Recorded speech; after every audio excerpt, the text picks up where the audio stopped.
The first light of morning found Highgarden quieter than Jon expected. The castle did not wake with the clamor of a northern keep.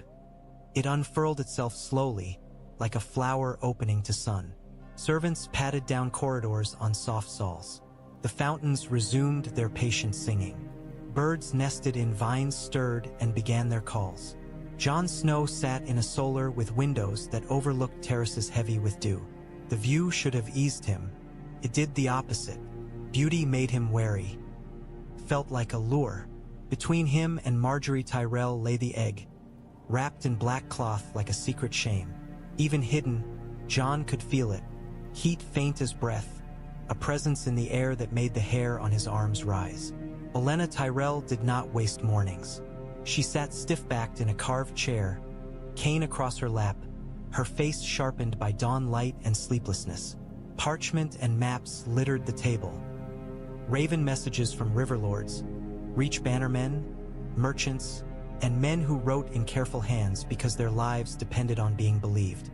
"We have 3 problems," Olenna said, tapping her cane once against the floor as if to call the words to attention. "The first is hatching your little stone. The second is hiding it. The third is ensuring no one realizes the first 2 are connected." Margaery poured a small cup of tea and did not drink it. Her fingers circled the rim instead, steady and restless all at once. "We can hide it," she said. "Highgarden has cellars no one remembers and passages servants use that lords never see." Olenna said, "until someone starts counting. When kings grow desperate, they learn to count. So do Maesters, so do Septons, so do men who smell power the way dogs smell meat." Jon kept his gaze on the cloth-wrapped shape. "How do you hatch it?" he asked. Olenna's eyes cut to him. "You tell me." "You're the one it warmed for." Jon's jaw tightened. "I've never even seen a dragon," he said. "Only bones, in books and stories." Margaery's eyes softened, briefly. "Grandmother," she said, and there was warning there. "He is not a riddle to solve. He is a key," Olenna replied, "and keys do not like being called keys. That does not stop them from opening doors." Jon felt the old familiar frustration flare, being spoken about as if he weren't in the room, being weighed and used. He forced it down. He had chosen this, or something like choosing. Olenna leaned forward, face close enough that Jon could see the fine lines at the corners of her eyes. "There are men who believe dragons hatch for heat alone," she said. "Fools mostly. There are men who believe they hatch for blood. Fools with sharper knives. There are men who believe they hatch for song. Fools with prettier words." "And what do you believe?" Jon asked. Olenna's mouth twitched. "I believe the world does not give you fire for nothing," she said. "If this egg wakes, it will demand a price. Better we decide what coin we're willing to pay before it reaches into our pockets itself." Margaery's gaze flicked from Olenna to Jon. "We will not use innocence," she said, voice firm. Olenna waved a hand. "I am too old to chase virgins through mazes," she snapped. "I mean coin in the way all power demands coin, risk, reputation, trust, blood perhaps, but your own, if you insist on keeping your conscience clean." Jon felt something cold slide through him, his own blood on the egg, his hand on heat, the way it had seemed to answer him. "How do we begin?" Margaery asked. Olenna's eyes narrowed at the table's clutter. "By making a lie," she said. "We will claim we are restoring an old Valyrian heirloom for display, some decorative nonsense, so no one asks why we need heat and scholars. We will invite a maester to speak of metalwork. We will send for old texts from Oldtown and call it curiosity." Margaery frowned. "The Citadel will take interest." "They will anyway," Olenna said. "Better to give them a story to swallow." Jon's mind turned over the pieces. "And if the egg hatches?" Olenna's eyes glittered. "Then the realm learns the reach and the north have teeth," she said. "And every man with a crown will come to test whether those teeth are real." Margaery reached out and laid her hand over the cloth, palm resting on the hidden shell. Her face was pale in the morning light, but her eyes were clear. "Then we make sure they are," she said. Jon watched her hand, watched the cloth rise faintly as if something beneath shifted toward her warmth. He did not know if he imagined it. He did not know what he was becoming. Outside, the sun climbed higher, gilding the gardens, turning Highgarden's beauty into a promise. Jon had learned promises were often traps. Samwell Tarly had always loved libraries. They smelled of dust and old ink and quiet, things that did not judge him for sweating or stumbling. Highgarden's library, however, felt like stepping into a dragon's hoard, if dragons hoarded words instead of gold. Shelves climbed the walls, carved into oak and marble, filled with scrolls sealed in wax and books bound in leather so fine it seemed cruel. The windows were tall, and sunlight came through them in pale bars that made the dust look like drifting snow. Sam sat hunched at a long table, his fingers stained black from ink. Across from him sat Maester Loras, Highgarden's aging keeper of letters, whose eyes were sharp despite his tremoring hands. The Maester had been told a lie, one Olenna had crafted with all her skill. A Valyrian heirloom, Lady Olenna had said with a thin smile. Curiosity. The new Lord Consort from the North wishes to understand it. A harmless vanity. Maesters loved harmless vanity. It made lords easy. Maester Loras licked a finger and turned a page filled with elegant, slanting characters. Old Valyrian is not meant to be read by men who hope it will behave, he muttered. It bites, twists, it makes mockery of certainty. Sam swallowed. Does it speak of eggs? He asked, forcing the word out carefully, as if it might shatter the lie. Maester Lomas's eyes flicked to him. You are curious, he said, for a northern retainer. Sam's cheeks flushed. He hated lying, but he had promised Jon. He had promised because he understood the stakes better than anyone south of the wall. Fire was dangerous, so was ice. When two dangers found each other, the world changed. I am curious about Valyria, Sam managed. I read what I can. Maester Loras made a sound halfway between approval and contempt. Valyria was a wound in the world, he said. Men think it romantic because it is dead. Dead things are always romantic to those who do not smell them. He tapped a page. Here, an account of Targaryen hatchings.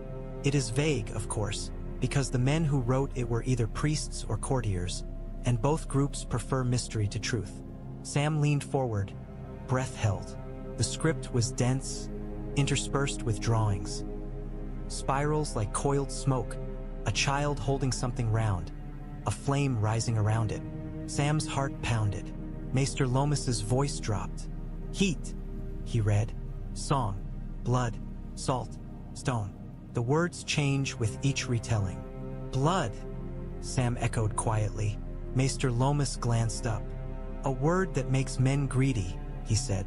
If you tell a fool blood is needed, he will spill it until the world is red and call himself wise. Perhaps it means something else. Bloodline, heritage, the blood of the dragon. He stopped, frowning, as if he realized he'd wandered too close to something dangerous. Sam's throat tightened. Bloodline, heritage, the blood of the dragon. He thought of Jon's face when the egg had warmed, how Jon had looked as if he were hearing a name spoken in a language he did not know he understood. Sam forced himself to keep his voice calm. Is there anything more practical? He asked. Maester Loras snorted. Practical. Dragons, he said as if the two words were enemies. The most practical note I can offer is this. If it is an egg, and it is truly what the songs say, it will not be rushed. Dragons do not hatch because men wish it. They hatch because something inside decides the world is worth burning. Sam stared at the drawings. In the candlelight, the ink seemed to shimmer. He imagined the shell cracking, imagined something small and hungry and hot crawling into the world. Maester Loras pushed the scroll toward him, then leaned back with a sigh. Take what you wish, he said. Copy what you can. Tell your lord to keep his curiosity private. Sam nodded, grateful and terrified. Thank you, Maester. As he dipped his quill and began to copy the lines about heat and blood and song, Sam felt the quiet of the library press around him like snow. Outside, Highgarden's fountains sang. Inside, words from dead Valyria whispered their warnings into living hands. The first attempt was almost disappointingly simple. They chose a chamber beneath Highgarden that Olenna swore no servant used. A place with a single narrow vent that breathed air like a reluctant mouth. They carried the egg there wrapped in cloth, as if carrying a newborn through streets that wanted to steal it.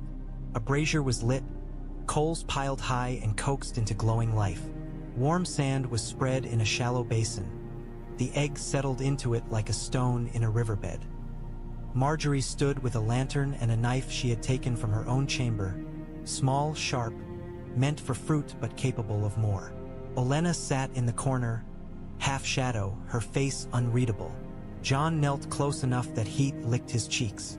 Sweat gathered at his temples, and the air tasted of iron and smoke. The egg's shell drank warmth, held it, seemed to deepen in color by a fraction, as if remembering what it used to be. He waited. Minutes became hours. The coals hissed and shifted. The vent breathed. Margaery's lantern guttered once, and she steadied it with a hand that did not shake. Jon pressed his palm lightly to the shell. Warm. Always warm now. Always aware. It was not like holding a stone. It was like holding a sleeping animal. Still, but alive beneath stillness. Anything? Margaery asked at last, voice quiet. Jon swallowed. No, he admitted. Olenna made a small sound of irritation. Of course not, she said. If it were that easy, every fool in Westeros would have a dragon by now and the world would be ash. Margaery's eyes stayed on the egg. It's responding, she said softly. It is. I can see it. Jon followed her gaze. The veins along the shell, those deep red-black streaks, seemed slightly more pronounced. Not glowing, not cracking, but present in a way they had not been in the coffer. Jon wanted to believe it meant something.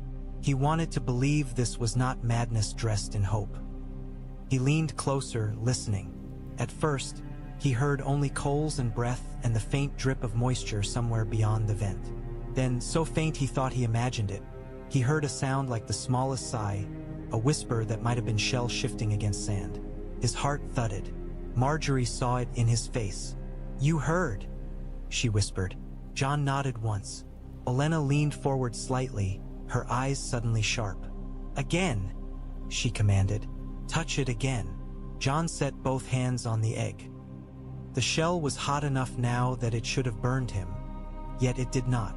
The heat sank into him instead, not painful but intimate, as if it recognized his skin. For a moment, the chamber seemed to shrink. Jon's breath slowed. He felt something in his chest answer the heat, something old and wordless, like a memory he had never lived. He thought of flame. He thought of wings. The egg's veins darkened, and for a heartbeat, very faintly, a dull red pulse traveled beneath the shell as if blood moved under skin. Margaery's breath caught. Her knife gleamed in lantern light, forgotten in her hand. Olenna's lips parted, and for the first time Jon saw something like awe crack her hard expression. Well, she whispered, as if speaking to herself. It does have a heart. Jon pulled his hands back, pulse racing. The shell's heat remained steady and stubborn. It won't hatch like this, Jon said hoarsely. Not soon. Margaery's eyes did not leave the egg. Then we find what it needs, she said. Olenna's cane tapped once. And we do it before someone else realizes we're trying, she said. Because if anyone smells this, they will come with prayers or chains. Jon looked at the egg. It sat in warm sand like a promise that could become a threat in the space of a breath. Somewhere far away, a raven would be flying. Somewhere, a maester might be counting. Somewhere, a lioness might be sharpening her claws. In the hidden chamber beneath Highgarden, the coals burned down to ash, and the egg remained unbroken, warm as a living thing, stubborn as a secret. Highgarden's training yard was too bright. Sunlight poured over pale stone walls and made the sand glitter like ground glass. Knights moved in measured patterns. Practice swords clacking, shields thumping, laughter drifting between blows.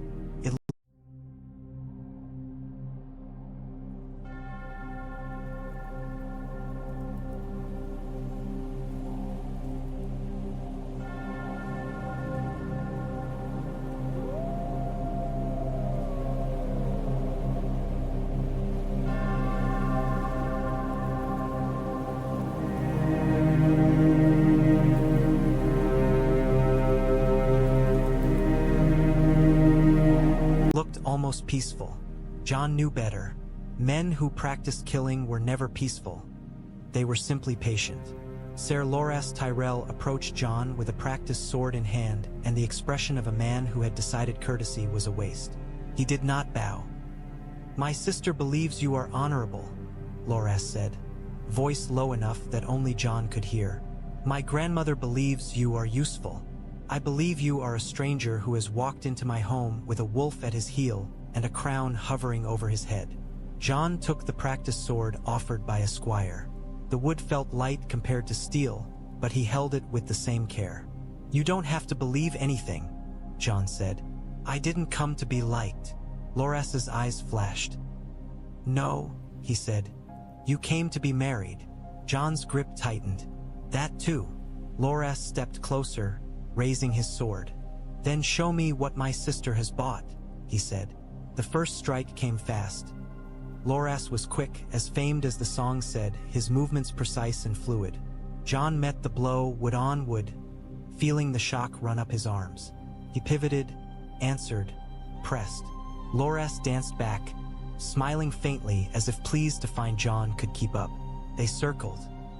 The yard noise faded for Jon into background hum. He watched Loras's shoulders, his hips, the way his feet shifted before a feint. Jon had learned to read men in battle and in snow. Loras moved like spring, beautiful, dangerous, unpredictable. "You think you can protect her?" Loras asked between blows. Jon parried, stepped in, forced Loras back a half step. "I will," Jon said. "That is not an answer," Loras snapped, and his next strike came low, aimed at Jon's knees.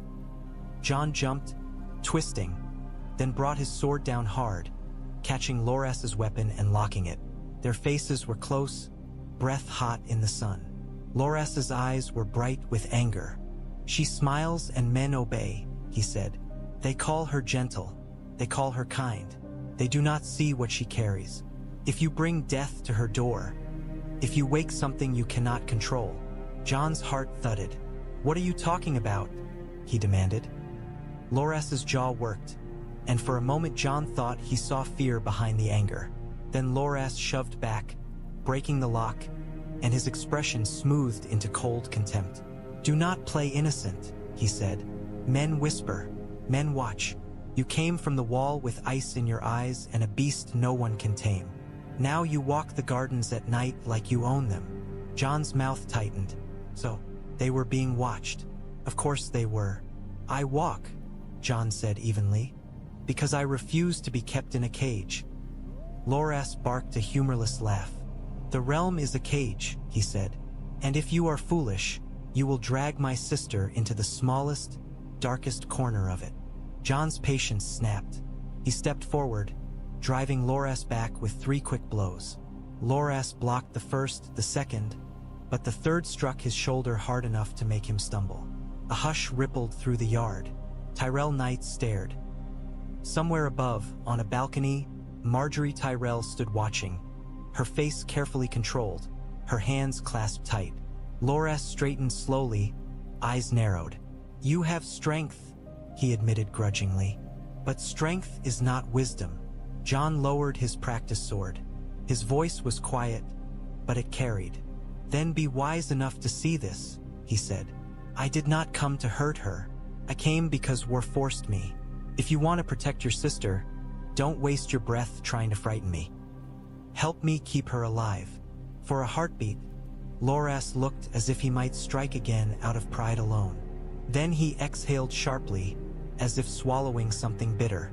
"I will protect her," Loras said. "Even from you, if I must." Jon met his gaze and did not flinch. "Then watch," Jon said, "and learn whether I am worth your suspicion." Above them, Margaery's eyes held Jon's for an instant. There was no smile then, only understanding and warning and something like gratitude. The sun blazed overhead, and the yard resumed its noise, but the air between Jon and Loras remained taut as a drawn bowstring. The Raven came first. The envoy arrived the next day. Highgarden's great hall filled as if summoned by instinct. Lords and ladies in green and gold, knights in polished armor, Servants pressed into corners like shadows. Smiles bloomed like flowers, too bright to be trusted. Whispering moved through the crowd in soft waves. Jon stood behind Margaery's chair with Longclaw at his side, feeling every ice slide over him. He hated being behind anyone. On the wall, you watched your own back. Here, you were expected to stand like decoration while words did the killing. The doors opened. A man strode in with the confidence of someone who believed the world belonged to his family. Ser Adam Marbrand, Jon recognized from Robb's counsels and captured talk. He wore crimson and gold, a lion brooch at his throat, and his cloak fell like blood across the pale stone floor. He bowed with careful respect. "Lady Margaery Tyrell," he said, voice smooth.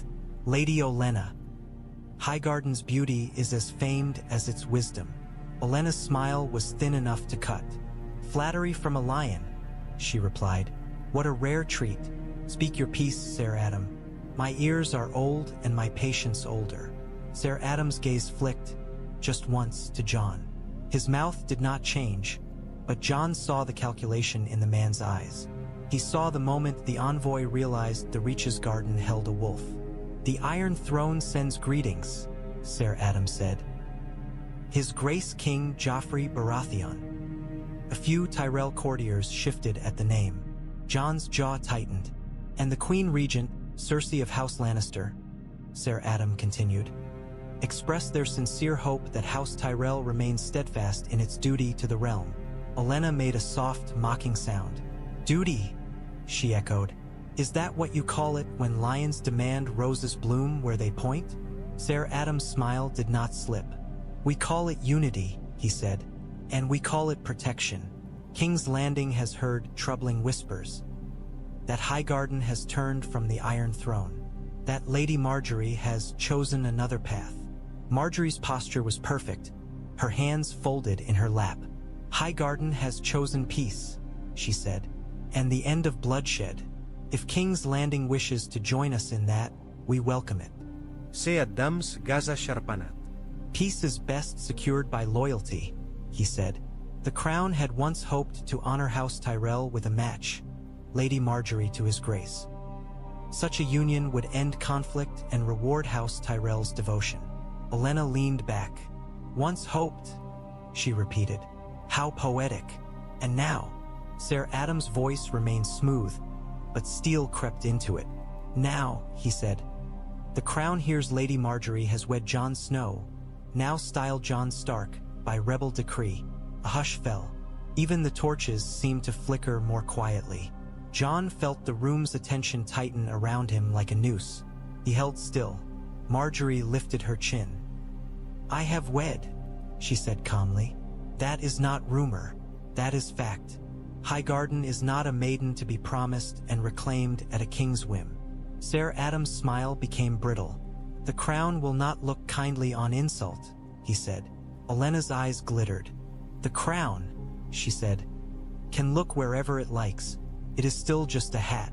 Hats do not frighten me." A few nervous laughs trembled through the hall, quickly swallowed. Ser Adam's gaze moved to Jon again, more openly now. "And what does Jon Stark say?" he asked. "Does the wolf speak, or only bite?" Jon stepped forward a half step, enough that his presence became undeniable. "I say the North does not kneel to a boy king who tortures men for sport," Jon said, voice low and steady. "And I say the Reach will not starve because King's Landing thinks it can command wheat like soldiers." Murmurs, some shocked, some approving. Ser Adam's eyes narrowed. "Bold words," he said, "for a man whose birth is questionable." Jon's stomach tightened. "Bastard. Always the knife." Margaery's voice cut through, bright and sharp. "Ser Adam," she said, "your purpose is clear. You came to threaten. Highgarden does not respond well to threats. We respond to bargains." Ser Adam's gaze held hers. "Then bargain," he said. Olenna smiled, sudden and cruel. "Very well," she said. "Tell your Queen Regent that Highgarden will continue to feed the realm, because we do not punish small folk for their ruler's sins. Tell her we will pray for King Joffrey's wisdom, because he needs it. And tell her if lions come to pluck roses with swords, they will find thorns." Ser Adam bowed again, his politeness now edged with insult. "I will deliver your message," he said, "and I will remind you, Lady Olenna, that thorns can be burned." Olenna's smile did not fade. "So can lions," she replied. When Ser Adam turned and strode out, the hall exhaled as one. But the relief was thin. Jon could feel it. Everyone in that room knew what had just happened. The Iron Throne had been told no, and no was a word kings punished. The Red Priest arrived in the quiet hours, when Highgarden's corridors held only sleepers and rats. Olenna brought him through a servant's stair that smelled of wine and damp stone, down into a cellar where barrels lined the walls like silent soldiers. Torches burned low, their light making the air look thick. The priest's robe was scarlet, too vivid for the dark, and he wore a copper necklace that caught flame and threw it back. His name was Rillan. He spoke the common tongue with an accent that turned certain words into softer things, like heat-shaping metal. "Lady Olenna Tyrell," Rillan said, bowing his head just enough to be polite, not enough to be humble. "The roses of Westeros are famed even in Volantis." Olenna's cane tapped once. "Save your poetry," she said. "I didn't drag you across half a continent to admire my flowers."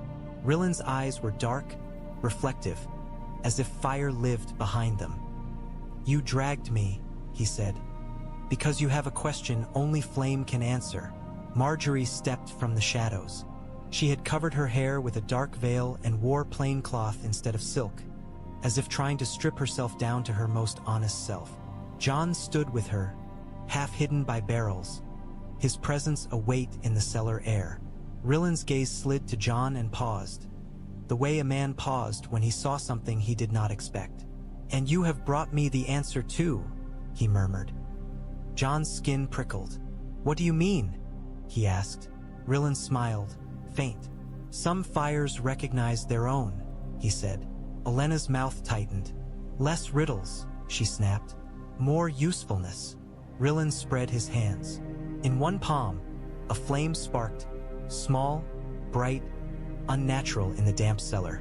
It danced without wick or oil, as if it fed on his skin. Margaery's breath caught, but she did not step back. "Dragons," Rillan said quietly, and the word itself seemed to warm the air. "I have seen their shadows in temples. I have heard their names sung in prayers that make men weep. In my city, they believe the world was forged in fire and will be remade in fire when the time comes." Olenna's eyes narrowed. "And do you believe that?" she asked. Rillan's flame flickered. "I believe fire is truth," he said. "Truth hurts. That is why men fear it." Margaery's voice was steady. "We need an egg to hatch," she said. "We need to know what it requires. Not legends, not sermons. What does it need?"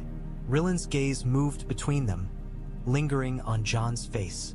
"Heat," he said, "and hunger, and a door." Olenna leaned forward. "A door," she repeated. "A threshold," Rillan corrected. "An egg is a gate. Something on one side, something on the other. You can bake it for 100 years, and it will remain stone if the gate does not open." "And what opens it?" Jon asked, voice rough. Rillan's eyes glinted. "Blood opens many gates," he said. "So does sacrifice." Margaery's jaw tightened. "We will not burn a child," she said, cold and absolute. Rillan's smile faded. "It is always the innocent who burn first when men grow desperate," he said, almost gently. "I did not say it must be a child. I said sacrifice. Sacrifice is simply giving something you do not wish to give." Jon felt the words settle like ash in his lungs. He thought of the wall again, of men giving their lives for a realm that forgot them. Sacrifice. Olenna's cane scraped against stone as she shifted. "If we are to pay," she said, "we choose the coin." Rillan tilted his head. "Then offer yourselves," he said. "Offer your blood. Offer your truth. Fire loves truth. It devours lies." Margaery's eyes flicked to Jon. In them, Jon saw fear. Not of the priest, not of flame, but of what truth might mean. Jon's voice came out quiet. If it requires my blood, he said, then it will have it.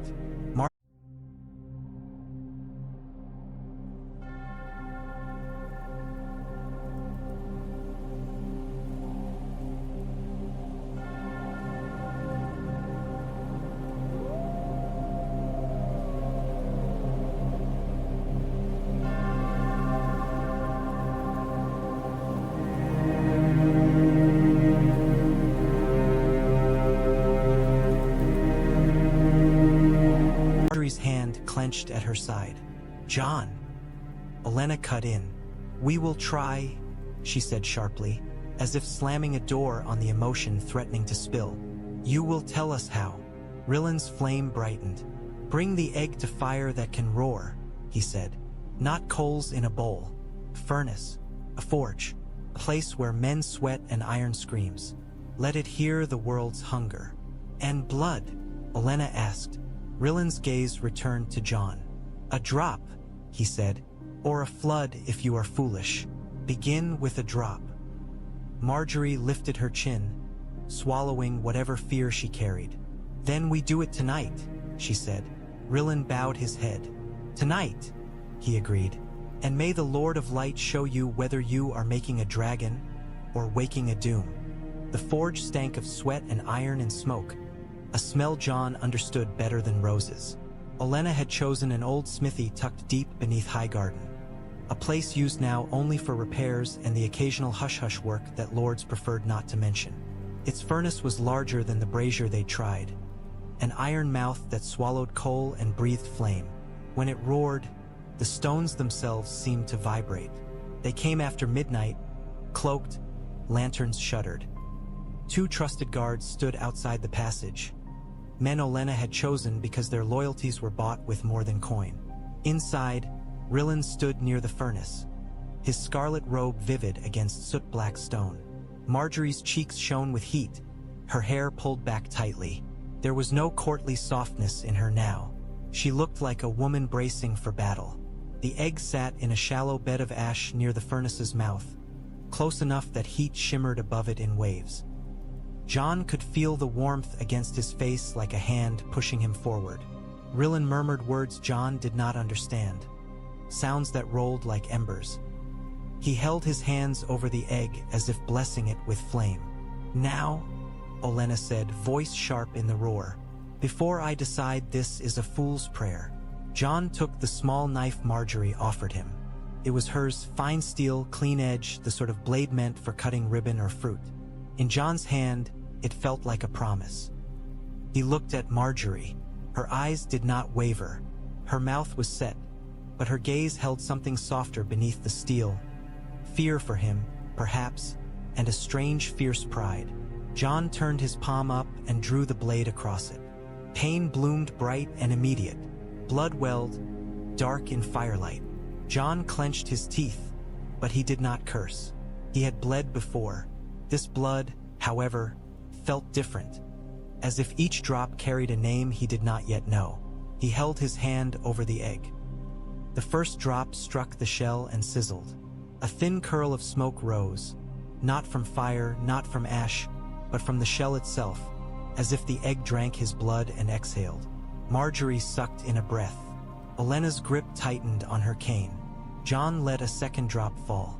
The egg's veins, those deep red-black lines, flared, suddenly brighter, like embers catching wind. Jon's pulse hammered. He could feel the egg now as more than heat. It was presence, hunger, a pressing awareness that pushed back against his hand. Rillen's chanting grew louder, the words rolling through the forge like a drumbeat. He raised his hands toward the furnace flame, then toward the egg, as if drawing fire from one to feed the other. Open, he whispered, and though Jon did not know the language, he understood the command. The egg shuddered. Not much, just a faint tremor that made ash shift around it.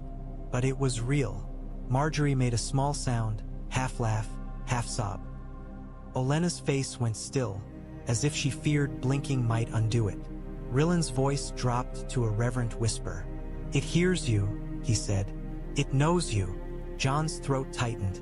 The fracture did not widen. The egg did not split open, but it had broken, finally, after a century of silence. Jon drew his hand back, blood smeared across the shell like a mark. He looked at Margaery, at her face lit by fire and hope, and he felt something settle between them, something deeper than bargain. "We did that," she whispered. Jon nodded, voice raw. "We did." Outside the forge, Highgarden slept in perfumed peace, unaware that beneath its stone, fire had begun to awaken. They carried the egg back like a wounded king. Olenna insisted on it, no servants, no extra hands. Jon cradled it against his chest, wrapped in cloth and padded with wool, feeling its warmth seep through layers as if it wished to be close to skin. The crack in the shell felt like a secret mouth, barely open, tasting air for the first time. Margaery led them through passages that avoided guards and eyes. Her bare feet made no sound on stone. Her breathing was controlled, but Jon could see the tremble in her throat when she swallowed, the way her fingers flexed as if still feeling heat. In her bedchamber, the world was softer. Candlelight instead of torch glare, woven rugs instead of stone, the faint scent of lavender and rose oil clinging to tapestries. Yet the softness did not soothe Jon. It made the danger feel sharper. Fire did not belong in silk rooms. They set the egg in a cradle Margaery had prepared. An old padded basket lined with wool and feathers, placed near the hearth where embers glowed low. The crack was visible now, a pale line across the dark shell like a scar. Margaery stared at it as if afraid it might vanish. "It's real," she whispered. Jon wrapped his wounded hand with cloth, the cut throbbing. "It's real," he agreed. Olenna sat in a chair by the window, cane across her lap.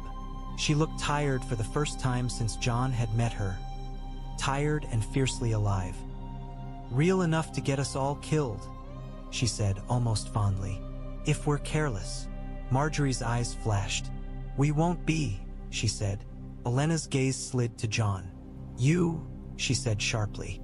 "If you feel anything, if it calls to you, tell us. Don't be a martyr. Martyrs make poor rulers." Jon's jaw tightened. "I'm not trying to rule," he said. Olenna's smile was thin. "No one ever is," she said. "Until they are." She rose, joints creaking, and moved toward the door. "Sleep," she ordered them both. "Or at least pretend. Tomorrow we speak to no one of this. If anyone asks, you were up late because your husband is northern and doesn't understand our proper hours." Margaery almost smiled. "Yes, grandmother." When Olenna left, the room felt suddenly quieter. The crackle of the hearth sounded too loud. The egg's warmth seemed to fill the space, a living thing breathing in wool. Margaery turned to Jon. In candlelight, her face looked softer, stripped of court and battle. Yet her eyes were bright and fierce. "You bled," she said quietly, and her hand lifted, hovering near the bandage on his palm. Not touching yet, as if she feared hurting him. "It's nothing," Jon said, though the ache in his hand argued. "It's not nothing," Margaery replied, and there was steel in her voice. "You gave it something it wanted." Jon swallowed. "I didn't know what else to give." Margaery's fingers touched the bandage lightly, a ghost of a caress. "You could have refused," she whispered. Jon looked at the egg, then back at her. "If it hatches," he said slowly, "it changes everything." Margaery's smile was small and tired.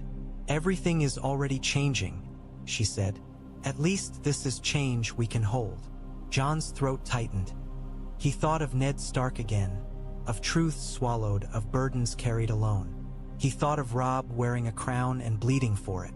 He thought of the wall and the cold eyes beyond it. And he thought of the warmth in that egg responding to him like recognition. Margaery stepped closer. "What are you?" she asked softly, not accusing, not demanding. Simply asking as a woman bound to him now, as a partner who had put her hands on his secrets and refused to flinch. Jon's breath hitched. "I don't know," he admitted. Margaery studied his face as if memorizing it. "Then we find out," she said. Outside the window, Highgarden's gardens lay dark, a sleeping sea of roses. Inside, fire sat in a cradle, cracked and dreaming. Jon reached up with his uninjured hand and brushed a strand of hair from Margaery's cheek. The touch felt strange, gentle, human, dangerous in its tenderness. Margaery leaned into it for a heartbeat, eyes closing briefly as if allowing herself a moment of softness. Then she opened them and looked at the egg again, and Jon saw the queen in her returning, calculating, determined. "We keep it alive," she whispered, "no matter what comes." Jon nodded, and in that nod lay a vow older than any spoken in Seps. Rumors did not need truth to breed. The day after the envoy left, Highgarden's corridors filled with whispers like gnats. People spoke of the Iron Throne's anger, of Reach bannermen who might waver, of northern wolves bringing winter into rose gardens. Servants repeated half-heard phrases until they became new stories. Courtiers watched Margaery's face for cracks, watched Jon's hands for blood. Maester Loras moved through it all with his head lowered and his mouth tight. He carried a locked chest filled with scrolls and copied passages. Harmless, Olenna had said. Curiosity, a lord's vanity. But maesters were not fools. Not all of them. Curiosity had patterns, and this curiosity had teeth. Samwell Tarly followed at a careful distance, hood up, trying to look like he belonged. He did not. His shoulders were too hunched, his steps too cautious, as if he expected every stone to mock him. Yet he forced himself onward because he had copied the lines, and he had seen the maester's eyes sharpen each time he read the words dragon and blood. At an archway near the rookery, Sam paused. Ravens cawed behind iron bars, restless. A young servant boy carried feed, glancing around as if fearful of being seen. Two maidservants whispered near a door, their hands fluttering like nervous birds. "The northern wolf," one murmured. "She was in the gardens at night." "Lady Olenna sent for books from Oldtown," the other breathed. "Why would she?" Sames stamak natit. Maester Loras stopped near a window and turned, as if suddenly sensing Sam's shadow. His eyes fixed on Sam beneath the hood. "You," he said, voice quiet, "you were at the wall." Sam's throat went dry. "Yes," he managed. I traveled with Jon, Lord Jon." Maester Lomas's mouth tightened. "Men at the wall speak of odd things," he said. "Cold that burns, dead men that walk, and dragons, in their foolish stories to frighten recruits." Sam forced himself to breathe. "They speak of many things," he said carefully. Maester Loras stepped closer, the scroll chest held tight. "And now," he murmured, "my lady asks me for Valyrian accounts. She asks for hatchings and rites and old words. She claims it is for a relic to impress her new lord husband." His gaze sharpened. "Is your lord husband impressed?" Sam's heart pounded so hard he thought the maester might hear it. "Lord Jon is not easily impressed," Sam said, trying to sound like a simple truth. Maester Lomas's eyes narrowed. "No," he agreed. "He is not." For a moment, Sam thought the maester might ask directly, might speak the forbidden word out loud. Instead, Maester Loras glanced toward the rookery, toward the ravens behind iron bars, toward messages that could fly faster than secrets could run. "Be careful," Maester Loras said quietly. "Highgarden is full of gardens, and gardens are full of snakes." Sam swallowed. "Are you threatening me?" he asked, voice thin. Maester Lomas's gaze was tired. "No," he said. "I am warning you, because I do not know what your lady is doing. But I know this. If the Citadel thinks you are waking Valyria's ashes, men will come. Not with swords at first, with questions, with ink, with chains made of courtesy." He paused, then added softer. "And if the faith believes you are bringing dragons back, they will come with torches." Sam's mouth went dry. He thought of the crack in the egg's shell, pale as bone. He imagined torches licking it, imagined the fire dying before it truly lived. "I will tell Lord Jon," Sam whispered. Maester Loras nodded once, then turned away, moving down the corridor with the locked chest like a burden. Sam stood beneath the archway, listening to ravens caw and servants whisper, and felt the walls of Highgarden tighten around him. In the rookery, A raven beat its wings against iron bars, as if it could feel danger coming and wished to fly away from it. The first attempt to steal the egg came 2 nights later. Jon woke to Ghost's low growl, the sound vibrating through the bedchamber like thunder under skin. Candlelight flickered strangely, not steady as it should have been. Jon's eyes snapped open. There, movement near the hearth. A figure in dark cloth, face half covered, stood hunched over the padded cradle where the egg rested. A gloved hand reached toward it, quick and careful, as if trying not to wake a sleeping child.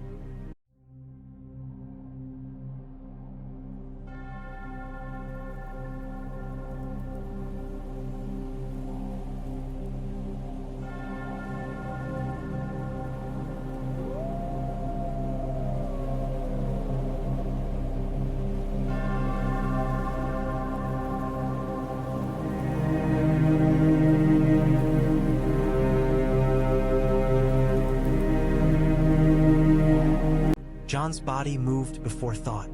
He rolled from the bed, bare feet hitting the rug without sound, his hand closing around Longclaw's hilt. Steel hissed free. Margaery sat up sharply, hair loose, eyes wide and instantly clear. She did not scream. Her hand darted to the dagger she kept by her bedside. Pretty silver handle, sharp blade. Ghost launched. The direwolf crossed the room in a blur of white, teeth bared, red eyes burning. The thief jerked back, startled, and Ghost's jaws snapped shut inches from his arm. The man cursed, a harsh breath of sound, and swung something. An iron bar, perhaps, or a short club. It caught Ghost's shoulder with a dull thud. Ghost yelped, not in fear but in fury, and lunged again. Jon surged forward. "Leave it!" he snarled, voice rough with waking rage. The thief's eyes flashed in candlelight, dark, frantic. He grabbed for the egg again, fingers brushing the shell. The egg pulsed. Jon saw it, saw the crack across the shell glow faintly, a dull red light like embers under ash. The room seemed to warm by a breath. The candles flickered as if a wind had moved through them, though the windows were shut. Margaery's breath hitched. "Jon, back!" Jon ordered her without looking, because he could not afford to split his focus. He stepped between the thief and the bed, Longclaw raised. The thief shifted, realizing he would not reach the egg. He turned as if to run, then lunged instead, desperate, swinging his club at Jon's head. Jon parried. Steel rang against iron. Sparks flew, tiny bright stars in the candlelit room. The force jarred Jon's arm, but he stepped in, slamming his shoulder into the man's chest and driving him back into a table. Candles toppled, wax splattered, flame licked at a tapestry edge. Margaery moved fast, snatching a fallen candle and stamping it out with her bare foot, then spinning toward the tapestry with a wet cloth from the washbasin. Her face was pale with anger, not fear. Ghost snarled and snapped at the thief's legs, keeping him pinned between wolf and steel. The thief tried to shove Ghost away. Ghost's teeth closed on his forearm. Blood bloomed dark on the man's sleeve. He cried out, pain ripping through his restraint. Jon's eyes narrowed. "Who sent you?" he demanded. The thief spat, blood and saliva hitting the floor. "You don't understand," he hissed. "It cannot be allowed." Jon's grip tightened. "Who?" he repeated, voice like ice. The thief's eyes flicked to the egg, to the faint glow in its crack, and terror flashed across his face like lightning. "Oldtown," he rasped, and whether it was truth or lie Jon could not tell. "The chain," Ghost growled deeper. Jon did not wait. He drove the flat of Longclaw into the thief's temple with brutal precision. The man collapsed, limp, breathing but unconscious. Silence rushed in, heavy and panting. Ghost stood over the fallen man, hackles raised, blood on his teeth. Jon's chest heaved. Margaery held her dagger still, her knuckles white. The tapestry smoldered where flame had kissed it. Margaery stomped the last sparks out, then turned toward the egg. The glow along the crack faded slowly, like a heartbeat calming. Jon approached the cradle, breath held. The egg sat in its padding, intact, but the crack had widened just slightly. A thin line, longer now, as if the shell had shifted during the struggle. Margaery's hand trembled as she reached toward it, then stopped herself, fingers hovering. "It reacted," she whispered. Jon's throat was tight. "It heard," he said. Behind them, the thief lay unconscious, his arm bleeding where Ghost had bitten him. Jon stared at the man's dark cloth, his covered face, and felt cold settle beneath the heat in his chest. Oldtown, the chain, Maesters, or perhaps someone using those names to frighten them. Margaery looked up at Jon, her eyes fierce. "We are not safe," she said. Jon nodded slowly, eyes hardening. "No," he agreed. "We are not." Ghost nudged Jon's leg once, a silent insistence that Jon look at the egg again, as if the wolf, too, understood what was waking. Outside, Highgarden slept under roses and moonlight, unaware that its shadows had begun to bite. Inside, in a chamber that smelled faintly of smoke and blood, the crack in the dragon egg waited like a smile beginning to form. Dawn came with the smell of smoke still clinging to the bedchamber drapes. Jon Snow stood over the unconscious thief as servants scrubbed wax from the floor and replaced toppled candles with new ones, their hands shaking as they tried not to look at the white wolf watching them. The man lay bound in rope on a rug near the hearth, wrists tied behind his back, ankles crossed and knotted. A bruised lump swelled at his temple where Longclaw's flat had struck him. His forearm was wrapped in rough cloth to slow the bleeding from Ghost's bite. Margaery had dismissed the entire household from the corridor with a single look. She had not raised her voice. She had not needed to. The servants fled as if chased by lions. Now only 3 others remained. Ser Loras Tyrell, standing with arms folded and jaw clenched. Olenna Tyrell seated by the window like a small, sharp statue, and Samwell Tarly hovering near the door with a bucket and cloth, pale as milk. The egg sat in its padded cradle beside the hearth, draped with a blanket as if it could be tucked into sleep again. Jon could feel it anyway, a warmth that seemed to throb in time with his heartbeat. The crack across its shell had widened by the width of a fingernail. Olenna watched the bound man with eyes that had seen too many men beg. "Wake him," she said. Jon nodded to Sam. Sam swallowed and stepped forward, splashing cold water onto the thief's face. The man jerked awake with a choking gasp, eyes darting wildly. When he saw Ghost's red gaze fixed on him, he froze. "Do not," Loras said quietly, and it was not a request. "Do not even think of it." The man's breath came fast. His gaze flicked to Jon, then Margaery, then Olenna. He licked his lips, tasting fear. Jon crouched beside him. He kept his voice low. "Who sent you?" The man's throat worked. "I told you," he rasped, voice hoarse from the blow. "Oldtown." Olenna made a small sound of contempt. "Oldtown sends chains and ink, not burglars," she said. "Try again." The thief's eyes narrowed, stubbornness warring with terror. "You don't know what you're doing," he hissed. "It's cursed. It's..." Jon's hand shot out, gripping the man's chin and forcing his face toward him. "Who?" Jon repeated, each word a blade. The thief's eyes watered. "A man," he spat. "A merchant. He had rings. He said the Citadel would pay. But... names?" Olenna snapped. "If you want to keep your tongue." The thief shook his head, the rope biting into his wrists. "I don't know his name," he said, and the lie came too quickly. Loras stepped forward, dropping to one knee with the smooth ease of a knight who had interrogated in battle camps. He pulled a small dagger from his belt and set its point lightly against the thief's uninjured forearm. The touch was almost gentle. "You will tell us," Loras said, voice soft as silk. "Or you will bleed until your heart grows tired of trying." Margaery's gaze flashed at her brother. "Loras." Loras did not look away. "You want truth," he said. "This is how men with knives get it." Jon's stomach tightened. He had taken life. He had cut men down in the cold. But this was a different kind of killing, slower and uglier. Still, the egg's warmth at his back felt like a reminder. If they failed here, Someone else would decide the price for them. Jon reached into the thief's tunic and tore away the cloth at his collar. Something fell out and clinked against the floor.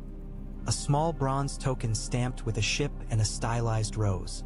Olenna's eyes narrowed. "A merchant's mark," she murmured. "Not Oldtown's." Sam leaned forward, squinting. I've seen those," he whispered, and his voice shook. "In the docks at Oldtown. They trade in rare books, curiosities, the sort that should never be curious," Olenna finished. Jon held the token up to the light. The rose was not Tyrell. Its petals were sharper, almost thorned. A different house, a different port, a different set of hands. Margaery's voice was cold. "Someone is buying secrets," she said. The thief's eyes flicked to the token and gave him away. He had not expected it to be found. Loras pressed the dagger point harder. A bead of blood welled. "All right?" the man whispered, breath-breaking. "All right, a man in Bitterbridge. He wears a chain of copper links and a ring with a glass candle carved on it. He said the reach would burn if the beast lived. He said he was saving us." Olenna's mouth twisted. "Saving," she echoed. "Men always say that when they are stealing." Jon's mind turned. Bitterbridge, trade roads, a place where ravens passed, where coin moved faster than armies. "Did he mention the Lannisters?" Jon asked. The thief swallowed. "He said," he whispered, "that lions pay better than Maesters when the prize is fire." Margaery's face went very still. Olenna leaned forward, her cane creaking. "Then we have our answer," she said. "It isn't Oldtown. It's King's Landing with a Maester's mask." Jon stared down at the thief, at the sweat shining on his brow. "How many of you?" Jon demanded. The man's eyes squeezed shut. "Two," he whispered. "Me and another. He's still in the castle." Ghost's lips peeled back in a silent snarl, as if he understood. Loras rose in one swift motion. "Lock the gates," he said, voice snapping into command. "No one leaves Highgarden. I want every servant searched, every guard questioned." Margaery's hand tightened on the back of her chair. "Quietly," she warned. "If we panic the court, we feed the rumor." Loras's eyes flashed. "If we whisper, we die," he snapped back.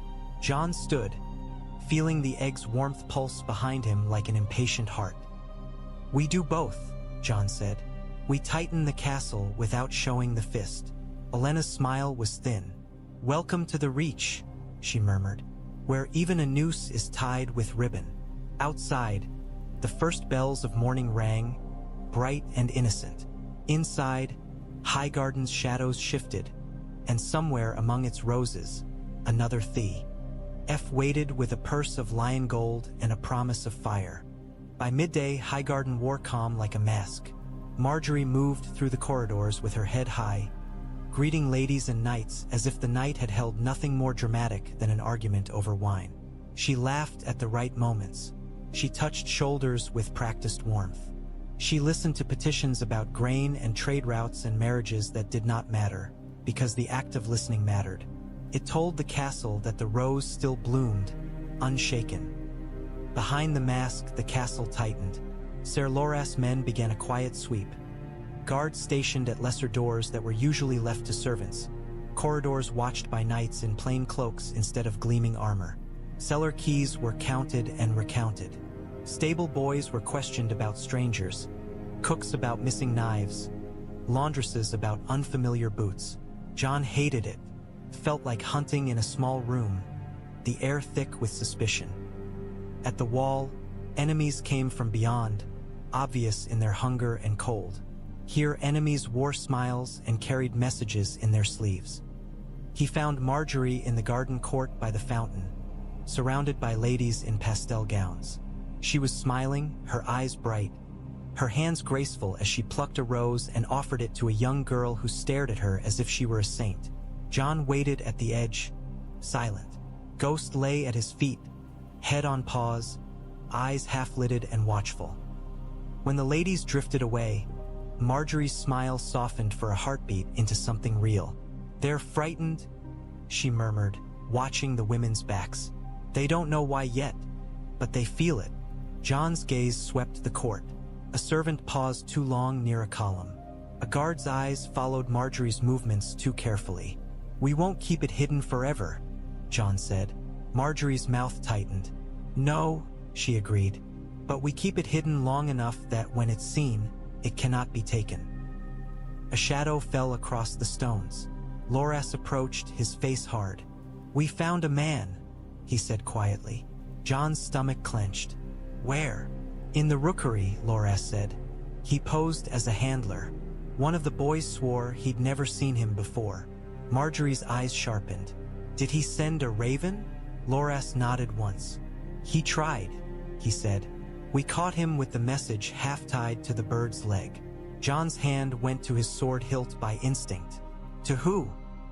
Loras drew a scrap of parchment from inside his glove. He wrote in cipher, he said, but the seal was clear. He held it out. In the wax, pressed into a crude lion,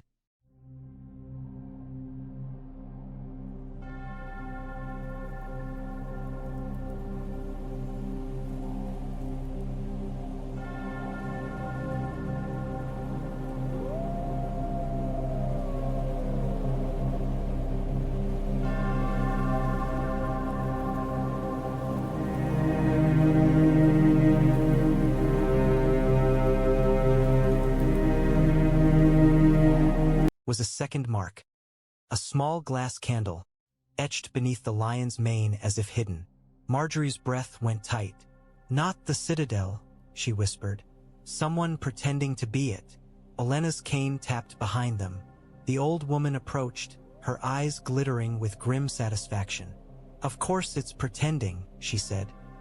The Citadel would rather die than admit it wants a dragon. But there are men in Oldtown who think themselves wiser than their chains. Men who like to trade secrets for coin while pretending it is scholarship. Jon stared at the seal. And the message? He asked. Loras's jaw clenched. It was short, he said. Only 3 words. The rose burns soon. Margaery's face went pale. For a heartbeat, Jon saw the fear behind her poise. The fear of fire swallowing everything she loved.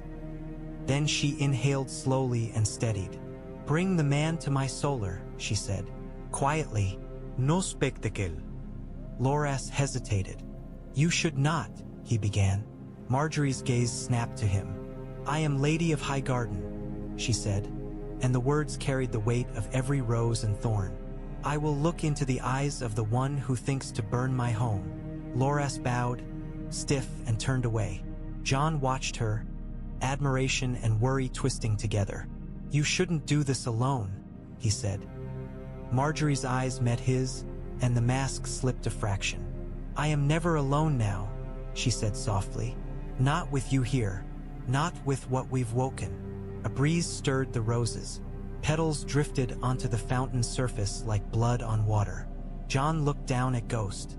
The direwolf's eyes opened fully, red and alert, as if he sensed the same thing Jon did. Danger was not coming. It was already inside the walls, moving with purpose. Somewhere above, ravens beat their wings against bars. Somewhere below, the egg warmed in its cradle, cracked and dreaming. And somewhere in Highgarden's heart, someone had decided the rose would burn. Samwell Tarly found Jon in the library alcove where the shelves grew narrow and the light dim, as if the books themselves wished to hide. Sam's hands shook as he closed the door behind him. His cheeks were flushed, not with heat but with the kind of fear that made blood race. Maester Lomas knows, Sam blurted, then clamped his mouth shut as if he had spoken too loudly. Jon's gaze snapped to him. He knows what? Jon asked, though he already felt the answer like a weight in his gut. Sam swallowed. Not everything, he said quickly, but he suspects. He asked questions. He warned me about Oldtown, about the faith. He said they would come with chains and torches if they thought dragons. Jon's jaw tightened. Did he send word? Jon asked. Sam shook his head. I don't know, he whispered. He carried a locked chest of scrolls near the rookery. He looked like a man deciding whether to be loyal or clever. Jon's mind flashed to the thief's words. Oldtown. The chain. Lying gold. Masks. He paced the narrow space between shelves, boots muffled on rugs. In the watch, problems were solved with steel or fire. Here problems slipped away into ink and whispers and ravens. What did he say? Jon asked, forcing himself to be still. Sam's fingers twisted together. He said Highgarden is full of snakes, Sam whispered. And he said the Citadel would come with questions first. He was warning me, I think. But warning is sometimes a way of telling you you've been seen. Jon exhaled slowly. If the Citadel learns, Jon said, they'll want it. Sam nodded, eyes wide. Or destroy it, he whispered. Some in Oldtown think dragons are the doom of men. Some would burn it just to be sure. Jon's chest tightened. He imagined the egg in flame, imagined the crack widening into ash. He felt something like rage stir, hot and sudden, unfamiliar in its intensity. We can't kill every maester, Jon said, more to himself than to Sam. Sam flinched. No, he said quickly. No, but Jon, there are ways. Maesters love being honored. They love being given tasks. If Lady Olenna sends him away with a letter, with a purpose, to keep him busy, Jon finished. Sam nodded eagerly. Yes, he said. Yes. Or if she gives him a story to believe, something plausible. Something that satisfies his need to feel wise. Jon's gaze drifted to the shelves around them. Books packed tight like soldiers. Here knowledge was power, and power was never neutral. He's Highgarden's maester, Jon said. We can't simply banish him without questions. Sam licked his lips. Then make the questions about something else, Sam said, voice urgent. Give him a trail that leads away. A relic like Lady Olenna said. Make him think it's a metalwork. Valyrian steel. Something that could explain the heat and the secrecy without the egg. Jon's thoughts turned. Valyrian steel. The forge. Heat. A story shaped like truth but missing its heart. Longclaw, Sam added suddenly, eyes flicking to the sword at Jon's hip. It's Valyrian steel. People would believe you're studying it, restoring it, asking Oldtown for records of its making. Jon looked down at the pale rippled blade, at the dark pommel shaped like a direwolf's head.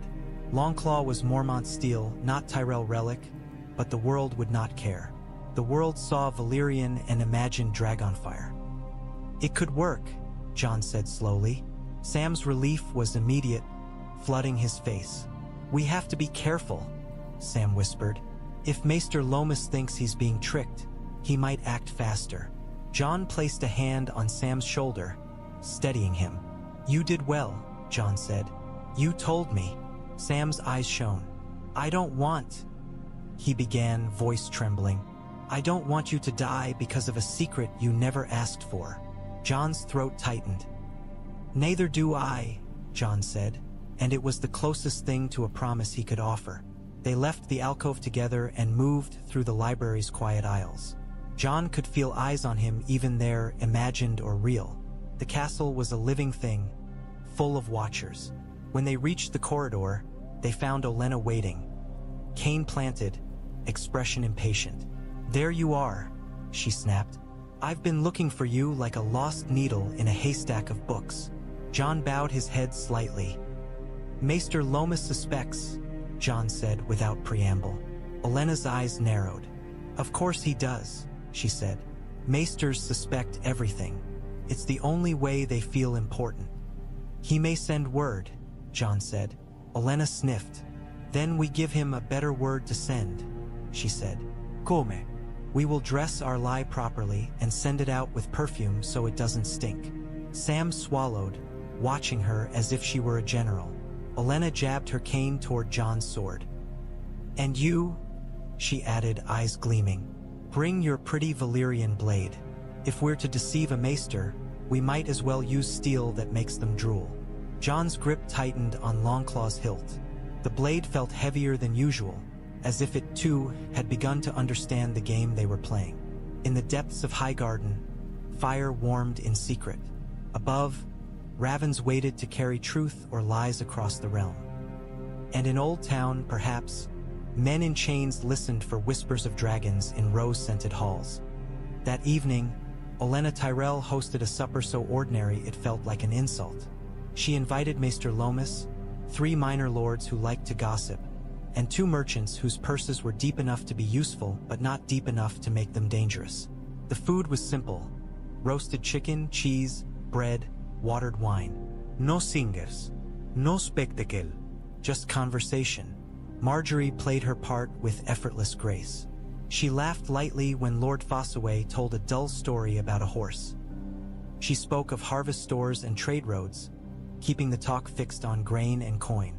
Jon sat beside her, his expression as unreadable as he could manage, his hand resting near Longclaw's hilt as if it were nothing more than habit. Maester Loras arrived with the careful posture of a man entering a room where he might be tested. His chain glinted in candlelight, each link a different metal, each a silent claim to knowledge. He bowed to Olenna, to Margaery, then glanced, just once, at Jon's sword.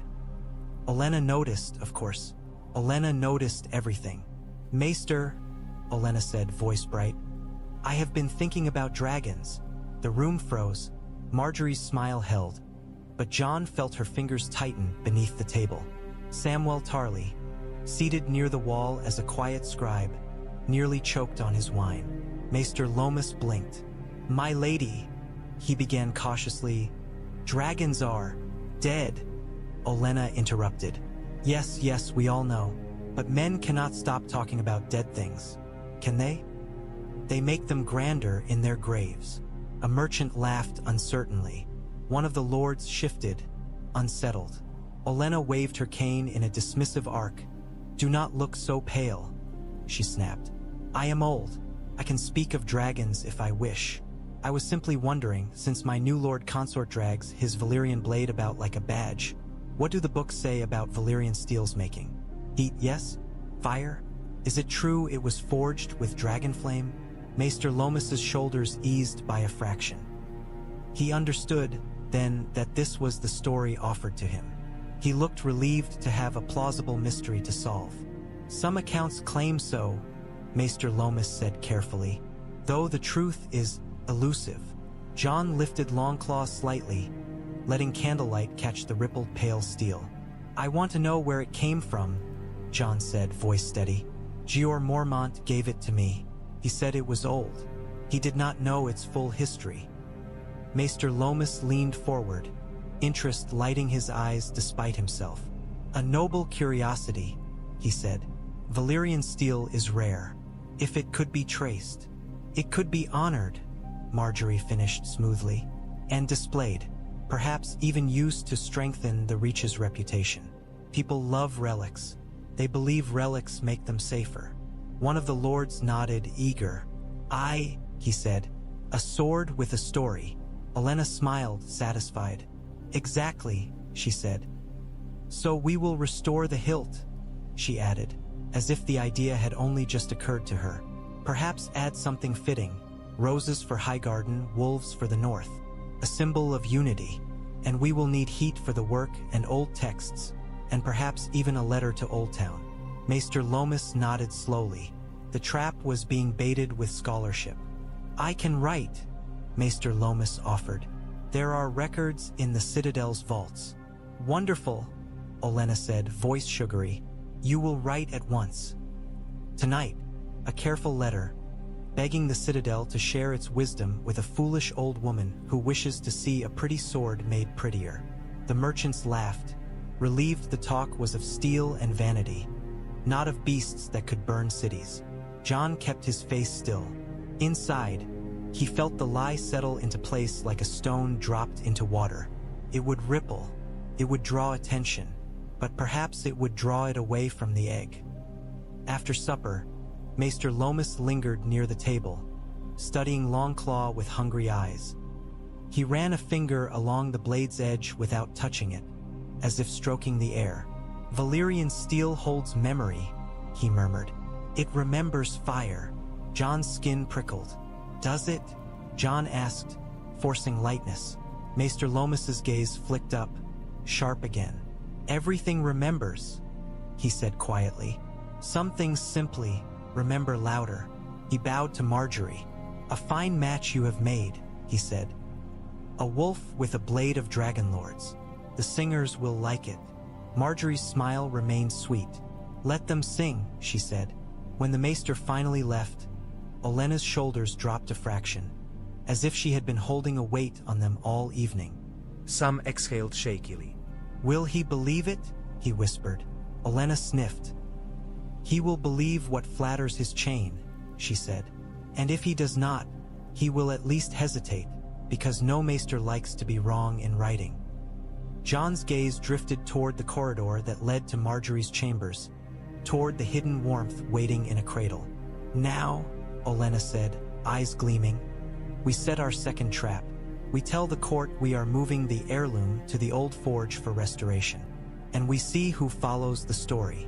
Margaery nodded once, eyes cold. Let the snakes come, she murmured. Outside, Highgarden's fountains sang. Inside, lies were being dressed in silk, ready to walk into the world. And somewhere in the dark, men who wanted fire listened for the sound of its first breath. The poison came in honey. It was discovered not because someone was clever, but because Ghost was. The morning after Olenna's supper, a servant girl arrived with a small dish of bread drizzled in golden honey. A sweet from the kitchens, she said, cheeks pink with nervous pride. The tray trembled in her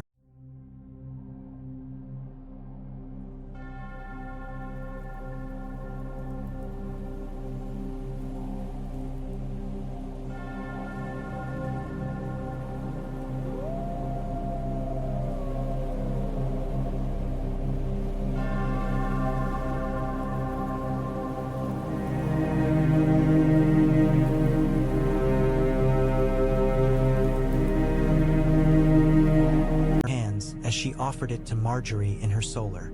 Margaery smiled kindly because that was what she did. Thank you, she said, reaching for it. Ghost, lying near the hearth, lifted his head. His ears pricked forward, his lips curled. A low growl rumbled from his chest, deep enough to make the girl freeze. Jon, seated at the table with a map spread before him, looked up sharply. Ghost, he warned, thinking the wolf simply disliked the girl's scent. Ghost's growl deepened. He rose, silent, and padded toward the tray, nose twitching. He did not bare his teeth at the girl. He stared at the honey bread as if it were a snake. Then he snapped. His jaws closed on the edge of the tray, tipping it. The dish clattered to the floor. Honey splashed onto stone. The bread rolled, glistening. The servant girl let out a small squeal and stumbled back, eyes wide with terror. I didn't, she stammered. Margaery rose, face tightening. No one touches it, she ordered, and her voice could have frozen water. Jon crouched, sniffing the air. He smelled honey, yes, sweet and warm, but beneath it was something bitter, sharp, like crushed leaves. Samwell Tarly appeared in the doorway, drawn by the noise. He saw the dish on the floor and went pale. What happened? He whispered. Ghost's nose hovered over the bread. He sneezed and recoiled, hackles lifting. Jon's stomach knotted. He looked at the girl. Where did you get it? He demanded. Her eyes filled with tears. The kitchens, she sobbed. Cook Hobb said Lady Margaery likes honey bread. He said it was from the new hive. Olenna Tyrell swept into the solar like a storm contained in bones. She took one look at the dish and made a sound of disgust. Of course, she snapped. Of course they'd try sweetness. It's always sweetness that kills you in the reach. Loras arrived a heartbeat later, drawn by the commotion, his hand on his sword.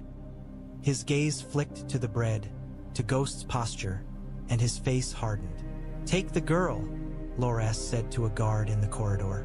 Gently, he added, seeing her terror. And find Cook Hobb. The guard ushered the sobbing girl away. Margaery watched her go, jaw clenched. She didn't know, Margaery said. No, Olenna agreed. That's why they used her. Innocence is an excellent disguise. Sam knelt beside the dish, eyes wide and fearful as he dipped a finger into the honey, then stopped himself, remembering how quickly poison worked. He pulled a small vial from his pouch instead, one he had used at the wall for testing spoiled meat. He scraped a smear of honey into it and corked it. "I can take it to Maester Loras," Sam whispered. "He can test it." Olenna's eyes sharpened. "And then he will ask why," she said. "And then he will write letters." "No." Jon stared at the honeyed bread, anger rising like heat. "Someone is getting closer," he said. Margaery's gaze was icy. "Someone is in my kitchens," she said. Loras's voice was tight. "I will skin them," he said, and he did not sound like a man speaking metaphor. Margaery's eyes flashed. "You will not," she said sharply. "Not unless you want every servant in Highgarden to whisper that we murder our own. We need them loyal. We need them calm." Loras clenched his jaw, breathing hard through his nose. He looked away, swallowing fury. Olenna leaned on her cane, studying the bread as if it were a puzzle. "Honey," she murmured. "Warm, golden, a symbol of home." Jon's mind flashed to the eggs cradled by the hearth, the warmth they fed it, the honeyed scent that had drifted in. This poison had not been meant for Margaery alone. It was meant to kill the wolf, Jon realized aloud. Margaery's eyes widened a fraction. "Ghost," she whispered. Olenna's gaze snapped to Jon. "Or to make him sick," she said. "A sick wolf is quieter, easier to move past." Jon's hand went to Ghost's neck, fingers sinking into thick fur. The dire wolf leaned into the touch, steady and warm, unaware of how close poison had come to his blood. Loras returned later with news and a pale-faced cook in chains. Cook Hobb swore and wept and insisted he had simply followed orders. Someone had delivered a small pouch of powder and told him it was a spice from Oldtown, a gift for Lady Margaery's table. He had not questioned. He had been flattered to be included in noble affairs. Olenna listened, eyes cold. When he finished sobbing, she tapped her cane once. "Men will always sell their honor for praise," she said softly. "It's cheaper than coin." Margaery looked at Jon. "They're testing us," she said, "seeing how we react, seeing how much we tighten." Jon nodded slowly. "Then we tighten without showing where," he said. That night they moved the egg, not to the forge, not to the chambers, to the maze, deep in the hidden hollow where lantern light could be shuttered and hedges swallowed sound. They carried it wrapped in wool, guarded by ghost and steel, and they left a decoy cradle by the hearth in case someone returned. Highgarden slept, unaware of the silent procession threading through its gardens. In the maze's dark heart, the egg warmed beneath Jon's palms, and the crack across its shell widened another hair's breadth, as if it liked the taste of danger. The egg began to make sounds. They were not the grand roars of song. They were small, strange noises, soft clicks like a nail tapping on wood, faint scrapes as if something inside shifted against shell. They came in the quietest moments, when lantern flames burned low and even Ghost's breathing was slow. Jon sat in the maze's hidden hollow with the egg cradled in wool on his lap, the night air cool against his face. Above them, hedges rose tall and black. Lantern light painted Margaery's features in gold and shadow, turning her eyes into deep pools. Rillen knelt opposite them, his scarlet robe dulled by darkness. He watched the egg with the stillness of a man listening for a distant bell. "Do you hear it?" Margaery whispered. Jon nodded. The shell clicked again, soft, deliberate. "It's turning," Rillen murmured. "It is preparing." Olenna, wrapped in a dark cloak, stood at the edge of the hollow, cane planted. She did not kneel. Olenna did not kneel for fire or gods. But Jon could see the tension in her shoulders, the tightness of her mouth. Even she was waiting. Jon laid his palm on the shell. Heat surged into him like a held breath released. The egg pulsed beneath his skin, slow and heavy, like a heart trying to remember how to beat. Margaery reached out and pressed her hand beside his. The shell warmed for her too, though not as strongly. Jon felt the difference in the way the heat leaned into him, answering him like a name spoken. Her eyes flicked to his face. "It wants you," she whispered, and there was wonder and worry in the same breath. Jon swallowed. "If it hatches," he said quietly, "it will be mine. And ours," Margaery corrected, fierce. Rillen's gaze lifted to Jon. "Do not pretend ownership is simple," he said softly. "Dragons are not horses. They do not accept reins. They accept recognition." Olenna snorted. "Recognition," she echoed. "A pretty word for fear." Rillen smiled faintly. "Fear is honest," he said. "Better honest fear than dishonest pride." The egg clicked again, louder. A thin flake of shell fell away from the crack and landed on the wool with a whisper-like sound. Margaery's breath caught. "It's not yet," Rillen cautioned. "Do not rush. Do not pry. Let it come in its own time." Jon's fingers curled around the egg, protective. He could feel movement now, faint and slow, like a creature stretching after long sleep. A sudden sharp sound cut the night. A distant shout from the castle walls. All four of them froze. Ghost's head lifted, ears pricked. His growl started low, vibrating through his chest.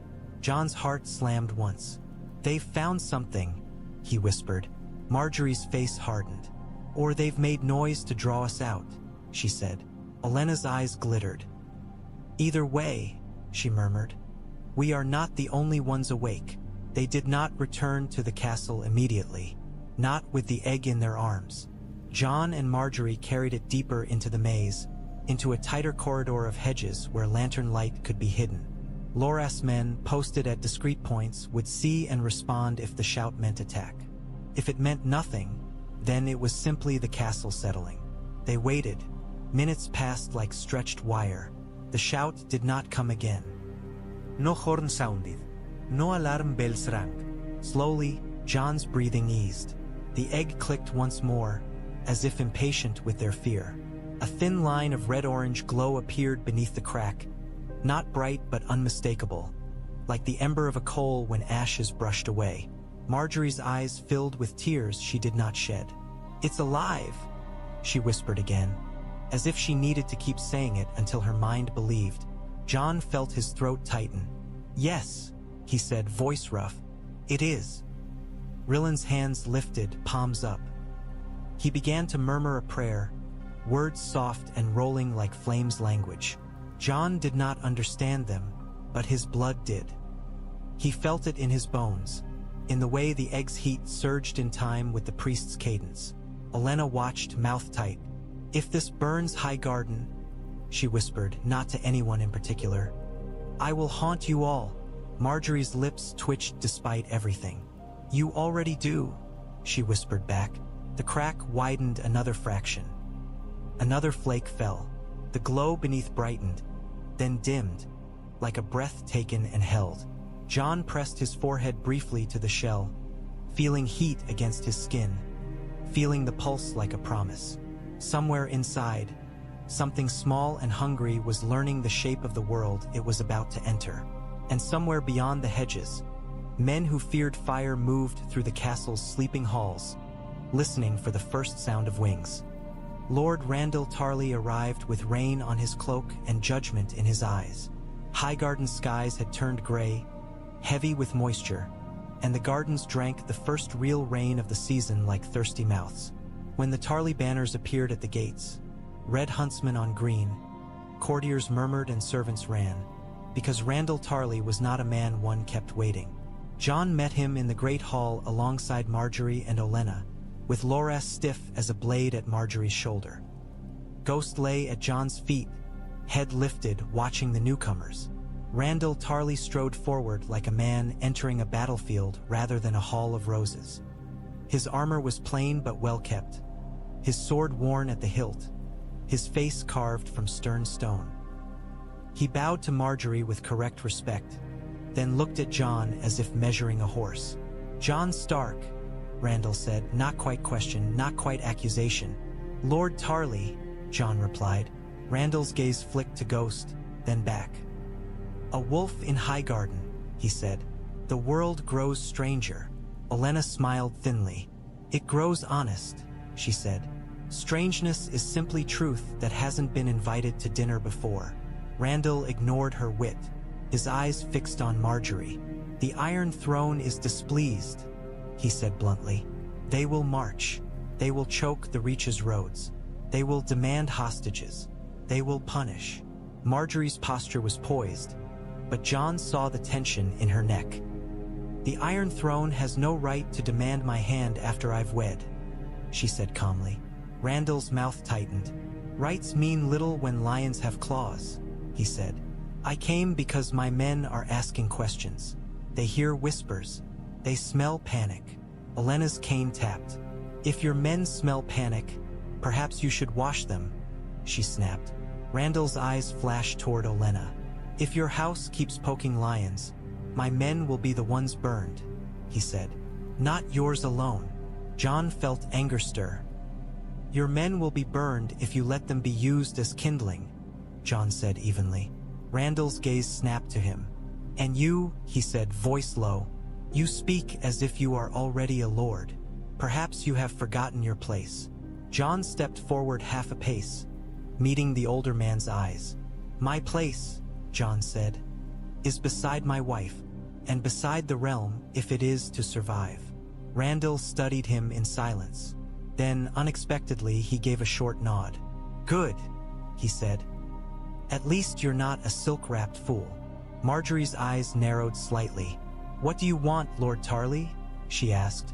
Randall's jaw worked. I want to know your plan, he said, because defying King's Landing without a plan is suicide. And suicide is not loyalty. It is vanity. Olenna's smile hardened. Our plan is to live, she said. It's a simple plan. You should try it. Randall's gaze returned to Margaery. If the Lannisters march, will you fight? He asked. Will you close your gates and let the Reach burn around you? Or will you kneel and hope they don't notice the blood on your lips?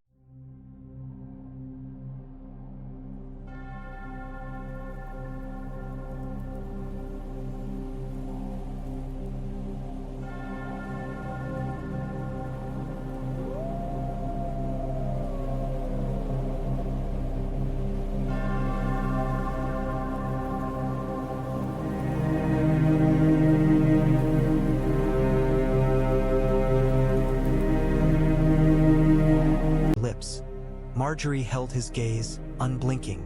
We will not kneel, she said softly, but we will not let the Reach starve either. We will feed our people. We will rally our bannermen. And we will choose our battles. And your husband's brother? Randall asked, the words sharp. Robb Stock. Will you send grain north while the lions threaten south? Jon's chest tightened. Robb, Winterfell, the north bleeding. Yes, Jon said before Margaery could answer. We will send grain north, because winter is coming, and the north will not survive on honor alone.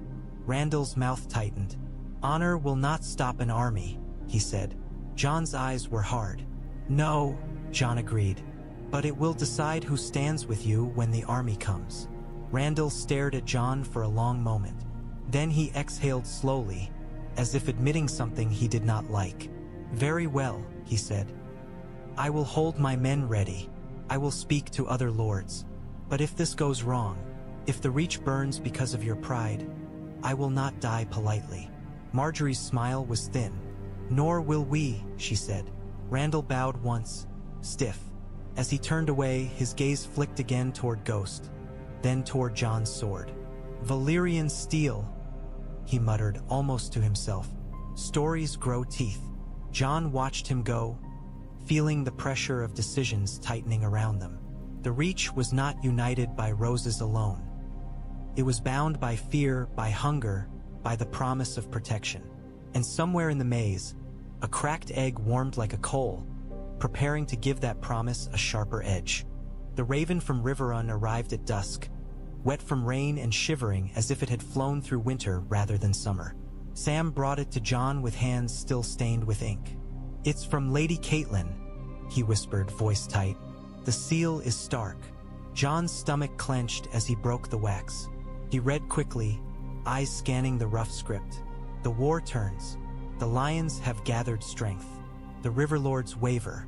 Your brother fights with all he has, but the south is a nest of vipers. We hear whispers of the reach stirring. We pray your marriage was not made in vain. Grain is needed. Men are needed. And you are needed if you can be. The letter did not mention the egg, of course. Catelyn Stark would not write such things. But Jon could feel the desperate undertone, the sense of a mother writing to a son she did not love, begging him anyway because the world demanded it. He read the letter twice, then folded it slowly. Margaery sat across from him in the solar, candlelight soft on her face. Olenna stood by the window watching rain streak down glass. Loras leaned against the doorframe, arms crossed, listening without appearing to. Jon placed the letter on the table.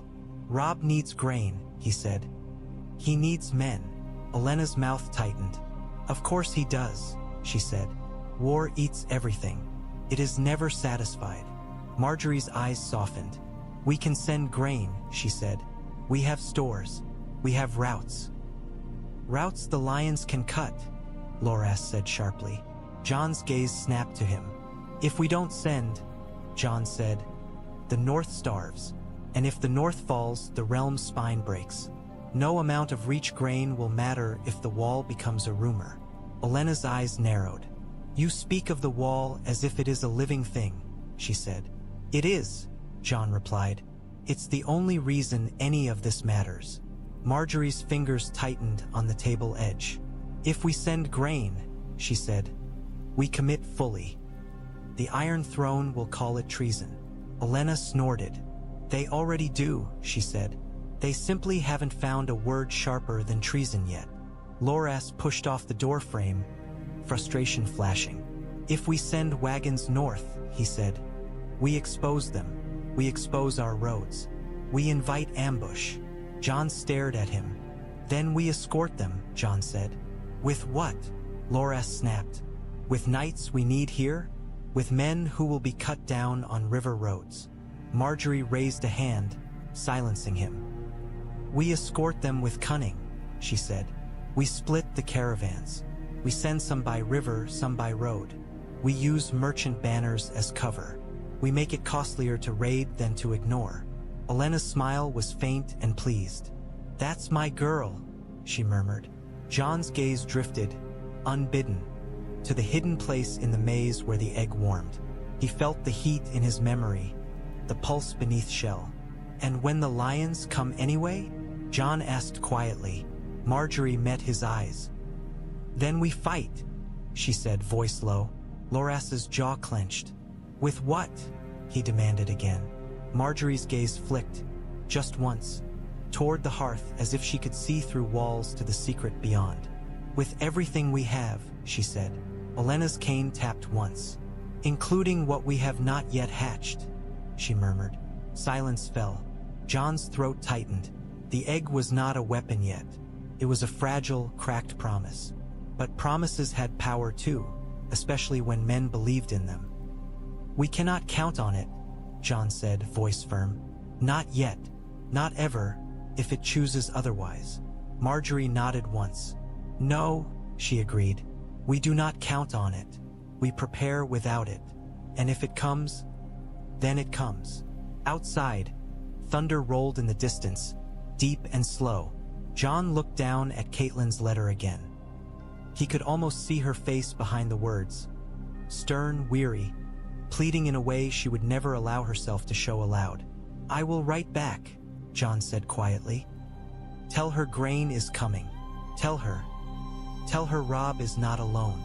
Margaery's hand reached across the table and rested over his for a heartbeat, warm and steady. He isn't, she said. Olenna watched them, eyes sharp and thoughtful. Send your ravens, she said. Send your wagons, and sharpen your thorns. Because war was rolling toward Highgarden like a storm over the Mander, and storms did not care about vows or roses. In the maze, beneath wet leaves and dark hedges, the egg clicked softly, as if counting down the moments until the world learned what had been hidden. Rillen returned with ash on his fingertips and a look in his eyes Jon did not like.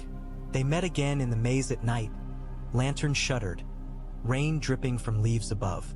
The egg sat between Jon and Margaery on a bed of wool, its crack now wide enough that Jon could see a faint, glossy membrane beneath shell, wet as a newborn's skin. Rillin knelt and stared at it as if staring into a fire that showed him futures. When he finally spoke, his voice was soft. "It is close," he said. Margaery's breath caught. "Tonight?" she whispered. Rillin's gaze lifted to Jon. "Soon," he said, "but not only by time. Fire opens when truth opens." Jon's stomach tightened. "Truth," Jon repeated. Rillin nodded, slow. "You have fed it heat. You have fed it blood. You have fed it fear. But there is one hunger fire always has." His eyes glinted in lantern light. "It hungers for names." Olenna stood behind them, cane planted in mud. "We are not naming it before it hatches," she snapped. "That is how you invite bad luck." Rillin's lips curved faintly. "Not the creature's name," he said. "Yours." Jon felt cold spread beneath his ribs despite the egg's warmth. "My name is Jon," he said. Rillin's gaze did not flinch. "That is what men call you," he said. "Not what fire calls you." Margaery's face went still. Her eyes flicked to Jon, searching his expression. Jon's throat worked. He thought of Ned Stark's silence, of the way his father had looked away when questions grew too sharp. He thought of the egg warming for him as if recognizing blood. Olenna's voice was clipped. "If you have something to say, priest, say it plainly," she said. "Or I'll toss you into the hedges and let the gardeners find your red corpse in the morning." Rillin bowed his head slightly, conceding. "The egg wakes for him," he said, nodding at Jon. "Not for you, my lady. Not for your house. For him, because his blood remembers the sky." Margaery's hand curled into a fist. "Jon's blood is Stark," she said, more fiercely than Jon expected, as if defending him from the implication. Rillin's eyes softened. "He was raised Stark," he said. "That is not the same as being only Stark." Jon's heart hammered.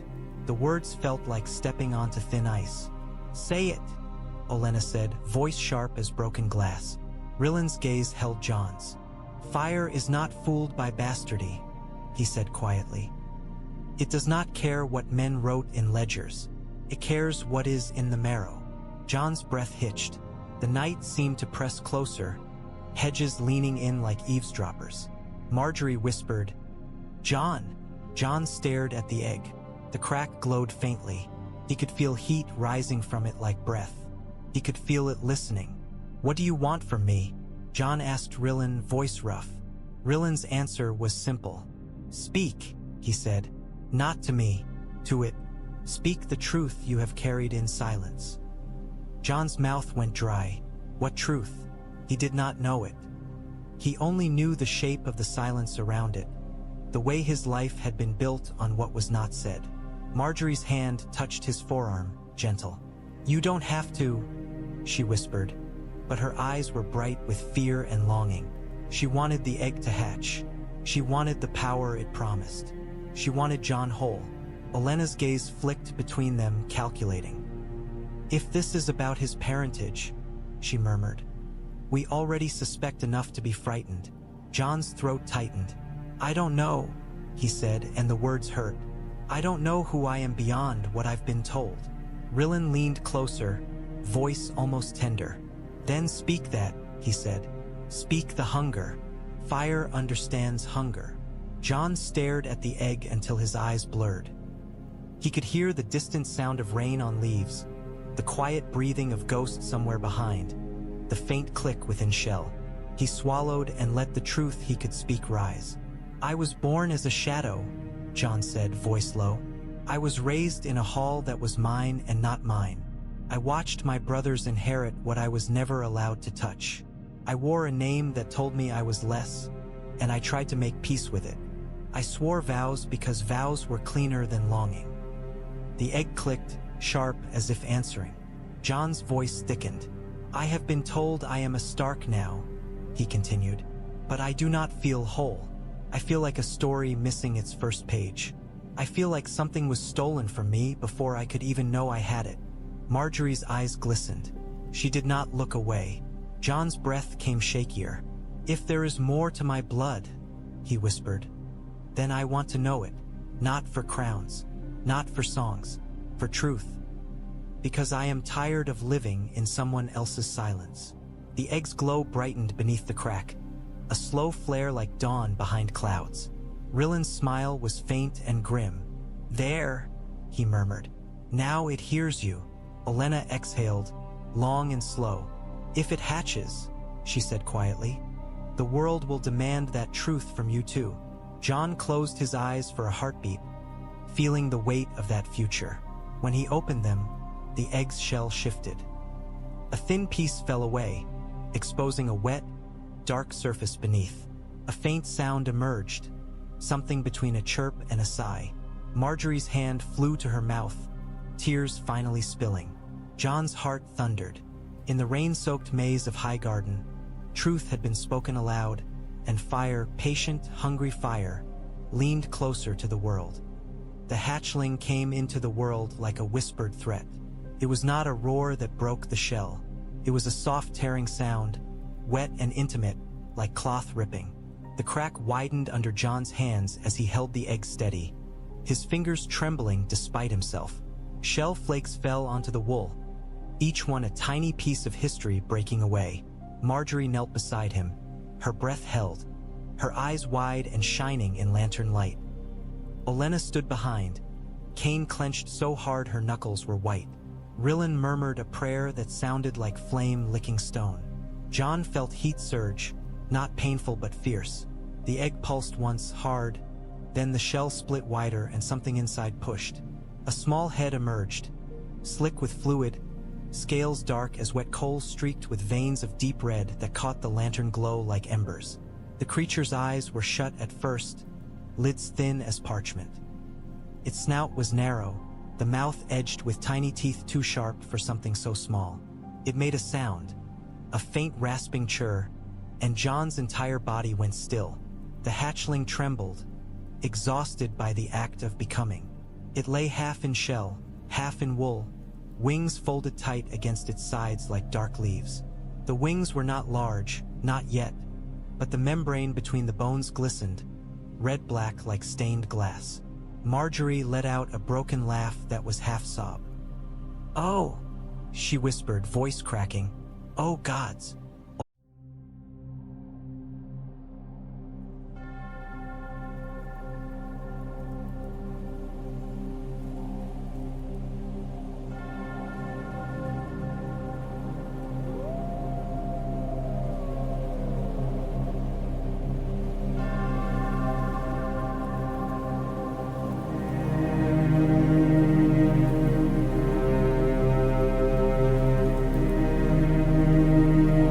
Olenna's face went slack with something Jon had never seen on her. Raw awe. She swallowed hard and forced herself back into sharpness. "Keep your voice down," she hissed, but even her hiss trembled. Rillen bowed his head, eyes shining. "Fire is returned," he murmured. Jon stared at the hatchling, unable to move. It was beautiful and terrible, small enough to fit in his hands yet carrying the weight of Valyria's memory. He felt it in his blood, a pull like gravity. Slowly, carefully, he reached out. The hatchling's head turned, blind, sniffing the air. It made a small clicking sound with its tongue, tasting smoke and rain and human skin. When Jon's fingers brushed its scales, it stilled. A shiver ran through Jon's bones as if something inside him recognized the contact. The hatchling's eyes opened. They were not blue, not green, not brown.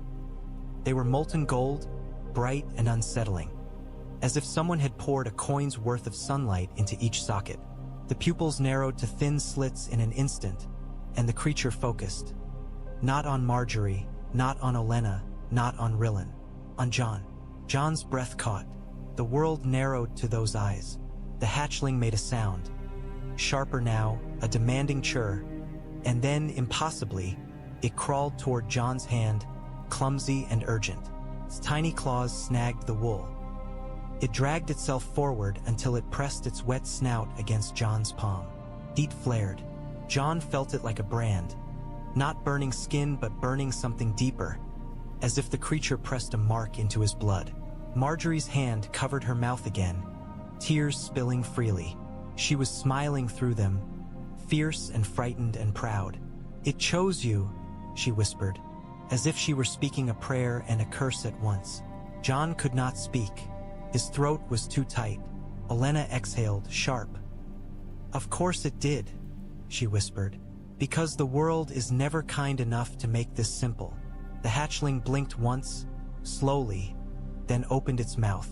A tiny breath of smoke puffed out, thin, gray, curling into the rain-cooled air. It was not flame yet, but it carried the scent of it, the promise of it. Rillen's voice shook with reverence. "Name it," he whispered. "Name's Anchor Fire." Olenna snapped, "Not yet." But Margaery leaned closer, eyes fixed on the hatchling as if she could not look away. "It was born here," she whispered, "in Highgarden, in roses and thorns and rain. It should carry that." Jon finally found his voice, rough and quiet. "It should carry strength," he said, "not just beauty." Margaery's smile was wet. "Beauty is a kind of strength," she whispered back. The hatchling chirred again, impatient, and pressed its head harder into Jon's palm, as if demanding a decision. Jon swallowed. He looked at Margaery. In her eyes he saw the future: war, crowns, hunger, fire. He saw danger. He saw possibility. He looked down at the creature and felt the bond settle, heavy and undeniable. "Thornfyre," Jon said softly. Margaery's breath hitched. Olenna's eyes widened. Even Rillen stilled, as if listening to the name's shape. The hatchling blinked, then made a softer sound, almost a purr, and curled its small body closer to Jon's hand, as if the name had given it a place to rest. Outside the maze, rain continued to fall, washing Highgarden's leaves clean. Inside the hidden hollow, a dragon lay in wool and human hands, breathing smoke into the night. Jon Snow, Jon Stark, held the newborn fire and felt the world tilt beneath him, because a dragon was not merely a beast. It was a declaration, and soon, every lion, maester, and king in Westeros would hear it.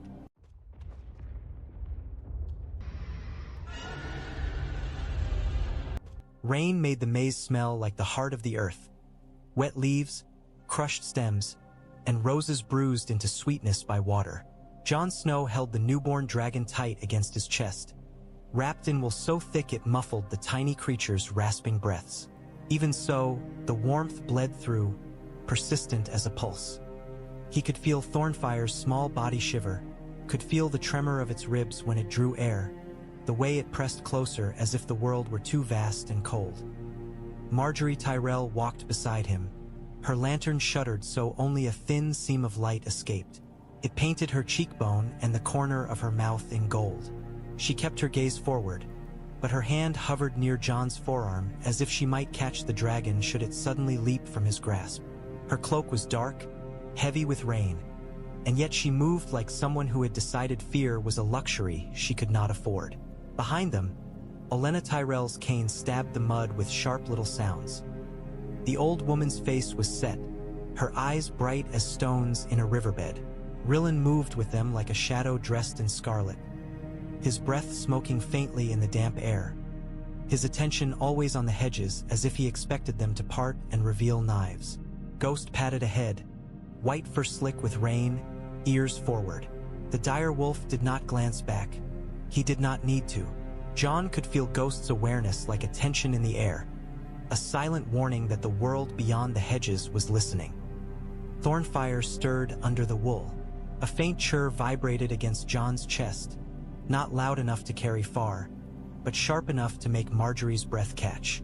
"Quiet," Olenna hissed, though her voice trembled more than she would have liked. "Or I'll swaddle you too." Jon did not smile, but something in him eased at the sound of her snapping, because it meant she was still herself, and not yet broken by awe. He adjusted his grip, feeling the hatchling's slick scales under the wool, feeling the small, hooked claws catch and release as it tested its new body. They reached the narrow stone passage hidden behind a curtain of ivy. Jon had not noticed it before Olenna showed it to him, because it did not wish to be noticed. The ivy parted under Olenna's bony hand. Cold stone breathed out. Inside, the world changed. The damp sweetness of roses gave way to the dry hush of old corridors. The lantern's thin light made the air look dusted with ghosts. Their footsteps were muffled by age and secrecy. They climbed a servant's stair that twisted up through Highgarden's belly, emerging into a small antechamber behind Margaery's rooms. Here, the rain's sound became a distant whisper, as if the castle's walls swallowed weather. Margaery unshuttered the lantern. Light flared, warm and steady. Thornfyre made a small sound, and Jon felt it shift, its head pressing toward the glow like a newborn reaching for a mother's skin. "Not the hearth," Olenna warned immediately, reading Margaery's glance. "Not tonight. Someone will smell smoke and decide to be helpful." Margaery nodded once, jaw clenched, and opened the door to her bedchamber. The room looked unchanged, silk hangings, rugs, candlelight. But to Jon it felt like a lie now, a delicate skin stretched over something dangerous. He stepped inside and shut the door behind them as if closing the world out. Only then did Jon lower the wool bundle onto the bed. Thornfyre wriggled free with clumsy determination, dark head lifting, gold eyes narrowing to slits as it blinked at the light. It was smaller than Jon's forearm, and yet the room seemed to tighten around it, as if the air itself had realized fire had entered. Margaery sank to her knees beside the bed, her hands hovering as if she feared touching would make it vanish. "It's real," she whispered again, and this time the words were not disbelief, they were a vow. Jon looked at the hatchling, at the way it turned its head and fixed on him, and felt the bond like a chain he had never chosen and could not break. Thornfyre chirred once, demanding, almost indignant, and crawled toward Jon's palm. Olenna watched, and the sharpness in her face cracked into something like grim reverence. "Now," she murmured, voice low, "we see if our secret can stay alive without setting the whole bloody garden on fire." They learned quickly that a dragon's hunger was not like a puppy's. Margaery sent for meat without sending for servants.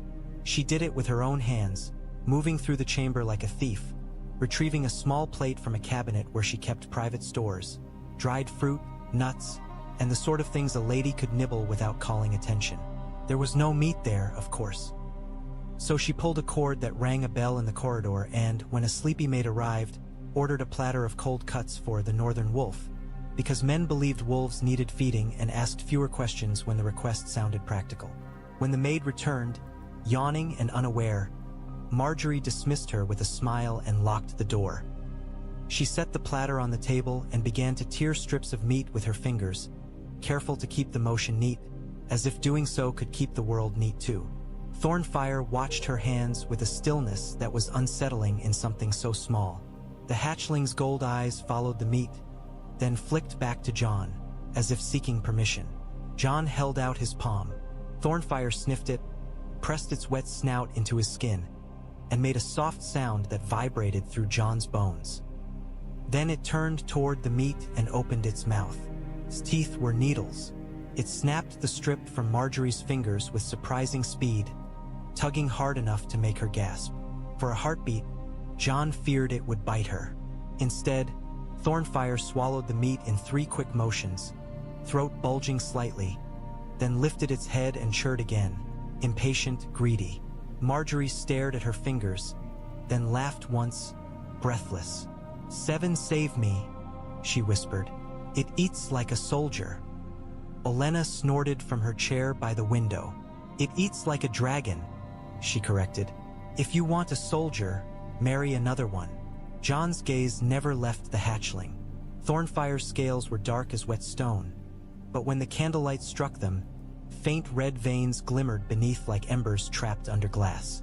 Its wings twitched occasionally, membrane shining, as if the creature could not decide whether to fold itself into safety or unfurl into threat. Ghost lay near the door, head up, watching with a wary patience.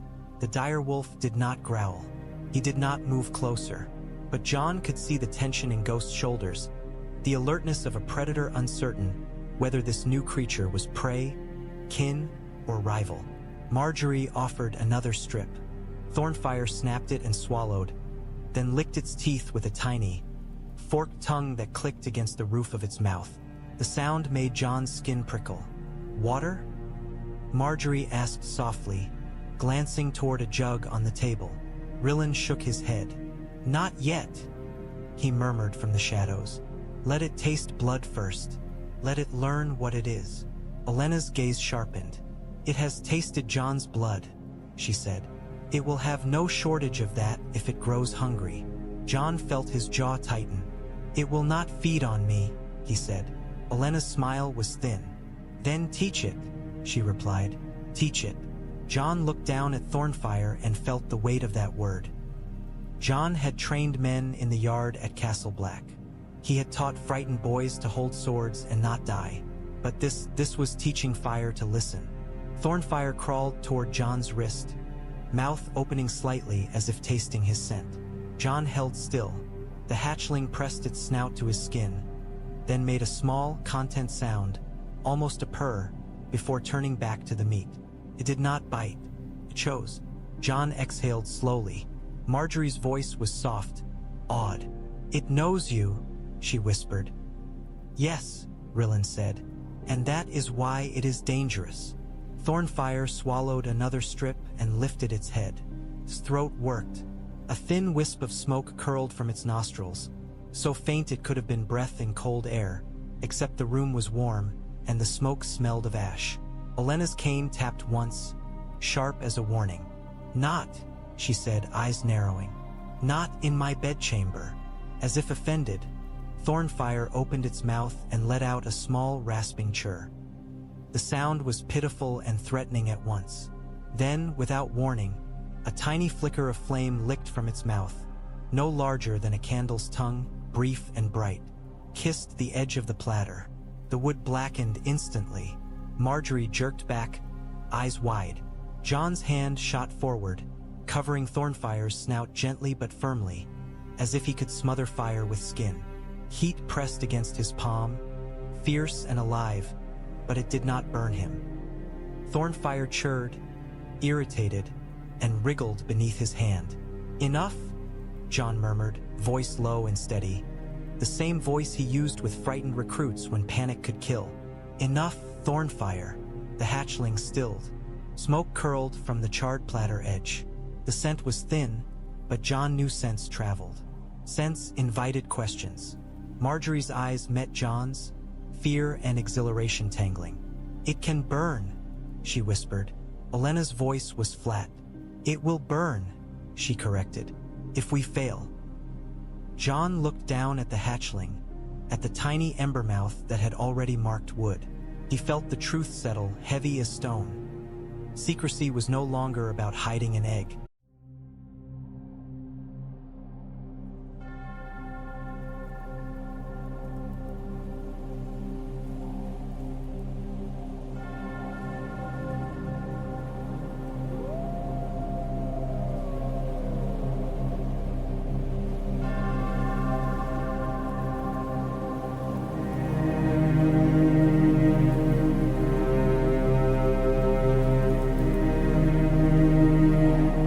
It was about hiding a living thing that could not understand why it must be hidden. And that meant Jon would have to become the one thing he had never wanted to be, a master of fire. By the next morning, Highgarden's secrets had multiplied. There was the dragon, of course. Thornfyre hidden in Margaery's locked chambers under wool and candlelight, fed in whispers, soot wiped away with damp cloth. But there was also the secret of who knew, the secret of who suspected, the secret of who was hunting. Jon found Ser Loras Tyrell in a narrow passage behind the Great Hall, a corridor meant for servants and old stonework repairs, not for noble arguments. Loras's face was tight with sleeplessness. His hair, usually perfect, was slightly mussed, and Jon noticed it because Loras Tyrell did not allow imperfection unless something truly threatened him. Olenna stood opposite him, cane planted, eyes bright with fury. Margaery was between them, her posture rigid, hands clenched at her sides as if holding herself together by force. You cannot keep it in her rooms, Loras snapped, voice low but sharp. It will be discovered. A maid will see smoke. A guard will hear a sound. It will be discovered anywhere, Olenna cut in. Unless you plan to bury it in the river and call it mercy.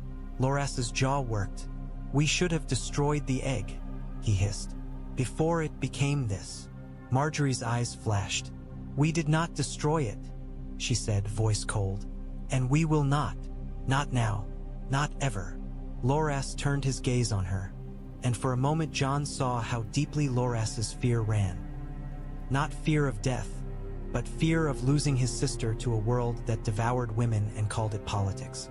This will make you a target beyond anything you understand, Loras said, voice breaking around the edges.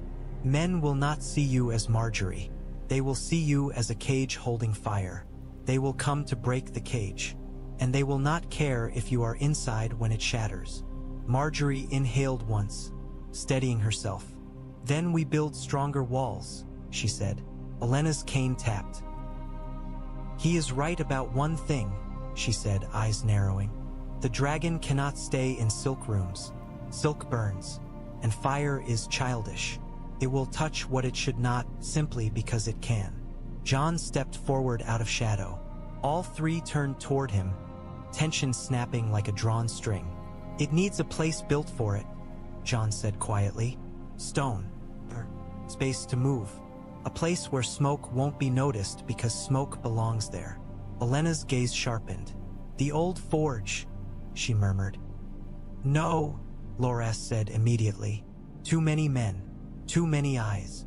Margaery's eyes narrowed, thinking. The old rookery tower, she said slowly. The one near the south wall is half unused. Only a few handlers go there. Loras's mouth tightened. And ravens, he said. Ravens are watched. If smoke rises there, then we claim the tower is being repaired, Olenna snapped. We hang cloths, we bring in stone, we make noise. Highgarden loves projects. If you give servants something to gossip about, they will ignore what matters. Margaery's gaze flicked to Jon. Can it be moved? She asked, voice softer. Jon looked down at his hands as if he could still feel Thornfyre's heat against his skin. Yes, he said, but it must be me. Follows me. If strangers carry it, it will panic. And panic with fire. Olenna's lips pressed thin. Is how castles burn, she finished. Loras stared at Jon, eyes hard. And you, he said. If it follows you, that makes you the center of the danger. You understand that? Jon met his gaze evenly. I have been the center of danger before, Jon said. The wall teaches you that danger doesn't care who you are. It simply chooses. Margaery's voice was controlled, but Jon heard the tremor beneath. We move it tonight, she said, before another attempt comes. Before another poison comes. Before the castle decides to breathe wrong and betray us, Olenna said grimly. Loras exhaled sharply, then nodded once, reluctant. I will place men, he said, quietly, along the corridors. No one near the tower except those I trust. Olenna's eyes glittered. Trust, she murmured. A rare spice. Use it sparingly. Margaery looked at her brother.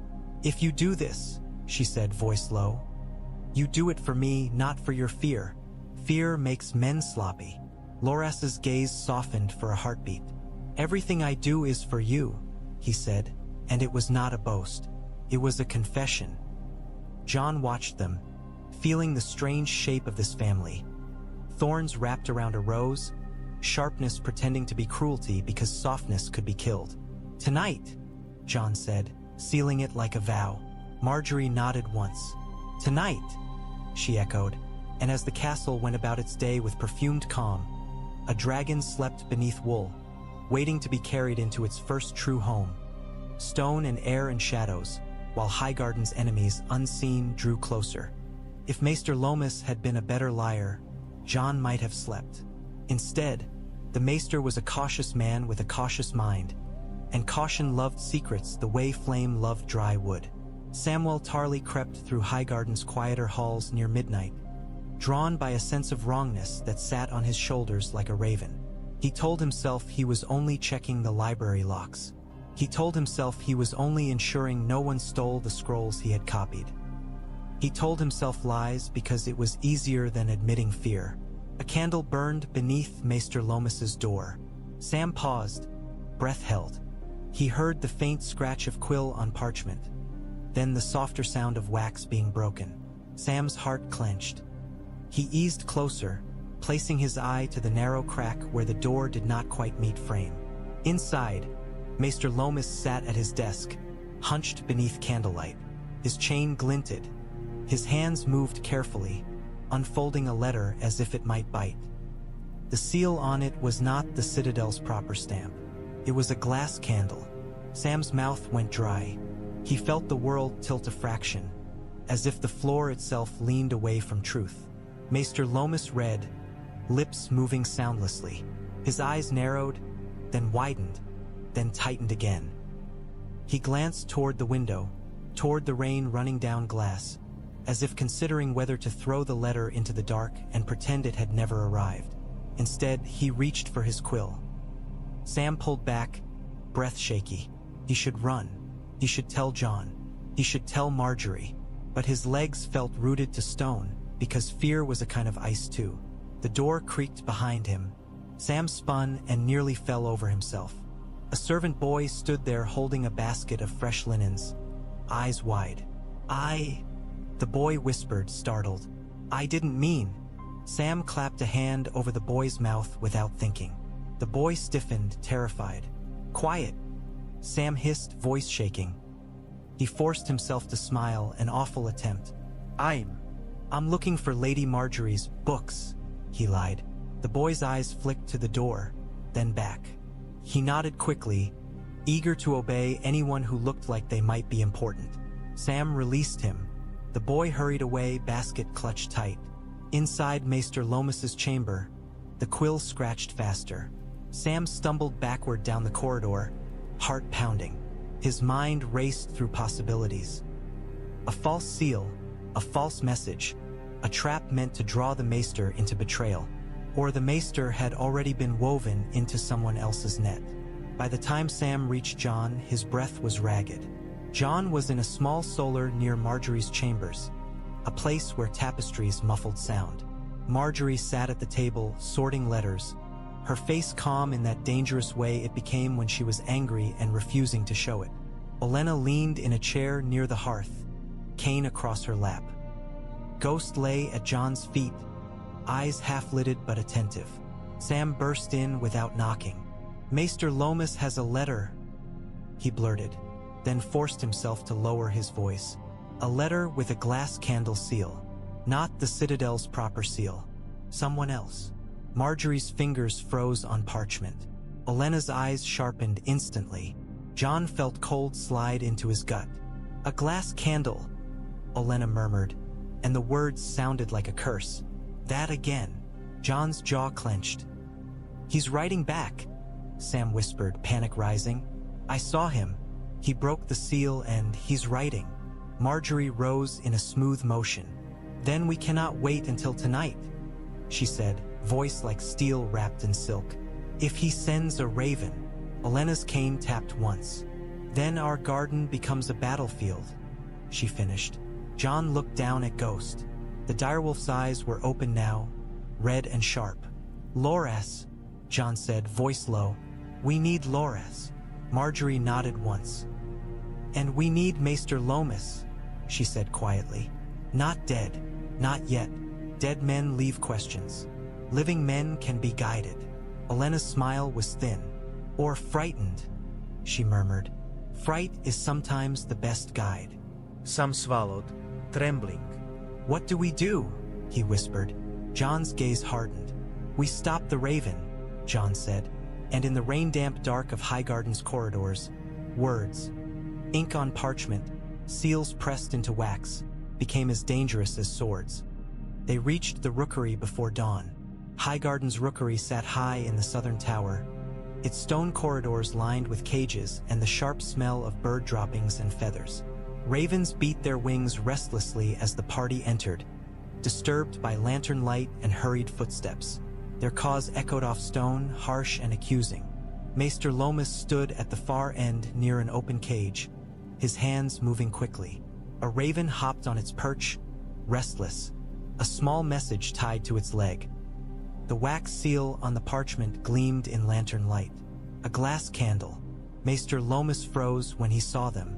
For a heartbeat, he was simply a man caught with his hand in the honey. Then his face smoothed into something like indignation. "My lady," he began, turning toward Margaery with practiced calm. "This is highly irregular." Ser Loras moved like lightning. He crossed the space in 3 strides and seized the raven cage door, slamming it shut with a clang that made the birds shriek. He then grabbed Maester Loras by the sleeve, yanking him away from the open cage as if the maester were a pickpocket caught in the act. "Careful," Margaery said sharply. "Not for the maester's sake, but for the spectacle." "Not here."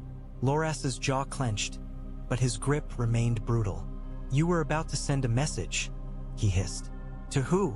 Maester Loras's eyes flicked to Jon, then to Longclaw at his hip, then to Ghost's pale form crouched near the doorway. Something like fear crept into the maester's expression. "To the Citadel," he said quickly. "To ask about lies?" Olenna snapped from behind, cane tapping stone. "If you're going to betray us, at least have the decency to choose a better lie." Maester Loras's mouth tightened.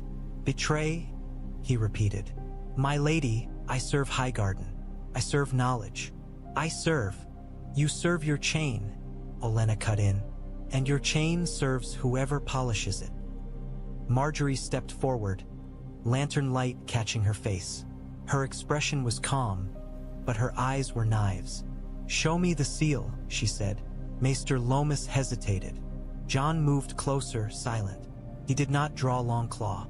He did not need to. His presence was enough. The wall had taught him that sometimes quiet was more frightening than shouting. Loras tore the parchment from Maester Loras's hand. The wax seal was crude, but clear. A glass candle, etched beneath a faint lion. Margaery's breath left her in a slow exhale. "Not the Citadel," she murmured. "Not truly." Maester Loras's eyes darted. "It came to me," he said quickly, voice rising. "A warning. They said you were..." He stopped, swallowing. "They said you were playing with things beyond your understanding." Olenna laughed once, sharp and joyless. "And you believed them because they wrote it on parchment," she said. "Maesters are so easily seduced." Maester Loras's face flushed. "They used the glass candle," he spat, defensive. "They used symbols that only those with access to old knowledge would dare." "Exactly," Jon said quietly. "They wanted you to feel chosen." Maester Loras flinched as if struck. Margaery's voice was softer, more dangerous for its gentleness. "Who gave you that letter?" she asked. "When? How did it arrive?" Maester Loras swallowed, eyes flicking to the ravens. "It was delivered by hand," he admitted. "A boy from the kitchens. He said it came from Oldtown. He said it was urgent. He said I must act before Highgarden burned." "Burned?" Olenna echoed, eyes narrowing. "Everyone is obsessed with burning lately." Margaery leaned closer.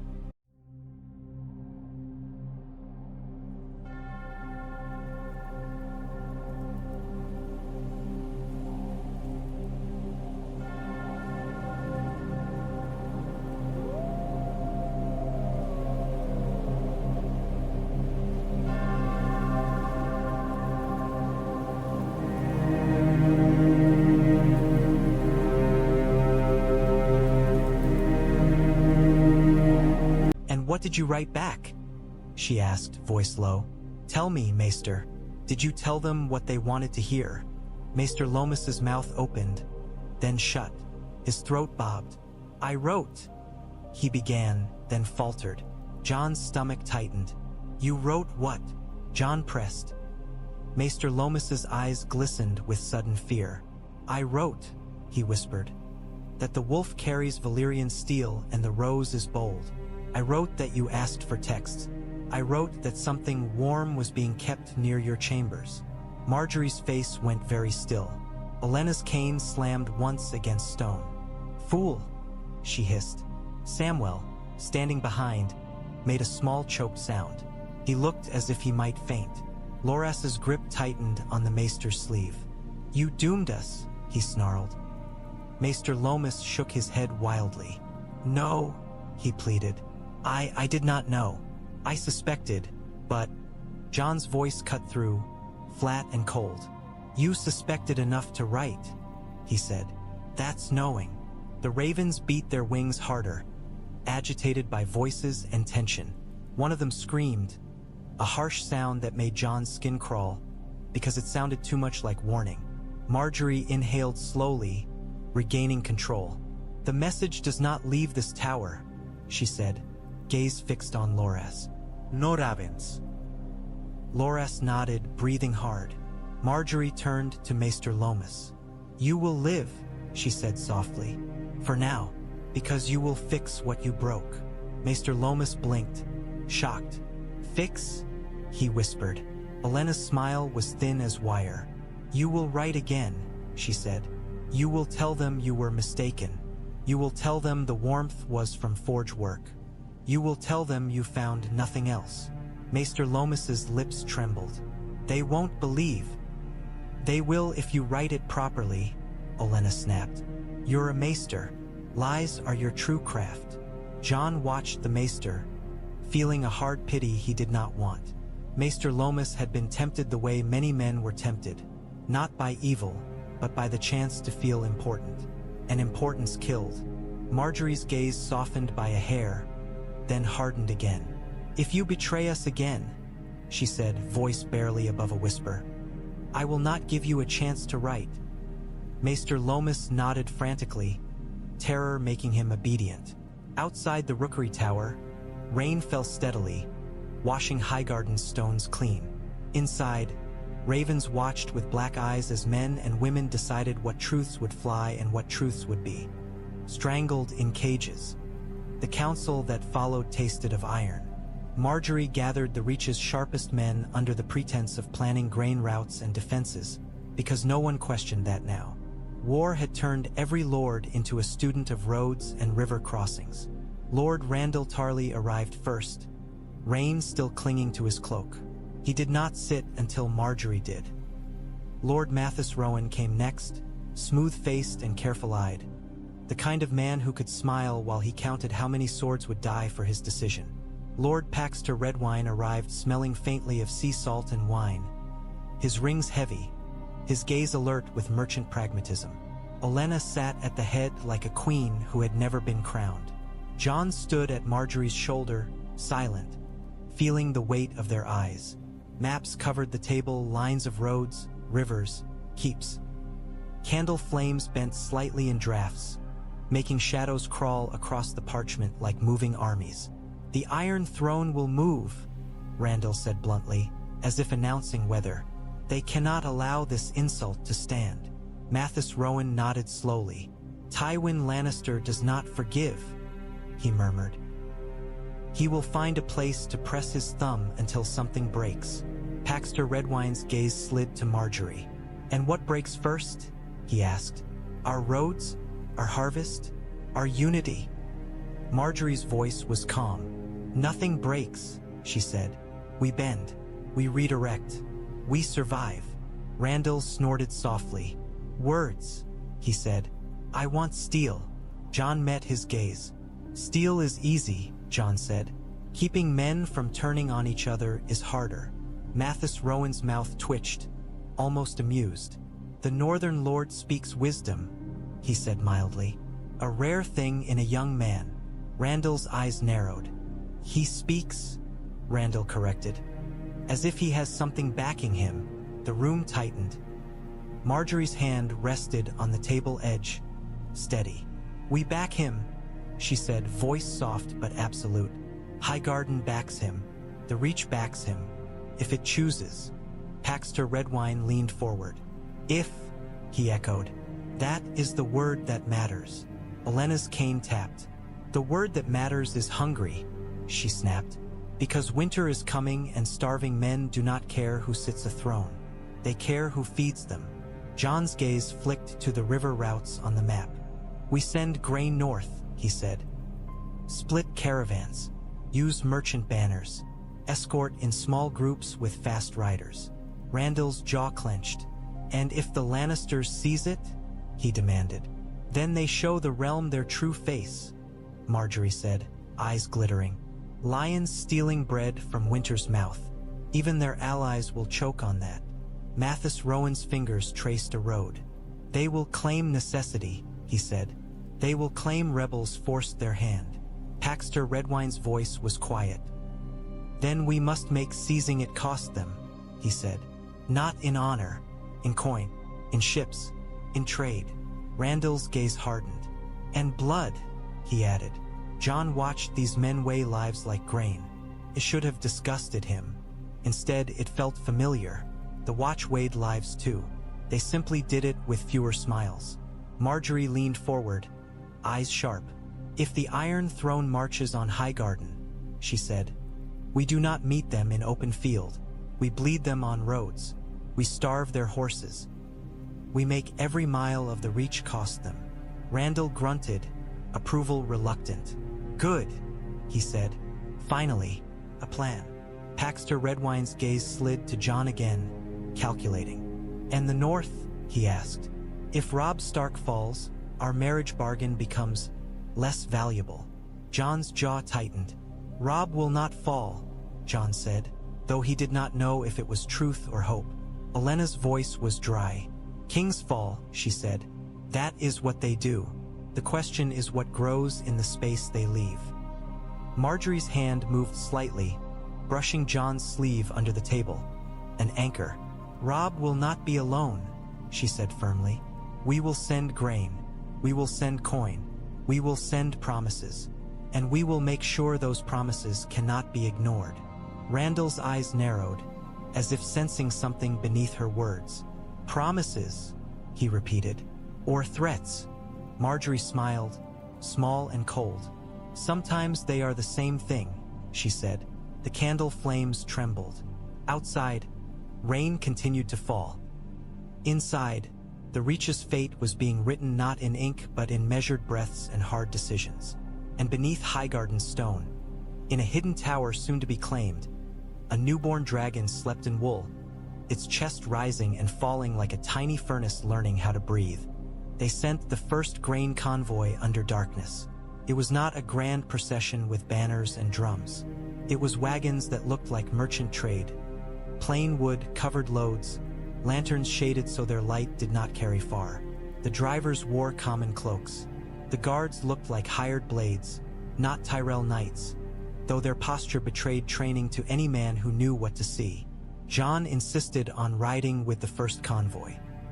Loras insisted on riding too, partly out of duty, partly out of stubbornness, and Jon could not decide which was more dangerous. They met at the outer gate after midnight. The air was damp with lingering rain. Horses snorted softly, uneasy in the dark. The wagons creaked as wheels rolled onto the road. Margaery watched from the battlements above, cloaked in dark green, her face lit briefly by a torch as she leaned forward. She did not wave. Waves were noticed. Instead, she pressed a hand to her chest in a gesture only Jon could see, a silent vow. Jon rode at the convoy's front with Ghost running beside his horse like a pale omen. Loras rode on the other side, his face tense, eyes scanning every tree line.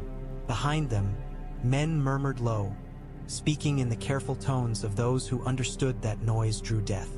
"You're risking yourself," Loras said finally, voice clipped. "For wagons."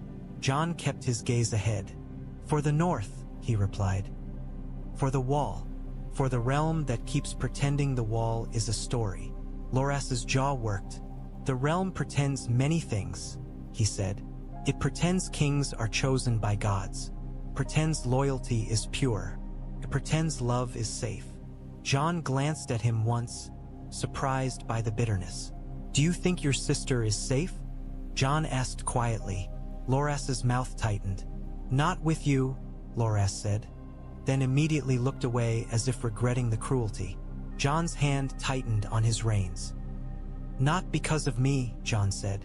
"Because of what the world will do to her if it can." Loras did not answer.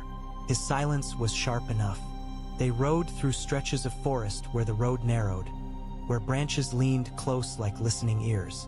Twice, Jon signaled the convoy to slow, sensing movement. Twice, it was only deer slipping through underbrush, startled by lantern light. But tension remained, coiled. Every shadow could be men. Every bird call could be a signal. Near a river crossing, they found a fallen tree dragged partly onto the road, an obstruction meant to force wagons to stop. Loras's hand went to his sword instantly. Jon raised a fist, halting the convoy.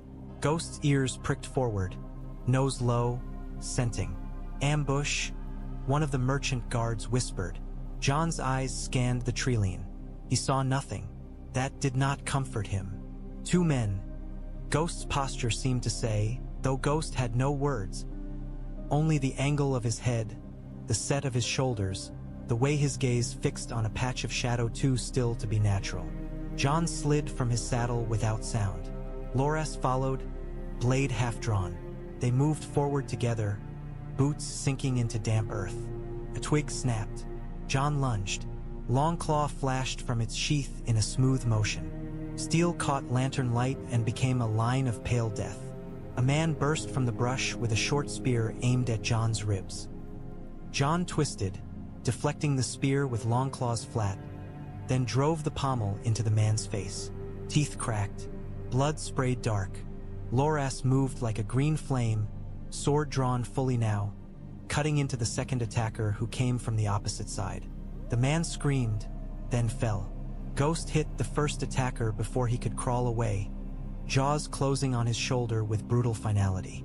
Silence snapped back into place. The attack had been small, two men desperate or hired. Not enough to stop a convoy, enough to test it. Loras wiped his blade on grass, breathing hard. "Scouts," he muttered. "Or bait." Jon stared down at the fallen men. They wore no banners, no sigils, only plain cloth and the look of hunger in their eyes. "They're paid," Jon said. "Or frightened." "Both," Loras replied grimly. "Most killers are." They dragged the tree aside, sweat slick on their palms. The convoy rolled forward again, wheels creaking, lanterns bobbing. Jon remounted, heart still pounding. He glanced back once, toward the distant shape of Highgarden's towers against dark sky. Margaery was there, somewhere behind stone, trusting him to carry bread through a world that would gladly spill blood for it. Jon tightened his grip on the reins and rode on, knowing that every mile north was a promise kept, until it became a battlefield. Thornfyre's new home was stone and silence. They moved the hatchling into the old rookery tower under cover of repairs. Cloths were hung like shrouds. Workers were brought in at odd hours and told they were reinforcing walls against siege, something everyone believed because siege was suddenly the only language the realm spoke. Loras placed men at every turning corridor. Olenna paid a mason double and told him to ask no questions, then paid him again to forget he had ever been paid. The sealed room they chose sat halfway up the tower, with thick stone walls and a narrow vent that could be widened later. It had once housed damaged cages and broken perches. Now it housed fire. Jon stepped inside with Thornfyre perched awkwardly on his forearm, claws pricking through leather. The hatchling churred, head swiveling, gold eyes taking in torchlight and shadow. It did not fear the room. It owned it, already, as if stone had always been its cradle. Margaery followed, closing the door behind them. She carried a small basket of meat strips and a damp cloth for soot. Her face was calm, but Jon could see how carefully she watched every movement.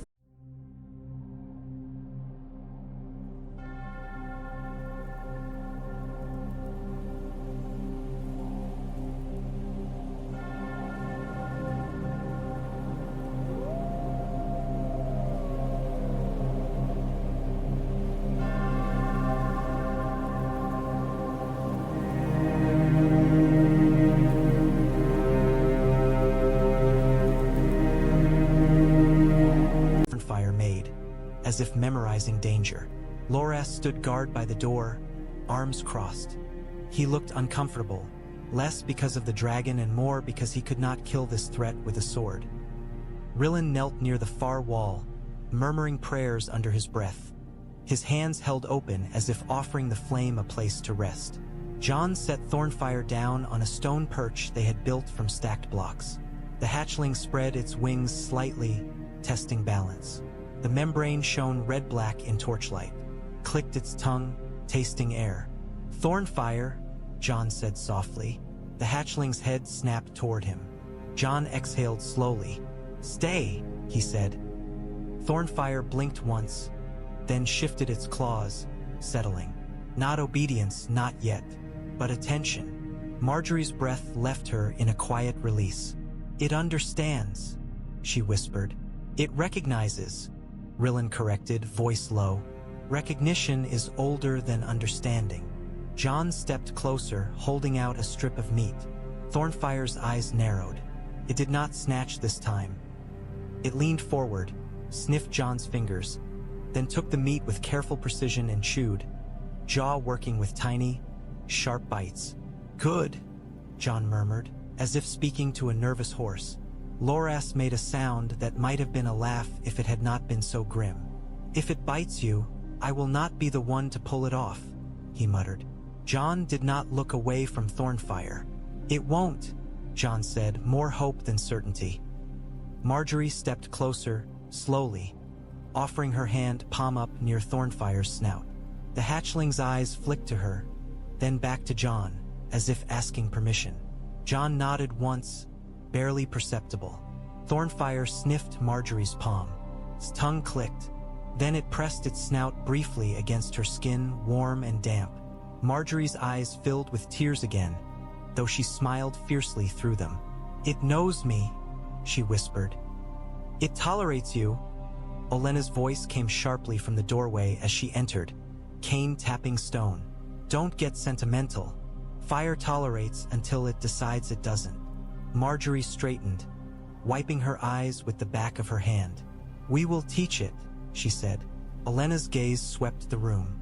"Then teach it quickly," she said, "because the world is moving faster than your lessons." Jon's heart tightened. "What now?" he asked. Olenna's smile was thin. "Now we wait for the reply from Oldtown," she said. "And we wait for the lions to decide whether they prefer hunger or war." Thornfyre chirred, as if offended by being discussed. It opened its mouth, and a thin breath of smoke puffed out, curling toward the ceiling. Margaery tensed instantly. Jon raised a hand. "Enough," Jon murmured. Thornfyre's eyes narrowed to slits. For a heartbeat, Jon felt resistance, wildness pressing against his voice like wind against a door. Then the hatchling closed its mouth and clicked its tongue again, settling. Jon exhaled slowly, sweat prickling despite the cool stone. Loras watched, silent now, his expression unreadable. And in that sealed room of stone and torchlight, Jon Snow began to understand the terrifying truth. The dragon was not a weapon he held. It was a will he would have to meet every day until either it bent or he broke. Fire announced itself even when it tried to be quiet. It happened on the third day. Jon was in the sealed room with Thornfyre, feeding it from a bowl of meat bones, trying to teach it the difference between hunger and impulse. Margaery sat nearby with a ledger open on her lap, pretending to read while watching every twitch of wing. Rillen murmured prayers, voice low, as if soothing the air itself. Thornfyre had grown. Only slightly, but enough that Jon noticed the hatchling's claws biting deeper into stone. Enough that the heat near it felt stronger. When it breathed, the air warmed in a way that made torch flames dance. Jon offered a bone. Thornfyre snapped it eagerly, jaws crushing with a wet crack. A shard of bone splintered. Thornfyre jerked its head, irritated, and a sudden hiss rose in its throat. Jon's hand shot out. "No," he said, voice sharp. "Too late." A thin jet of flame burst from Thornfyre's mouth, brief, bright, hotter than any candle. It struck the stone wall and left a black scorch mark that crawled outward like a bruise. Margaery gasped. Jon grabbed Thornfyre beneath its belly, pulling it close, pressing it against his chest despite the heat. Thornfyre hissed, wings fluttering, smoke curling from its nostrils. "Enough," Jon snarled, and the word carried more force than he intended. Thornfyre stilled, not calm, but startled by the hardness in Jon's tone. Its gold eyes fixed on him, slits thin as knives. Jon held its gaze, breathing hard, refusing to look away first. Slowly, Thornfyre's wings folded. Smoke thinned. Jon exhaled, sweat sliding down his spine. Then, outside the sealed room, came a distant commotion, footsteps, voices, a sudden clamor that made Jon's blood run cold. Margaery was already moving, snatching up her cloak. "Smoke!" she whispered. Jon's stomach clenched. He looked toward the vent above, the narrow opening meant to carry stale air out. A faint thread of smoke curled there, thin as a ribbon. It had escaped. Margaery yanked open the door and slipped into the corridor, her face already settling into that bright, effortless expression she wore like armor. Jon followed a few paces behind, Thornfyre cradled tight under his cloak, heat pressing against his ribs. Loras waited at the stair landing, eyes sharp. When he saw Jon's posture, his face tightened. "You let it breathe," he hissed. "It breathed," Jon snapped back quietly. "It's alive." Loras's jaw clenched, but he did not argue. He gestured sharply, and two guards moved to block the corridor's far end. Ahead, servants had gathered near a cracked stone vent where a faint wisp of smoke seeped. They pointed, whispering, eyes wide. Margaery approached them with a laugh that sounded almost natural. "7 above," she said lightly. "You'd think you'd never seen smoke in a castle before."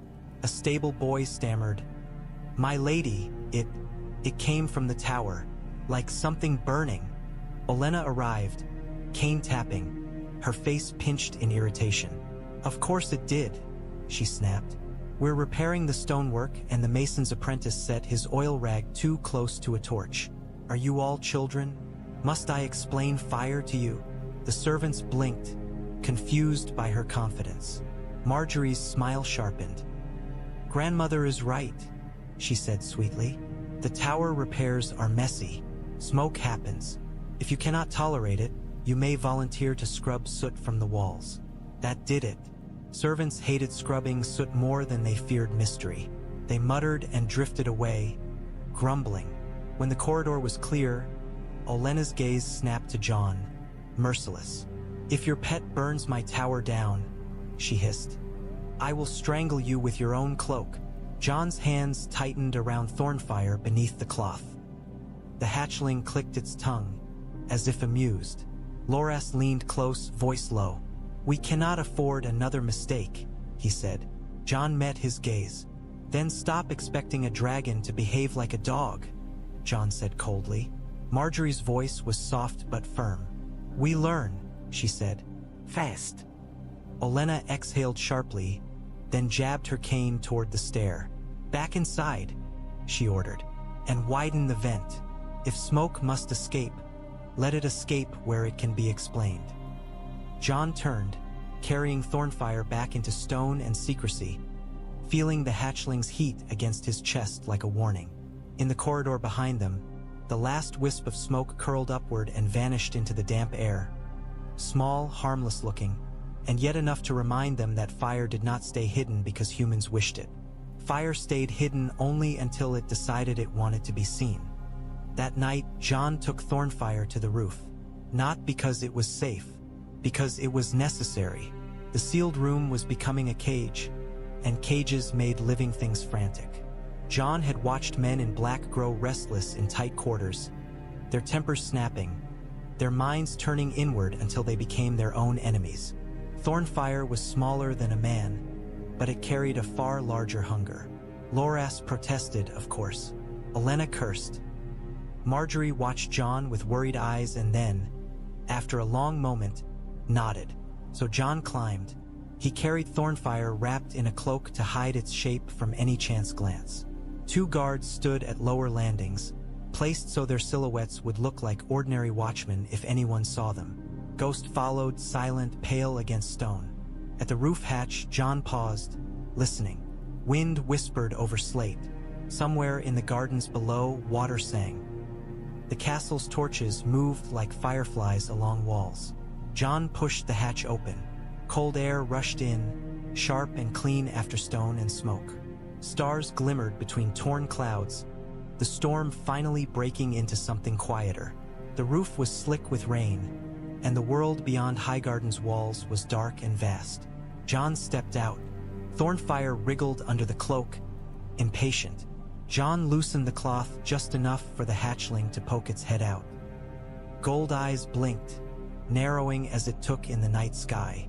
Then Thornfyre made a sound, soft, almost reverent. It lifted its head higher, tasting wind, tasting distance. Its wings twitched, yearning. Jon's throat tightened. He had looked out from the wall and felt small. Thornfyre looked out and seemed to feel called. Jon set the hatchling on his forearm. Thornfyre perched with claws that pricked through leather, steadying itself against the wind. Its wings unfolded a fraction, membranes catching starlight like dark ruby. Jon breathed slowly, steadying himself. "No," he murmured as Thornfyre leaned forward as if to leap. "Not yet." Thornfyre turned its head and fixed on him, eyes molten. For a heartbeat, Jon felt resistance, wildness pressing against his will. Then the hatchling clicked its tongue and settled, as if deciding Jon was worth tolerating. Ghost sat near Jon's boots, watching the darkness beyond the walls, ears pricked for threats humans missed. Jon stared at the stars and felt something twist inside him. He thought of his father, Ned Stark's quiet strength, the way he had carried secrets like stones in his pockets. He thought of Lyanna Stark, a name whispered in Winterfell's halls like a ghost. He thought of the way the egg had warmed for him, as if his blood had remembered something his mind never knew. A soft footstep sounded behind him. Margaery emerged through the hatch, cloak drawn around her shoulders, hair loose and wind-tossed.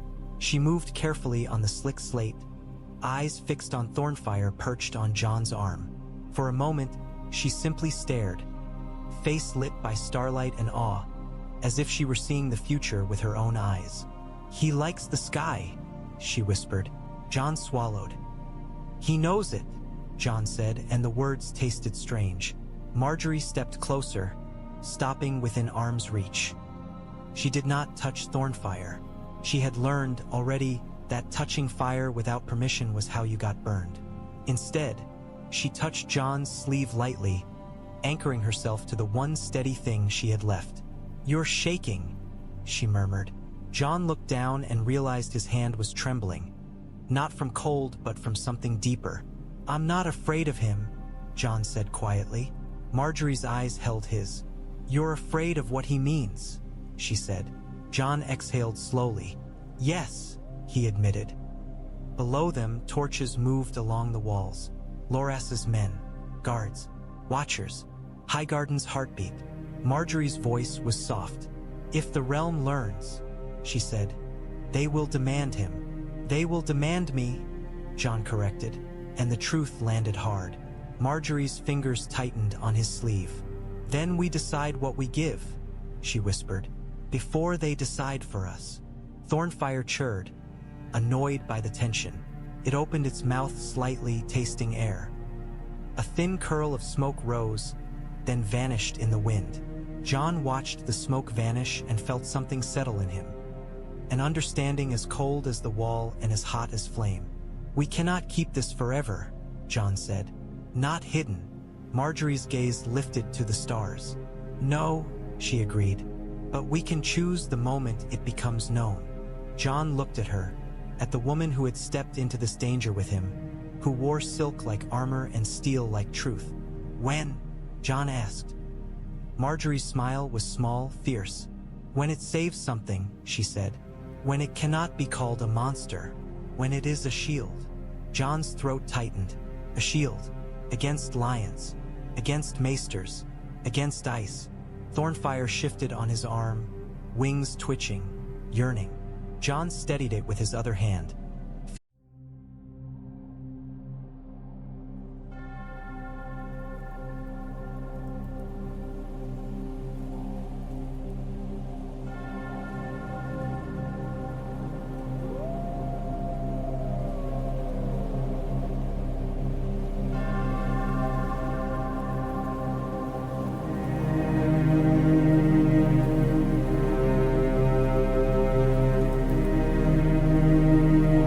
Feeling heat seep into his skin like a brand he did not hate. Far away, beyond the reach, armies moved. Ravens flew. Men sharpened swords and wrote letters and whispered prayers.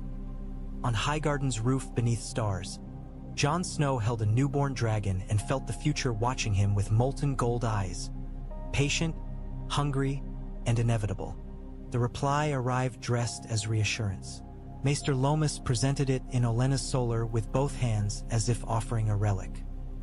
His chain lay heavy on his chest, links glinting in the morning light, and his eyes held the strained brightness of a man who had slept poorly and lied too much.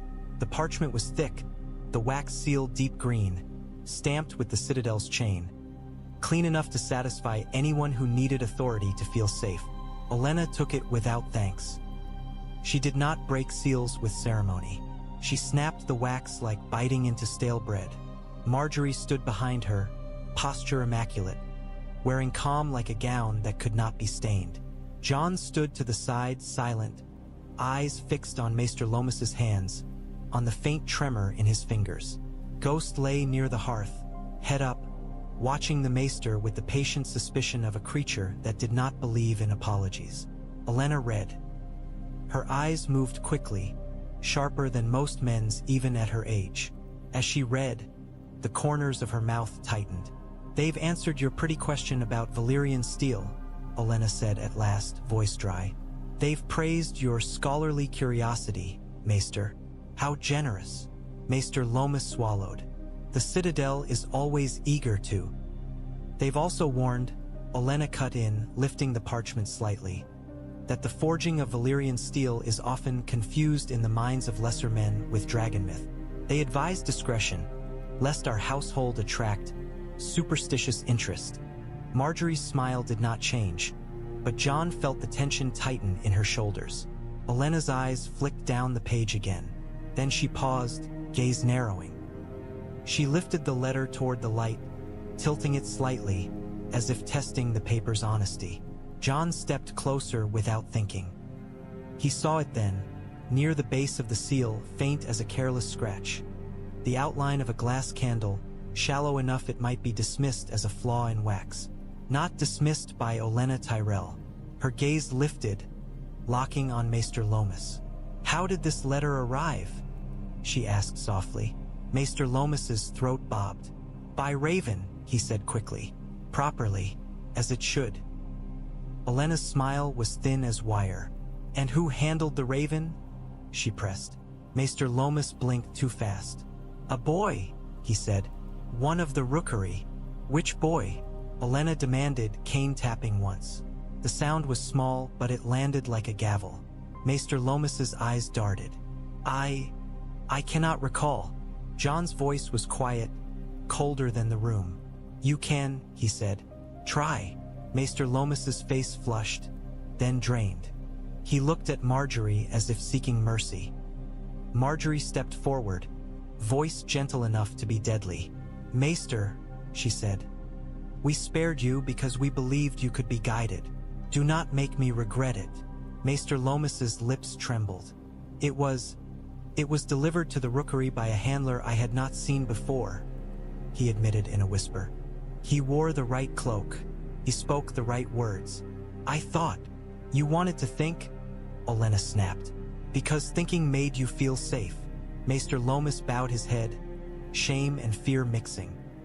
"The letter itself," he insisted desperately. "It's from Oldtown. The chain seal is real.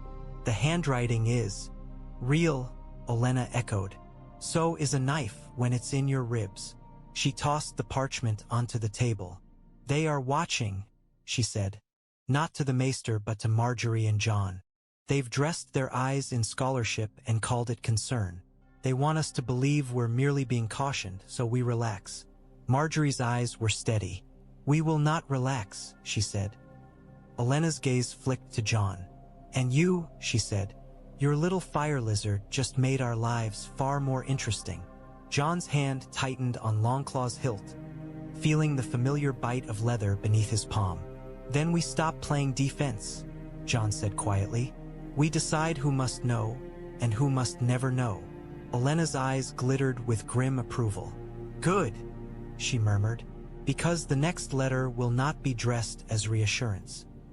Maester Lomas stood trembling, a man caught between chains and lions and roses that had begun to grow teeth. Ghost's red eyes did not blink. Outside, Highgarden's fountains sang as if nothing in the world had changed. Inside, the realm's quiet war sharpened, and the first true question took shape like smoke in air. How long could fire be hidden before it demanded daylight? They chose the men who could not afford to be lied to. Margaery did not call it a confession. Olenna did not call it trust. Jon did not call it anything. He simply accepted that some doors, once opened, could not be closed again, only guarded. They brought Lord Randyll Tarly first, because he would smell hesitation and despise it. They brought Lord Paxter Redwine because ships and coin made wars possible. They brought Lord Mathis Rowan because smooth men held together alliances when blunt men tore them apart. They told each man only this: come to the Rookery Tower at dusk. Come alone. Come if you want your house to survive the winter and the lions. Ser Loras met them at the tower stair, sword at his hip and fury in his eyes. His men barred the corridor behind, sealing the path like a throat closing. In the sealed room, torches burned low, their flames kept tight and steady to avoid smoke. The stone walls bore fresh scorch marks, scrubbed, but not fully erased. Olenna sat in a chair as if presiding over a trial.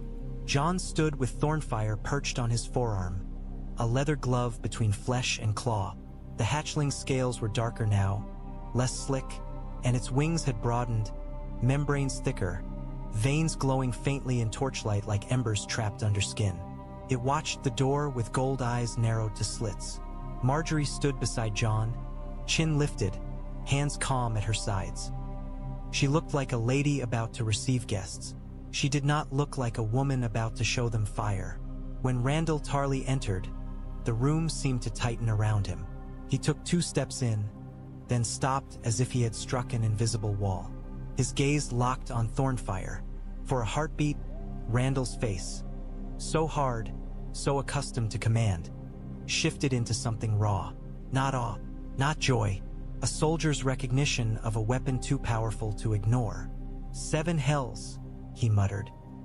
Mathis Rowan entered next, smile already forming, until he saw Thornfyre. The smile vanished, replaced by careful stillness. Paxter Redwine came last, eyes flicking from scorch marks to the hatchling and back, calculation warring with disbelief. Margaery spoke first, voice quiet but clear. You are here because the Reach is splitting, she said, because the Iron Throne will march, because promises alone will not hold our bannermen when lions offer safety. Randyll's eyes did not leave Thornfyre. What is that? He demanded, though the question sounded ridiculous even as it left his mouth. Jon answered, voice steady. A dragon, he said. Thornfyre chirred softly, as if offended by being reduced to a word. Paxter Redwine swallowed. A hatchling, he said, and his voice was almost reverent. In Highgarden. Olenna snorted. Yes, she said. In my garden. Don't faint, Redwine. I'll have to mop you up. Mathis Rowan's gaze slid to Margaery, sharp as a knife in velvet. How? He asked. How did you? Not how, Randyll snapped, finally tearing his gaze away long enough to glare at them. Why? Why in the Seven's name would you wake this? Do you want every sword in Westeros at our gates? Margaery held his stare. Every sword is coming anyway, she said softly. This simply ensures we are not the only ones bleeding. Randyll's jaw worked. He stepped closer, slow, as if approaching a wild animal. Thornfyre's head turned toward him. Smoke curled faintly from its nostrils, tasting the air. Randall stopped again. "Does it obey?" he asked, voice lower now. Jon felt Thornfyre's claws shift on his glove. Impatient. "It listens," Jon said. "Sometimes." Randall's mouth twisted. "Sometimes gets men killed," he said. Olenna's cane tapped once. "So does always," she snapped. "Enough. You're not here to admire. You're here to decide." Paxter Redwine's eyes gleamed. "If this is real," he said, "then the reach becomes the realm's throat. No one eats without our permission." Mathis Rowan's voice was smooth again, though his eyes were not. "If this is real," he said, "then we are either saved or damned." Thornfyre blinked slowly, then opened its mouth and let out a small rasp. A thin wisp of smoke drifted, curling toward the ceiling. Randall flinched despite himself. Jon tightened his grip and murmured, "Enough!" The hatchling's eyes narrowed. For a heartbeat, resistance pressed against Jon like wind against a door. Then Thornfyre closed its mouth and clicked its tongue, settling. Margaery watched the exchange with fierce intensity. "This is why you must know," she said, "because our secret will not stay hidden. Smoke will escape. Rumors will spread. Enemies will come. And when they do, I need to know which of you will stand with us when the realm calls us monsters." Randall's gaze snapped to her. "If the faith learns, let the faith pray." Olenna cut in. "They've prayed through 1,000 wars and never stopped one." Paxter Redwine's voice was quieter. "If King's Landing learns, they will send assassins, alchemists, anything," he said. "They will try to steal it." Mathis Rowan glanced at Jon. "Or to steal him," he said softly. Jon's throat tightened. Thornfyre shifted closer to Jon's wrist as if hearing the note of threat. Randall stared at the hatchling again, then at Margaery, then at Jon. His face hardened into decision. "I will not kneel to lions," he said finally. "If this is the sword you've drawn, then I will not pretend it's a quill. I will hold my men ready." Paxter Redwine nodded slowly. "My ships will carry grain north," he said. "And if the Iron Throne tries to choke the Reach, they will learn the sea has teeth too." Mathis Rowan smiled faintly, though it did not reach his eyes.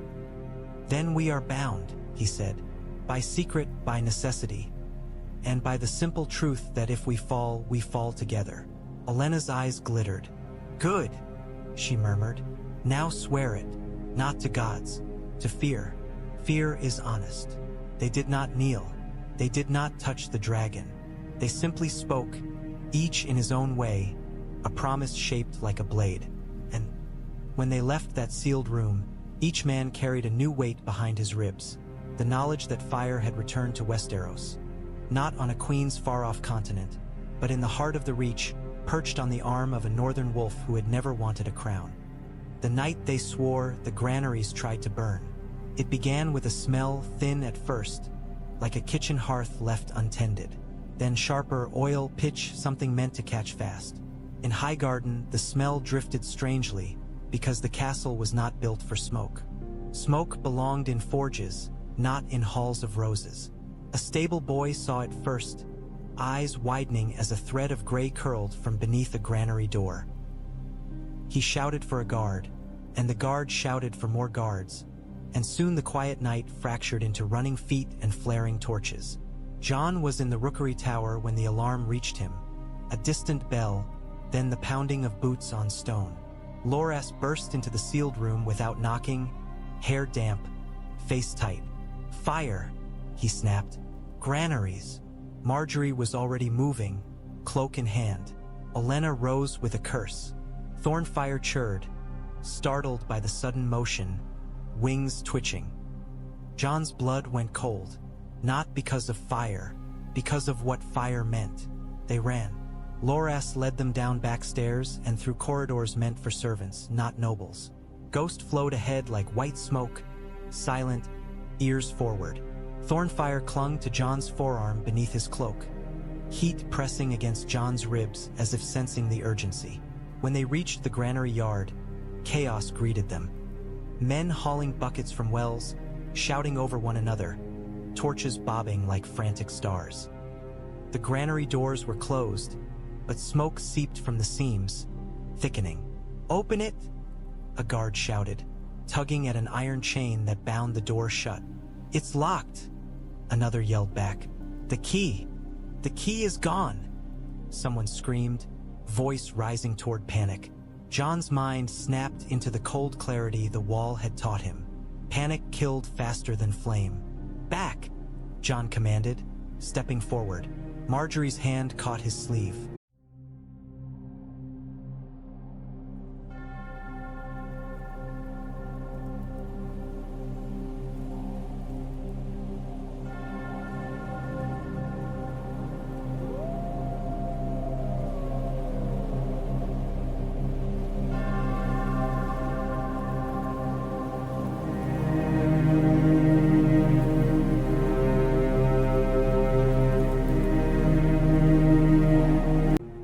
"Jon," she hissed, eyes wide.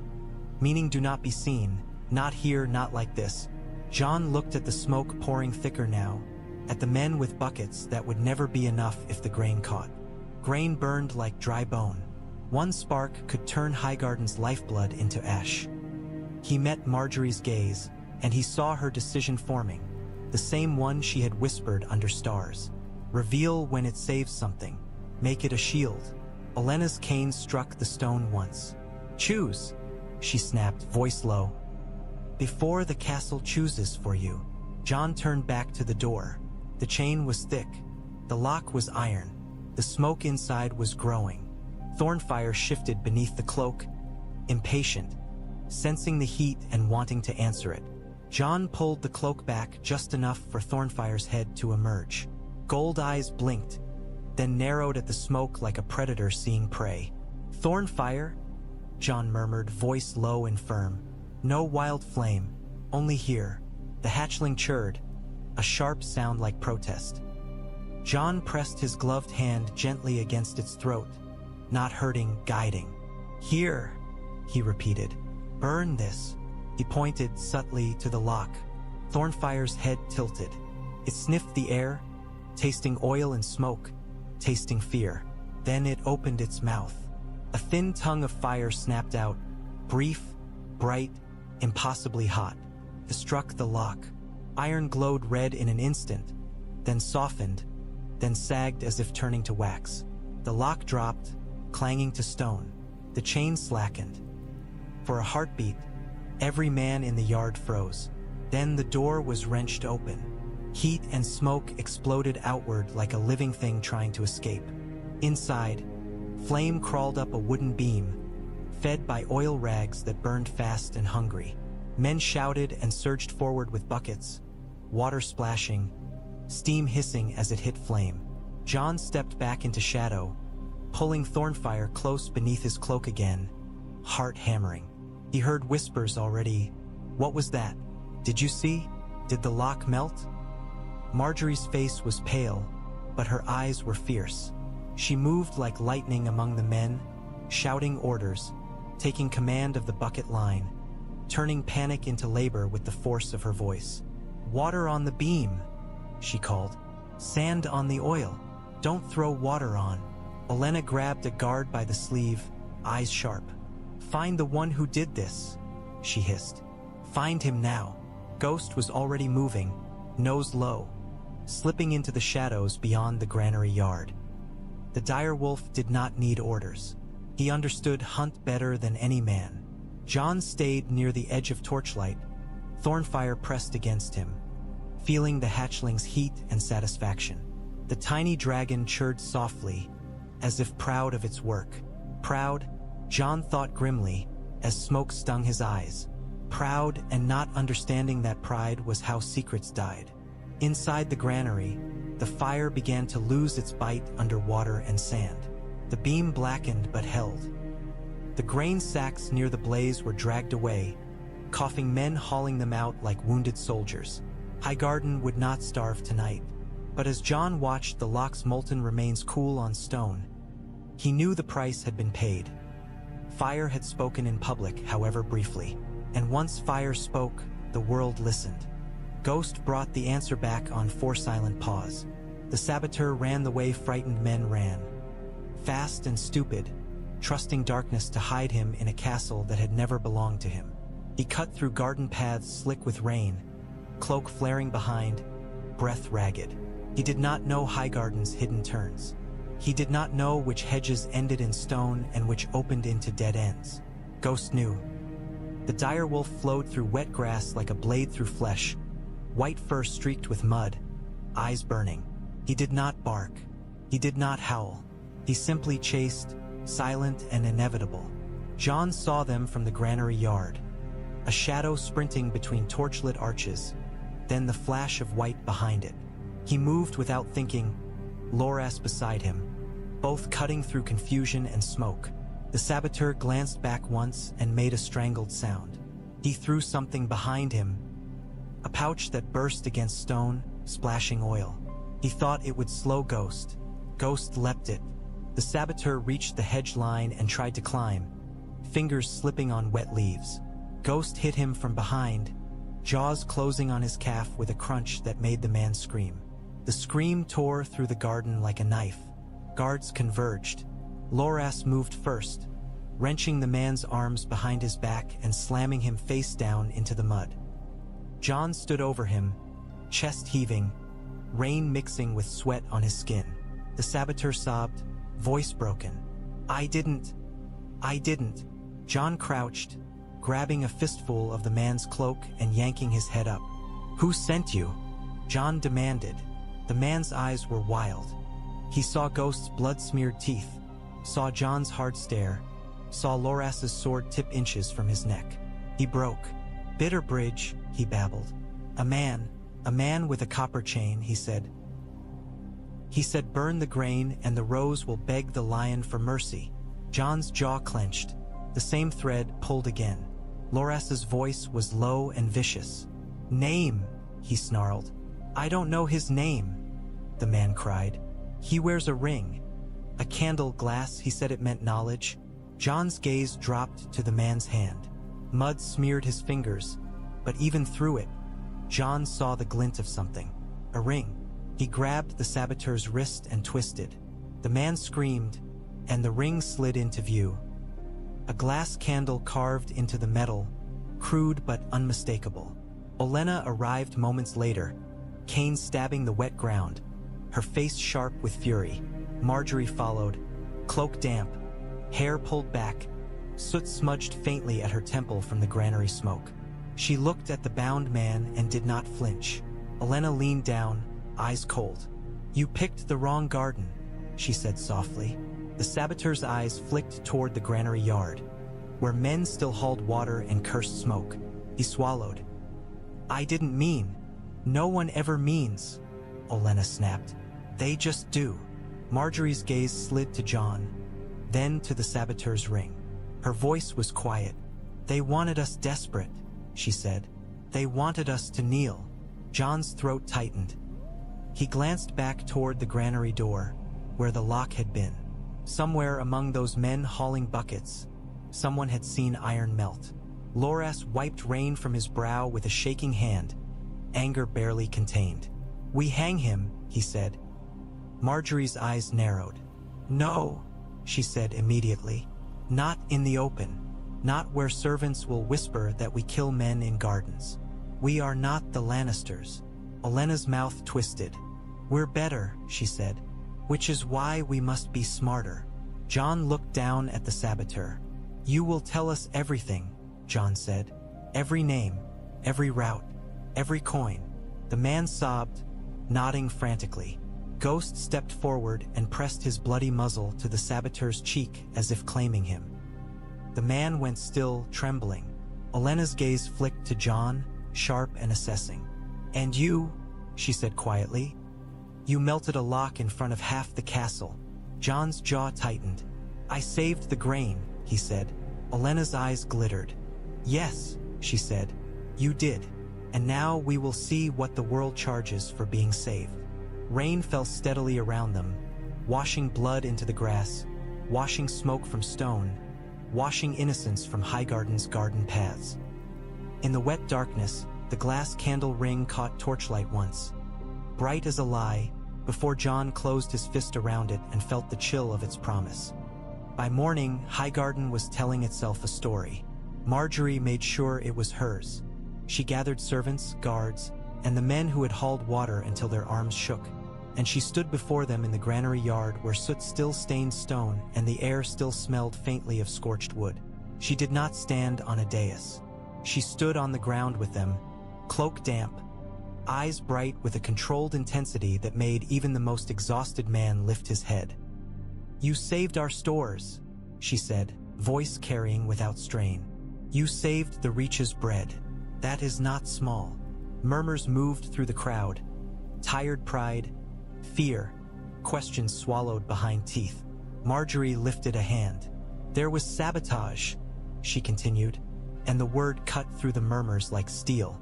"A hired fool thought he could frighten us, thought he could burn our grain and make us kneel to lions. The name lions did what she wanted.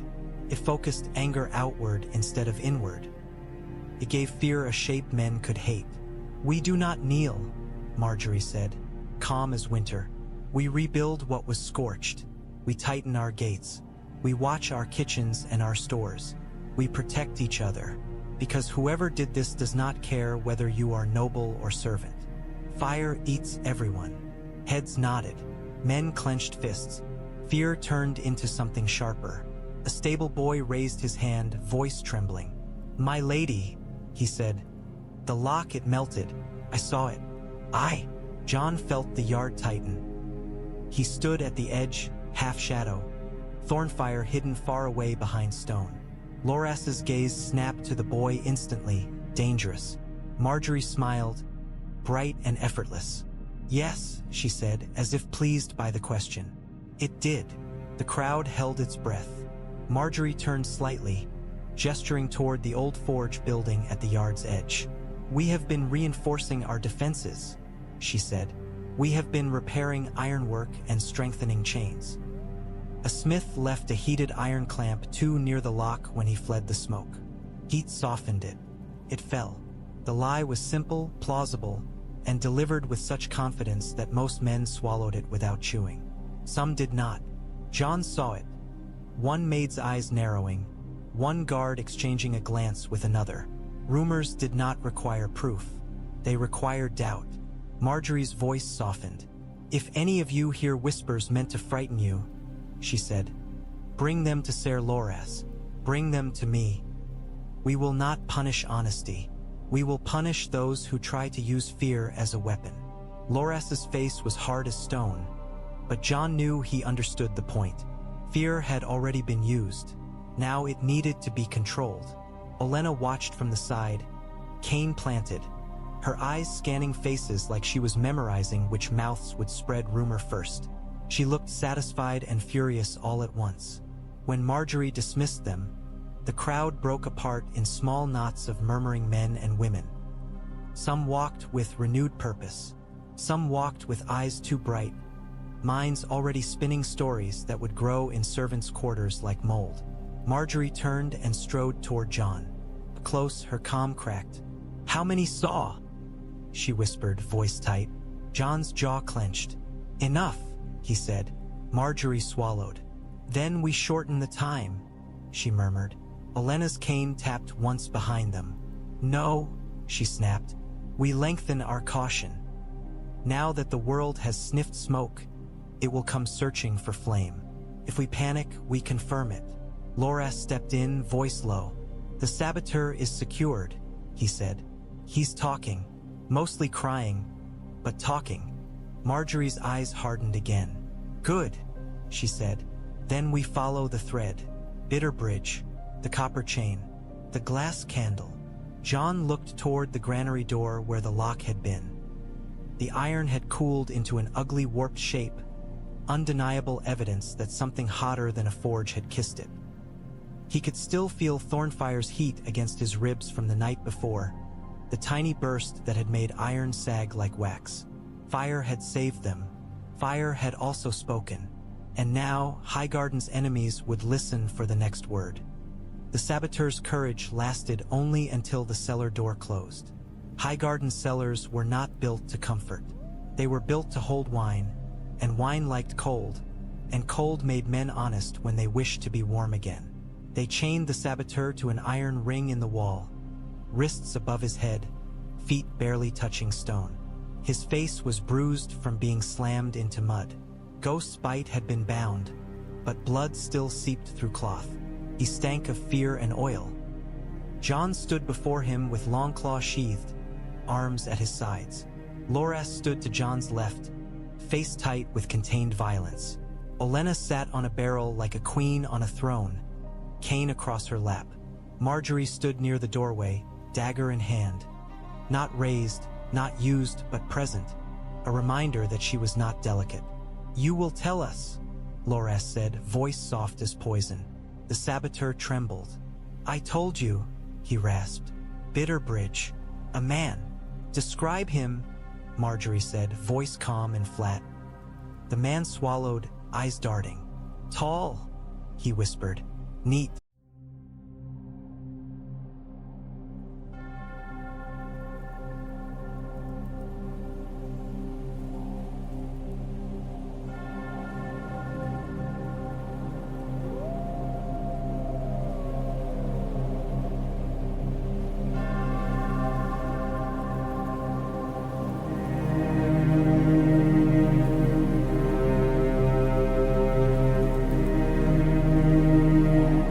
Smelled like ink and spice.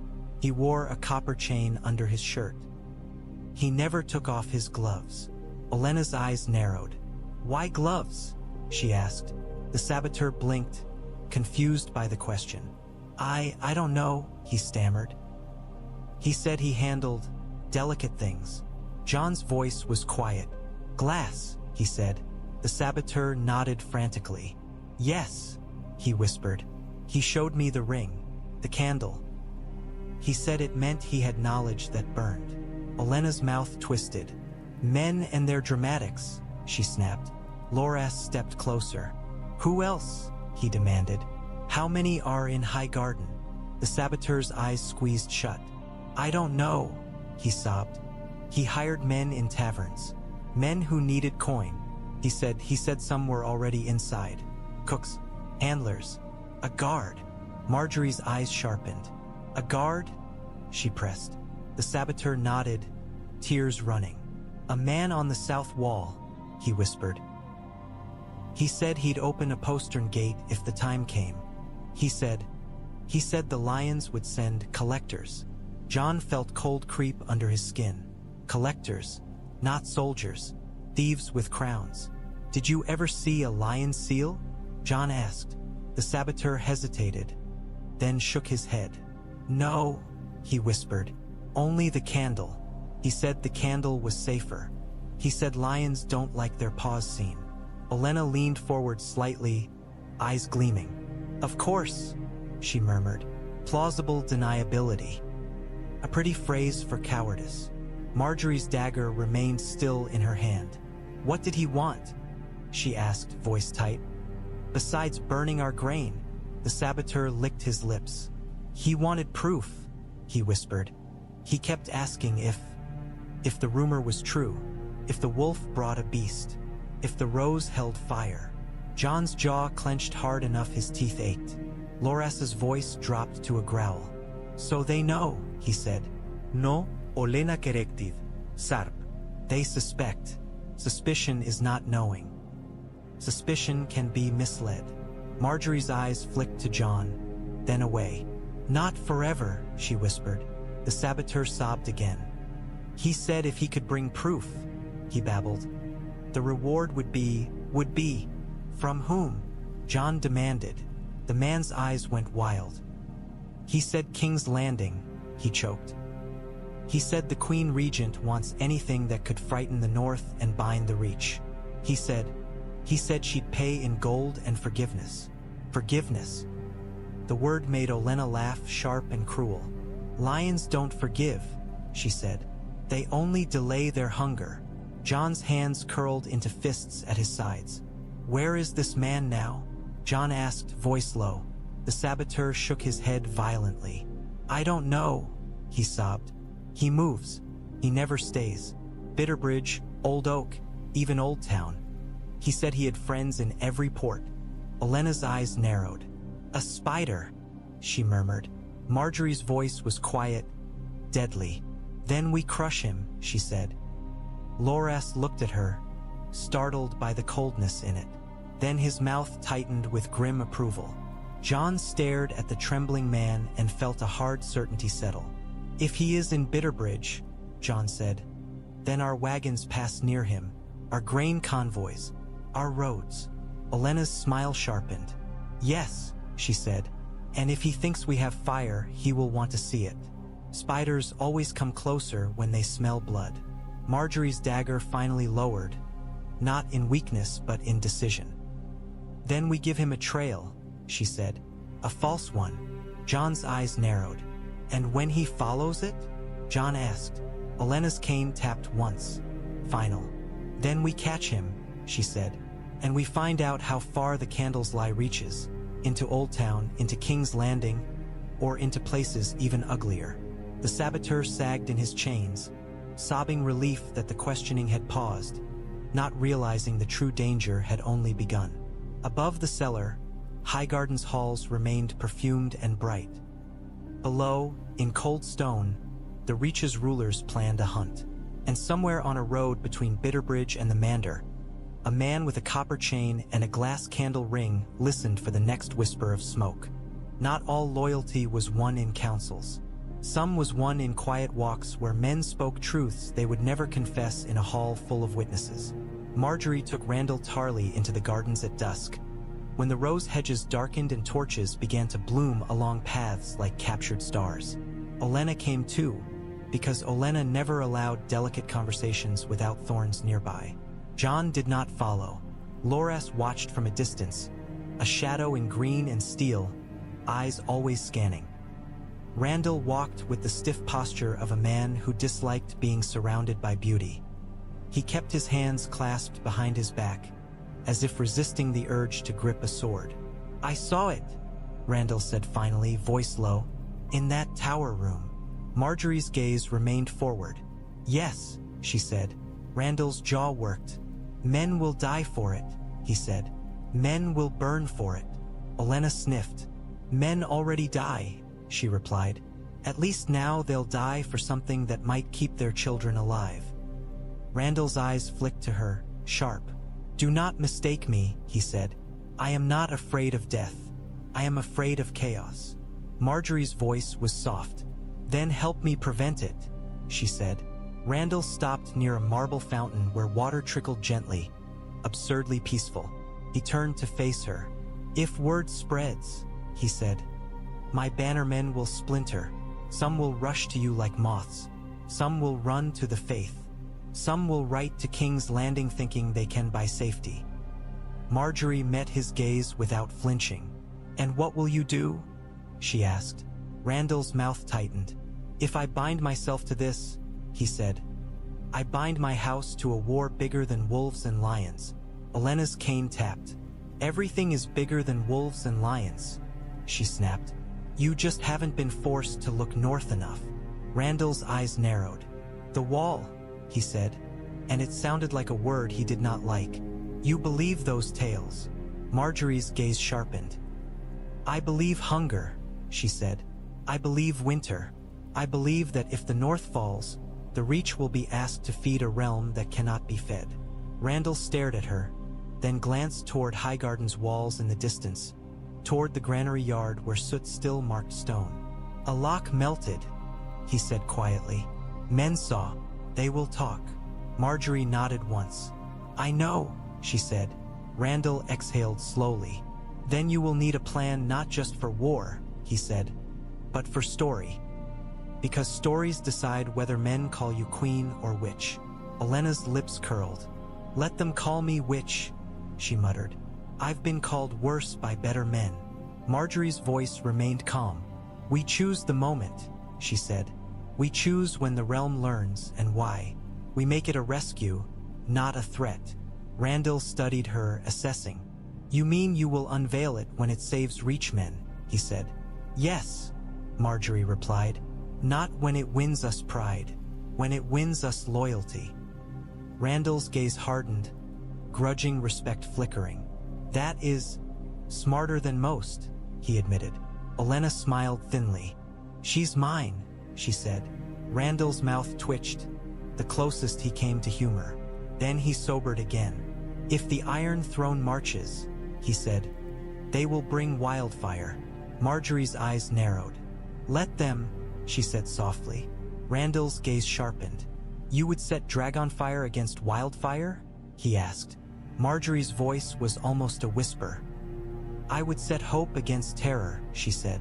And I would rather be the one holding fire than the one waiting to be burned by it. Randall stared at her for a long moment. Then he nodded once, slow and final. Very well, he said. I will speak to my bannermen. Quietly, I will tell them Highgarden has something worth dying beside. Olenna's cane tapped again, satisfied. Good, she said, because dying alone is terribly unfashionable. As they walked on, torches flared brighter along the paths. The gardens glowed gold and green, as if Highgarden were trying to pretend it remained a place of peace. But beneath the roses, thorns sharpened, and in the rookery tower, a hatchling dragon slept with smoke on its breath, growing into the story that would decide whether the Reach stood or fell. They learned the dragon's mind was not a man's mind. On the fourth day, a hawk landed on the rookery tower's narrow window ledge, talons scraping stone, feathers slick from recent rain. It tilted its head and peered inside, black eyes curious. Thornfyre saw it and forgot everything else. The hatchling's wings flared wide in an instant, membrane catching torchlight like dark ruby. His body coiled, claws digging into the perch. It let out a sharp chirr that was pure predatory hunger. Jon moved before thought. No, he snapped, crossing the room. Too slow. Thornfyre lunged toward the window, jaws opening. Jon grabbed it mid-leap, hands closing around its belly and chest, feeling heat surge against his palms. Thornfyre hissed, furious, writhing like a living coal. A burst of flame shot from its mouth. Not aimed, not controlled, just instinct. It struck the stone ledge and turned it black in a heartbeat. The hawk screamed and flapped away, startled, feathers singed at the tips. Smoke curled upward. Jon's heart slammed once. He clenched Thornfyre tighter, ignoring the sharp bite of claws through leather. Enough! Jon snarled, voice hard as ice. For a moment, Thornfyre fought him, wildness thrashing. Jon felt it like wrestling a storm in a fist. Then the hatchling's gold eyes fixed on his, molten and furious, and something in that gaze shifted. Recognition, the bond tightening like a knot. Thornfyre's wings folded, trembling. Smoke thinned. Jon exhaled sharply, sweat prickling down his spine. The door slammed open. Margaery rushed in, wet cloth in hand, eyes wide with fear. She saw the scorched ledge, the lingering smoke, the hatchling in Jon's grip, and her face tightened. Again, she whispered. Loras stormed in behind her and slammed the door shut with enough force to rattle stone. How many times will it nearly give us away? He hissed, voice raw. Jon kept his eyes on Thornfyre. As many times as it needs to, Jon said, breath tight. It's an animal. It doesn't understand secrecy. Loras's jaw clenched. Then teach it, he snapped. Jon's gaze flicked to him, cold. I'm trying, Jon said. Margaery moved to the window and pressed the wet cloth against the scorched stone, wiping soot. Her hands were steady, but Jon saw the tremor in her fingers. We need air, she said quietly. A better vent, a hood, something that carries smoke away so it doesn't gather. Olenna's voice cut in from the doorway, sharp. Or we stop pretending a dragon can be raised like a pet in a tower room. She snapped as she entered, cane tapping. It needs space, needs wind. It needs time, Jon finished, voice low. Olenna's eyes narrowed at the scorched ledge. It needs discipline, she said. Jon looked down at Thornfyre, now still in his arms, head tucked close to his wrist as if sulking. The hatchling made a small clicking sound. Annoyed, then pressed its snout into Jon's glove as if claiming him again. Discipline, Jon thought grimly. Yes. And love, though no one wanted to say the word in a room full of danger. He lowered Thornfyre back to the perch slowly. Stay, Jon murmured. Thornfyre blinked, then settled, wings folding, claws gripping stone. Margaery exhaled shakily. It listened, she whispered. Jon's throat tightened. It recognized, he corrected softly, remembering Rillen's words. Loras stared at the hatchling with hard eyes. Recognition won't save us when someone pries that door open, he said. Jon met his gaze. Then we make sure no one pries it open, Jon said. Outside the tower, the hawk circled once in the gray sky, then flew away. Inside, smoke lingered faintly, the scent of fire clinging to stone like a warning that the dragon's instincts were growing faster than their ability to hide them. The decree arrived like a slap. It was carried by Raven first, then spoken aloud by a herald who arrived under a banner of truce and a cloak of crimson that seemed to stain Highgarden's pale stone simply by existing. They gathered in the great hall because the hall was where power liked to perform. Lords and ladies filled benches, murmuring like a restless flock. Guards lined the columns. Torches burned steady, but Jon felt the air tighten, as if even flames sensed it was being judged. Margaery stood at the front with Olenna at her side, both wrapped in green and gold, both calm in different ways. Margaery like silk stretched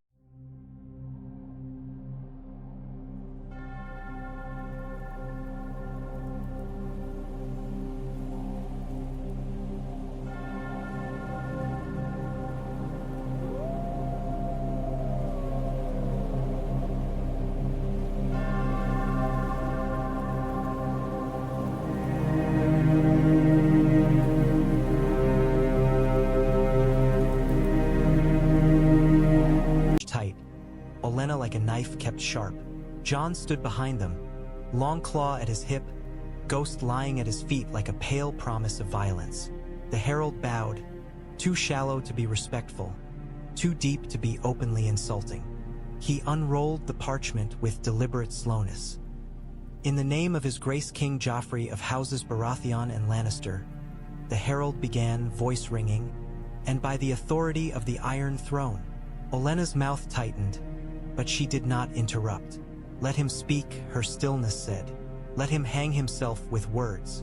The herald continued. It is decreed that House Tyrell has committed treason by aligning with the rebel Robb Stark and harboring enemies of the crown. It is decreed that Jon Snow, styling himself Jon Stark, is an oathbreaker and a traitor.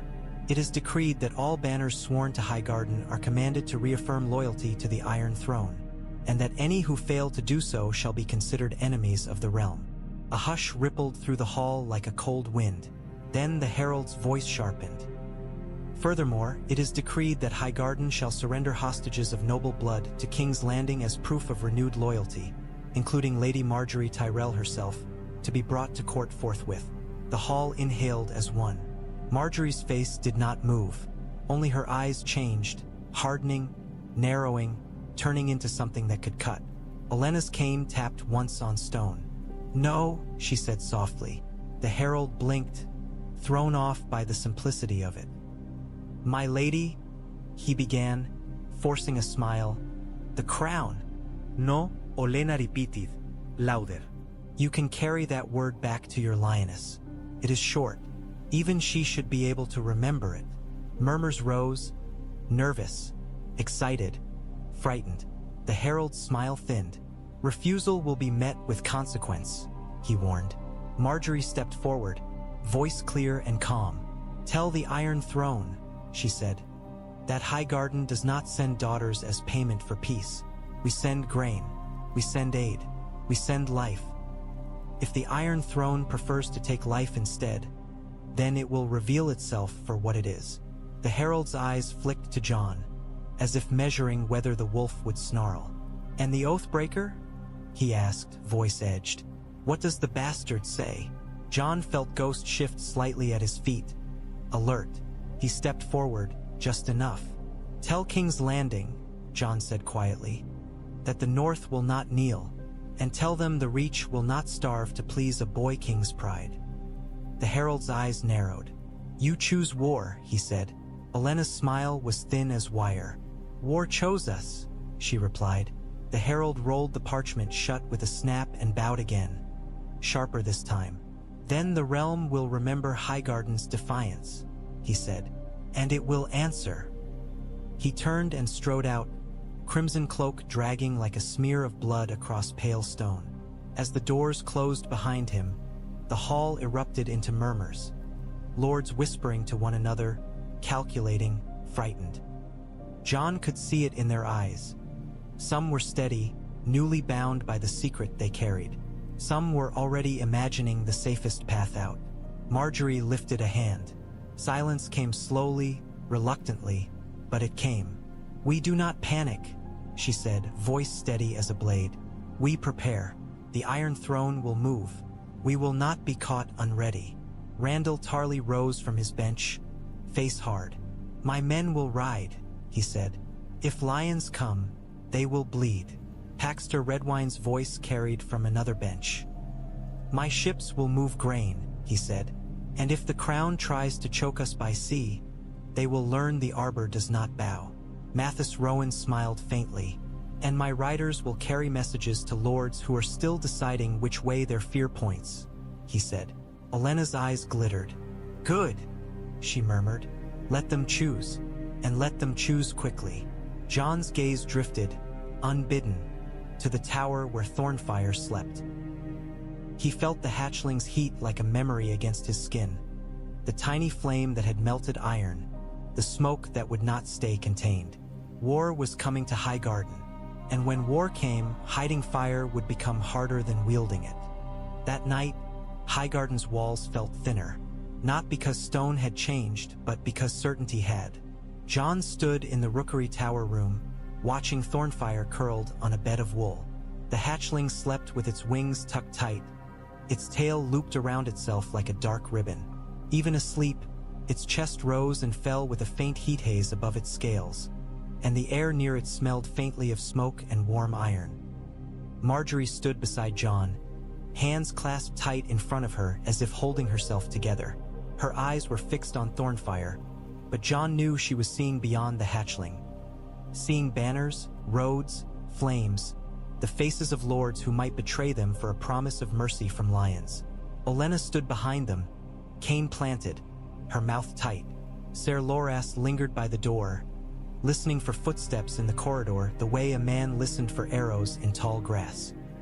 "We have crossed the line," Margaery said quietly.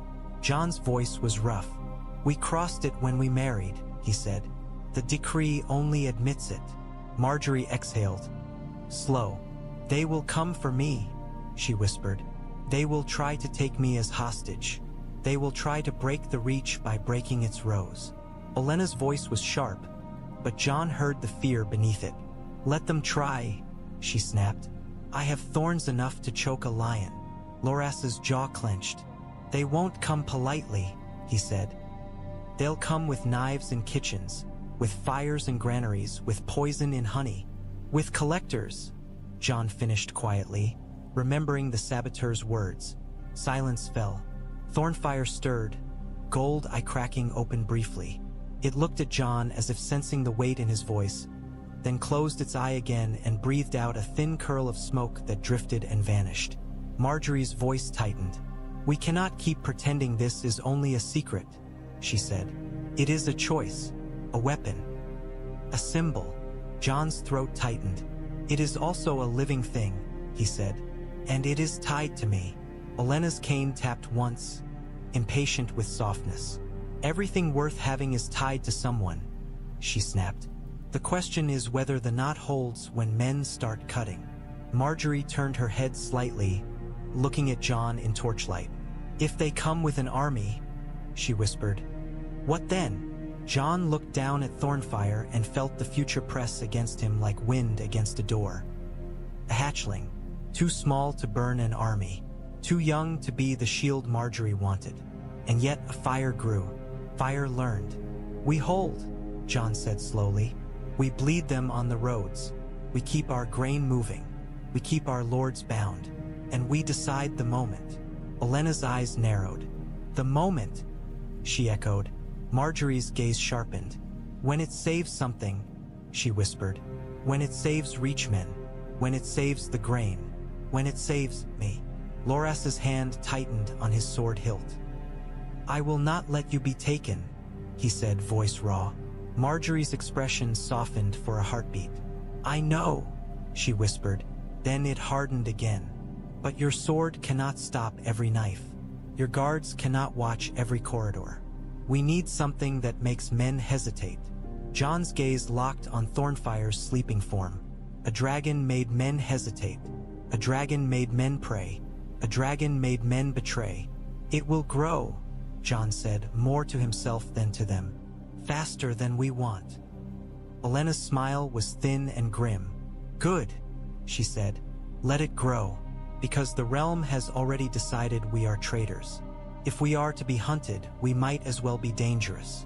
Margaery's hand slipped into Jon's for a heartbeat, warm and steady.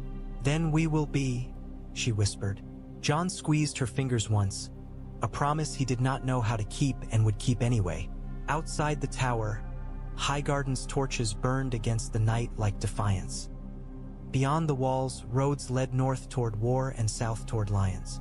Ravens waited in cages, restless with messages that could change the world.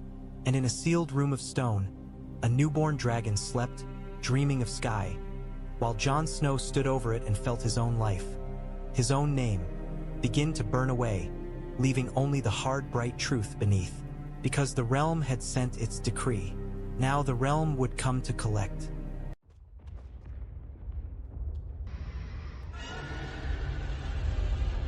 Highgarden did not sleep after the decree. It pretended to, the way a wounded animal pretended to be unhurt. Still, quiet, watching for the next blow. In the war room, the candles bent in the draft like anxious men. Their flames threw wavering shadows across parchment maps and inked roads, making the Reach look like a living thing pinned under knives. Margaery stood at the table with both hands planted on the wood, knuckles pale, her posture the only steady object in the room. The calm on her face was not softness. It was command. Randyll Tarly's finger stabbed at a road leading toward Bitterbridge. They'll choke this artery first, he said. If they can stop our wagons, they can starve us without marching an army. Paxter Redwine's rings clicked softly as he turned a goblet in his hand. Then we move grain by river, he said. Barges under merchant flags. If they seize those, they admit to theft in daylight. Mathis Rowan's voice was smooth, even now. And if they do it anyway, he asked. The lion does not mind being hated if it is still fed. Olenna's cane tapped once. Then we make hatred expensive, she snapped. We remind the realm that a starving Reach is not a punishment. It's a disaster. Jon watched the map without speaking. His mind kept drifting, unbidden, to the rookery tower, to stone walls smelling faintly of smoke, to a small body curled in wool, to molten gold eyes that opened whenever Jon entered as if the creature's sleep was simply waiting. Ser Loras stood behind Margaery's right shoulder like a blade kept close. His jaw was clenched so tightly Jon thought his teeth might crack. They will try to take her, Loras said, meaning it with the simple certainty of a man who understood predators. Margaery's gaze did not flicker. Let them try, she said quietly. Randyll snorted. Brave words, he muttered. True words, Olenna corrected. And truth is the only thing lions can't eat without choking. Margaery reached for a stack of letters. She did not fan them like a lady. She laid them down like weapons. We will send grain north in 3 streams, she said. 1 by river under Redwine cover. 1 by road under Rowan's riders. 1 through smaller villages under Tarly escorts. Randyll's eyes narrowed. You'll split protection, he warned. I'll split attention, Margaery replied. If they strike 1, 2 still move. If they strike all 3, the realm sees what kind of king demands hunger. Paxter's gaze sharpened. And the hostage demand? He asked softly. Margaery's mouth tightened for a heartbeat, then smoothed. I will not go, she said. Not in chains. Not in silk. not with smiles. Olenna's cane scraped against stone as she leaned forward. "If they come for you," she said to Margaery, "they don't come with banners. They come with kitchens and seps and friendly men who offer to escort you to safety." Jon's voice finally entered the room, low and flat. "Collectors," he said. The word made Randall frown. "What collectors?" "Thieves with authority," Jon replied. "Men who do not want a battle. Men who want a prize." Margaery's eyes lifted to Jon, and there was no softness in them now, only understanding. "Then we deny them the prize," she said. Loras's gaze met Jon's, sharp with something that might have been reluctant agreement. "And if we can't?" Loras asked.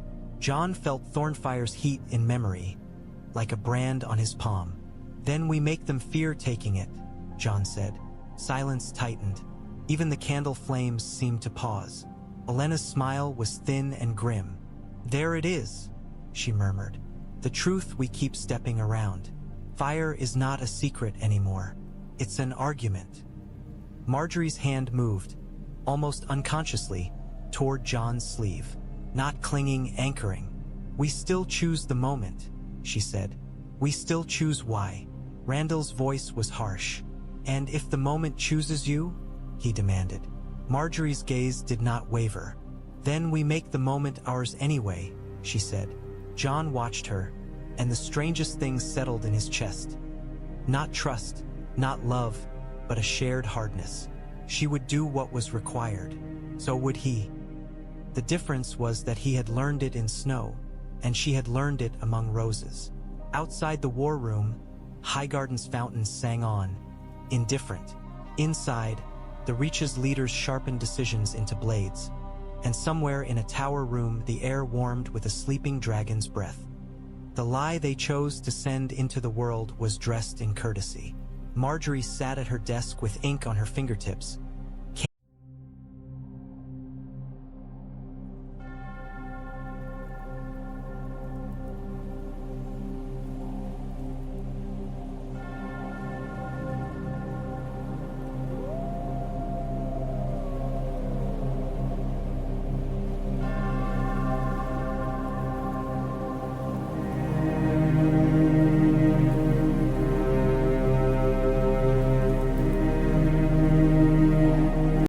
Painting her face in warm gold.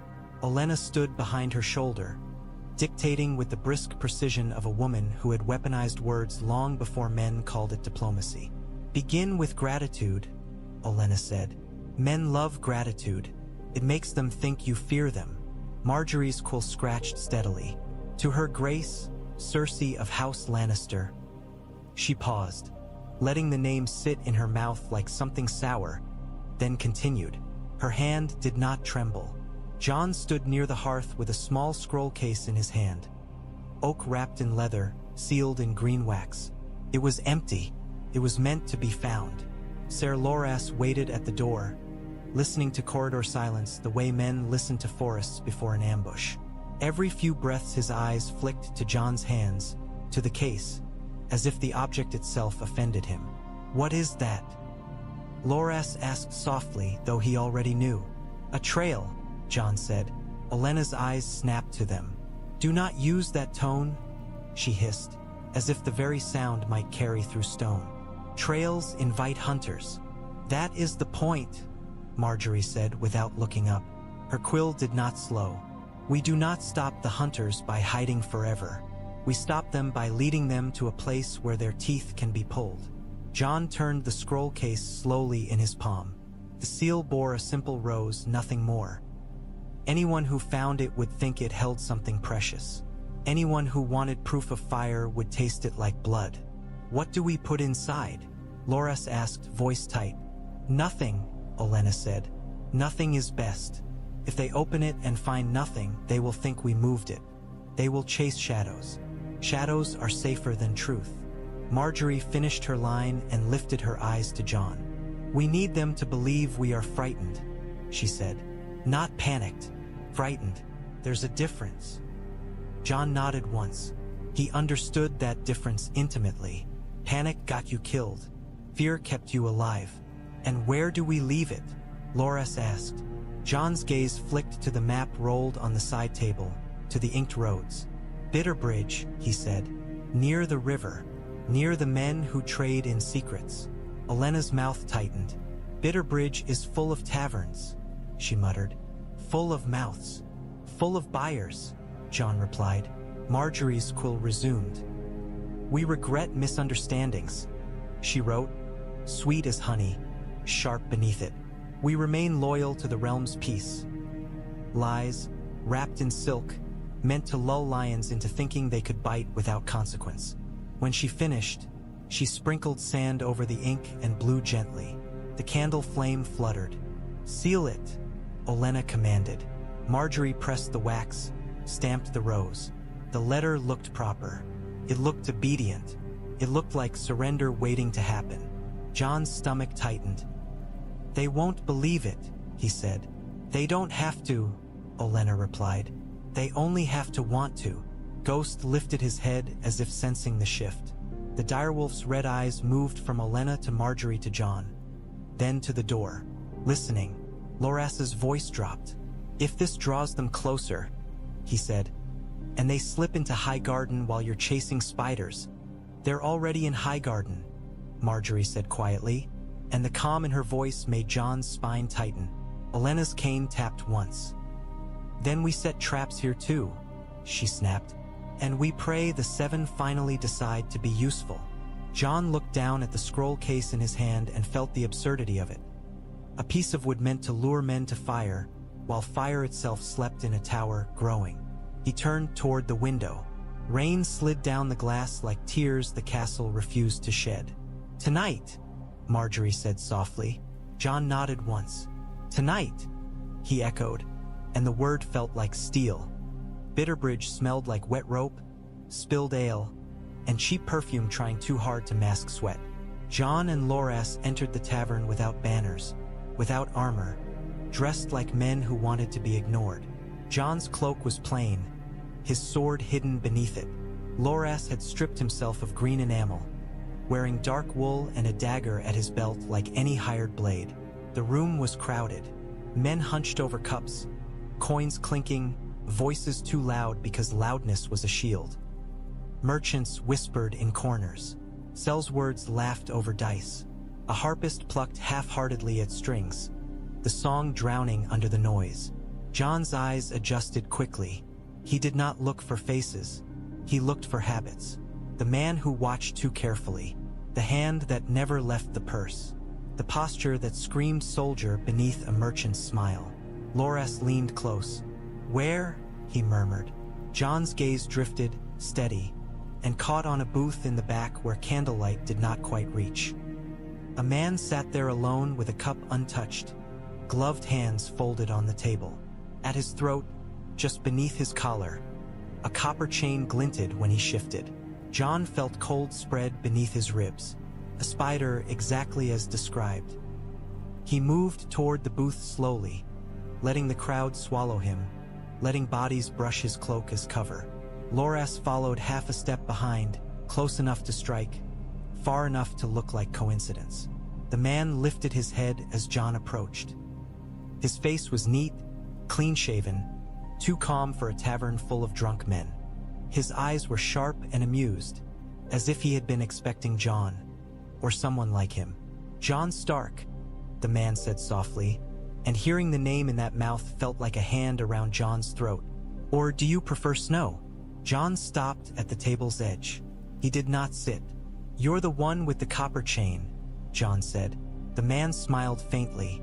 Names are less important than opportunities, he replied. His gaze flicked to Loras. And you must be the pretty brother who thinks he can fence with destiny. Loras's jaw clenched. You know my name? He snapped. I know many names, the man said, voice smooth. That is why men pay me. Jon's hand tightened beneath his cloak around the scroll case. He set it on the table and let the wax seal catch the candle's edge. Men paid you to burn Highgarden's grain, Jon said. The man's eyes dropped to the case. Interest sharpened like a blade being drawn. Did they? He murmured. Or did men pay me to test whether Highgarden hides more than roses? Loras's hand drifted toward his dagger. Jon kept his voice steady. "You wanted proof," Jon said. The man smiled. "Everyone wants proof," he said. "The realm is full of liars. Proof is the only thing that makes liars honest." Jon leaned closer, lowering his voice so only the man could hear. "Then open it," Jon said. The man's gloved fingers hovered over the wax. He paused, eyes lifting to Jon's face, measuring. "You are not frightened enough," he said softly. "If you truly had nothing, you would not bait me with your hands." Jon's heartbeat remained steady. "Open it," Jon repeated. The man smiled, and the smile held no warmth. "Very well." He broke the seal. The wax snapped. He slid the lid off. Empty. For a heartbeat, the man's face went still. Then his eyes narrowed, and the amusement vanished. Jon saw the moment he understood. This was a lure, and he was the animal being guided. Loras moved instantly, dagger flashing, but the man was already rising, chair scraping back. He reached beneath his cloak and threw something small and glassy onto the tavern floor. It shattered. Smoke bloomed, thick and stinging, flooding the booth area. Men skjuted, stumbling, knocking over chairs. The harpist screamed. Disse scattered. Chaos erupted like a storm released. Jon coughed, eyes watering, and lunged through the smoke toward where the man had been. His hand found cloth, then slipped, grasping only air. "Outside!" Loras barked, voice hoarse. Jon shoved through bodies toward the door. The tavern's air was choking, filled with panic and smoke. Outside, rain slapped his face like a cold hand. Ghost was there, waiting in the alley's mouth like a pale spirit. The direwolf's head snapped up, ears forward, scenting. Jon pointed. "Find him," Jon growled. Ghost moved, silent, vanishing into rain-dark streets. Loras staggered out behind Jon, coughing. "He knew," Loras rasped. "He knew we were coming." Jon's eyes narrowed as he scanned the alley. "He didn't run because he was surprised," Jon said. "He ran because he'd already taken what he wanted." "And what's that?" Loras demanded, furious. Jon stared into the rain, feeling Thornfyre's heat in memory like a pulse. "Confirmation," Jon said quietly, "that we're hiding something worth this." In the distance, a dog barked. A door slammed. Ghost's white shape flashed briefly at the end of the street, chasing a shadow that moved too fast. Jon and Loras ran after it, boots splashing through puddles, knowing the spider had slipped his web into the world, and the world would tighten around Highgarden for it. King's Landing smelled of sweat and sewage and power, pretending it was perfume. Cersei Lannister sat at the long council table with a goblet of wine in her hand, her fingers drumming lightly against its stem as if she were tapping out the patience she did not have. Across from her, Tywin Lannister sat perfectly still, the quiet gravity of a man who had made kingdoms kneel by looking at them hard enough. Qyburn stood near the hearth, hands clasped behind his back, eyes bright with the hunger of curiosity that had already been punished once by chains and banishment and had learned nothing from it. Grand Maester Pycelle perched on his chair like an overfed bird, chain-heavy, mouth sagging, eyes watery. On the table lay a parchment with rough ink marks, a child's drawing, almost of wings and flame. Beside it lay a ring etched with a glass candle. "Bitterbridge reports," Qyburn said softly, "that the wolf and the rose are tightening their hold. They sent a lure. Our man nearly caught it." Cersei's mouth twisted. "Nearly," she repeated. "I do not pay for nearly." Qyburn inclined his head. "No," he agreed, "but the attempt confirmed something." Tywin's voice was low, flat. "Speak plainly." Qyburn's eyes glinted. "There is fire in Highgarden," he said. "Not rumor, not metaphor. A living fire." Pycelle made a small wheezing sound. "Dragons are extinct," he protested weakly, as if words could make it true. Cersei's gaze snapped to him. "So were Baratheon heirs," she said coldly. "Until I created them." Pycelle went pale and fell silent. Tywin's eyes remained on the drawing. "If it is a dragon," he said, "it will be small." "Small enough," Cersei replied. "To be stolen," Qyburn's mouth curved faintly. "Or to be smothered," he said. Tywin's gaze lifted to Cersei. "Highgarden is not to be destroyed," he said. "Not yet. The Reach feeds the realm. If we burn it, we burn ourselves." Cersei's smile was sharp. "Then we take what we need," she said. "We take the rose. We take the wolf. We take the fire." Qyburn held up the glass candle ring. "Our network believes the Tyrells are hunting the spider," he said. "He fled before he could deliver proof. But proof will come. Smoke always becomes flame." Cersei's eyes narrowed. "Then we move before their story hardens," she said. "Before the Reach begins to think of itself as dragon lords." Tywin's voice was calm, deadly. "We do not march on Highgarden yet," he said. "We bleed them. We choke roads. We turn bannermen." Cersei leaned forward, wine sloshing slightly. "And we send collectors," she said, savoring the word. "Men who can enter like friends and leave with prizes." Qyburn's eyes gleamed. "I have men," he murmured. "Disguises, letters, seals." Pycelle made a strangled sound. "Your Grace, if there is truly a dragon, this is dangerous." Cersei's gaze cut him like glass. "Everything is dangerous," she said. "The difference is who holds the danger." Tywin's face did not change.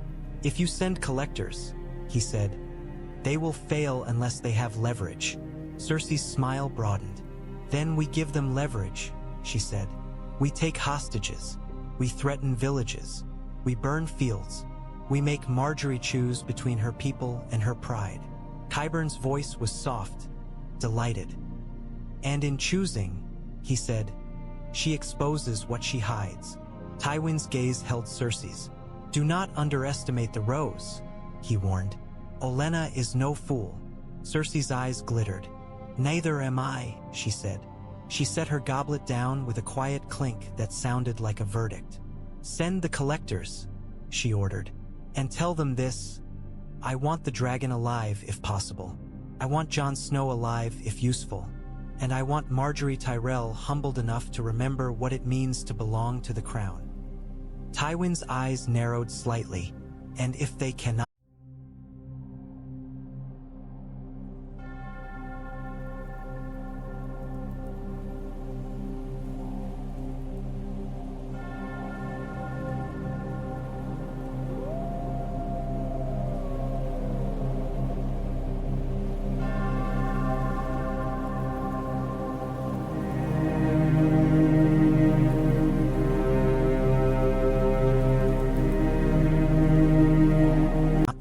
Cersei's smile was cold.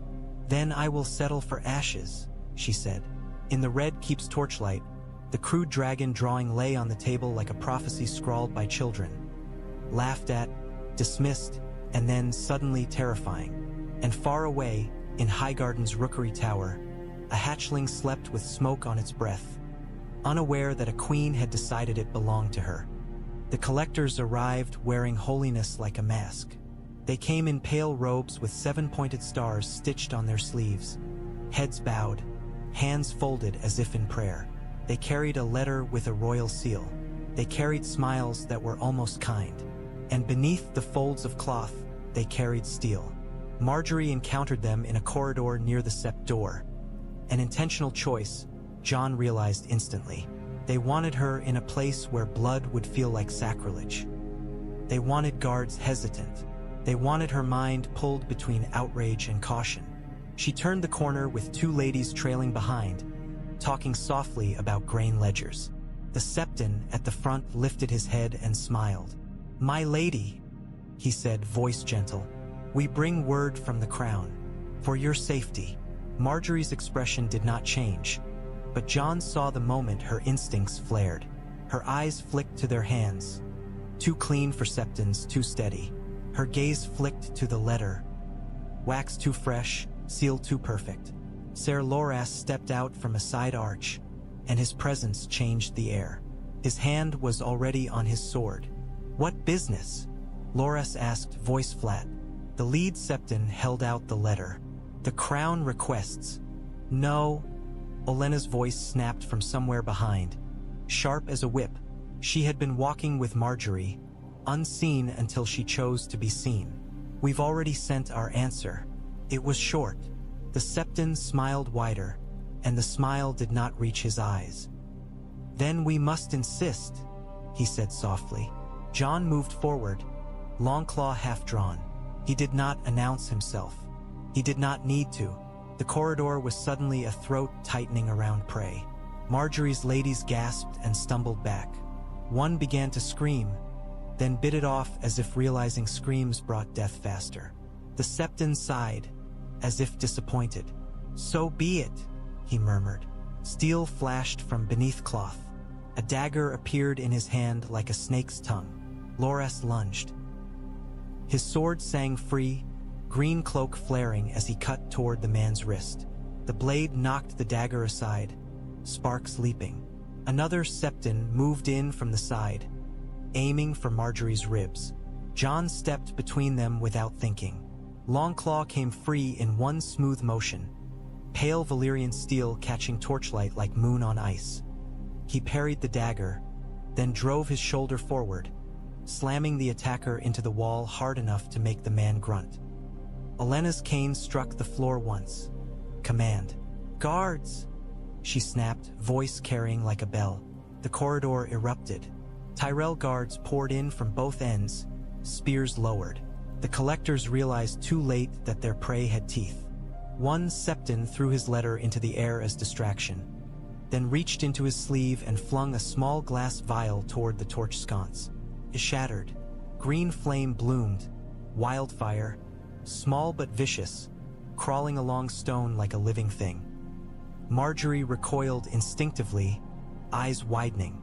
Wildfire, she breathed. Jon's blood went cold. If wildfire caught cloth, it would spread fast. If it caught hair, it would eat a person. Loras moved like lightning, knocking a tapestry away from the flame with his cloak, then stamping at the crawling green with his boot even though it singed leather.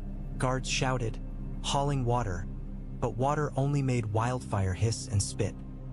Jon shoved the attacker he held into the floor, driving his knee into the man's spine. Who sent you?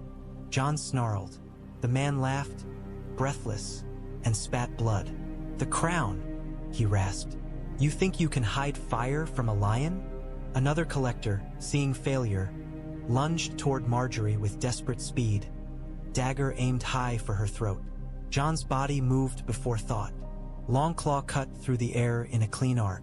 The blade struck the man's forearm and severed it at the elbow. Blood sprayed hot across stone. The severed hand hit the floor with a wet slap, the dagger clattering away. The collector screamed, stumbling back, shock written across his face. Margaery stood frozen for a heartbeat, staring at the blood, at the wildfire crawling in green tongues, at Jon's blade dripping red. Then her eyes snapped into focus. Sand, she ordered sharply. Sand on the wildfire. Now! Servants rushed. Someone had already fetched buckets of sand for Granary emergencies.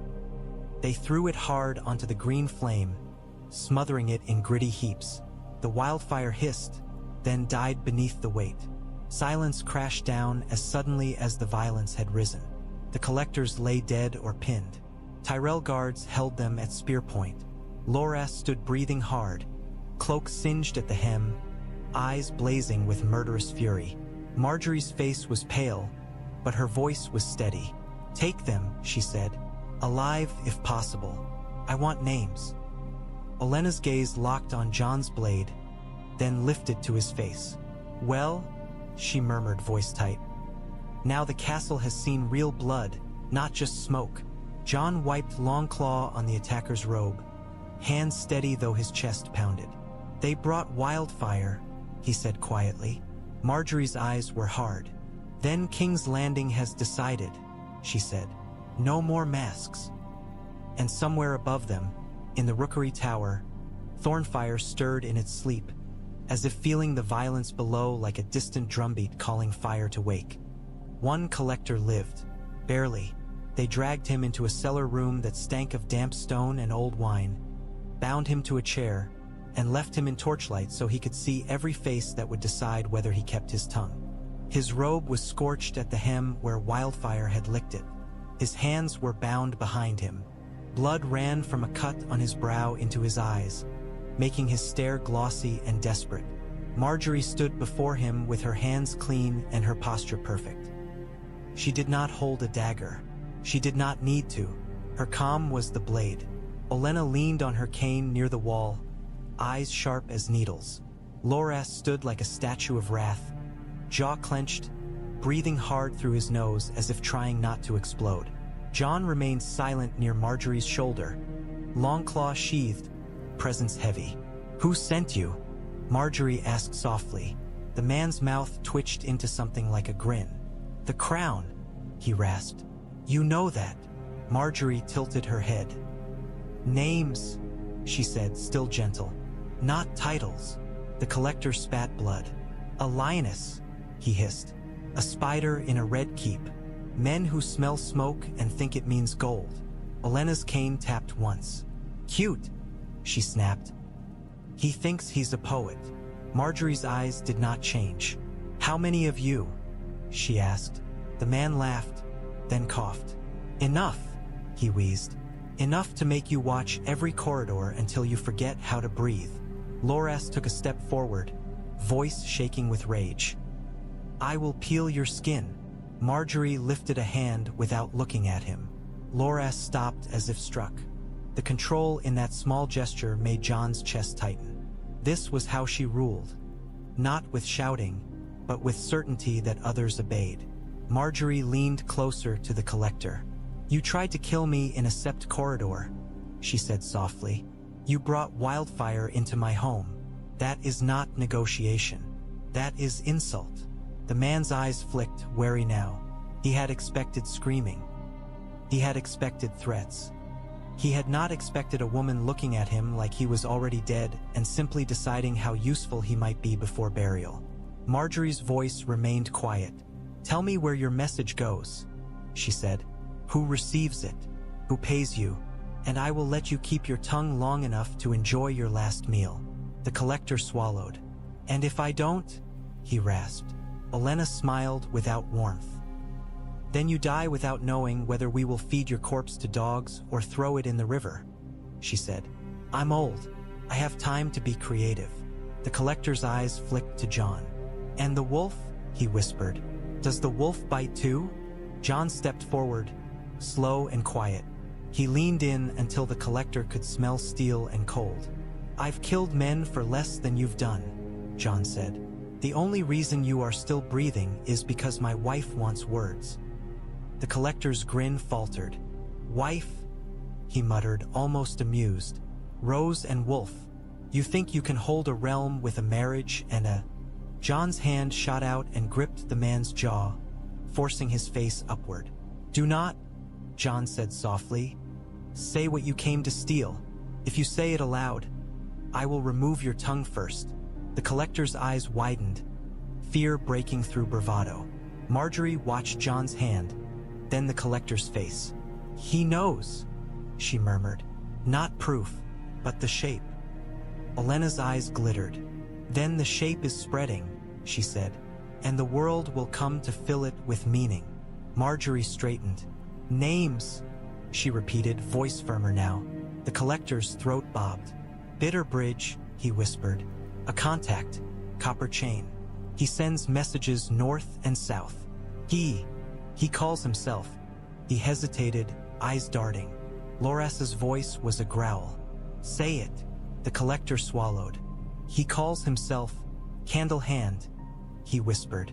Olenna snorted. "Of course he does," she snapped. "Men love naming themselves after objects. It makes them feel immortal." Margaery's gaze sharpened. "Where is Candlehand?" she pressed. The collector licked blood from his lip. "Moving," he whispered. "Always moving. He meets couriers at the river. He's expecting proof. Smoke, flame, anything." Jon's stomach tightened. "Then we stop the couriers," Jon said. Olenna's cane tapped once, decisive. "No," she said. "We send one." Margaery's eyes narrowed. "A false proof," she murmured. Olenna smiled, sharp. "A trail that leads into a trap with teeth," she said. Loras exhaled, fury barely contained. "And what of him?" he asked, nodding at the collector. Margaery looked at the man one last time. "He dies," she said simply. Quietly, the collector's eyes widened. He opened his mouth to beg. Olenna's cane struck the floor. "Take him out," she snapped. "I've had enough of hearing stupidity breathe." As guards dragged the collector away, Margaery's shoulders rose and fell once. One controlled breath. Then her gaze met Jon's. "We are out of time," she said softly. Jon felt Thornfyre's heat in memory, a living pulse behind his ribs. "Yes," he agreed. "We are." The raid came 2 nights later, as if King's Landing had thrown its first punch and then decided to keep swinging until something broke. A village along the Mander burned. Small, unimportant to courts, vital to granaries. The raiders came with torches and oil, laughing as they kicked doors in. They wore no lion banners, only plain cloth and the confidence of men paid to be cruel. A shepherd boy ran to Highgarden in the rain, sobbing, face streaked with soot. "They're burning everything," he choked. "They're taking the girls." Margaery did not ask if it was true. Her eyes hardened, and she turned to Randyll Tarly without a word. Randall's face was already stone. They rode within the hour. Jon rode with them, cloak drawn tight, sword at his hip, ghost running ahead like a pale omen. Loras rode close to Margaery, his posture protective and furious. Tyrell knights thundered behind, hoofs tearing mud from roads. The village appeared as a smear of orange in the darkness. Flames licking rooftops, smoke curling into rain. Screams cut through the night like knives. Jon's blood went cold. Randyll raised his sword. "Form up," he bellowed. "Cut them off from the river." Margaery's voice carried above chaos, sharp as a bell. "Protect the people first," she shouted. "Don't chase them into the trees." Jon saw a raider drag a woman by the hair toward a cart. He saw a boy on his knees, begging, while another raider raised a torch like a club. Jon's hand went to Longclaw. He did not wait for orders. He rode straight into the fire-lit mud. Ghost hit the first raider before Jon even reached him, white blur, jaws snapping. The man screamed and fell. Jon's sword came down in a clean, brutal arc. Another raider turned, startled, and Jon drove Longclaw into his chest, feeling the blade slide through cloth and flesh with cold precision. Around him, Tyrell knights crashed into the raiders like a green wave. "Stil ran!" Men shouted. Horses screamed. Margaery rode through the center like a queen of war, not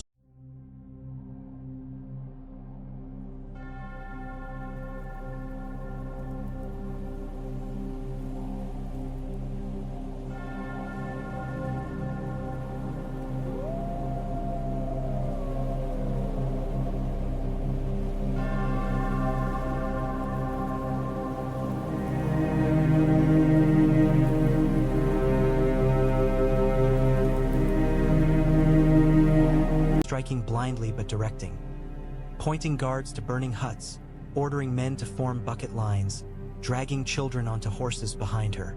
Loras cut men down with savage efficiency, his rage making him faster than song could describe. Randyll Tarly fought like a man who hated chaos so much he would carve order into it with blood. The raiders began to break, realizing this was not a helpless village but a trap made of steel. They fled toward the fields. Jon chased, breath harsh, rain stinging his eyes. He cut one down as he ran. Another slipped in mud and tried to crawl. Ghost took him by the throat. Then Jon saw it, green flame in the distance. Wildfire. A raider held a small vial, laughing as he hurled it toward a barn packed with hay. The vial shattered, and green fire bloomed hungry and bright, crawling upward like living poison. Rain did not tame it. Water would not tame it. It would eat until nothing remained. "Back!" Jon shouted, but villagers were too slow. They stared, frozen, as if watching a demon rise.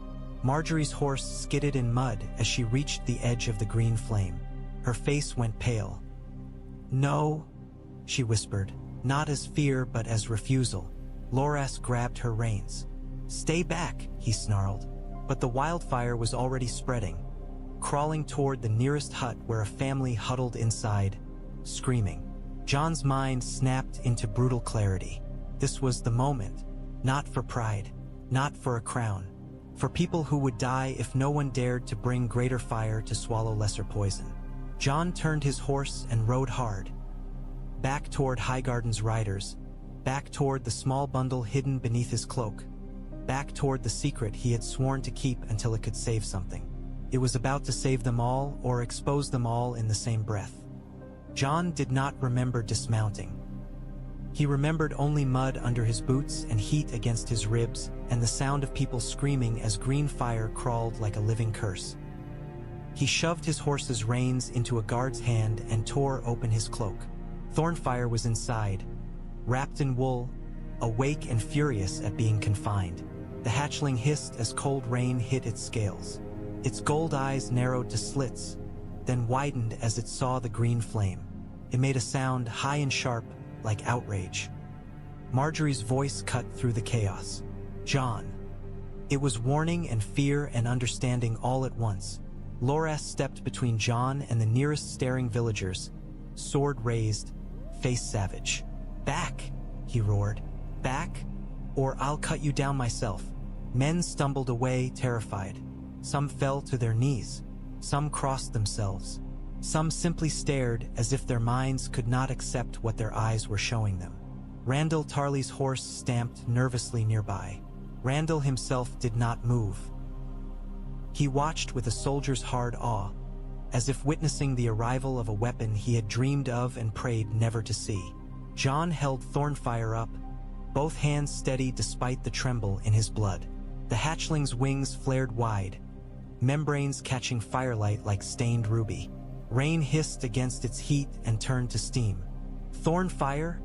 Jon said low, forcing command into his voice like a blade into a wound. "Burn that." He pointed at the wildfire. Thornfyre's head turned. It tasted the air, tongue clicking, smoke curling from its nostrils. The hatchling's body tensed, eager. For a heartbeat, Jon felt resistance, the wildness that wanted to flame everything, to answer fear with hunger. Jon tightened his grip, leaning close, letting Thornfyre feel his breath, his heartbeat, his certainty. "Only that," Jon whispered. "Only there." Thornfyre's gold eyes fixed on Jon's face. Recognition tightened like a knot. Then the hatchling opened its mouth. Fire erupted. Not a tiny flicker now, but a bright spear of orange-red flame that cut through rain like a sword through cloth. It struck the green wildfire. The two flames met. For an instant, the world held its breath. Then the wildfire screamed, hissing, spitting, recoiling as dragonfire swallowed it with brutal hunger. The green tongues shrank, choked, forced back into ash and blackened wood. The barn's beam collapsed inward, and the green flame died beneath the weight as if smothered by a greater truth. Steam billowed, smoke rolled, rain hissed on fresh ash. Villagers stared in stunned silence. A child began to sob. A man dropped to his knees and whispered a prayer that sounded like fear. Margaery's face was pale, but her eyes were bright and fierce. She looked at Thornfyre, at the living fire in Jon's hands, and Jon saw her decision solidify. The dragon was seen now, could not be unseen, so it must be named, shaped, claimed as shield rather than monster. Loras stood rigid, jaw clenched, eyes fixed on the villagers as if daring them to move. "You saw nothing," he snarled, though he knew the lie was already dead. Randyll Tarly exhaled slowly, a sound like a man accepting a new world. "So it's true," he murmured. Thornfyre hissed, satisfied, and snapped its jaws as if biting the last of the poison from the air. Its chest heaved, small but fierce. Then it turned its head and pressed its snout against Jon's wrist, claiming him again. Jon's breath came out shaky. His arms trembled from heat and weight and the enormity of what he had just done. He had saved them. He had also set a story loose in the world that would run faster than any horse. Dawn found the village bruised but alive. Smoke drifted from blackened beams. Wet ash clung to boots. Survivors huddled in blankets, staring at Highgarden's riders as if they were dream figures. Some looked at Jon like he was a monster. Some looked at him like he was a miracle. Both were dangerous. Margaery did not allow the danger to linger unshaped. She stood in the muddy village square with soot on her cloak and rain in her hair, looking less like a courtly bride and more like a queen who had crawled out of fire. Randyll Tarly and Tyrell knights formed a line behind her, silent, faces hard. Jon stood a step back, ghost at his heel, Thornfyre hidden again. Wool, cloak, secrecy clinging desperately to a story already spoken aloud. Margaery lifted her voice, calm and clear. "You were attacked because the Iron Throne thinks fear is a tool," she said. "They burned your homes to make you doubt who protects you." Murmurs rose. Anger, grief, the raw sound of people who had seen their lives nearly turn to ash. Margaery's gaze swept them like a blade. "Highgarden protects you," she said. "The Reach protects you. We will rebuild your roofs. We will replace your grain. We will bury your dead with honor." A woman sobbed and dropped to her knees. A man clenched his fists, shaking. "And the green fire?" Someone whispered, voice trembling. "The demon flame." Margaery's eyes hardened. "Wildfire," she said, naming it, making it smaller. "A weapon of cowards. It does not care if it eats children." She paused, letting the truth land. Then she continued, voice lowering slightly.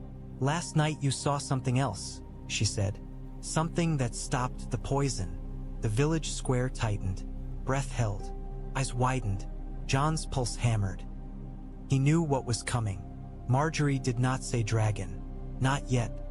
She did not let the word become a knife for enemies to use. She smiled small, fierce. "You saw Highgarden's fire," she said. "You saw the Reach refuse to be burned. It was a lie and not a lie.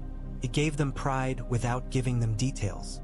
It made the story about protection, not about beasts. It offered a banner to hold on to." Randyll's voice rumbled behind her. "Any man who brings wildfire into the Reach will be hunted," he said. "Any man who burns your home will hang." The villagers murmured approval, hungry for certainty.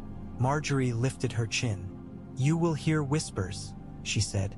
"Men will try to frighten you with stories. Do not listen to men who benefit from your fear. Listen to your stomach when it is fed. Listen to your children when they sleep safe." Her gaze flicked to Jon for a heartbeat, an unspoken acknowledgement of what she had not said aloud. Jon stared back, throat tight. He understood her genius and its cruelty. She was shaping the myth before enemies shaped it for her. She was building a shield out of words. When she finished, villagers began to bow. Not all. Some still stared at Jon with haunted eyes, as if seeing him holding fire in the rain. But most bowed because people bowed to whoever kept death away for one more night. As the riders prepared to leave, a boy approached Jon hesitantly, eyes wide. Is it yours?" He whispered, too young to know the danger of asking. Jon knelt, meeting the boy's gaze. He wanted to say the truth. He wanted to say no, it's not mine. It's a living thing. It doesn't belong to anyone. But the boy's eyes were hungry for certainty the way men were hungry for bread. Jon chose the only truth he could safely offer.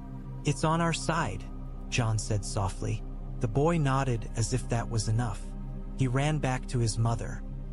Jon stood, ghost pressing against his leg, and felt the weight of what had begun. The dragon had been seen. The story had been shaped. The next time fire was needed, it would be expected. And expectations, Jon knew, killed as surely as swords. That night, when they returned to Highgarden, the castle felt different. Not changed in stone, not changed in scent. The roses still perfumed the air, the fountains still sang, but changed in posture, like a man who had finally admitted he was at war. Guards watched corridors with sharper eyes. Servants whispered and then fell silent when nobles passed. Somewhere in the walls, fear moved like a rat. Jon climbed the rookery tower with Thornfyre perched on his forearm, the hatchling heavier now than it had been days ago. Still small, still young, but growing with terrifying speed. Its wings folded tight against its body, yet the span was broader. Its heat was stronger. When it breathed, smoke curled from its nostrils even when it tried to be calm. Margaery waited at the tower room doorway with a lantern, her face composed, eyes bright with thought. Loras stood nearby with a blood-stained hem on his cloak, watching the stair behind them as if expecting more collectors to spill from shadows. Olenna lingered one step above, cane planted, gaze sharp and tired. Jon entered, setting Thornfyre down gently on its wool bed. The hatchling clicked its tongue, then looked up at Jon as if demanding more sky, more flame, more world. Margaery closed the door behind them softly. "They'll talk," she said at once. Jon's voice was rough. "They already are," he replied. Olenna's mouth tightened.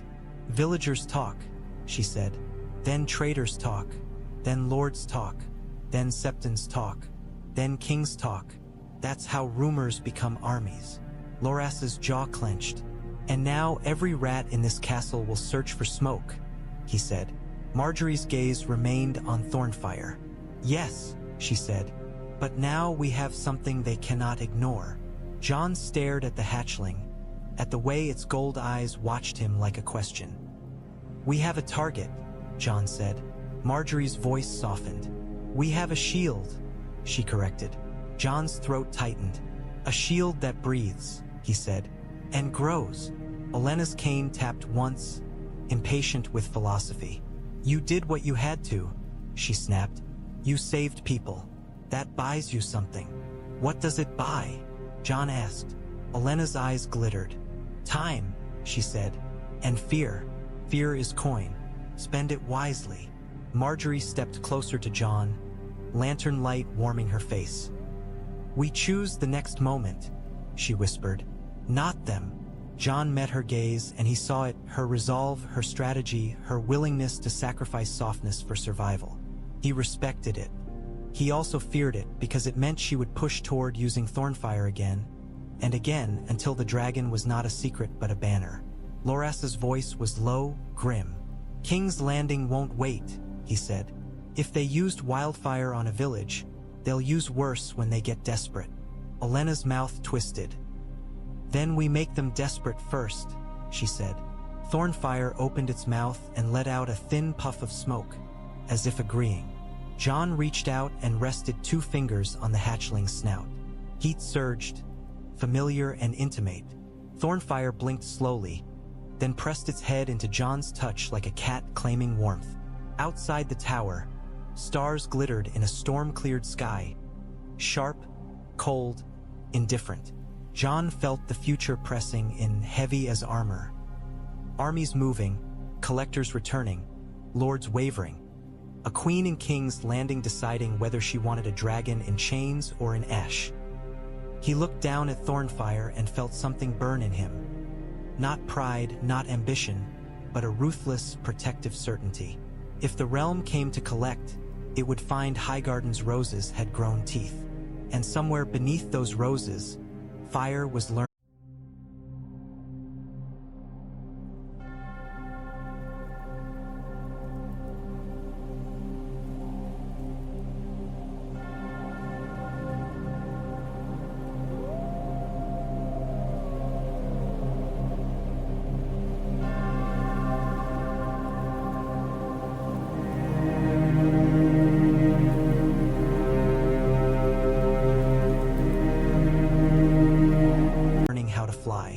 Morning tried to pretend it was normal. Highgarden's fountains sang. Roses bowed under dew. Servants moved with trays and linen and the quiet discipline of a house that had always known how to look untroubled. But the castle's heartbeat had changed. Jon felt it in the way men held their shoulders tighter, in the way women's laughter sounded thinner, in the way every glance lingered an instant too long on soot-smudged cloaks and blood-stained hems. Margaery Tyrell walked through the outer courtyard at dawn, as if she had slept 8 full hours and dreamed only of summer. She did not. Jon had watched her in the war room until candles guttered, watched her write and seal and plan until her eyes looked like polished stone. Yet when she stepped among the castle's working people, stable hands, kitchen boys, washerwomen, her face softened into the warmth they needed, not because she was gentle, because she was clever. "The village will be rebuilt," she told a group of servants gathered near a well, their faces tight with fear and gossip. "Any family displaced will have shelter. Any child hurt will have a maester's care. We will not abandon our own." The scullery boy swallowed hard. "My lady," he whispered, "they say the green fire can't be stopped." Margaery's eyes sharpened for half a breath. Then she smiled, bright, convincing. "It can be stopped," she said. "It was stopped. That is what matters. What cannot be stopped is hunger, if we turn on each other and let the roads close." Jon stood a step behind her, hands clasped loosely, ghost at his heel like a pale shadow. He let Margaery's voice do its work. It was strange watching it. How words could settle panic in a crowd the way a commander's shout settled men in battle. On the wall, you calmed fear with steel and fire. Here you calmed it with certainty and bread. A washerwoman glanced at Jon, then away quickly as if his eyes might burn her. "My lady," she said, voice shaking. "Is it true there was fire like a beast?" The question hung in the air like smoke. Jon felt Ghost's muscles tense.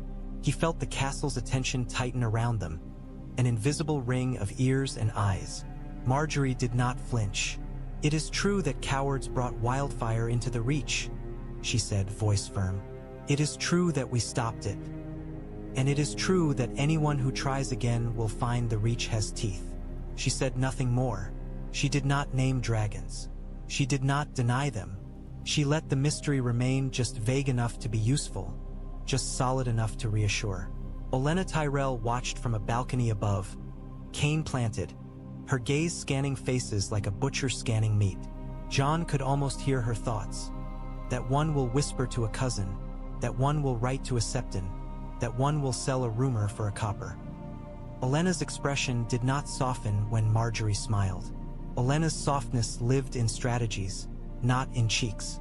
When Margaery dismissed the crowd with a nod and a promise of bread, Jon walked with her beneath the archway into a narrower passage where the sound of fountains faded. "They're hungry for the word," Margaery murmured once they were alone enough. "Dragon, they want to say it." Jon's jaw tightened. "And if they do," he said quietly. Margaery's eyes met his. "Then we make the word serve us," she replied, "before it serves our enemies." Ghost bumped Jon's leg, impatient, as if reminding him that enemies did not wait for poetry. Above them, Highgarden's roses lifted their heads toward sun, pretending they did not smell war. The first bannermen arrived before noon. They came in small columns, riders mud-splashed from travel, banners damp from recent rain, men with eyes that had measured too many roads and too many risks. Some arrived because they loved House Tyrell. Some arrived because they feared the Iron Throne. Some arrived because rumor had become a hook in their ribs and they could not stop worrying it. Randyll Tarley's men rode in tight order, huntsman banners snapping. Rowan riders came next, less rigid, faces careful. Redwine men arrived smelling faintly of sea, their cloaks heavy, their eyes alert as merchants. Then came the Hightower escort, tall men in gray-green, their banner a pale tower crowned with flame. They were fewer, but they moved with the quiet confidence of a house that could buy time with coin and hide behind Oldtown's walls if the Reach burned. Margaery greeted them at the gate in green velvet with gold roses stitched along her sleeves. She smiled, and the smile was correct. She spoke each lord's name like a thread pulling them into her web. "Lord Randyll," she said, warm enough for witnesses. "Your speed honors the Reach." "Lady Margaery," Randyll replied, bowing stiffly. His eyes flicked once to Jon, then away. "Lord Mathis," Margaery continued, "I am glad you came. Glad to be needed," Mathis Rowan said smoothly, and his gaze took in everything. The guards, the tension. The way the castle's servants lingered too close as if hoping to hear. "Lord Leighton's men," Margaery said as the Hightower captain stepped forward. "Welcome. We are grateful Oldtown remembers the Reach is one body." The captain bowed. "Oldtown remembers many things, my lady," he said carefully. "Some of them troubling." Jon felt the words like a cold finger under his ribs. Oldtown remembers. Oldtown watches. Ser Loras stood behind Margaery, posture tight. His eyes tracked every hand that moved too near his sister, every rider who glanced too long at the tower. Jon stood to the side like a shadow, long claw at his hip, expression unreadable. He knew what they saw when they looked at him. A northern bastard turned lord, a wolf in rose gardens, a man who had brought something that melted locks and smothered wildfire. They were not staring at Jon as a man. They were staring at him as a rumor that had learned to walk. As the bannermen were led inside, Jon leaned close to Margaery. "Too many," he murmured. Margaery's smile did not shift. "Enough," she replied, voice barely moving. "Enough that, when the moment comes, it becomes law in their minds." "And if some came to betray?" Jon asked. Margaery's eyes glinted. "Then they came to be trapped," she whispered. Olenna Tyrell watched from a colonnade, face hard, cane tapping once like a metronome counting down. Highgarden's gates closed behind the arriving lords, and the castle felt like a tightened fist. They came with incense and judgment. The Faith's delegation arrived in the late afternoon, after the bannermen had been fed and seated and lulled into thinking their journey was about politics alone. They came through Highgarden's sept doors wearing pale robes and silver stars, faces severe, mouths tight with purpose. At their head walked a man with a shaved scalp and eyes like chips of flint, carrying a royal writ in one hand and a seven-pointed star in the other. He bowed to Margaery as if bowing to a statue. "Lady Margaery Tyrell," he said, voice carrying in the sceptre's cool air. "We come in the name of the Seven and the realm's peace." Olenna Tyrell stood beside Margaery like a sharpened blade disguised as an old woman. "How lovely," Olenna said. "Do you also come with bread? Or is it only holiness you're handing out today?" The envoy did not smile. "We come," he said, "because whispers of unnatural fire have reached the most devout. Whispers that the Reach harbors sorcery. Whispers that heresy walks in rose gardens." The word heresy struck like a thrown stone. Septons behind him murmured quietly, fingering prayer beads, eyes darting. Margaery's expression remained calm. "Whispers are wind," she said, "and wind blows through many mouths." "The Seven's wind carries warning," the envoy replied. He held up the writ. "By royal authority, we are empowered to investigate any blasphemy that threatens the realm." Ser Loras made a low sound of contempt. "Royal authority," he muttered. "Since when do Septons take orders from lions?" The envoy's gaze flicked to Loras without warmth.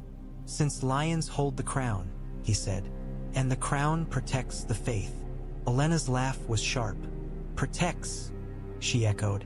"I've seen lions protect. They protect like fire protects straw." Jon stood in the shadowed back of the sept, Ghost beside him, listening. He felt the moment tightening, faith, crown, reach, all converging in one scented stone space. The Faith's eyes were hungry, not for truth but for control. If they could name Highgarden's fire as heresy, they could justify anything. Seizure, trial, torch. Margaery stepped forward, voice clear. "You will not search my home," she said calmly. "Not with writs, not with prayers. If you wish to offer comfort to those burned by wildfire, you are welcome. If you wish to accuse my house of sorcery, you are not." The envoy's eyes narrowed. "Refusal is an admission," he warned. Olenna's cane tapped once. "Refusal is a boundary," she snapped. "Something the Faith forgets when it smells power." The envoy lifted his star. "Then know this," he said, voice tightening. "If unnatural fire is found, if dragon myth is made flesh, those responsible will be judged. The Seven do not tolerate abominations."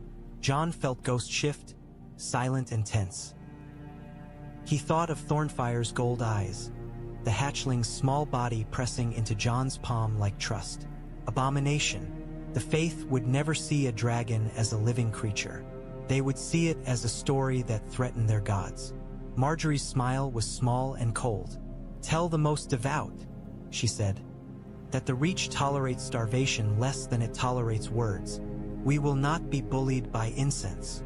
The envoy's lips thinned. "Then we will pray," he said, "and we will watch." Olenna leaned closer, eyes glittering. "Do that," she murmured. "Pray, watch, and remember that the Seven have never fed a child. We have." The Faith delegation withdrew, robes whispering over stone. Their incense lingered like a threat. As the doors shut behind them, Ser Loras exhaled hard. "They'll stir the small folk," he hissed. Margaery's eyes stayed on the closed doors. "Let them try," she said softly. "Small folk follow bread, not sermons." Jon's jaw tightened. "Unless the sermon promises fire," he said. Margaery's gaze flicked to him. "Then we make sure the only fire they see is fire that saves them," she murmured. Outside the sept, the castle's torches flared as evening fell, and Highgarden's air tasted faintly of incense and war. Jon stopped thinking of training as lessons. He began thinking of it as survival. In the rookery tower room, he set stone targets along the far wall, thick blocks brought up under the guise of repairs. He held a round iron shield in one hand, not to defend himself from Thornfyre, though sometimes he wondered if he would need to, but to give the hatchling something to focus on besides instinct.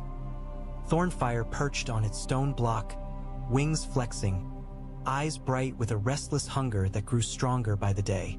When the hatchling breathed, the air warmed. When it clicked its tongue, Jon felt it like a sound in his teeth. "Thornfyre," Jon said quietly. The hatchling's head snapped toward him. His pupils narrowed. Jon pointed to the first stone block. "There," he said. "Only there." Thornfyre hissed softly, impatient, as if the limitation offended it. Jon held the hatchling's gaze, unblinking. The wall had taught him this much. You did not look away first when something wanted to test you. Margaery stood by the door with a ledger open, pretending to read. Her eyes were not on ink.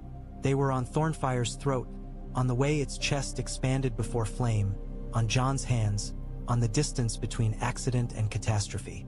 Rillen murmured under his breath, words like embers. Ser Loras leaned against the wall, arms crossed, expression grim. He still looked at Thornfyre like a threat he could not stab. Jon lifted the iron shield slightly. "Now," he said. Thornfyre opened its mouth. A burst of orange-red flame shot out, short, sharp, controlled enough to feel intentional. It struck the stone block and left it blackened, the scorch spreading like a bruise. The heat licked Jon's cheeks. Margaery's breath caught. "Enough," Jon said immediately. Thornfyre's flame stopped. Smoke curled. The hatchling chirred once, irritated, then settled, as if conceding that Jon's voice mattered. Jon exhaled slowly. He felt sweat on his palms despite the cool stone. Again, he thought. Again until it becomes habit. He pointed at a second block. There. Thornfyre's wings twitched. It breathed again. Another short spear of flame. The second block blackened. Margaery's voice was quiet, tight. "It's learning," she whispered. "It's learning boundaries," Jon said. "Not obedience." Loras snorted softly. "Boundaries break," he muttered. Jon did not look away from Thornfyre. "Then we strengthen them," Jon said. Thornfyre hissed, and for a heartbeat Jon felt a push against his will. An urge in the hatchling to flare bigger, to prove itself. Jon stepped closer and lowered his voice, making it intimate. "No," he whispered.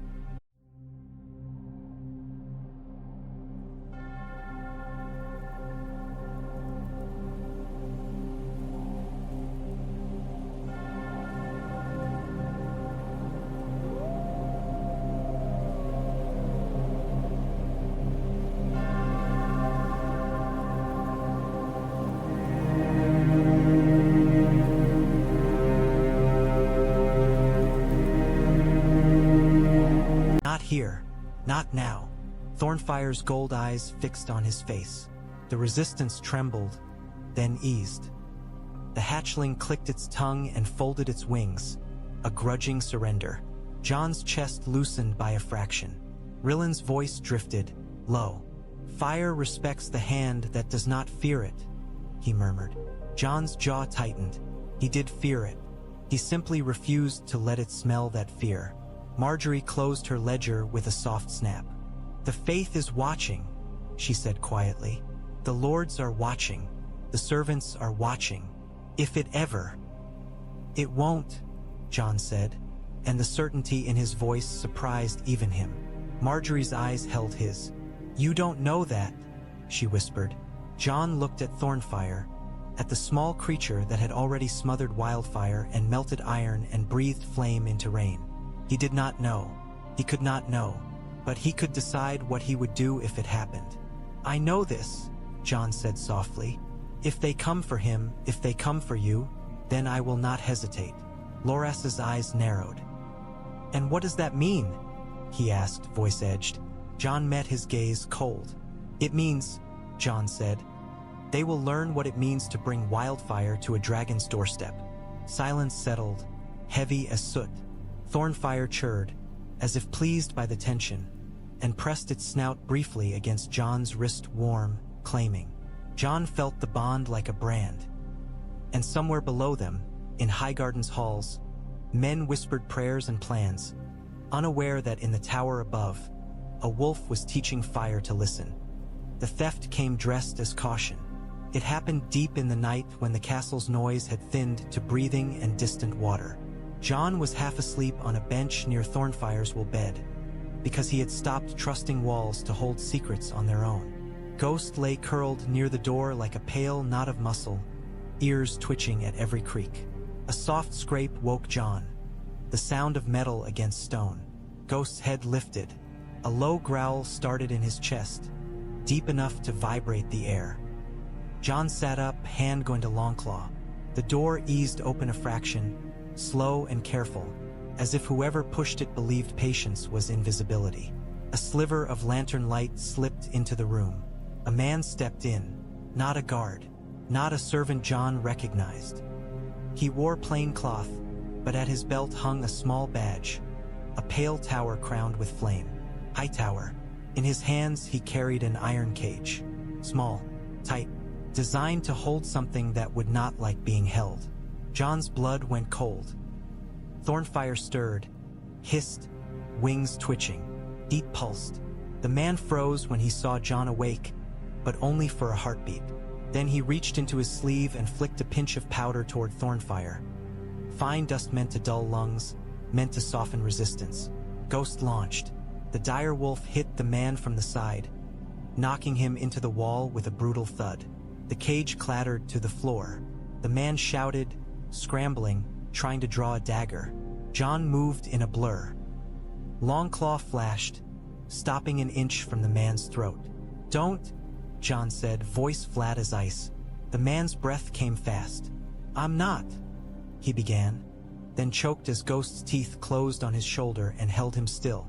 Footsteps thundered on the stair. Ser Loras burst in first, sword drawn, eyes blazing. Margaery followed close behind with 2 guards, lantern light throwing her face into sharp relief. For a heartbeat, the room was a tableau of truth. A would-be thief pinned by a dire wolf, a Valyrian blade at his throat, a dragon hissing on wool. The thief's eyes flicked to Thornfyre and widened. Fear shattered whatever courage had brought him here. Margaery's voice was quiet and lethal. Who sent you? She asked. The man's throat bobbed. Oldtown, he rasped. Lord Leighton, he fears. Olenna's voice cut from the doorway, sharp as broken glass. Leighton Hightower fears everything, she snapped. That's why he hides behind his tower and calls it wisdom. The man's eyes darted wildly. He said the faith will come, he babbled. He said the Citadel will come. He said if we do not secure it, the Reach will burn. Secure it? Loras repeated, voice shaking with rage. By stealing it from my sister? The man swallowed. He said, He said it would be safer in Oldtown, safer under the high tower, safer away from wolves. Jon's blade did not move. And who told you where to find it? Jon asked. The man hesitated. Margaery stepped closer, eyes narrowing. Names, she said softly. The thief's gaze flicked to the floor where the iron cage lay. Beside it, something glinted. His ring, dislodged in the struggle. A glass candle. Jon's stomach tightened. Margaery's expression went very still. Not only Oldtown, she murmured. The spider's web is in this too. The thief shook his head frantically. I don't know, he gave it to me. He said it was proof I served knowledge. Olenna's cane struck the stone once. Knowledge, she hissed. Men love dressing greed in pretty words. Loras stepped forward and drove the flat of his sword into the man's jaw. The thief went limp, collapsing in Ghost's jaws. Margaery's gaze snapped to Loras. Alive, she said sharply. Loras's face twisted. Alive enough, he snarled. Jon sheathed Longclaw slowly, feeling the weight of what had just happened settle into him like ash. Oldtown is moving, he said quietly. Not just watching. Margaery's eyes burned. Then Oldtown will learn, she whispered. That Highgarden is not a pantry to be raided. Olenna's smile was thin and grim. Good, she said. Now we stop pretending our enemies are only lions. The Reach is full of towers, and towers cast long shadows. Thornfyre hissed again, offended by the commotion, and a thin curl of smoke rose from its nostrils. Margaery looked at the dragon, then at Jon, and Jon felt the unspoken truth tighten between them. The secret was no longer theirs to keep. Others had begun to claim it. The next day, Margaery stopped pretending. She called the Reach Lords into Highgarden's great hall under the pretense of oaths and defense, and they came expecting speeches and demands and perhaps a little theatrical defiance. They did not come expecting fire in a man's hand. The hall was full, banners hanging heavy, torches flaring against pale stone, murmurs rippling like water in a restless pool. Lords stood in clusters, whispering into sleeves, eyes sliding toward Margaery, and then toward Jon, and then away as if looking too long might make a rumor become a blade. Margaery stood at the front with Randyll Tarly and Paxter Redwine flanking her like iron pillars. Mathis Rowan lingered just behind, smile faint, eyes sharp. Olenna sat above on the high seat, cane across her lap, watching the hall like a hawk. Jon stood a step behind Margaery with his cloak drawn tight. Under it, Thornfyre shifted, warm and restless. Margaery raised a hand. Silence came slowly, but it came. The Iron Throne has declared us traitors, she said, voice clear. It has demanded me as hostage. It has sent wildfire into our villages and collectors into our corridors. It believes fear will make the Reach kneel. Murmurs rose, angry now, not merely nervous. Margaery's gaze swept them. Some of you have heard whispers, she continued. You have smelled smoke. You have seen iron softened. You have watched men run from stories they do not understand. Heads turned. Eyes sharpened. The hall held its breath. Margaery's voice lowered slightly. I will not let the Iron Throne shape that story, she said. I will not let Oldtown sell it. I will not let the Faith name it heresy and light torches. Olenna's cane tapped once above, approving. Margaery turned her head toward Jon. Her eyes met his, steady, demanding, trusting all at once. Jon exhaled once, slow, and stepped forward. He pulled his cloak back. Thornfyre emerged into torchlight like a living ember. Dark scales veined with deep red, wings half-spreading, gold eyes narrowing as if the whole hall were prey. A collective sound rose from the gathered lords. A gasp, a prayer, a curse. One man stumbled backward. Another crossed himself so fast his fingers blurred. A lady near the back let out a thin squeak and fainted into a servant's arms. Jon held Thornfyre steady on his leather glove, fingers firm beneath the hatchling's claws. Heat pressed into his skin like a familiar brand. Thornfyre chirred sharply, annoyed by noise, and smoke curled from its nostrils. Randyll Tarley's voice rumbled. "This is not rumor," he said, hard and final. "This is fire returned." Paxter Redwine's gaze was bright, hungry. "With this," he murmured, "the Reach cannot be starved." Mathis Rowan's smile did not reach his eyes. "With this," he said softly, "the realm will come running." Margaery lifted her chin. "Yes," she said, "it will. And that is why you are here." She stepped forward, voice sharpening. "This dragon was seen in battle against wildfire," she said. "It saved Reachmen. It saved our grain. It will save more if we stand together. If we fracture, it will be stolen. If we kneel, it will be chained or burned. And then the lions will come for you anyway, because lions do not forgive. They devour." The hall trembled with murmurs. Fear turning into anger, awe turning into hunger. A lord in apple-green colors, Fossaway, stepped forward, face pale. "This is madness," he whispered. This is Valyria. Doom. We will be cursed." Olenna's voice cracked down from above like a whip. "We are already cursed," she snapped, "by kings who burn villages and call it justice. I'll take Valyria over Lannister mercy any day." Laughter flickered, nervous and sharp. Margaery's gaze locked on the Fossaway lord. "No one is forcing you," she said quietly. "You may leave Highgarden and swear your loyalty to the Iron Throne. You may run to the faith and beg for absolution. You may do as you please." She paused, letting the choice sharpen. "But understand this," she continued, voice colder. "If you leave and you betray us, you will not simply betray House Tyrell. You will betray the Reach's bread. You will betray every child who will starve when lions close roads. And you will learn what happens when you trade your people's safety for your own." Jon felt Thornfyre's claws tighten on his glove, sensing tension. The hatchling's head turned, eyes glinting, smoke curling faintly. Margaery raised her voice again. "Swear," she said. "Not to me, not to the Seven. Swear to the Reach. Swear that you will not sell this secret.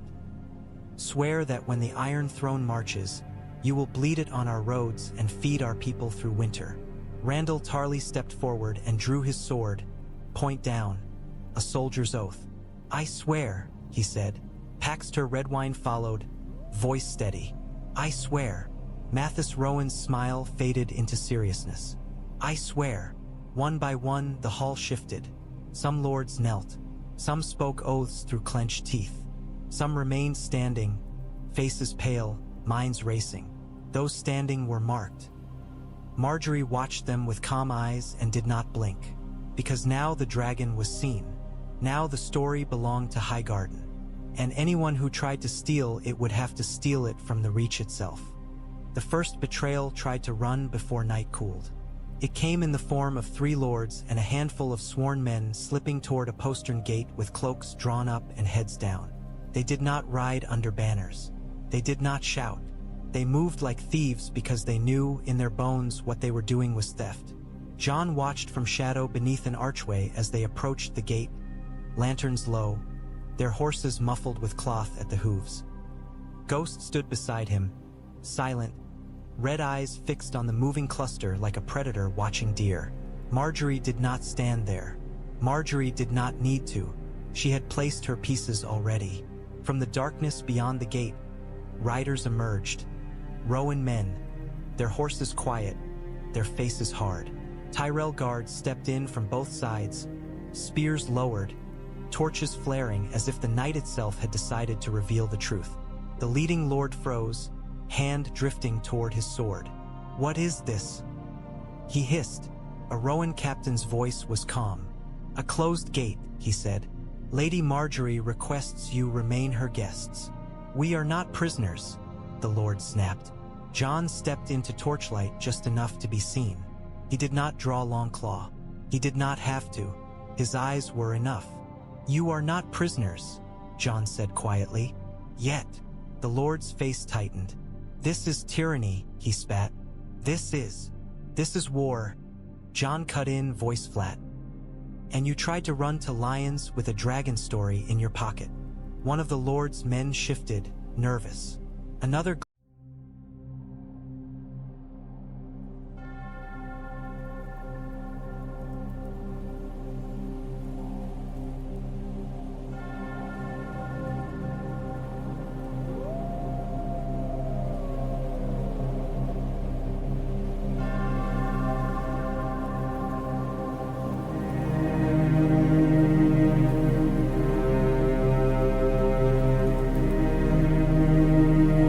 glanced back as if calculating whether he could bolt and disappear into night. Ghost's low growl answered him. The Lord swallowed, eyes flicking to Ghost, then to Jon. "We were going to Oldtown," he lied, "to seek counsel. The faith will counsel you into a pyre," Jon said. "And you know it." The Lord's jaw worked, pride and fear wrestling. "Highgarden has no right." A voice drifted down from above, soft, controlled. "It has every right," Margaery said. She stood on a balcony overlooking the postern, cloak wrapped tight, face half-shadowed by torchlight. She did not shout. She did not need to. The stillness of her presence made the night feel like a courtroom. "You stood in my hall and watched fire," Margaery said. "Then you tried to slip away like a rat with stolen grain. Do not insult me with talk of rights." The Lord lifted his chin stubbornly. "If you bring doom to the Reach," he hissed, "I will not burn with you." Margaery's smile was thin and cold. "Then you should not have come to my gate," she said. She lifted a hand slightly, an almost casual gesture. Tyrell guards stepped forward and disarmed the men with efficient brutality. Swords clattered onto stone. The Lord's faces flushed with humiliation and fear. "You will remain," Margaery said, "not as prisoners, as guests under watch. You will eat my bread and remember who feeds you. And if you attempt to leave again, you will be treated as what you are. Traitors!" Olenna's voice snapped from the stair behind Margaery. The old woman appeared beside her granddaughter, cane tapping, eyes bright with contempt. "Call it whatever pretty word you like," Olenna added. "But if any of you sell our fire to lions, I will personally have you thrown into the mander and tell the fish you were a gift." The lords went pale. Jon watched them taken away and felt a hard satisfaction settle in him like iron. This was ugly. It was necessary. The Reach could not afford softness now. Ghost's growl faded into silence. The direwolf pressed against Jon's leg once, as if approving. Above them, Margaery's gaze met Jon's briefly. No smile, no warmth, only understanding. Then she turned away, because this was what it meant to hold fire. You did not merely fight enemies outside your walls. You strangled betrayal before it learned to breathe. In King's Landing, the response was not panic. It was invention. Cersei Lannister stood in a dark chamber beneath the Red Keep where torchlight made red stone look like dried blood. On a table before her lay strange tools, thick wooden limbs bound in iron, heavy bolts tipped with barbs, mechanisms that looked like crossbows bred with siege engines. Beside them sat small vials of green liquid that glowed faintly even through cork, as if eager to crawl free. Qyburn's eyes shone with delight as he presented his work. "A scorpion," he murmured, fingertips stroking the wood. "Scaled down for mobility. It will punch through armor, through bone, through scales if the angle is right." Cersei's smile was cold. "Good," she said. "I want the little beast pinned like a butterfly." Behind her, Tywin's presence filled the room without words. He watched the weapons as if watching coin being counted. "Dragons are not butterflies," Tywin said at last, voice flat. Cersei's gaze did not flicker. "Everything bleeds," she replied. Qyburn lifted a vial carefully. The green glow painted his fingers an unhealthy color. "And if bolts fail," he said softly, "we have fire that eats fire." Cersei's eyes glittered. "Wildfire against dragonfire," she murmured. "Let the gods enjoy their irony." Tywin's mouth tightened. "Do not burn the Reach," he warned again. "We need their bread." Cersei turned her head slightly, smile sharp. "Then we take their bread," she said. "We take their rose, we take their wolf, and we take their hatchling." Qyburn bowed his head, almost reverent. Collectors are already in motion, he said. New faces, new robes, new seals, and new leverage, Cersei added. Her gaze slid to a parchment on the table. Reports of burned villages, choked roads, frightened bannermen. We do not storm Highgarden, she said. We make Highgarden come to us. Tywin's eyes narrowed. How? Cersei's smile widened. We take what they cannot ignore, she said. We strike their grain convoys until their people scream. We whisper to Oldtown that the faith must act. We offer fearful lords mercy and coin. And when Margaery Tyrell steps outside her walls to save someone, we close the net. Qyburn's eyes gleamed. And Jon Snow? He asked. Cersei's smile turned crueler. A bastard with a dragon on his wrist, she murmured. If we cannot chain him, we kill him. The dragon will be easier to steal when it is grieving. Tywin's voice was quiet, dangerous. Underestimate wolves and you lose hands, he said. Cersei's gaze flashed. Then I will wear gloves, she replied. She set her palm on the scorpion's wooden limb as if claiming it. Send word, she ordered. The Reach thinks it has teeth. I want it to learn what it means to bite a lion. In the darkness beneath the Red Keep, green vials glowed like captive demons, and bolts lay like promises. Above, King's Landing stank and sprawled, unaware that its queen was preparing to hunt a dragon with stolen fire and iron. Highgarden answered with a hunt of its own. In a side chamber off the war room, Jon, Loras, and Randall bent over a map of Bitterbridge and the river roads that fed it like veins. Candlelight threw sharp shadows across the inked lines. Margaery stood at the table's edge, holding the glass candle ring in 2 fingers, as if it were filth that might stain her skin. Olenna watched from a chair, cane across her lap, expression thin with anticipation. Candlehand expects proof, Jon said, voice low. He thinks we've confirmed his suspicion. He will come closer. Randall's finger stabbed at a narrow bend in the river road. Here, he said, a choke point, trees tight, muddy banks, good place to snare a man who thinks himself clever. Loras's gaze was sharp. And if it's not just him? He asked. If he brings more collectors, if he brings wildfire. Margaery's eyes lifted. Then we make the trap smaller, she said, and the teeth sharper. Olenna's mouth twitched. That's my girl, she murmured. Rowan riders waited along the wall, cloaks up, faces hard. They looked like men who understood that the Reach's war would not be won by glorious battles. It would be won by roads that stayed open and tongues that stayed silent. Jon traced the map with a gloved finger. We send a courier with something he can't ignore, he said. Margaery's eyes narrowed. Not Thornfyre, she said instantly. Jon met her gaze. No, he agreed. Not yet. But something that smells like him. Olenna's eyes glittered. Soot, she murmured. Ash, a charred scrap from the granary lock. Something that makes a spider salivate. Loras's jaw clenched. And who plays courier? He demanded. Jon's voice was flat. Me, he said. Margaery's fingers tightened around the glass ring. No, she said, and the softness in the word was gone. It was command. Jon's gaze held hers. He wants me, Jon said. He will not risk himself for a servant with a pouch of soot.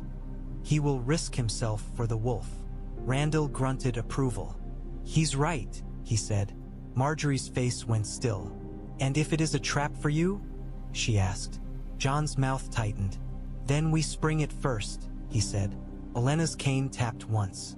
Enough fretting, she snapped. Wolves walk into traps all the time. The trick is making sure the trap is the other man's. Margaery inhaled slowly, then nodded once. Sharp, reluctant. Fine, she said, but you do not go alone. Loras goes. Rowan riders flank. Randall holds the road. And if you smell wildfire, I run, Jon finished. And though he meant it as reassurance, the word tasted wrong. He did not want to run anymore. He wanted to end threats before they reached Margaery's throat. Margaery stepped closer, voice lowering so only Jon heard. "If you die," she whispered, "the dragon becomes a banner for men who do not love him. Promise me you will not die for pride." Jon's throat tightened. "I won't die for pride," he murmured. "I'll live for you." Her eyes flickered, a crack in the armor. Then she stepped back, sealing it. Olenna watched them with a look that was not quite approval and not quite sorrow. "Go catch your spider," she said, "and if you can, bring him back alive. I want to see what kind of man hides behind a candle." Jon picked up his cloak, feeling the weight of the road waiting. Outside the chamber, Highgarden's corridors hummed with fear and whispers. Somewhere above, Thornfyre slept, or pretended to, gold eyes always ready to open when Jon entered. The hunt would begin soon, and Candlehand, wherever he skulked, would learn that Highgarden's fire was not only a secret, it was bait. The night before they rode for Bitterbridge, Thornfyre flew. Not far, not gracefully, but truly. Jon stood on the rookery roof with wind in his hair and stone slick beneath his boots. The sky was clear, stars sharp as blades. Highgarden's torches burned below like a constellation pinned to earth.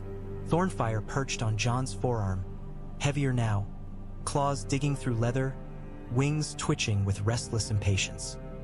The hatchling's chest rose and fell, heat spilling into cold air in visible shimmers. Jon whispered, "Stay," because he always did, because saying it made him feel like the world still listened. Thornfyre clicked its tongue and did not stay. It crouched, muscles coiling, wings spreading wide, wider than Jon expected. The membranes caught starlight like dark ruby. For a heartbeat, the hatchling looked like a piece of night given shape. Jon's breath caught. "No!" Thornfyre launched. Wind slapped the hatchling midair. It wobbled, tail whipping, wings beating unevenly as it fought to stay above the drop. Jon's heart slammed once, hard enough to hurt. He took a step forward as if he could catch a creature already falling into sky. Thornfyre beat again, harder. The wings caught air. The hatchling steadied. It glided clumsy, low, toward the next tower. Its claws scraped stone as it landed, skidding, then clinging. A small triumphant chirp burst from its throat. Below, guards shouted and then fell silent as recognition hit them. Men stared upward, mouths open, prayers half-formed. Margaery appeared on a balcony opposite, cloak wrapped tight, her hand pressed over her heart. Olenna stood beside her, cane planted, eyes bright and grim. Ser Loras was there too, face pale, staring as if watching a child walk onto a battlefield. Thornfyre turned its head and looked back at Jon. Gold eyes glinted. Smoke curled from its nostrils in the cold air like a boast. Jon exhaled shakily. He raised his hand slowly, palm out, not as command but as invitation. "Come," he whispered. For a heartbeat, Thornfyre hesitated. Wildness trembled behind those eyes. A hunger to keep going, to chase sky until the world was small beneath. Then the bond tightened like a knot. Thornfyre launched again back toward Jon. Wings beat. The hatchling wobbled, corrected, and landed on Jon's forearm with a thud that made Jon's muscles strain. Heat surged. Jon's arm trembled under the weight, but he held. Thornfyre pressed its snout against Jon's wrist, as if claiming him after proving it could leave him and return. Margaery's voice drifted across the gap, soft and awed. "He's growing," she whispered. Olenna's answer was sharp. "Of course he is," she snapped. "Fire never stays small." Loras's voice was tight. "Someone will see," he warned. Jon looked out over Highgarden's walls toward the dark countryside beyond. Somewhere out there, Candlehand moved. Somewhere, collectors sharpened knives. Somewhere, ravens waited. "Yes," Jon said quietly, not denying it. "Someone will see." Margaery's gaze met his across the space. Fear and resolve braided together. "Then we make sure," she called softly, "that when they see, they understand what it means." Jon looked down at Thornfyre, at the small dragon's wings now dusted with soot and starlight, and felt the future settle heavy on his shoulders. Tomorrow he would ride into a trap. Tonight, fire had learned the first taste of freedom. And freedom, Jon knew, was the one thing no chain could tolerate for long.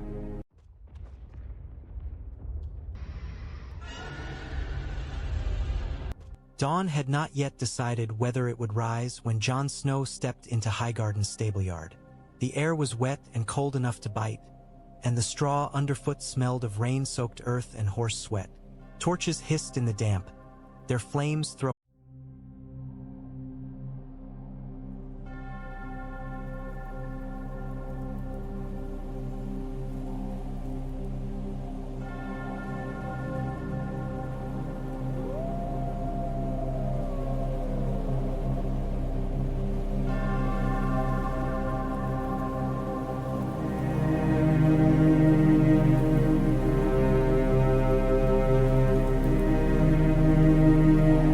restless shadows across tack and timber.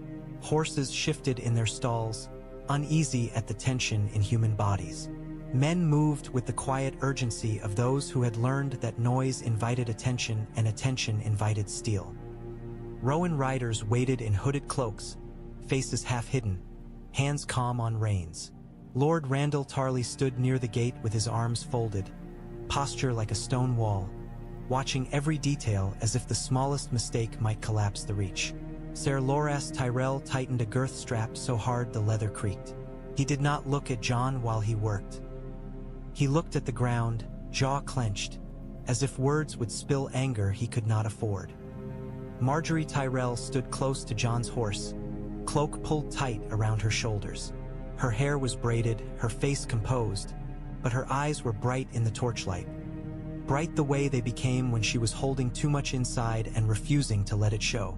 Olenna Tyrell leaned on her cane nearby, the old woman's gaze sharp as a whetted knife. She looked as if she had slept not at all, and if she had, her dreams had been made of enemies. Ghost moved through the yard like a pale whisper, silent paws on wet ground, ears forward. His red eyes tracked everything.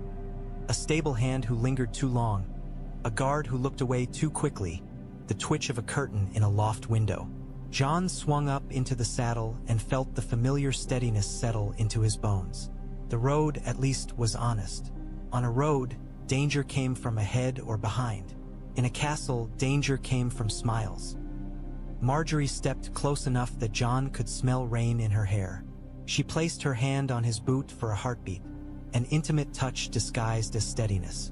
"You bring him back," she said softly. Jon's throat tightened. "I'll try," he replied. "That's not an answer," Margaery murmured, and there was a brittle edge beneath the softness. "You always try. I need you to bring him back." Jon met her gaze.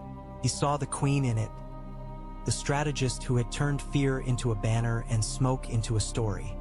He also saw the woman who had knelt beside a dragon egg and decided to gamble her life on fire.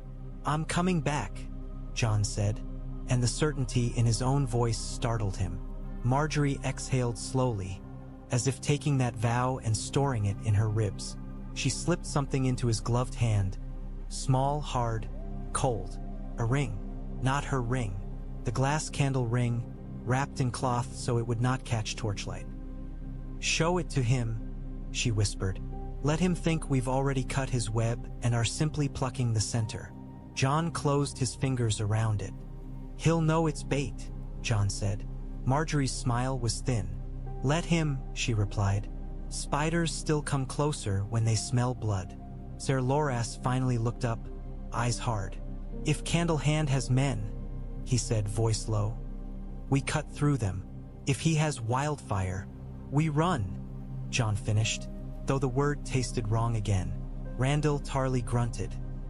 "Run if you must," he said, "but bring me the spider's head, even if you leave its legs on the road." Olenna's cane tapped once. "And if you cannot bring his head," she snapped, "bring his tongue. I'm tired of hearing other people's lies." Jon almost smiled, but the weight in his chest did not ease. He leaned down from the saddle and touched Margaery's cheek once, quickly, as if stealing the softness before the world could see it. Her eyes fluttered shut for a heartbeat. Then she opened them, armor sealing again. "Go," she whispered. Jon nodded, turned his horse, and rode out under Highgarden's pale stone arch with Loras at his side. Rowan riders flanking like shadows, and Ghost flowing ahead into the wet dark road. Behind them, Margaery remained in the torchlight until the last hoofbeat faded. Olenna's voice drifted after them like a curse wrapped in prayer. "Don't die," she called. "It's terribly inconvenient." The Reach looked softer than the north, but war made all land ugly. They rode through rolling fields where wheat should have waved and instead lay trampled into mud by nervous hooves. They passed orchards where fruit hung heavy and unpicked because men who picked fruit could be killed on roads by men who wanted coin. They crossed a stream that had turned brown with churned earth, the water carrying little bits of straw and ash like quiet warnings. A burned village sat a mile off the road, smoke still ghosting up from blackened beams. No banners flew there, no king claimed it, only crows did. Ser Loras rode close, silent, his face tight with contained rage. The green of his house was hidden beneath plain cloth, but his posture still screamed Tyrell Knight to anyone who knew what to look for. He looked like a sword wrapped in burlap. Rowan riders moved in disciplined quiet, the kind of men who had been trained to listen more than speak. They watched treelines and hills, hands never far from knives. Ghost ran ahead, white fur streaked with mud, nose low. He paused occasionally, scenting. Each time he did, Jon felt his spine tighten, because Ghost rarely paused for nothing. They reached a crossroads where Randyll Tarly's men waited under bare branches. The huntsman banner was wrapped and hidden, but the men's armor and stern faces needed no symbol. Randyll himself stood beside a leaning signpost, rain slicking his beard, eyes narrowed as he watched Jon approach. "You're late," he said as Jon drew rein. "The road was honest," Jon replied. "It showed us what it has become." Randyll's gaze flicked past Jon to the burned village smoke. "That," he said flatly, "is what the lions want. Fear, empty roads, hungry mouths." Loras's voice was low. "And a dragon chained," he added. Randyll's jaw worked. "If they can steal it," he said, "or kill it." Jon's hand tightened on the reins. The image of Thornfyre pinned by iron bolts, wings spread and helpless, rose unbidden and made something hot and vicious stir in his chest. Randyll nodded toward the river road.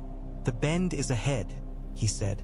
"Trees tight, mud deep, good place for men to hide and worse place for men to run." Jon glanced at the Rowan riders. They returned his look with calm readiness. They were not eager. They were simply prepared. Loras leaned closer to Jon, voice barely moving. "If he offers bargain," he murmured. "Don't listen." Jon's mouth tightened. "I won't," he said, though he knew bargains were the spider's true web. A bargain was a blade held by the hilt, offered politely, waiting for you to grasp it wrong. Randyll mounted his horse. "We hold the road behind," he said. "Rowan men in the hedges, my archers in the trees. You and the pretty knight go in front." Loras's eyes flashed at the insult, but he did not waste breath on it. Jon nodded. "And if he doesn't come?" Jon asked. Randyll's mouth twisted. "Then we wait," he said. "Spiders always come when they smell movement." They rode on. The river appeared ahead, dark water swollen by rain, moving with the stubborn determination of things that did not care who ruled. Bitterbridge stone span rose in the distance, and the road narrowed toward the bend Randyll had marked. Ghost slowed, ears forward, tail low. He sniffed and looked back once at Jon, red eyes bright. Jon felt the warning like a hand on his throat. Someone was already close. They set the trap in silence. The river bend was tight and ugly. Trees leaning close, branches dripping, mud sucking at boots. Water moved dark and fast under the bank, carrying leaves and broken twigs like it was eager to hide evidence. The road pinched between river and trees, forcing travelers into a narrow throat of earth. Rowan riders disappeared into reeds and shadows with practiced ease. Randyll's archers climbed into branches and became still shapes among wet leaves. Even horses were led away and muffled, tied behind trees so their snorts would not betray them. Jon and Loras remained on the road openly, as bait meant to be seen. They stood under dripping branches with cloaks darkened by rain. Jon held a small pouch in his gloved hand, charred iron shavings from the granary lock mixed with soot, wrapped in cloth as if it were holy relic. In his other hand, hidden in the fold of his cloak, he held the glass candle ring. Loras leaned close, voice low. "He won't come alone," he murmured. Jon's eyes stayed on the road. "Neither did we," Jon replied. Ghost crouched near the ditch line, body low, ears pricked, gaze fixed on the bend beyond. The direwolf stillness was not calm. It was readiness. Minutes passed, stretching. Rain thickened, then eased, then thickened again. The world smelled of wet bark and mud and waiting. A crow called once from somewhere above, harsh as a warning. Then Ghost's head lifted, his ears angled forward. His lips peeled back slightly, a silent snarl. Jon felt the change in the air before he heard anything. The woods seemed to hold breath. The river seemed to hush. Hoofbeats, soft, controlled, approached from the road's far end. Jon did not move. Loras's hand drifted toward his dagger, then stilled. Randall's men in the trees did not shift, but Jon felt their attention tighten like drawn strings. A small group of riders rounded the bend. 5 men, not more, not less. All in plain cloaks, faces hidden beneath hoods. They rode in a loose line as if trying to look casual, but their spacing was too careful. Their horses were well fed, an expensive detail that did not fit the story of wandering sellswords. At their center rode a man with gloved hands and an unervingly neat posture. Copper glinted at his collar. Jon's pulse remained steady, but something cold settled beneath his ribs. Candlehand.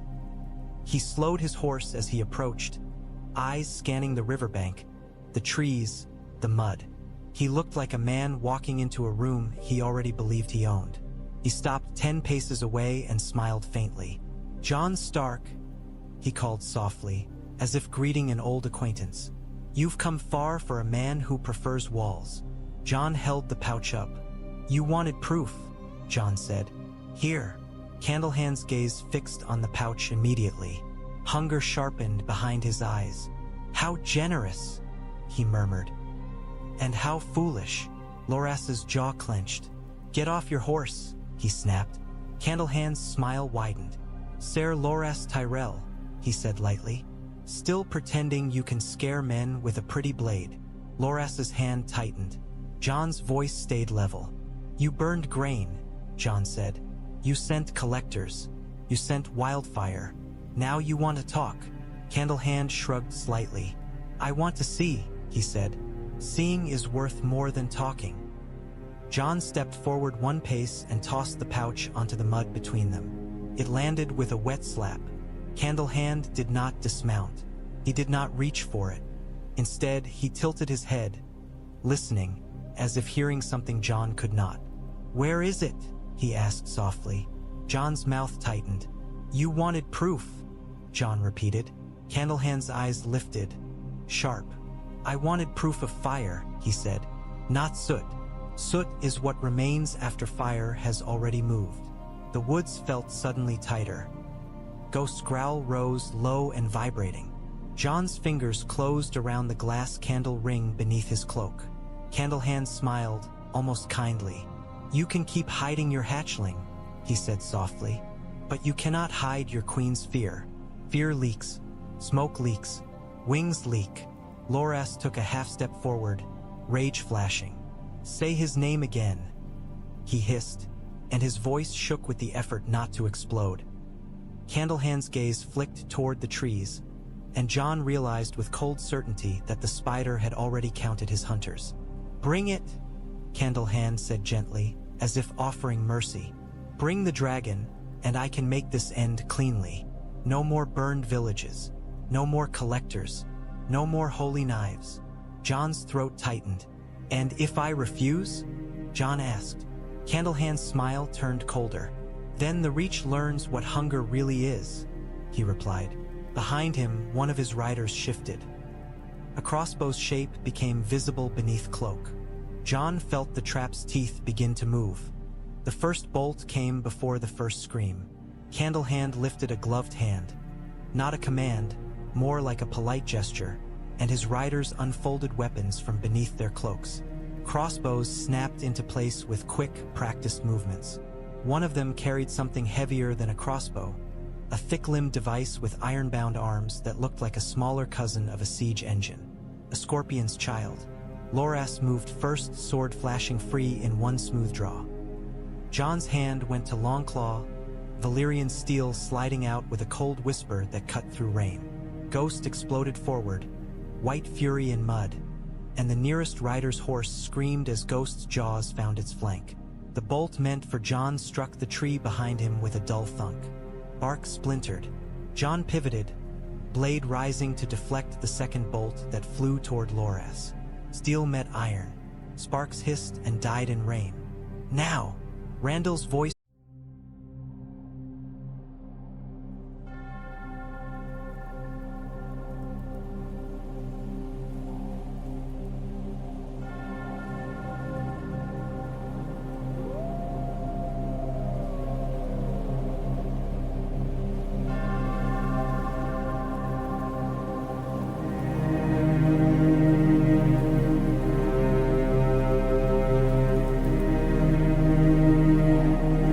from somewhere above. Arrows rained from the trees, sharp, fast, merciless. One of Candlehand's riders fell with an arrow through his neck, hands clawing at the shaft. Another jerked back as an arrow punched his shoulder and spun him sideways in the saddle. Candlehand did not flinch. He did not shout. He watched like a man observing a negotiation become a brawl, mildly disappointed. Rowan riders surged out of reeds on both sides, horses crashing into the road, blades flashing. The trap closed. Candlehand's heavier weapon fired. A thick bolt, barbed, brutal, shot through rain with a hiss and slammed into the mud near Jon's boot, burying itself deep. A chain trailed behind it, iron links snapping taut. Jon's blood went cold. A chain bolt, meant to catch, meant to pin, meant for a dragon. But Candlehand had aimed low. He was testing. Loras slammed into a rider with the force of a man who had been waiting for permission to kill. His blade cut clean, quick. The rider's hood fell back, revealing a face too young to be this dead. Loras did not hesitate. Jon drove forward, Longclaw carving a pale line through the rain. He cut a crossbowman down, then stepped aside as another bolt hissed past his shoulder. Mud splashed. Blood splashed. Rain washed none of it away fast enough. Ghost tore a man off his saddle and dragged him into the ditch, teeth locked, growl vibrating like thunder beneath earth. Candlehand backed his horse slowly, eyes still on Jon. He raised his voice, calm amid chaos. "See?" he called. "You are surrounded by traitors and fools. How long until your own men decide the dragon is worth more than you?" Jon's jaw clenched. He forced himself to breathe. Not rage. Not now. Rage made you sloppy. He saw Candlehand's posture, the way he kept distance, the way he let others die while he stayed clean. He was not a soldier. He was a broker. Brokers always had an escape. Jon lunged toward him. Candlehand's eyes narrowed, and he flicked his wrist. A small glass sphere hit the mud between them and shattered. Smoke erupted, thick and choking. Not ordinary smoke, but something sharp that burned eyes and throat. The road vanished in gray. Men shouted, coughing. Horses reared, confused. Jon stumbled once, eyes watering, but he kept moving, blade raised. Loras coughed hard and cursed, voice raw. "He's running!" Ghost's white shape flashed in the smoke, moving by scent where eyes failed. Jon pushed through the choking gray and caught a glimpse of Candlehand's horse turning, hooves tearing mud. The spider was slipping again. Smoke made the world smaller and more vicious. Jon ran by instinct, by the sound of hooves, by the shape of movement in gray, by Ghost's silent certainty. The dire wolf moved like a blade through fog, white fur a brief flash, red eyes a burning point that did not need light. Candlehand's horse burst out of the smoke first, galloping toward Bitterbridge's stone span. The bridge rose ahead, slick with rain, and beyond it lay the town's clustered roofs and alleys, places where a man could vanish into mouths and doors. Jon felt the familiar cold clarity settle. Do not let him reach the town. He sprinted hard, longclaw in hand, boots slipping in mud. He heard Loras behind him, breath harsh, steel clattering as he ran. Loras made a strangled sound, pain, and Jon glanced back just long enough to see blood running down Loras's forearm where a bolt had grazed him. Loras did not slow. Rowan riders surged from the riverbank ahead, exactly where they were meant to be, cutting across the road in a sudden wall of horses and steel. A captain shouted, voice raw, "Bridge! Close the bridge!" Candlehand's eyes widened for the first time. Surprise cracked his composure. He jerked his horse toward the riverbank instead, trying to find another path. Ghost hit the horse's flank. The animal screamed, stumbling. Candlehand pitched sideways, nearly losing his seat. He recovered with brutal skill, gloved hands yanking reins, eyes flashing with sudden anger. He reached into his cloak and threw something, not smoke this time. It shattered near the Rowan riders, and a burst of green flame crawled along wet ground like a living curse. Wildfire, smaller than the village blaze, but vicious enough to make horses rear and men jump back. Rowan riders cursed, pulling horses away, the line breaking for a heartbeat. Candlehand seized that heartbeat and drove his horse forward, aiming for the thin opening. Jon roared, not in rage but in command. "Sand!" he shouted. "Sand on it!" Tarly men were already moving. Randall's archers had carried sacks for this exact possibility, because Randyll Tarly did not like surprises. Sand flew onto the green flame, smothering it under gritty weight. The wildfire hissed, then died. The gap closed again. Candlehand's horse slammed into the Rowan line and bounced back, snorting, terrified. Candlehand cursed under his breath, eyes darting. He looked for another escape and found only river and blades. Jon reached him. He grabbed Candlehand's horse's bridle with one hand and yanked hard, forcing the animal's head sideways. The horse reared, and Candlehand lost balance. Jon drove his shoulder into Candlehand's thigh and knocked him off the saddle. Candlehand hit the mud with a wet thud. He rolled instantly, fast as a snake, dagger flashing into his gloved hand. Jon's blade came down, pinning the dagger to mud an inch from Candlehand's fingers. Candlehand froze, chest heaving, mud spattering his neat face. Loras arrived a heartbeat later and slammed his boot onto Candlehand's wrist, grinding until Candlehand hissed through his teeth. "Got you?" Loras snarled, voice shaking. Candlehand's eyes lifted, sharp, furious, calculating even now. He looked at Jon, then at Loras, then beyond them to the men closing in. "You think this ends anything?" he rasped. Jon's voice was flat. "It ends you running," he said. Candlehand smiled, weak but vicious. "There are other hands," he whispered. "Other candles, other chains." Ghost stood over him, blood on his muzzle, chest heaving, red eyes burning. Candlehand's gaze flicked to Ghost and finally, truly, fear cracked through. "Keep your beast back," he whispered. Jon leaned closer, rain dripping from his hair into Candlehand's face. "You came for mine," Jon said softly. "Now you belong to the Reach." Rowan riders hauled Candlehand up, binding his wrists with rope, then with chain for good measure. Randyll Tarly rode in, face hard, and looked down at the captured spider. "No more smoke," Randyll said. "No more cleverness. You'll talk." Candlehand laughed weakly. "I always talk," he rasped. "That's how I survive." Randyll's eyes were cold. "Not anymore," he said. They dragged Candlehand away from the bridge toward a hidden shed by the riverbank. Stone walls, one door, no windows. A place where secrets were stripped down to bone. Jon followed, longclaw still in hand, rain washing blood from steel. Behind him, Bitterbridge's town waited with 100 mouths. But the spider would not reach them. Not today. Candlehand's real face was not his face. It was his hands. They dragged him into the shed and chained him to a post thick as a man's torso. Rope was replaced by iron links. His cloak was stripped away. His copper chain was yanked from his collar and tossed into a muddy corner like garbage.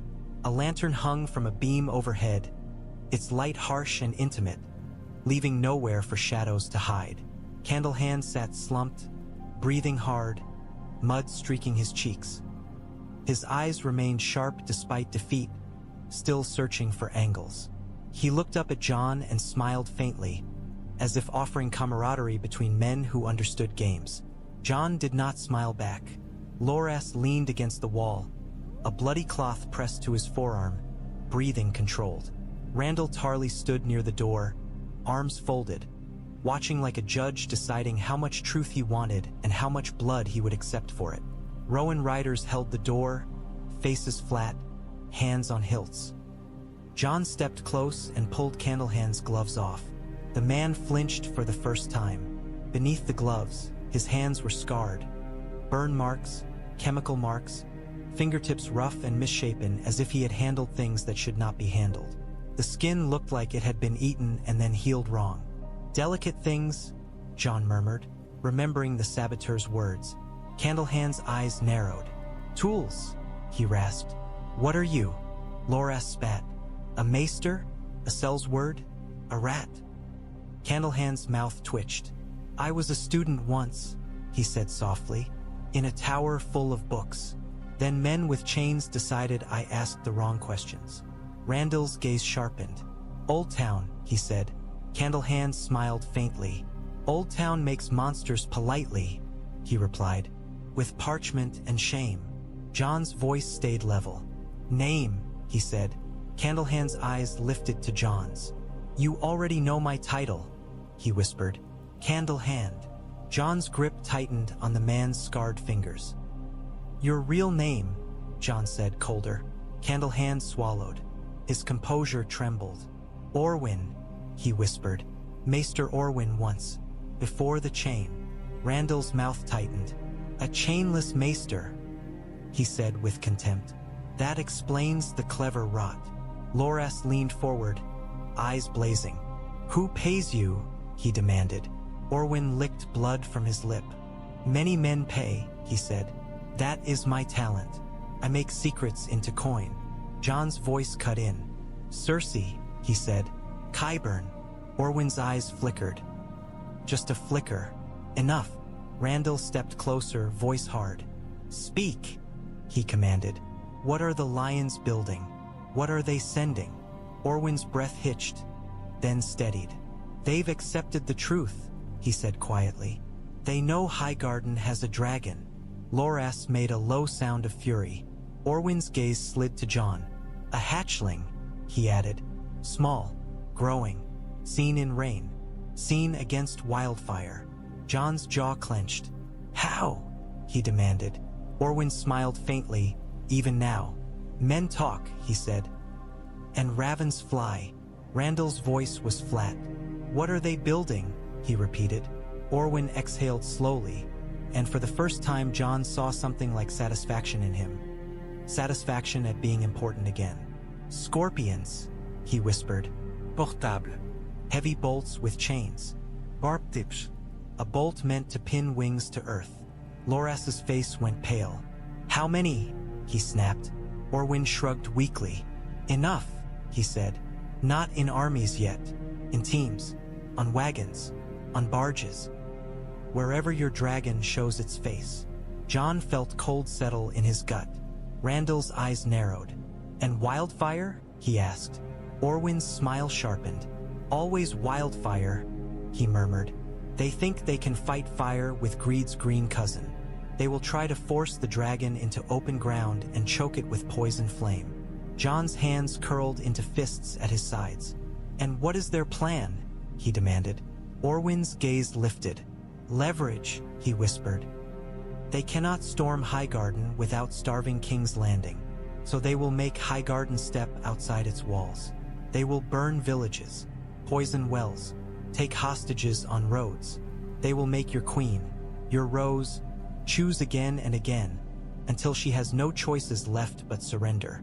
Loras's jaw clenched so hard his teeth creaked. They will not take her, he hissed. Orwyn's eyes flicked to him, amused. They almost did already, he murmured. Holiness makes a fine knife sheath. Jon stared at Orwyn's scarred hands and felt something settle, heavy and ugly. This was not one spider. It was a web woven from crown, citadel, faith, and greedy Reach lords who wanted safety. Randall's voice was cold. Who in the Reach? He asked.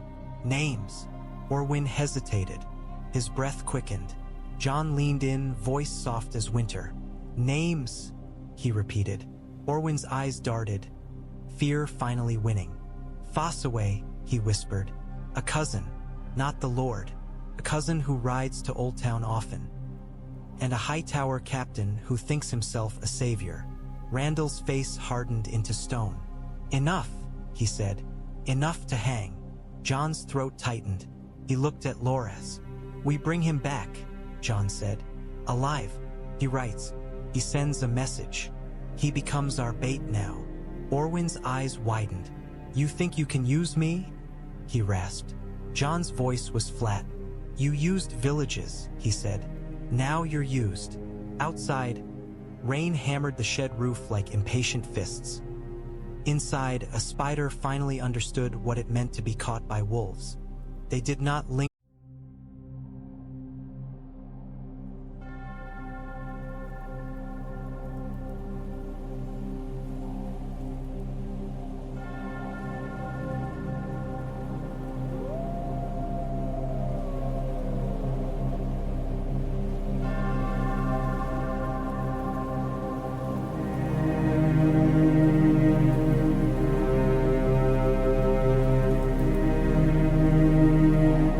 Near Bitterbridge. Too many eyes, too many mouths, too many places for a knife to appear politely. They bound Orwyn's hands, gagged him to stop clever speech, and lashed him to a pack horse like a sack of grain. His eyes burned with hatred above the gag. But hatred did not cut rope. Jon rode at the front with Ghost running beside him, Loras close and silent, one arm wrapped with fresh cloth. Rowan riders flanked the column. Randall's men scouted ahead, moving through hedges and tree lines like hunters who had learned not to trust roads. The sky darkened again with rain, thick clouds rolling like bruises. A raven flew low overhead, cutting through wind, heading south toward Highgarden. Jon's stomach tightened. Ravens rarely flew in this weather unless the message was urgent. He rode harder. The road back felt longer than the road out. Not because distance changed, but because knowledge did. Jon could feel the weight of Orwyn's words pressing on him like armor. Scorpions with chain bolts, wildfire traps, leverage aimed at Margaery like a knife at a throat. Loras finally spoke after an hour of silence, voice low and raw. They're building weapons for him, he said. Jon did not ask who he meant. Yes, Jon replied. Loras's jaw clenched. Then we should have killed Orwyn, he muttered, cut his tongue out and left him for crows. Jon's gaze stayed on the road. We need his mouth, Jon said. We need his message. Dead men don't lie convincingly. Loras let out a harsh breath. I hate this, he whispered. Jon glanced at him once. Loras's face was pale with fury and fatigue. So do I, Jon said. They passed another village, still standing but guarded by Reachmen now. Faces watched them from doorways, wary. A child pointed at Ghost and hid behind a mother's skirt. A man lifted his hand in a hesitant salute that looked like gratitude and fear braided together. Jon kept his eyes forward. He did not want worship. Worship made people reckless. Orwyn shifted on the pack horse, trying to ease his bound wrists. The gag muffled whatever curse he tried to spit. Randall rode up beside Jon briefly, face hard. We hang the Fossaway cousin, he said without preamble. Jon's jaw tightened. When we're sure, he said. Randall's eyes narrowed. We're sure enough, he snapped. In war, certainty is a luxury. If we wait for luxury, we die. Jon held his gaze. If we kill the wrong man, Jon said, We make enemies inside our walls. We give the faith a story of tyranny. Randall's mouth worked. He did not like it, but he nodded once, grudging. Fine, he said, but if the cousin runs, his blood is on you. Randall spurred ahead, scouting. The raven circled overhead again, then vanished into the distance toward Highgarden's pale towers. Jon's pulse hammered. Something was waiting. The message met them halfway in the form of a rider, not a raven. A Rowan scout appeared on the road at dusk, mud-splashed and breathless, horse-lathered. He threw himself from the saddle and ran straight to Jon, eyes wide. "My lord," he panted. "Highgarden, there's trouble. Faith men, Oldtown men, they came again. They brought writs and swords." Jon felt cold slide through him. "Margaery?" he demanded. The scout swallowed. "Safe," he said quickly. "For now, but the sept is full. They're stirring the small folk, saying the dragon is abomination, saying Highgarden is cursed." Loras let out a low, furious sound. "And," Jon pressed. The scout's eyes flicked to the pack horse where Orwyn sat gagged, glaring. "They're demanding," he said, voice shaking, "that the beast be surrendered to the faith for judgment. They say Oldtown will hold it safely until the realm decides." Jon's jaw clenched. "Leighton Hightower," he murmured. The scout nodded frantically. "And there was..." He hesitated, then forced it out. "A fight in the courtyard. One of the faith men tried to pull a guard aside. Someone stabbed someone. It's tense." Randall swore under his breath, vicious. Jon climbed into the saddle. "Ride," he snapped to his men. "Now." They rode the last stretch hard, hoofs tearing mud from road, cloaks snapping in wind. Night fell fully by the time Highgarden's towers rose ahead, pale against black sky. Torches burned brighter than they should have on the walls. Too many, too tense. A castle expecting knives. At the gate, Tyrell guards let them in quickly, eyes flicking to Orwyn, then away. Inside, the air smelled wrong. Incense thick enough to taste, mingled with sweat and fear. Jon did not go to his chambers. He went straight to the war room because that was where Highgarden became itself when threatened. Margaery was there, standing over the map table. Olenna sat nearby, cane across her lap, eyes bright with fury. Mathis Rowan stood at the window, face smooth, but Jon saw the tension in his hands. A faith delegation was visible through the open doorway. Pale robes, silver stars, stern faces. Armed men stood behind them, warriors' sons reborn in different clothing, their eyes hungry. Margaery turned as Jon entered.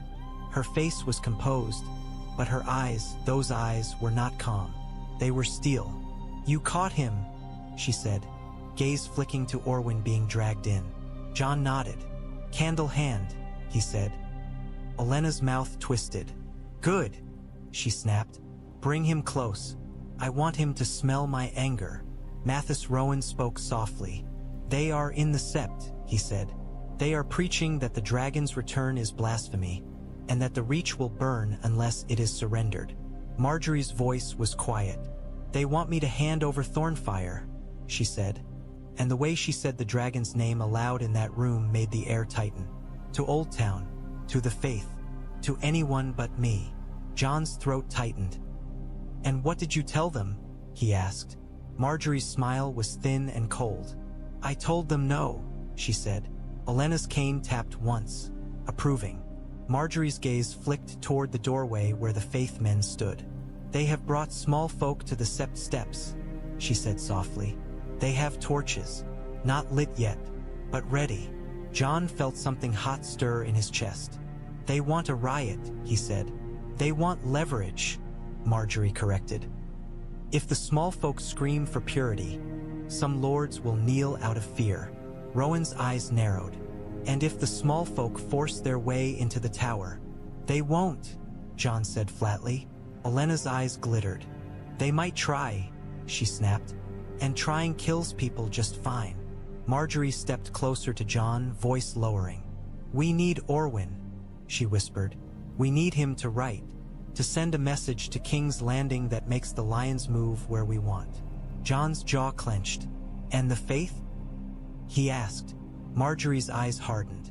Tonight, she said softly, we decide whether Highgarden is ruled by bread or by incense. Outside the war room, a shout rose from the sept courtyard. Angry voices, frightened voices, the sound of a crowd pressed tight.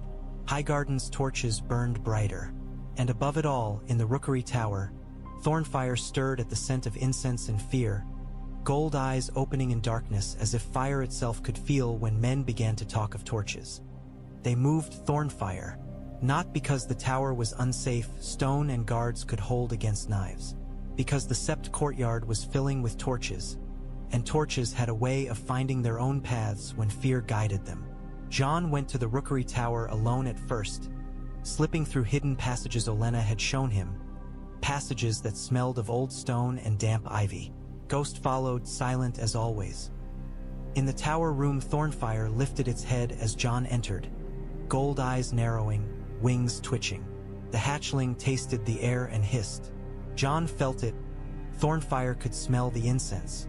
The dragon's tongue clicked, offended, as if the scent itself were an insult. Quiet, Jon murmured, reaching for the wool wraps.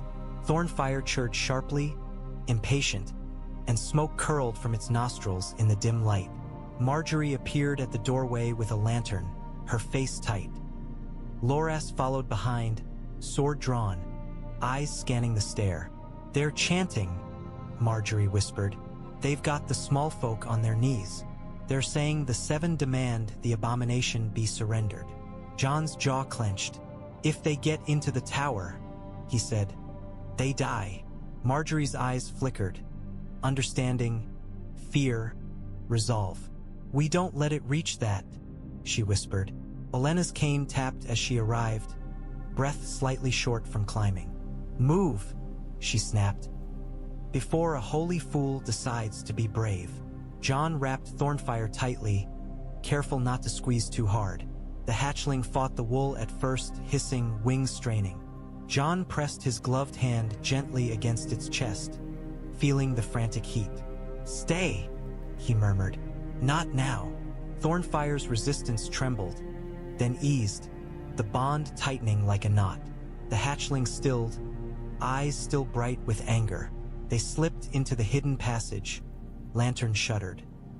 The castle's distant noise rose and fell, a low chant, punctuated by shouted prayers. Jon could hear the cadence of it even through stone, a rhythm meant to make men feel righteous in crowds. Margaery walked beside Jon, lantern barely open, lighting just enough to keep them from stumbling. Her hand hovered near Jon's forearm, not touching Thornfyre, but close as if her presence could steady the world. Loras walked behind, sword ready, face set in murderous focus. He looked like a man who would kill septons without blinking if it kept his sister alive. Olenna brought up the rear, cane tapping, muttering curses that sounded like prayers written by bitter gods. They reached a small stone chamber deep in Highgarden's underbelly, an old storage room that Olenna claimed no servant remembered. It had thick walls, one narrow vent, and a door that could be barred. Jon set Thornfyre down in the wool-lined basket they had prepared here, another cradle, another cage. Thornfyre's head lifted immediately, tongue clicking. Smoke curled as it breathed. It listened to chanting far above, to the castle's tension, to Jon's heartbeat. Margaery's voice was tight. We cannot let them smell him, she whispered. Olenna's eyes glittered.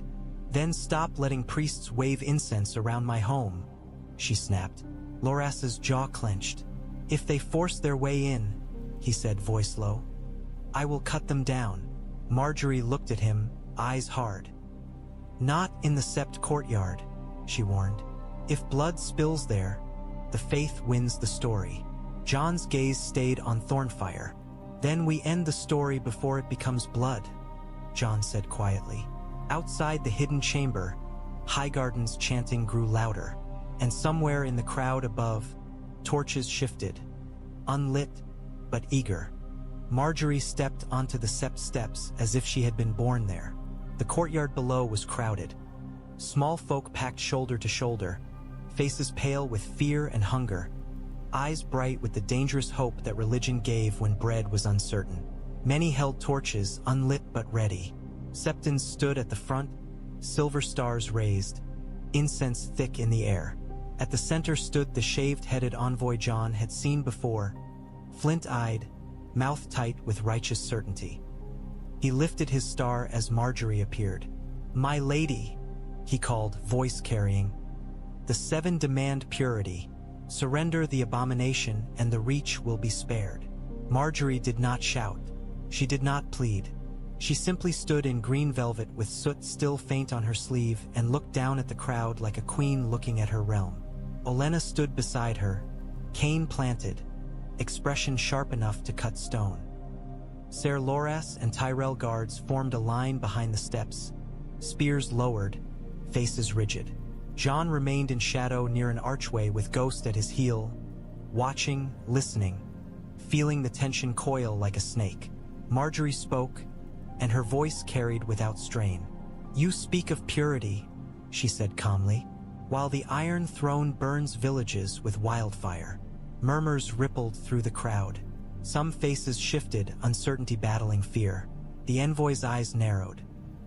"Wildfire is punishment for treason," he snapped. Olenna laughed once, sharp. "Punishment?" she called. "Is that what you call green fire eating children? Your gods must be very fond of suffering." A few small folk flinched at her tone, but others, those who had lost roofs, those who had heard the stories, murmured agreement. Margaery raised a hand, and the crowd quieted, not because they loved her, but because her certainty offered something their fear did not. "The Reach is not cursed," she said. "The Reach is hungry. The Reach is being strangled by men who want you frightened and obedient."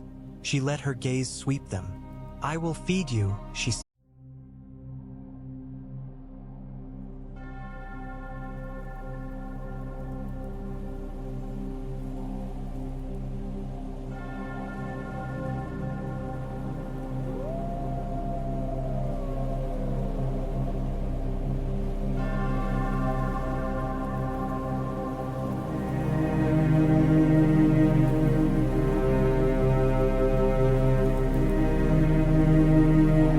Simply, "I will rebuild what was burned.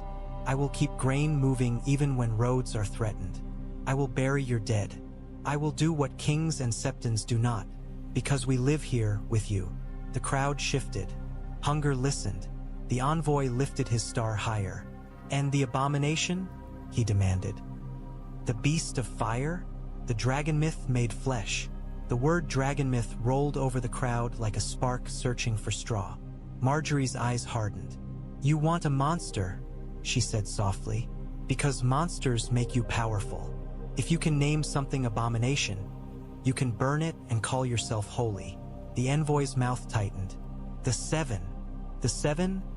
Olenna cut in, voice sharp. "Have never put bread in your mouths. Highgarden has." The envoy's face flushed with anger. "You defy the faith," he spat. Margaery's smile was thin and cold. "I defy men using the faith as a knife," she replied. A torch-bearer near the front lifted his torch slightly, uncertain. Another man muttered a prayer. Fear trembled, looking for direction. Margaery stepped forward one pace.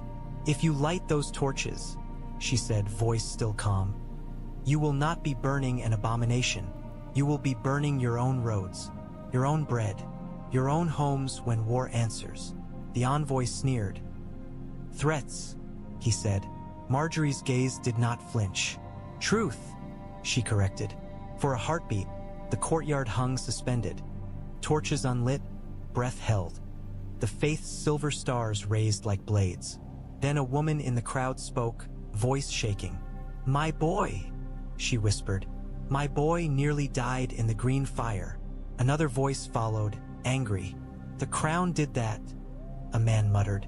"Not Highgarden." The murmurs grew, not loud, but shifting.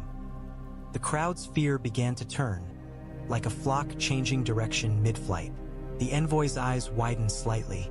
He felt control slipping. Olenna leaned toward Margaery, murmuring, loud enough to carry just a little.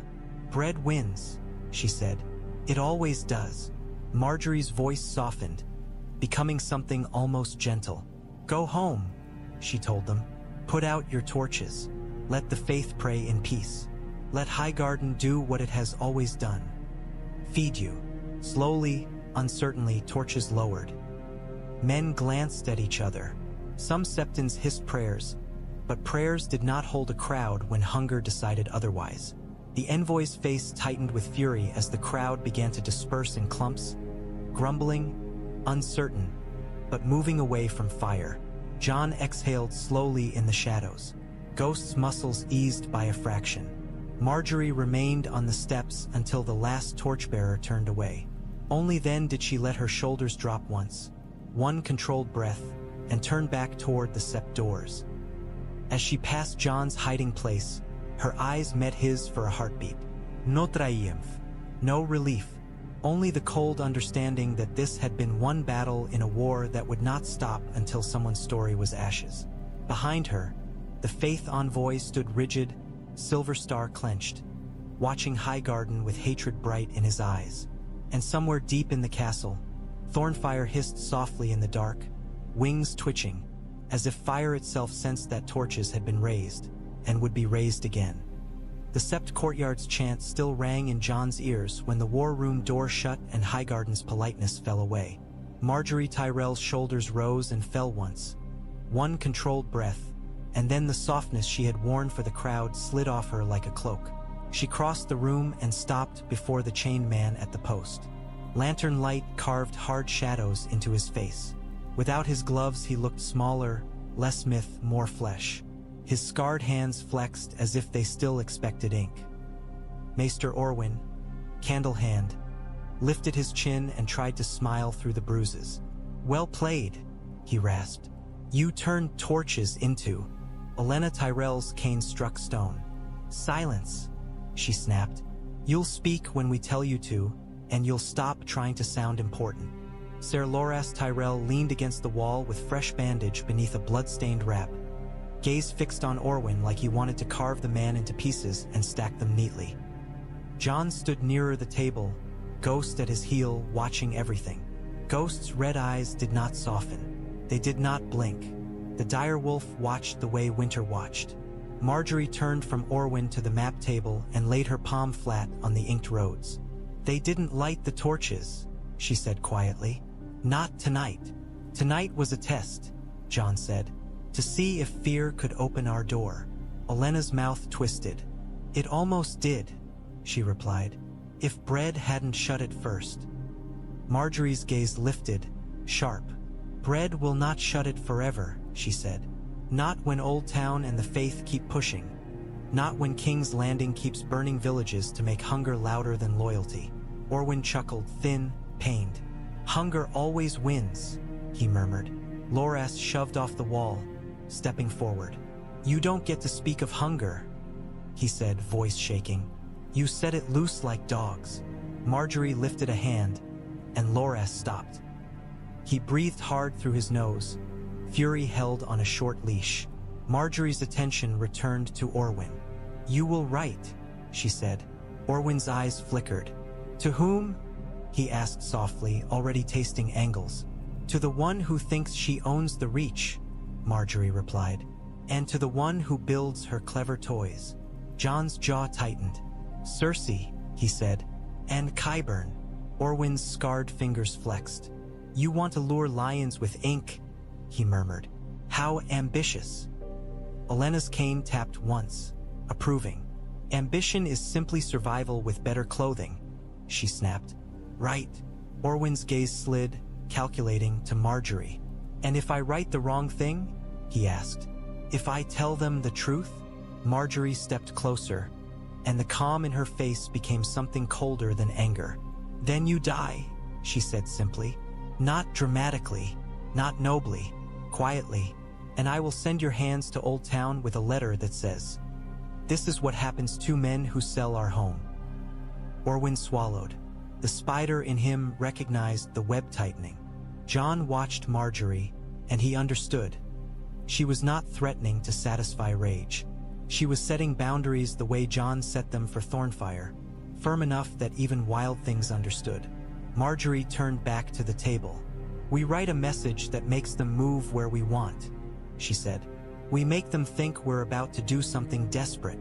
Olenna smiled, thin and bright. "Good," she murmured. "Let them smell weakness. Predators always chase weakness." Jon's gaze drifted for a heartbeat toward the hidden chamber where Thornfyre waited, muffled under wool, listening to a castle that kept trying to decide whether it feared or worshipped him. "We have to choose the bait carefully," Jon said. "If it looks too sweet, they'll suspect. If it looks too bland, they won't bite." Margaery's eyes met his. "Then we give them something bitter," she said softly, "and let their greed do the rest." They gave Orwyn ink like a man gives a prisoner a knife, only when every angle is watched. They sat him at a small desk dragged into the war room, chained to the chair so he could not lunge, could not run, could not conveniently collapse into drama. Samwell Tarly stood nearby with a blank sheet and shaking fingers, ready to copy every word. His eyes were wide and pale, but his spine held. Sam had learned courage in a place that did not reward it. Orwyn dipped his quill with deliberate care, as if savoring the return of what he had lost. He wrote slowly at first, testing whether they would flinch at his flourishes. Margaery did not flinch. Olenna did not blink. Jon did not move. Loras watched the quill like he wanted to snap it. "Begin," Margaery said. Orwyn's mouth twitched. "To Lord Qyburn," he wrote, and the ink scratched like a rat's claws. He paused, then added, "In service of the realm's stability." Olenna made a small sound of contempt. "Don't flatter him too much," she snapped. "He'll think you mean it." Orwyn continued, and the room filled with the soft, relentless scrape of quill on parchment. He wrote of confirmation, of a hatchling fire, of a wolf who believes himself untouchable, and he wrapped it all in the kind of careful ambiguity that made liars feel clever. Sam copied each line, swallowing hard, ink blotting as his hand shook. Jon watched Sam's diligence with a strange, tight warmth. Sam was terrified. Sam did it anyway. When Orwyn reached the heart of it, his quill slowed. He glanced up, eyes bright.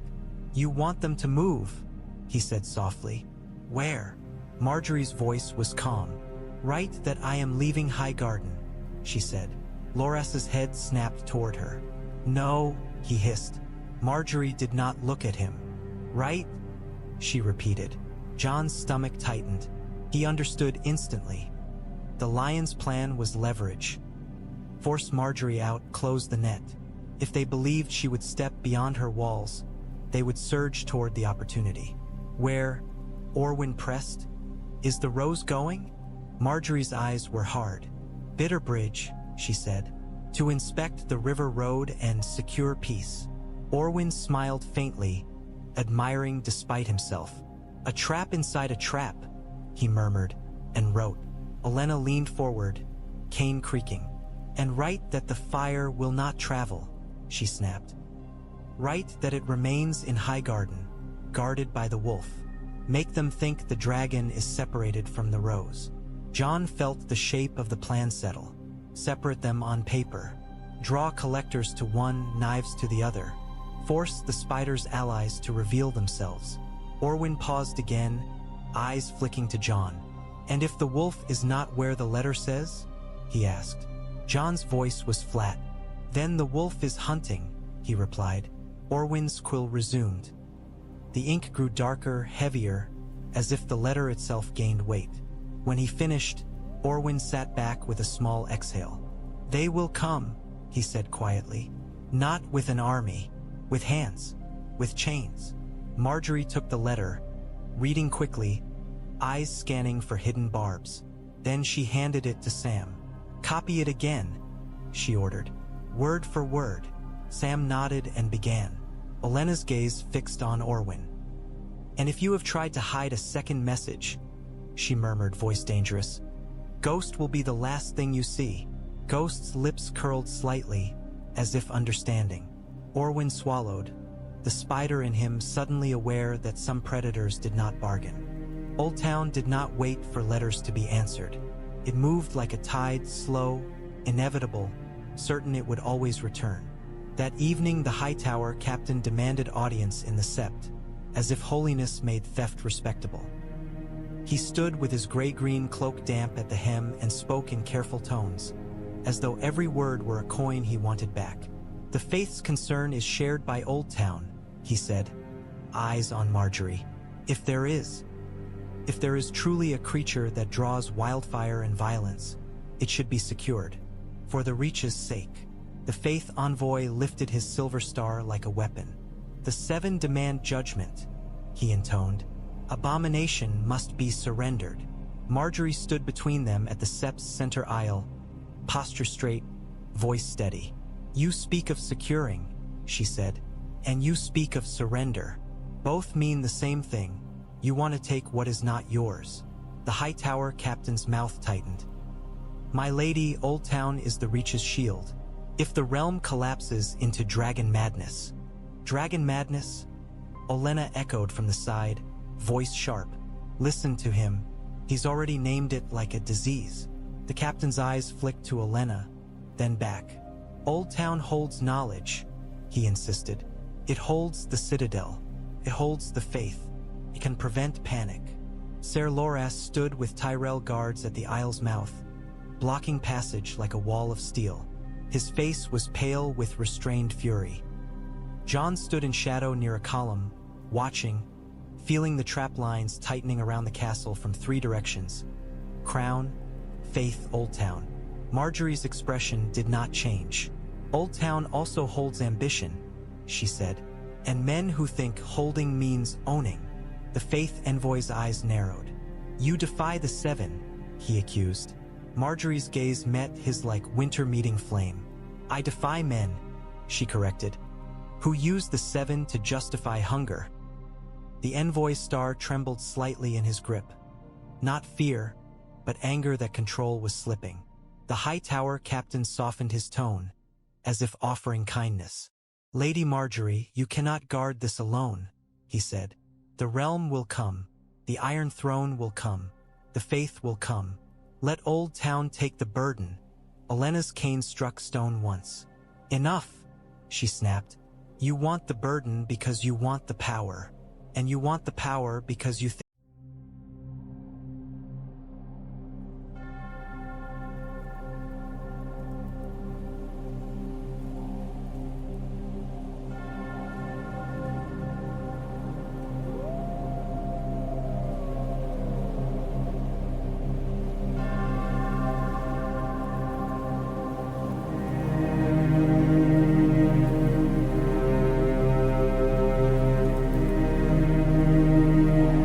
"You'll look noble while taking it." The captain's jaw tightened. "My Lady Olenna," he said stiffly, "Oldtown respects Highgarden. But respect does not mean..." "It means you keep your hands to yourself," Olenna replied, sweet as poison. The faith envoy lifted the writ again. "By royal authority." "Royal authority," Margaery cut in, voice crisp. "The same authority that sent wildfire to burn my people." The crowd of lesser septons behind the envoy shifted uneasily. Small folk lingered at the doors, curious, frightened, hungry for spectacle.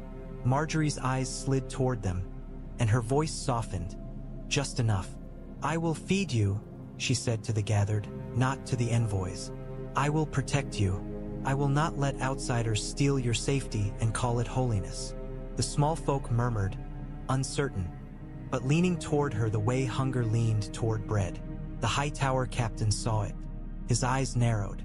He realized this was not a negotiation in a sept. It was a battle over story. He inclined his head stiffly. "Then Oldtown will watch," he said. Olenna smiled thinly. "Do that," she murmured. "Watch, and learn that roses have thorns."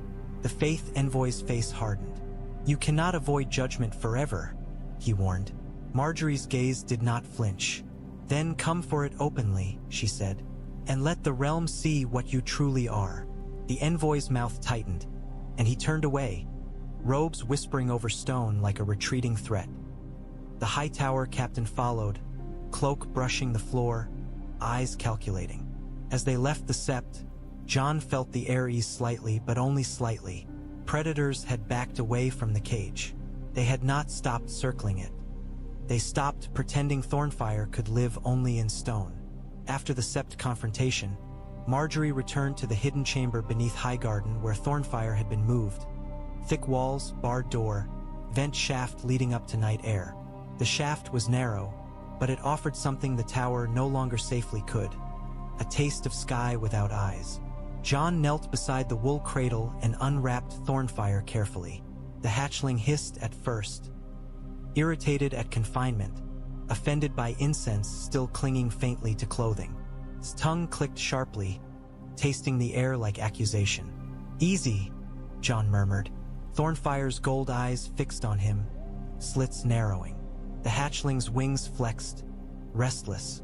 Rillen crouched nearby, whispering prayers that sounded less like worship and more like coaxing flame to stay patient. Margaery stood at the door with her arms crossed, watching the dragon the way she watched maps, measuring what it could do and what it might cost. Jon held out his forearm, leather glove ready. "Come," he said softly. Thornfyre hesitated, then climbed, claws pricking through leather, heat seeping into Jon's skin like familiar ache. The hatchling settled, chest rising, smoke curling faintly. Jon pointed upward toward the shaft. "Up," he said. Thornfyre's head tilted. It tasted wind from the shaft, and something in it brightened. The wings opened wider, catching torchlight like dark ruby. Jon's heart thudded. "Not fast," he murmured. "Not wild. Up." Thornfyre chirred, impatient, and launched. It flapped hard, unevenly, rising toward the shaft's mouth. For a heartbeat it wobbled, tail whipping, then caught air and steadied. It vanished into the dark opening above. Margaery's breath caught. "Jon, I feel him," Jon said quietly, eyes closed for a heartbeat. He did. The bond was like a taut thread inside his ribs. Thornfyre was not gone. It was simply above. A moment later, Thornfyre dropped back into view, wings beating, landing on the shaft's stone lip with claws scraping. Peered down, smoke curling, triumphant. Jon lifted his arm again. "Come," he whispered. Thornfyre launched downward, landing on Jon's glove with a thud that made Jon's muscles tense. Heat surged. The hatchling pressed its snout against Jon's wrist, as if claiming him after the brief taste of freedom. Margaery exhaled sharply, the tension in her face loosening by a fraction. "He obeyed," she whispered. Jon shook his head. "He returned," he said. "That's different." Margaery's eyes stayed on Thornfyre. "It's enough," she said quietly. "Enough for now." Rillen's voice drifted low. "Fire must learn return before it learns conquest," he murmured. Jon stared at the shaft, at the sliver of night sky above, and felt the truth settle heavier. Thornfyre was growing past what walls could contain. Soon their choices would shrink to two: hide and suffocate or reveal and fight. Thornfyre chirred softly, as if laughing at their human hesitation. The proof of King's Landing's plan arrived on wheels. Rowan riders intercepted the wagon 2 days later on a side road that should have held nothing but turnips and cloth. The driver wore a merchant's smile and sweated too much. The guards wore hired blades expressions and carried themselves like men trained not to flinch. They all died too quickly for their disguises to matter. Jon arrived as the canvas was being cut away. Beneath it sat the weapon, thick-limbed, iron-bound, ugly. A scorpion built small enough to mount on a wagon bed, heavy enough to punch through plate. A crate beside it held bolts like butcher's tools, barbed, brutal, with iron chains coiled and ready. Meant to catch, meant to pin, meant for wings. Randyll Tarly stood with his arms folded, face like stone. Loras stared at the weapon with a kind of stunned hatred, as if someone had drawn a knife against his sister and set it on the table. Jon ran his gloved hand along one of the bolts without touching the tip. The metal was cold. The chain links were thick. "They're not guessing," Jon said quietly. "They're preparing." A Rowan captain nodded grimly. The driver screamed about Qyburn, he said. About being paid to deliver tools to a river port near Bitterbridge. Barges, Randall muttered. They'll put these on barges and float them under merchant flags. Loras's jaw clenched. Straight toward Highgarden, he said. Jon looked at the scorpion and felt his stomach tighten. We need counters, he said. Shields, smoke, movement. We cannot let Thornfyre hover in open sky. Randall's eyes narrowed. Or we let him, he said. And we kill whoever tries to pin him.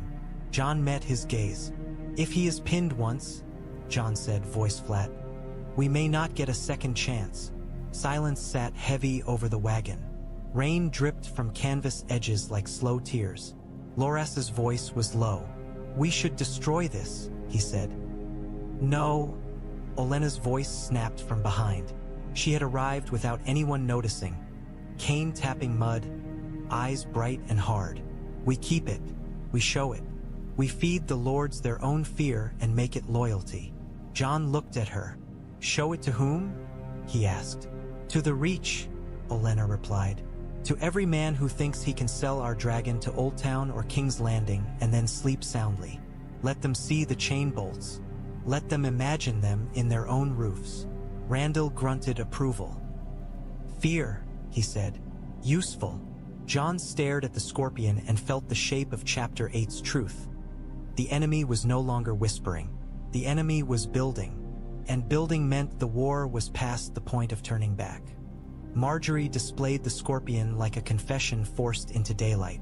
She gathered the Reach Lords again, this time not with oaths and speeches alone, but with iron and chains laid out on a platform in the Great Hall. Torches reflected off barbs. Chains glinted like wet snakes.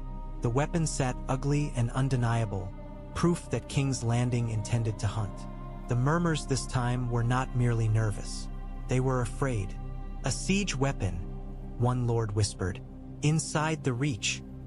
A dragon killer. Another hissed, crossing himself. Margaery stood at the front, calm, hands folded. Jon stood near the platform with Ghost, watching faces, watching which men looked sick and which looked hungry. This, Margaery said clearly, was meant for our roads, for our barges, for our skies. Randall Tarley's voice rumbled. The crown is building chains, he said, to bind the Reach and pin fire to earth.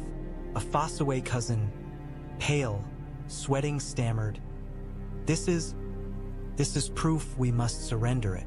Before they bring doom. Olenna's laugh cracked down from above like a whip. Surrender, she snapped. So the crown can pin it in King's Landing and call you loyal while your children starve anyway? Use your brain, boy, if you have one. The Fossaway cousin flushed, then went pale. Margaery's gaze sharpened.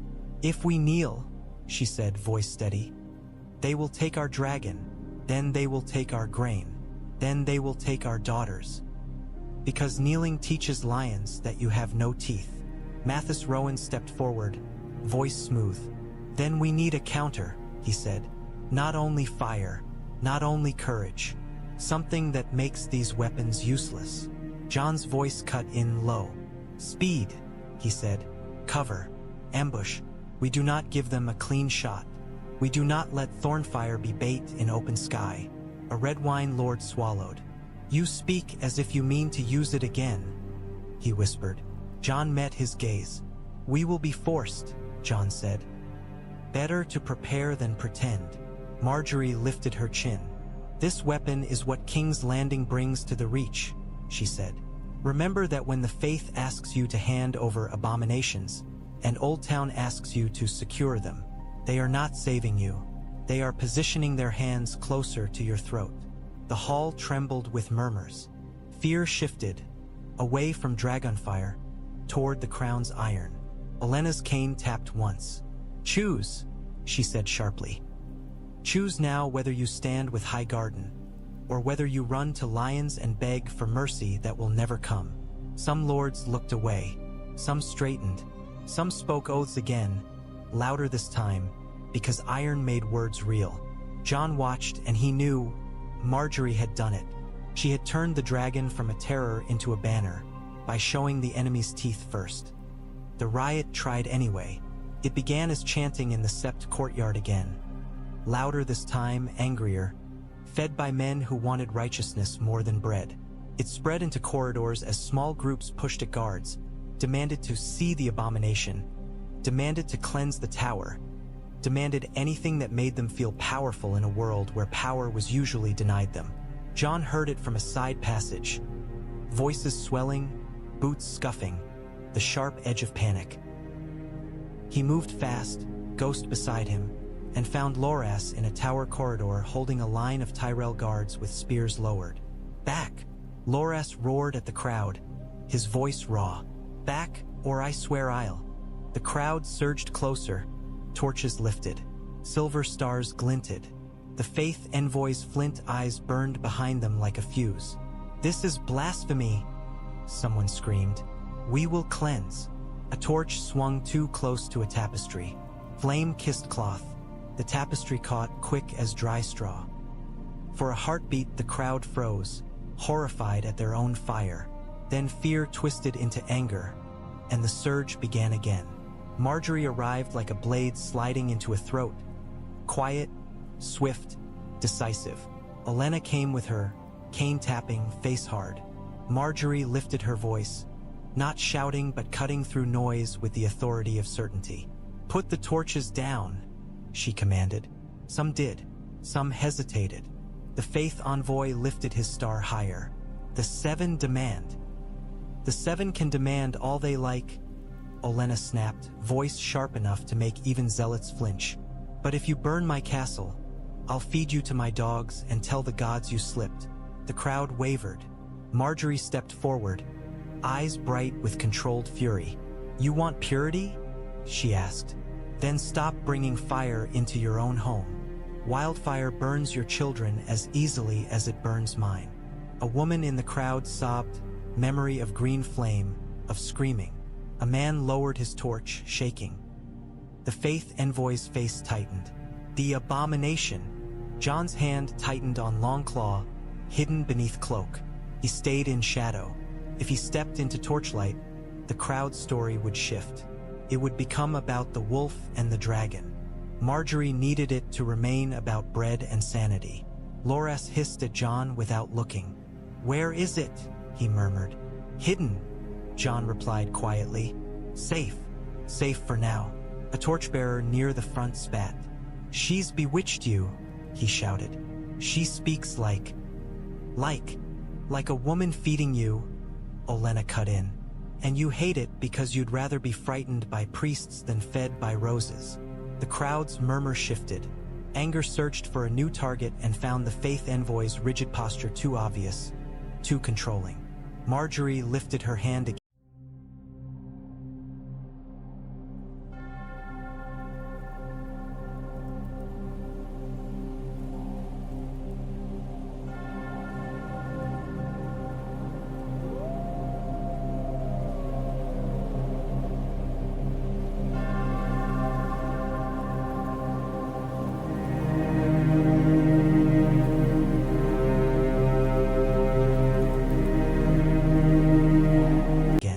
"Go home," she said, voice softer now. "If you are hungry, come tomorrow. We will distribute grain. We will rebuild roofs. If you want to pray, pray. But you will not storm my halls with torches." Slowly, grudgingly, torches lowered. The crowd began to break apart in clumps. Still muttering, still afraid, but moving away. The Faith Envoy's eyes burned with hatred. He did not bow. He did not retreat politely. He simply turned, robes whispering, and vanished into the night like a promise of return. Jon exhaled slowly in shadow. Ghost's muscles eased by a fraction. Margaery's shoulders dropped once, then rose again as she turned back toward her guards. "Replace the tapestry," she ordered calmly, "and post men at every stair." Loras's voice was low. "Next time they won't come with torches," he said. Margaery's eyes met Jon's across the corridor. "Next time," she whispered, "we'll be ready to end it." They rode again, this time not to lure lions, but to split towers. Olenna dictated with crisp, merciless precision. Orwyn wrote under guard, chain at his wrists, ink staining his scarred fingers. Sam copied every line again, because Margaery trusted redundancy more than trust. The letter was addressed to Oldtown, officially to Lord Leighton Hightower, unofficially to every greedy hand beneath him. It spoke of safety, of temporary custody, of negotiations to prevent war. It hinted that Highgarden might move its dangerous relic by river to avoid faith unrest. A lie shaped like an invitation. Make it sound reluctant, Olenna snapped, as if we're being forced. Men love believing they forced you.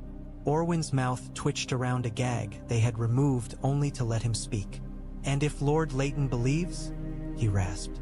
Lord Leighton believes whatever keeps him in his tower, Olenna replied. But his captains, his cousins, his little birds, those will believe coin. Margaery's eyes remained hard. We want the greedy ones, she said quietly. The ones who will move without orders. Jon's gaze flicked to the scorpion weapon in the corner, ugly on its stand. And we want to see who else answers, Jon said. Crown men, faith men, Qyburn's hands. Orwyn's pen scratched. You're weaving a web, he murmured. Olenna leaned in, cane creaking. No, she whispered sharply. We're burning one. When the letter was sealed, Margaery held it a moment, then handed it to a Rowan rider with a face like stone. This goes by a route we can watch, she ordered. Not by raven, by road, by a courier who can be followed. The rider bowed and vanished. Jon stared at Orwyn. If you try to warn them, Jon said softly, I will know. Orwyn's eyes glittered with hate. You already have a dragon, he rasped. Why do you need my warning? Jon's voice was flat.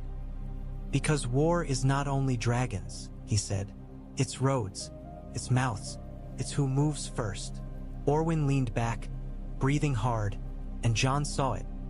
The spider did not hate them because they chained him. He hated them because they were learning to play his game. The river answered faster than the road. 3 nights after the Oldtown letter left Highgarden, a barge drifted down the Mander under merchant colors. Quiet, slow, pretending to be harmless. Lanterns were shaded, voices were low, but the shape beneath the canvas was wrong. Too rigid, too heavy. A scorpion. Rowan riders watched from reeds, still as river stones. Tarly archers waited behind trees, bows drawn, eyes narrowed. Margaery stood in shadow on the bank with Olenna at her side. Cloak dark, face pale but steady. She had refused to stay behind walls for this. If the trap was sprung, she wanted to see the teeth. Jon crouched nearer the waterline with Thornfyre wrapped beneath his cloak, heat pressing against his ribs. The hatchling hissed softly at the river's scent, tongue clicking, tasting wet air and metal. Not yet, Jon breathed. The barge edged closer. A man on deck lifted his head, scanning the bank. He wore no Hightower colors, no faith robe, just plain cloth and the careful posture of someone paid to be invisible. Behind him, canvas shifted. The scorpion's limb rose a fraction. Jon's blood went cold. Now, Randall Tarley's voice whispered from somewhere in the dark. Arrows flew. 2 men on deck dropped without a sound. Another screamed and fell backward, lantern clattering, light flashing across faces. Faces too grim to be merchants. The scorpion crew moved fast, yanking canvas away, trying to swing the weapon toward the bank. A chain bolt snapped into place. Jon felt Thornfyre tense beneath his cloak like a living coal. Thornfyre, he murmured low. Only the wood, only the weapon. The hatchling's gold eyes fixed on him through the cloak's gap, bright, impatient. Jon pointed with 2 fingers toward the scorpion silhouette. There. Thornfyre opened its mouth. Dragonfire flashed, short, controlled, fierce. It struck the scorpion's wooden limb and turned it black instantly. Iron bands glowed red. The chain bolt's links snapped and fell into the river with a hiss. The scorpion sagged, ruined. Men on deck screamed. One tried to throw a vial, green glowing, toward the bank. Margaery's voice cut through the dark. Sand! Tarly men flung sacks onto the deck from the bank, sand bursting, smothering the vial before it could shatter. The man cursed, panicked, and Rowan riders surged from reeds into shallow water, grabbing the barge's side, hauling themselves aboard with blades drawn. The fight was brief and ugly. These men were not trained for close steel. They were trained for theft and quick escape. They died like thieves. Jon stayed low. Thornfyre held tight beneath cloak. The hatchling hissed, angry at being restrained while prey bled. Jon pressed his gloved hand to its chest, feeling frantic heat. "Enough," he murmured. Thornfyre's resistance trembled, then eased, grudging, but real. When the barge was secured, Rowan men dragged a surviving crewman to the bank. Bloodied, shaking, eyes wide with fear, he stared at Margaery like she was doom wearing silk. Margaery knelt in the mud without hesitation, face close to his. "Who sent you?" she asked softly. The man sobbed. "Oldtown," he babbled. "A captain," he said. "He said take the crate, take the fire, bring it to the tower." Olenna's cane tapped once beside her. "Name," she snapped. The man's eyes rolled wildly. "Hightower," he choked. "A Hightower captain." Margaery's gaze hardened. She looked up at Jon, and in that look Jon saw the truth settle. Oldtown had not merely watched. Oldtown had reached, and now the reach would answer. Dawn rose on a reach that had stopped pretending it could stay clean. Margaery brought the ruined scorpion into the great hall like a corpse dragged into court.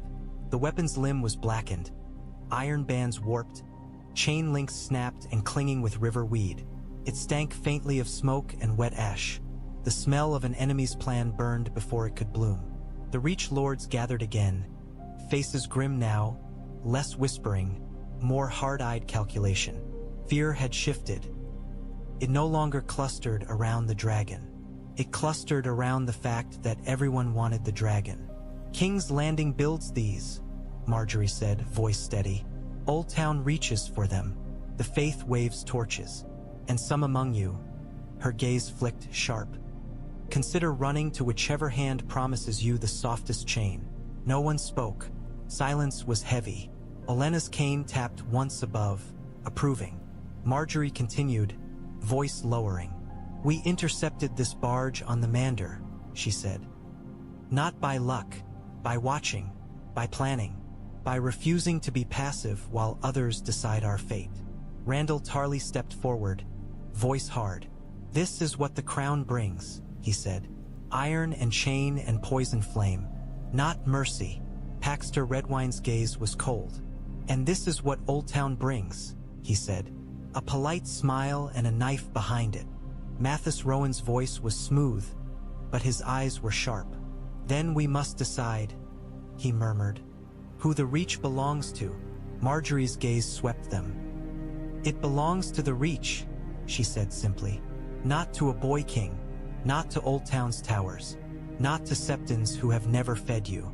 To you, to your people."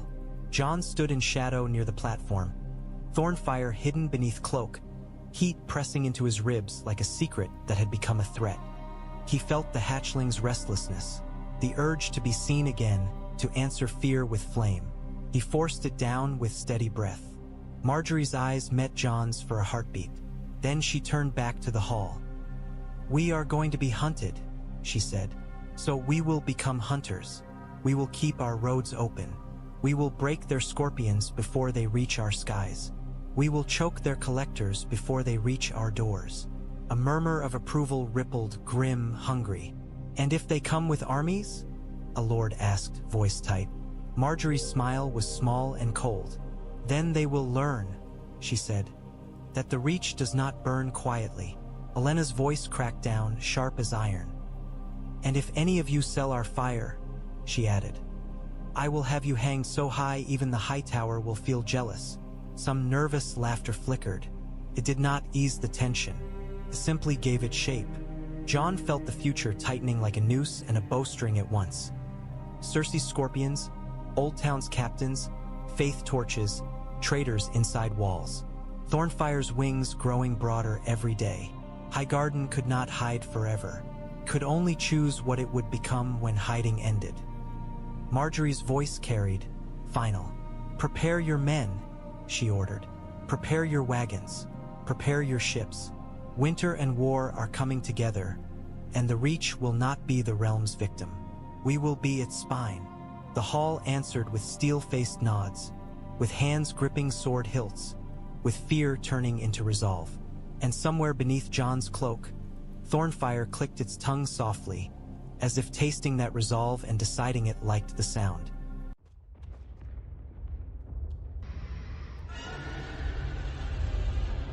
Dawn rose on a Reach that had stopped pretending it could stay clean.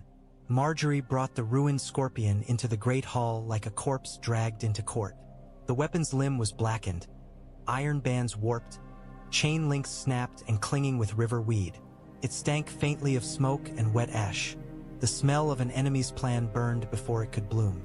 The Reach lords gathered again, faces grim now, less whispering, more hard-eyed calculation.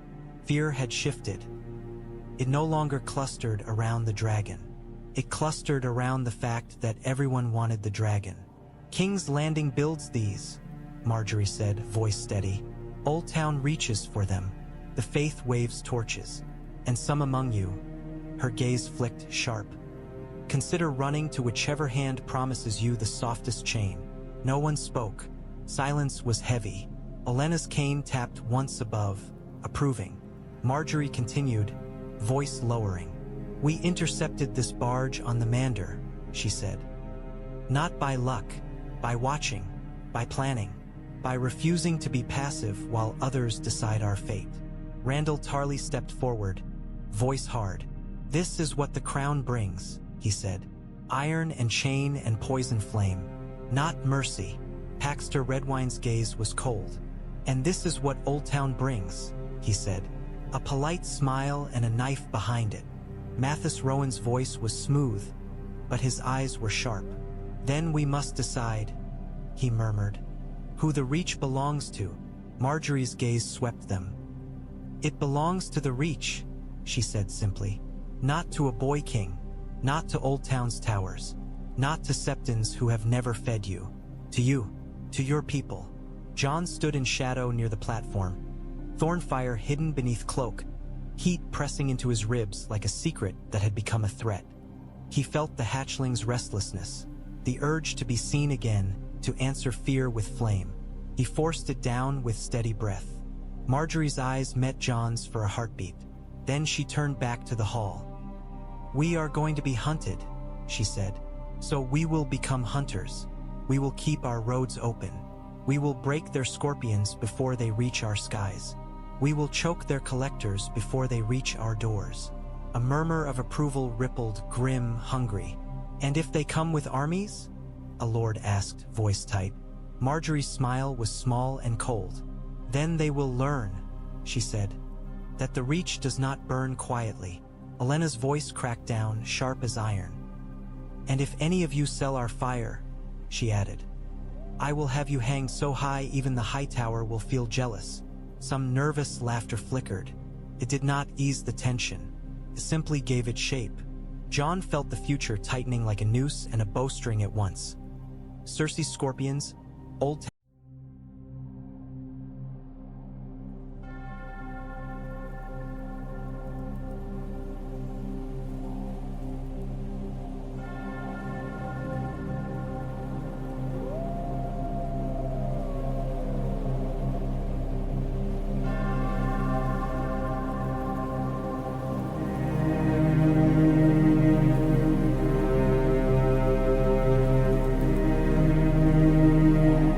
Captains, faith torches, traitors inside walls. Thornfyre's wings growing broader every day. Highgarden could not hide forever, could only choose what it would become when hiding ended. Margaery's voice carried, final. "Prepare your men," she ordered. "Prepare your wagons. Prepare your ships.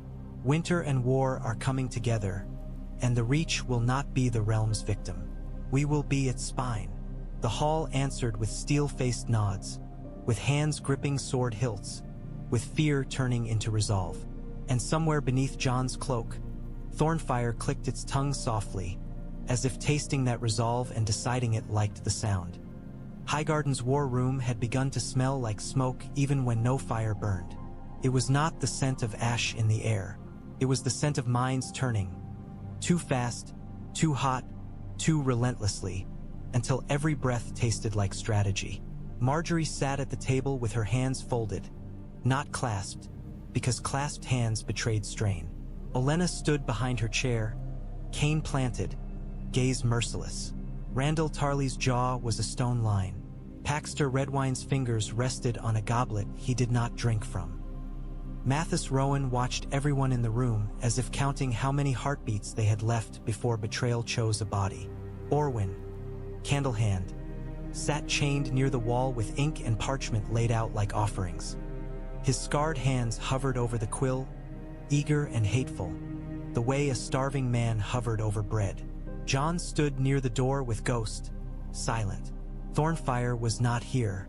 Thornfyre stayed in a hidden chamber where incense could not find him. Jon could feel the hatchling anyway, like heat behind a closed door, like a pulse waiting for his voice. Margaery spoke without raising her voice. "They have scorpions," she said. "They have wildfire. They have faith mouths and Oldtown hands. What they do not have is control of our story." Randyll snorted. "Story doesn't stop bolts," he said. No, Margaery replied. "But story decides who aims bolts with confidence and who aims them with shaking hands." Olenna's cane tapped once. "And it decides whether the reach bleeds together or bleeds itself dry," she snapped. Mathis Rowan's tone was mild. "We have shown the lords the scorpion," he said. "We have shown them the barge. Fear has shifted, but fear is fickle. It needs feeding." Paxter Redwine leaned forward. "We feed it with proof," he said. "Proof that King's Landing hunts not only the dragon, but the Reach's bread." Margaery's eyes flicked to Orwyn. "Then he writes," she said. Orwyn's mouth twisted. "Again," he rasped, as if offended by being useful to those he wanted to ruin. Jon's voice entered quietly. "He writes to Qyburn," Jon said, "and he writes to Oldtown." Randyll's gaze sharpened. "Both?" he asked. "Yes," Margaery replied. "We split their attention. We make lions think the rose steps out, and we make towers think the fire moves by river. We cannot stop them hunting. We can choose which prey they chase." Olenna's smile was thin. "And we can choose where the trap closes," she added. Loras was not at the table. Loras waited outside, because his rage was useful with steel, not with ink. Jon could still hear the echo of it in the way the corridor guards stood too straight. Margaery slid a sealed parchment case toward Jon. "This goes with you," she said softly, eyes never leaving his face. "If the road turns ugly, you burn it. No one reads it." Jon nodded once, taking it. It felt heavier than paper deserved. Olenna pointed her cane at Orwyn. "Right?" she snapped. "And if you try to be clever, I'll let Ghost decide which parts of you remain attached." Ghost's ears twitched, as if listening to the idea. Orwyn dipped his quill with trembling precision. He began to write, and the room listened to the scratch of ink like it was the sound of a knife being sharpened. Outside, Highgarden kept singing its fountain songs. Inside, the Reach decided to move first. In King's Landing, paper traveled faster than armies. Cersei broke the seal with a nail and smiled before she even read, because she loved the act of opening things. Doors, ribs, kingdoms. Qyburn stood beside her, hands folded, eyes bright with the patient hunger of a man who thought cruelty was curiosity in noble clothing. Tywin sat across the table, still as carved stone, watching her like he watched all disasters that wore the Lannister name. Cersei's eyes moved across Orwyn's ink. Her smile widened, then sharpened into something colder. "She steps out," Cersei murmured. "Our Rose." Tywin's voice was flat. "You assume it is true." Cersei lifted her gaze. "I assume she thinks she can outplay me," she said. "And I assume I can punish her for it." Qyburn's mouth curved faintly. "The letter claims Lady Margaery will inspect the river road near Bitterbridge," he said softly. A show of strength, a show of mercy, a perfect place for collectors to become executioners. Tywin's eyes narrowed. "Do not burn the Reach," he warned. "We need their bread." Cersei's laugh was quiet and cruel. "Who said anything about burning?" she asked. "We take her. We take the wolf. We take the hatchling if he follows. And then we negotiate." "Negotiate?" Tywin echoed, and the word sounded like a contempt he swallowed. Qyburn set an iron bolt on the table, barbed, heavy, a chain coiled behind it like a sleeping snake. "If the dragon appears," he murmured, "we do not need to kill it. We need to pin it." Cersei's eyes glittered. "Pin it," she repeated, savoring the image. "Like a trophy, like proof that the world belongs to lions." Tywin's gaze did not move from the bolt. "A pinned dragon is still dangerous," he said. "Everything I own is dangerous," Cersei replied. "That is why it is mine." She pushed the letter toward Qyburn. "Send the team," she ordered. "Not too many. Too many looks like fear. Bring scorpion wagons. Bring wildfire only if you must. And bring a priest's robe. People hesitate when holiness tells them to." Qyburn inclined his head, delighted. "As you wish," he murmured. Tywin's voice cut through, calm as a knife. "If this is a trap." Cersei's smile turned razor-thin. "Then we spring it and take what crawls out," she said. "The Reach thinks it has learned to hunt. Let it learn what it means to be hunted by lions." Outside the Red Keep, King's Landing rotted and buzzed. Inside, Cersei folded the letter like a promise and set it beside the chain bolt. In her mind, Margaery Tyrell was already walking into a net. Oldtown read the same winds and pretended they were its own. Lord Leighton Hightower stood at a tall window in his tower, looking down on the city like a man watching ants build a world he refused to walk in. His hair was grayer than songs ever admitted, his face lined with a caution that had been mistaken for wisdom for too long. Beside him stood Ser Baelor Hightower, bright-eyed and tense, the kind of man who believed loyalty meant action and action meant he should be the one holding the prize. A Septon envoy lingered near the door with silver star in hand. A Citadel courier stood stiffly, chain glinting, eyes darting to the letter on the table as if it might burn his pupils. Leighton turned slowly. "Highgarden is bleeding," he said, "and bleeding attracts sharks." Baelor's jaw clenched. "Highgarden is hiding a dragon," he said flatly, "and dragons attract kingdoms." The Septon's voice was solemn. "The Seven demand judgment," he intoned, "if it is abomination." Leighton lifted a hand, silencing him without effort. "The Seven demand many things," he said. "They do not always get them." The courier swallowed. "The Citadel advises caution," he began, as if reading from a prayer. "Dragons are not your property," Baelor snapped, and the courier flinched. Leighton's gaze slid to the sealed letter on the table. Margaery's invitation dressed in reluctance. Olenna's lie perfumed to smell like weakness. "They want us to reach," Leighton said softly. "They want us to move." Baelor leaned forward, unable to contain himself. "Then we do," he said. "Before King's Landing pins it. Before the faith burns it. Oldtown should hold it. Oldtown should decide whether it lives." "And if Highgarden refuses?" the Septon pressed. Baelor's eyes flashed. "Then we take it," he said, and the words came too easily, revealing exactly how much safe custody meant theft. Leighton's expression did not change. "Taking is easy," he said. "Keeping is harder. And keeping a dragon means keeping every man's hunger from tearing your city apart." The courier swallowed again. "There are whispers of scorpion weapons," he said quickly, eager to sound useful. "King's Landing, Qyburn." Leighton's eyes narrowed. "Then the lions have decided," he murmured. Baelor's fist tightened. "Then we cannot wait," he said. "Send men by river. Quietly. No vanefs. We seize it in transit and bring it here before the Reach turns itself into dragon lords." Leighton stared out the window again, watching Oldtown's lights flicker along the harbor. "If we move," he said slowly, We reveal ourselves. Baelor's voice was tight. We are already revealed, he snapped. Highgarden has our badge in its hands and our dead men on its floors. The Septon envoy's eyes gleamed. Then the faith will bless. Leighton's voice cut sharp. The faith will not bless theft, he said. It will bless whatever wins. That is not blessing. That is opportunism in robes. Silence fell. Then Leighton exhaled slowly, as if admitting something he hated. Send one ship, he said. Not a fleet. One. A small hand, not a fist. We see if the Reach truly moves its burden by river.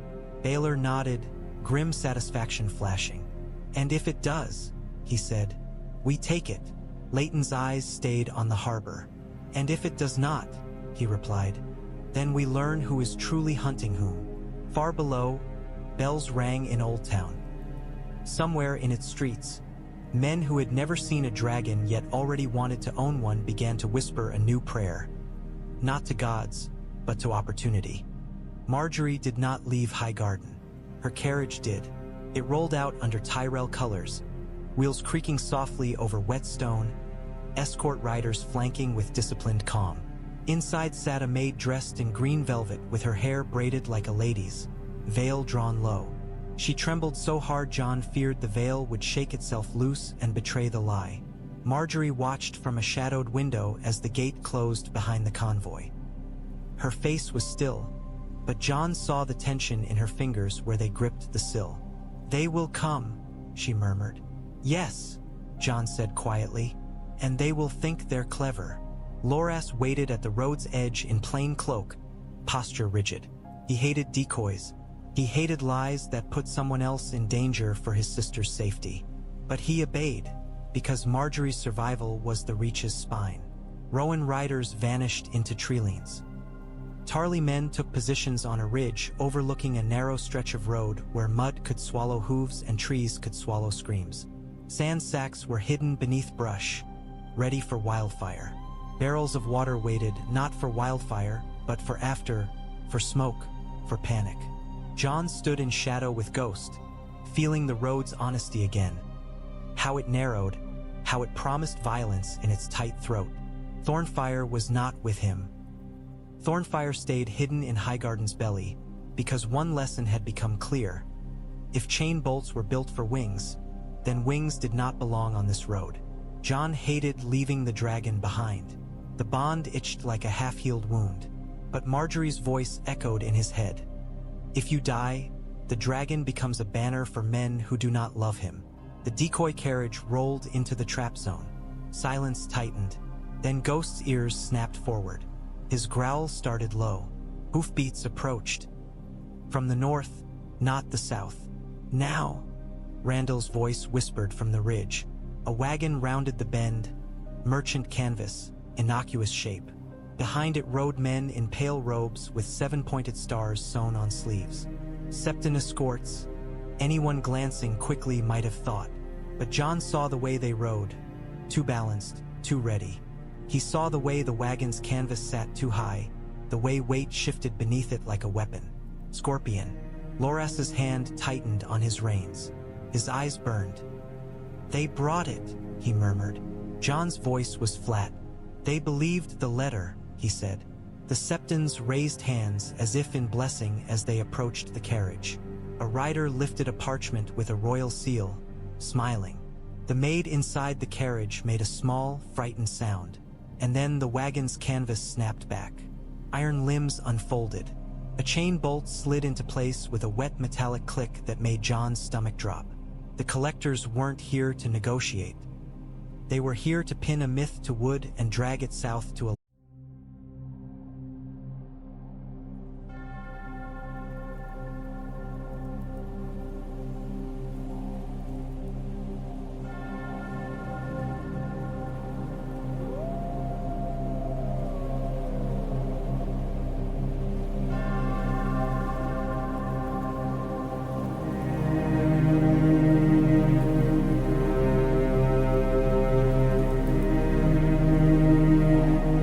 cage. The chain bolt screamed through rain like a thrown curse. It was aimed at the carriage door. meant to punch through wood, catch flesh, and drag the rows out kicking and gasping. The bolt struck, splintering the panel, chain snapping taut with a brutal jerk. The carriage lurched sideways, wheels digging into mud. The maid inside screamed. That scream broke the world open. Rowan riders surged from treelines, horses crashing into the collector's flank. Tarly archers loosed arrows from the ridge in a disciplined rain. Thunk, thunk, thunk, dropping 2 septons before their smiles could turn into screams. Loras charged like a blade thrown by rage. His sword flashed, cutting down the first man who stepped toward the carriage with a second chain bolt. The man's robe flew open, revealing leather armor beneath. Holiness spilled out onto mud and died there. Jon ran forward with Longclaw drawn, boots slipping, breath harsh. He reached the scorpion wagon as another collector tried to swing the weapon toward the treeline, toward where the Real prize might be hiding. Jon slammed Longclaw into the scorpion's iron winch, jamming it. Sparks hissed. The collector snarled and swung a mace toward Jon's head. Jon ducked and drove his shoulder into the man's ribs, sending him stumbling back into the wagon's wheel. Ghost hit the man's ankle and ripped him down. The scorpion crew panicked. One reached for a small glass vial. Green glow inside. Sand! Jon roared, voice splitting through battle. A Tarly man hurled a sack. It struck the collector's arm hard enough to make the vial fly. It shattered in the mud, and sand poured over the green flame before it could crawl. The collectors screamed anyway. Fear had replaced training. Loras dragged the carriage chain bolt-free with brute strength, teeth clenched, hands bleeding where lynx tore skin. He wrenched the door open and hauled the maid out. "You're alive," he snapped, voice shaking. She sobbed, nodding, clutching her torn veil. A collector saw the lady and lunged with a dagger, desperate to salvage the mission. Jon pivoted and cut him down in one clean stroke. Blood mixed with rain, turning the mud darker. The scorpion wagon tried to retreat, horses straining, wheels slipping. Randyll Tarly's men cut off the road behind, spears lowered, faces stone. The trap closed completely. Jon climbed onto the wagon bed, Longclaw raised, and drove his blade into the scorpion's wooden limb. He hacked once, twice, splintering it, ruining the mechanism. A third strike shattered the iron brace. The weapon sagged, useless. A roar rose from the collectors. Rage, fear, disbelief. They had come to take a dragon, to take a queen. Instead, they had walked into mud and steel and teeth. Jon jumped down, breath heaving. He looked toward the carriage, toward the sobbing maid, toward Loras's bloodied hands. "Margaery isn't here," Loras snarled at a pinned collector, voice wild. "You stupid." The collector's eyes widened as realization hit. He spat blood. "Then she's smarter," he rasped. Jon's gaze hardened. Yes, she was. And now King's Landing had shown its hand in daylight. They took one alive because answers were worth more than revenge. He was not a knight, not a lord, just a sergeant with hard eyes and a mouth that had been trained to repeat orders without thinking. They pinned him in the mud beside the ruined scorpion wagon, hands tied behind his back, hood ripped away. Rain ran down his face like sweat. Jon crouched beside him, Longclaw's tip resting in the mud an inch from the man's throat. Loras stood over them, breathing hard, hands still bleeding, eyes blazing. Randyll Tarly approached with archers at his back, expression like stone. Ghost sat nearby, blood on his muzzle, calm now that prey had stopped moving. "Who sent you?" Jon asked. The sergeant bared his teeth. "The crown," he spat. Loras's boot pressed into his ribs. "Names," Loras snarled. The sergeant coughed, blood on his lip. "Qyburn," he rasped. "Qyburn's men, paid in gold and promises. Said, bring the rose, bring the wolf if we can, bring the beast if it shows." Jon's jaw tightened. "Beast," he repeated, voice cold. The sergeant's eyes flicked to Ghost, then away quickly. "Dragon," he corrected reluctantly, fear leaking through bravado. Randyll's gaze sharpened. "How many wagons like this?" he demanded. The sergeant hesitated. Randall gestured, and an archer lifted his bow slightly. Not threatening to shoot, just reminding the man that death was easy. 4, the sergeant whispered. Maybe 5. Split, river and road. They said Oldtown might try too, so we had to move fast. Oldtown. Jon felt the web tighten.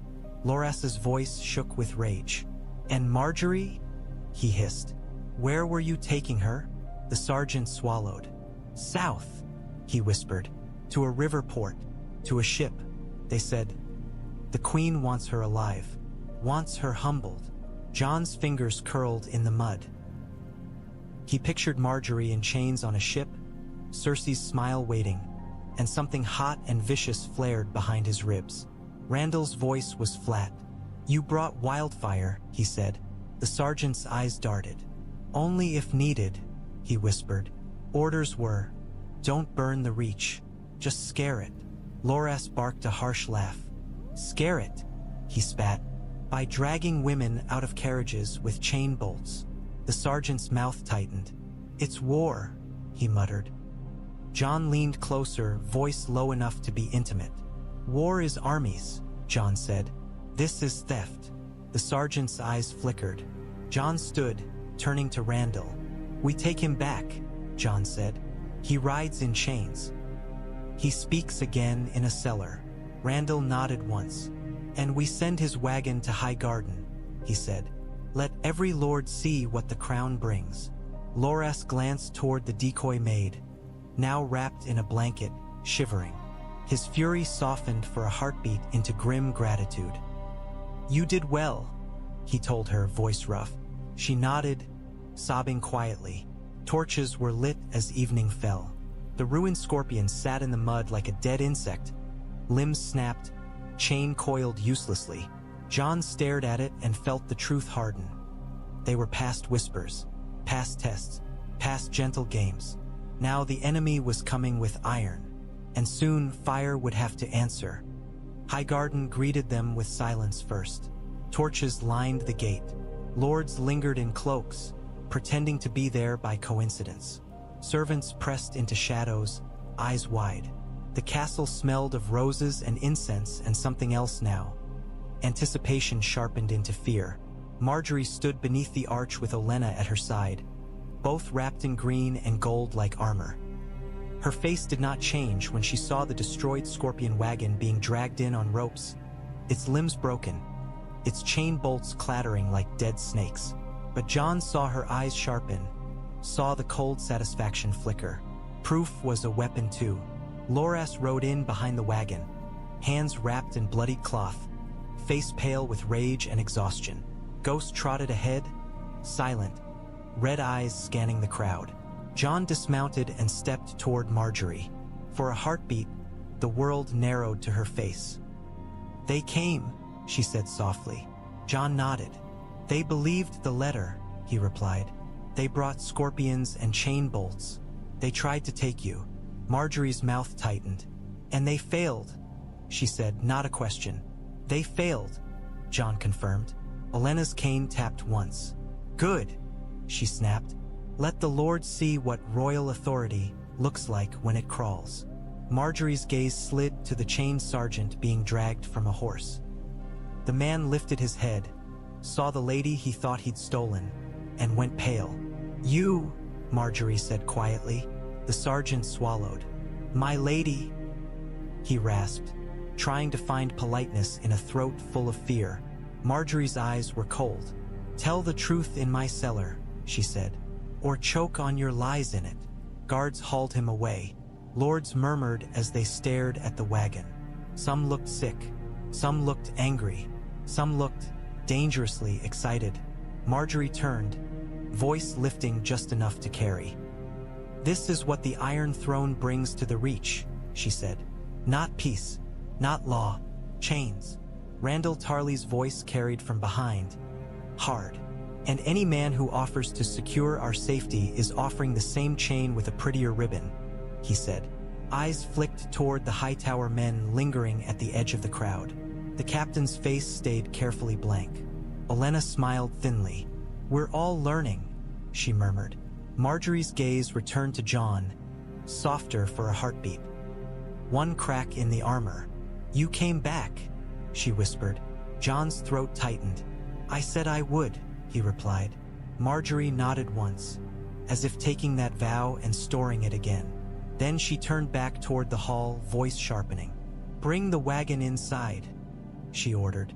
I want it displayed by dawn. I want every lord to see the bolts meant to pin wings. I want every servant to know what the crown's mercy looks like. Olenna's cane tapped, satisfied.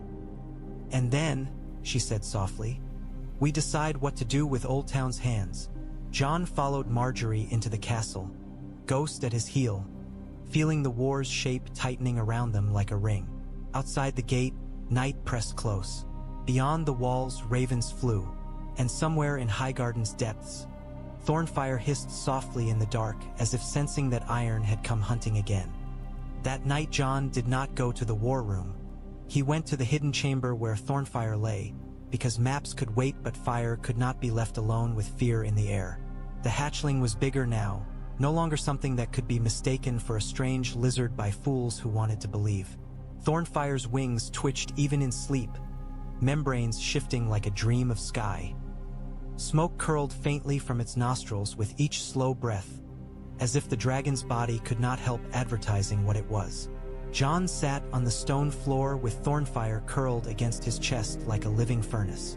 The heat was steady, intimate, strangely soothing despite the danger it represented. Thornfyre's claws hooked lightly into Jon's cloak, not tearing, just holding, as if anchoring itself to the one thing it recognized as safe. Rillen knelt nearby, murmuring under his breath. Not prayers for gods, prayers for patience, for control, for the kind of discipline fire rarely agreed to learn. Margaery stood in the doorway with a lantern, watching them in silence. The light made her eyes look darker, deeper, as if the woman who smiled for crowds was somewhere far away and only the queen remained. They tried, she said softly. Jon did not ask who. He understood. Yes, he replied. Margaery stepped closer, careful not to startle Thornfyre. Chain bolts, she murmured. They're building cages for him. Jon's jaw tightened. I saw, he said. Thornfyre stirred at the tension in Jon's voice, gold eye cracking open briefly. It blinked, then pressed its snout into Jon's wrist and made a low, almost content sound. Margaery's breath hitched, quiet. He loves you, she whispered. Jon's throat tightened. He recognizes me, he corrected, though the correction felt weaker each time he said it. Rillen's voice was low. Recognition becomes devotion, he murmured. If the hand stays steady. Margaery's gaze flicked to Rillen. And if the world tries to rip him away? She asked. Rillen's eyes held something like sorrow. Then fire becomes storm, he said. Jon looked down at Thornfyre's sleeping form and felt the truth in his bones. If the hatchling was pinned, if it was dragged, it would not die quietly. It would thrash. It would burn. It would make a tragedy into an inferno. And if Thornfyre died, if that heat went cold in Jon's arms, Jon did not know what would remain of him. Margaery crouched beside Jon, close enough that her cloak brushed his knee. She did not touch the dragon. She touched Jon's shoulder instead, light, steady. We cannot let them separate you, she whispered. Jon swallowed. They will try, he said. Margaery's eyes were hard. Then we stop waiting for their next move, she said. We strike their supply lines. We break their scorpions before they reach the reach. We make Oldtown bleed enough that it remembers it is part of this land, not above it. Olenna's voice echoed in Jon's memory. Ambition is survival with better clothing. Jon exhaled slowly. And if the faith rises again? Jon asked. Margaery's mouth tightened. Then we feed the small folk, she said. And we show them who brought torches first. Thornfyre's wings twitched, as if dreaming of fire. Jon tightened his hold slightly, feeling heat press against his ribs like a vow. Outside the chamber, Highgarden's corridors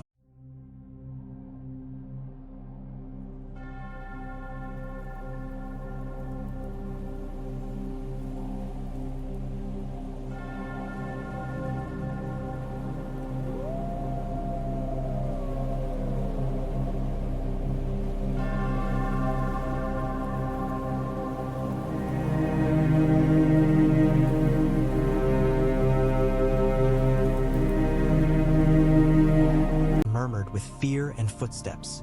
Inside, Jon held the dragon and listened to its breathing, and for the first time he let himself admit the terrifying comfort in it. Fire was alive. Fire was his, and the realm would have to pry it from his hands. They broke Orwyn's pride with a single question. Not who paid you, he enjoyed that too much. They asked who else in the Reach. Orwyn sat in the cellar with his wrists chained, torchlight painting his scars orange. He tried to smile. He tried to sound clever. But his eyes kept flicking toward the staircase, toward freedom he no longer owned. Margaery stood before him with a parchment list in her hand. Names Sam had compiled from captured letters, from intercepted couriers, from whispers dragged into daylight. Olenna stood beside her like judgment in old flesh. Randall watched like an execution waiting to be scheduled. Loras stood at the door, face hard, presence violent enough to make the air feel sharp. Jon did not speak at first. He watched Orwyn's hands. Those scarred fingers trembled when Margaery read the first name aloud. "Fossaway," she said softly. "A cousin who rides to Oldtown." Orwyn swallowed. "A merchant route," he rasped. "Coin moves." "Silence," Olenna snapped, and Orwyn flinched. Margaery read the second name. "A high tower captain." Orwyn's mouth tightened. "Concern," he whispered. "Oldtowns." Randall stepped forward one pace. "And the South Wall Guard," he said. "The one who would open the postern." Orwyn's eyes darted. Jon's voice entered, low and cold. "Name him," Jon said. Orwyn licked his lips. "I don't." Loras took a step, sword half-drawn. He did not speak. He did not have to. Orwyn's breath hitched. "Hugh," he whispered. "A guard named Hugh. He takes coin. He drinks too much. He thinks he's invisible." Randall's face hardened. "He's dead," Randall said flatly. Not as a threat, but as a fact already decided. Margaery's gaze did not change. "And the Faith Envoy?" she asked. "Who is feeding him coin and writs?" Orwyn hesitated again, fear finally outweighing pride. "A septon in Oldtown," he whispered. "A man who writes to King's Landing. A man Qyburn likes." Jon's jaw clenched. "Name." Orwyn's voice cracked. "Septon Halleys," he whispered. Olenna's cane tapped once. "Good," she murmured. "Now we have a thread worth pulling." Margaery set the parchment down. "You will write again," she told Orwyn. "To Septon Halleys. You will tell him the Faith riot almost succeeded. You will tell him the dragon is moving by river. You will make him greedy and brave." Orwyn's eyes widened. "You want the Faith to?" "I want the Faith to expose itself," Margaery said quietly. "To move without masks. To show the small folk who is truly lighting torches." Orwyn's mouth twisted. "And if I refuse?" Jon stepped closer, voice soft as winter. "Then you die," Jon said. "And I replace you with another mouth. There are always other mouths." Orwyn stared at Jon, hate burning. "You're learning," he whispered. Jon's eyes were flat. "I had to," he said. Margaery's voice was calm. "Right," she ordered again. And Orwyn, the spider who had sold secrets like coin, bent over parchment and began to write the message that would tighten the net around his former allies, because in Highgarden now, even ink had teeth. That night, Thornfyre rose into the sky where no wall could follow. It began as a restlessness Jon felt in his bones before he saw it in the hatchling's wings. Thornfyre paced its cradle in the hidden chamber, clicking its tongue, smoke curling with each breath. The dragon tasted the air and found it full of iron and incense and fear. Too thick, too loud, too confining. Jon brought Thornfyre up through secret passages to the balcony above the gardens. Not to show him off, but to keep him from tearing the chamber apart with frustration. He told himself it was safer than the roof. He lied. Nothing was safe now. Safety was a story they fed themselves like bread. Margaery joined him, cloak drawn tight. Loras stood to her side like a guard carved into flesh. Olenna leaned on her cane, eyes bright, mouth tight, as if bracing for the moment the world would hear what it had been whispering. Jon held Thornfyre on his forearm and felt the dragon tremble with yearning. The night was clear, moonlight silvering Highgarden stone and turning the rose gardens into a dark sea. Torches burned below. Lords lingered in courtyards, restless. Guards watched the walls as if expecting scorpion bolts to fly from darkness itself. Thornfyre looked up. The hatchling's wings spread wider than they had any right to spread so soon. The membranes caught moonlight like dark ruby. Smoke curled from its nostrils in a thin stream, not angry, anticipatory. Jon whispered, "Stay," because he always did. Thornfyre clicked its tongue, and the click felt like laughter. It launched. This time it did not wobble low between towers. This time it climbed, hard wing beats cutting air, body rising with fierce purpose. It surged upward, higher than the balconies, higher than the rookery, higher than the walls, until it became a dark shape against the moon. A hush fell over Highgarden. Men who had been whispering stopped. Guards tilted heads back. Lords went still. Even ravens in their cages fluttered, restless, sensing a predator older than their fear. Thornfyre circled once above the castle, wings beating steady, smoke trailing in moonlight like a thin banner. The dragon was still small, still a hatchling by the world's cruel standards, but the sky made everything look larger. In that circle, Thornfyre looked like a promise with teeth. Margaery's hand rose to her chest, fingers pressing hard through velvet. Jon did not look at her, but he felt her breath hitch. He knew what she was thinking. Now they will all know. Now the story cannot be held back by words. Olenna exhaled sharply. "Well," she muttered, "there goes subtlety." Loras's voice was low, tight. "Someone outside the walls will see," he warned. Jon's gaze stayed on the sky. "Yes," he said quietly. Thornfyre turned midair and dove. Fast, sure, back toward Jon. The dragon landed on Jon's forearm with enough weight to make Jon's muscles strain. Heat surged. Thornfyre pressed its snout against Jon's wrist like a claim, then looked out over the castle as if daring it to cage him again. Jon's heart pounded. He could feel the eyes below, thousands of them, turning the dragon into myth in real time. Margaery's voice was soft, almost gentle. "Now," she whispered, "we must make sure the realm learns the right lesson." Jon looked down at Thornfyre's molten gold eyes and felt the lesson the realm would learn whether it wanted to or not. Fire was free, and men who wanted to own it would burn their hands trying. Thornfyre's circle above Highgarden lasted less than a minute, and it changed everything. That was what Jon understood, watching the dragon's silhouette cut across the moon. How brief a moment could be, and how permanent its consequences. A minute was nothing. A minute was a breath. A minute was the space between one heartbeat and the next. And yet that breath had been seen. Below, men stood frozen in courtyards with their mouths half open. Guards who had marched through raids and put down fires stared upward like boys watching a comet. Lords who had measured power in grain and banners tilted their faces to the sky, and Jon could almost hear their minds turning. If it flies, it can be stolen. If it can be stolen, it can be owned. If it can be owned, it can be used. Small folk gathered behind gates and arches, pressed together, clutching children and torches they had not lit. Some crossed themselves. Some fell to their knees. Some whispered the word they had been hungry for. Dragon. Margaery stood beside Jon on the balcony, cloak tight, her hand at her chest as if keeping her heart from leaping free. Olenna leaned on her cane, eyes bright and hard, as though daring the sky to disappoint her. Ser Loras, down in the courtyard with the guards, looked up with a face Jon had never seen on him.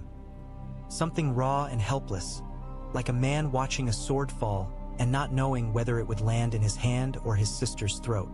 Thornfyre turned in the air and dove, smoke trailing behind like a thin black ribbon. Jon raised his arm, palm out, not command but invitation. The bond inside his ribs tightened like a cord pulled taut. The hatchling landed on his glove with a thud that made Jon's muscles strain. Heat surged through leather into bone. Thornfyre's claws hooked, steadying. and the dragon pressed its snout against Jon's wrist as if stamping a claim. Jon's breath caught anyway, because no matter how many times it did that, no matter how many times it chose him, the act still felt like lightning finding the same place twice.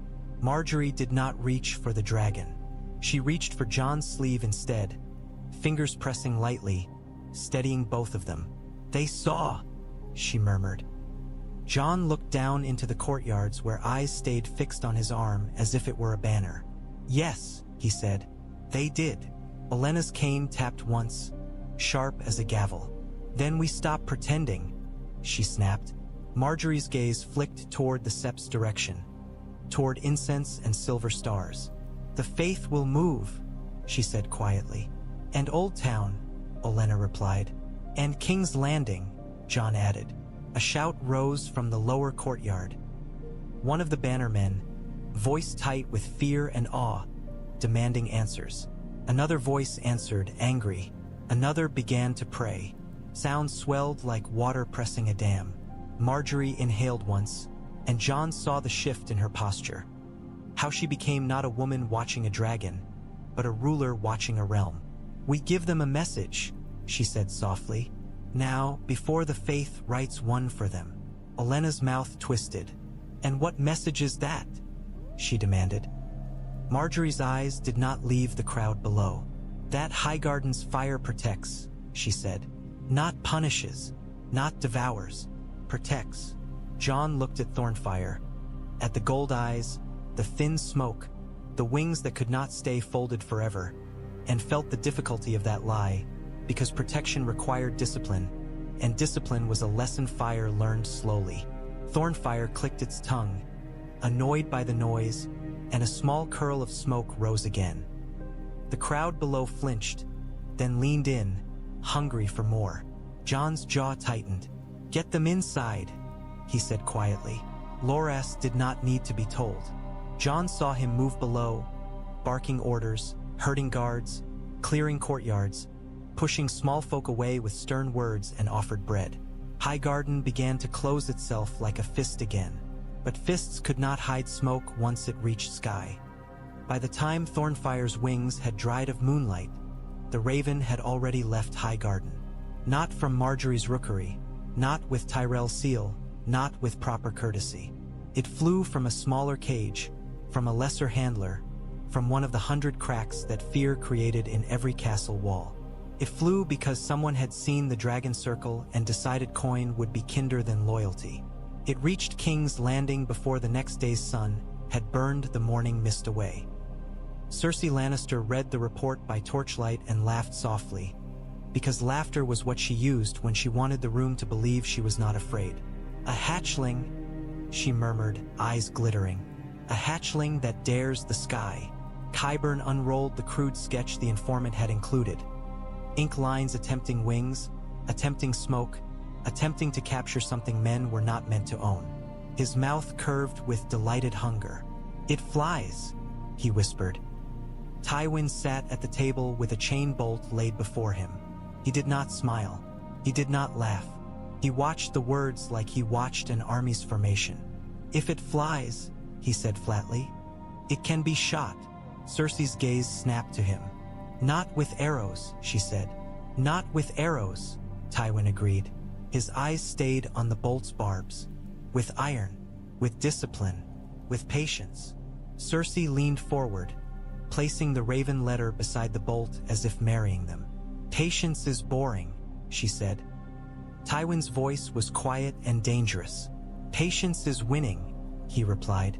Qyburn lifted a vial of green wildfire carefully, watching the glow stain his fingers. "It breathes fire," he murmured. "So we answer with fire." Tywin's mouth tightened. "Wildfire is not a toy," he warned. Cersei's smile sharpened. "Neither is a dragon," she said, "which is why it will be mine." She tapped the letter. "The Reach is trying to make it a story of protection, of bread, of Highgarden's fire." Her lip curled. "How pretty." Qyburn's eyes gleamed. "Stories can be rewritten," he said softly. "If the dragon is seen chained." Tywin's gaze lifted. "Do not turn this into spectacle," he said. "We need the Reach intact." Cersei's eyes flashed. "We need it obedient," she snapped.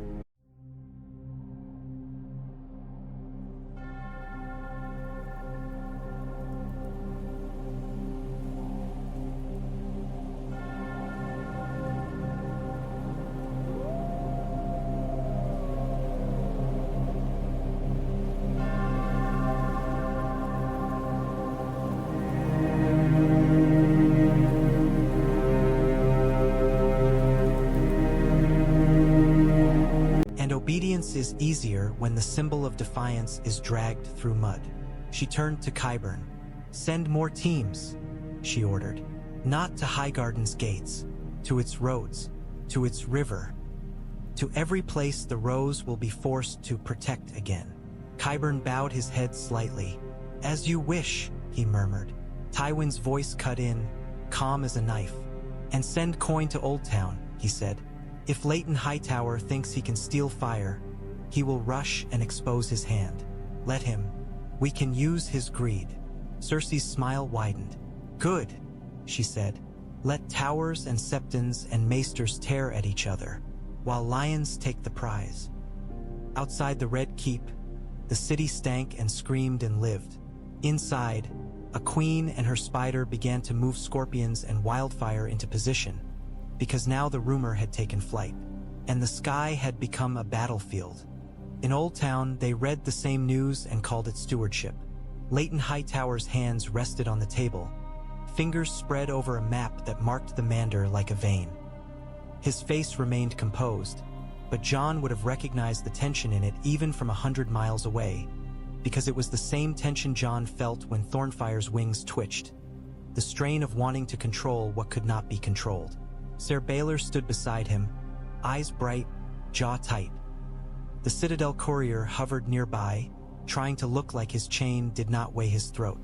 Septon Halleys stood at the edge of the chamber with a silver star in his hand and the self-satisfied stillness of a man who believed righteousness gave him authority over everything that breathed. "The dragon flew," Baelor said, unable to hide the satisfaction in his outrage. "Highgarden has lost control already." Leighton's gaze stayed on the map.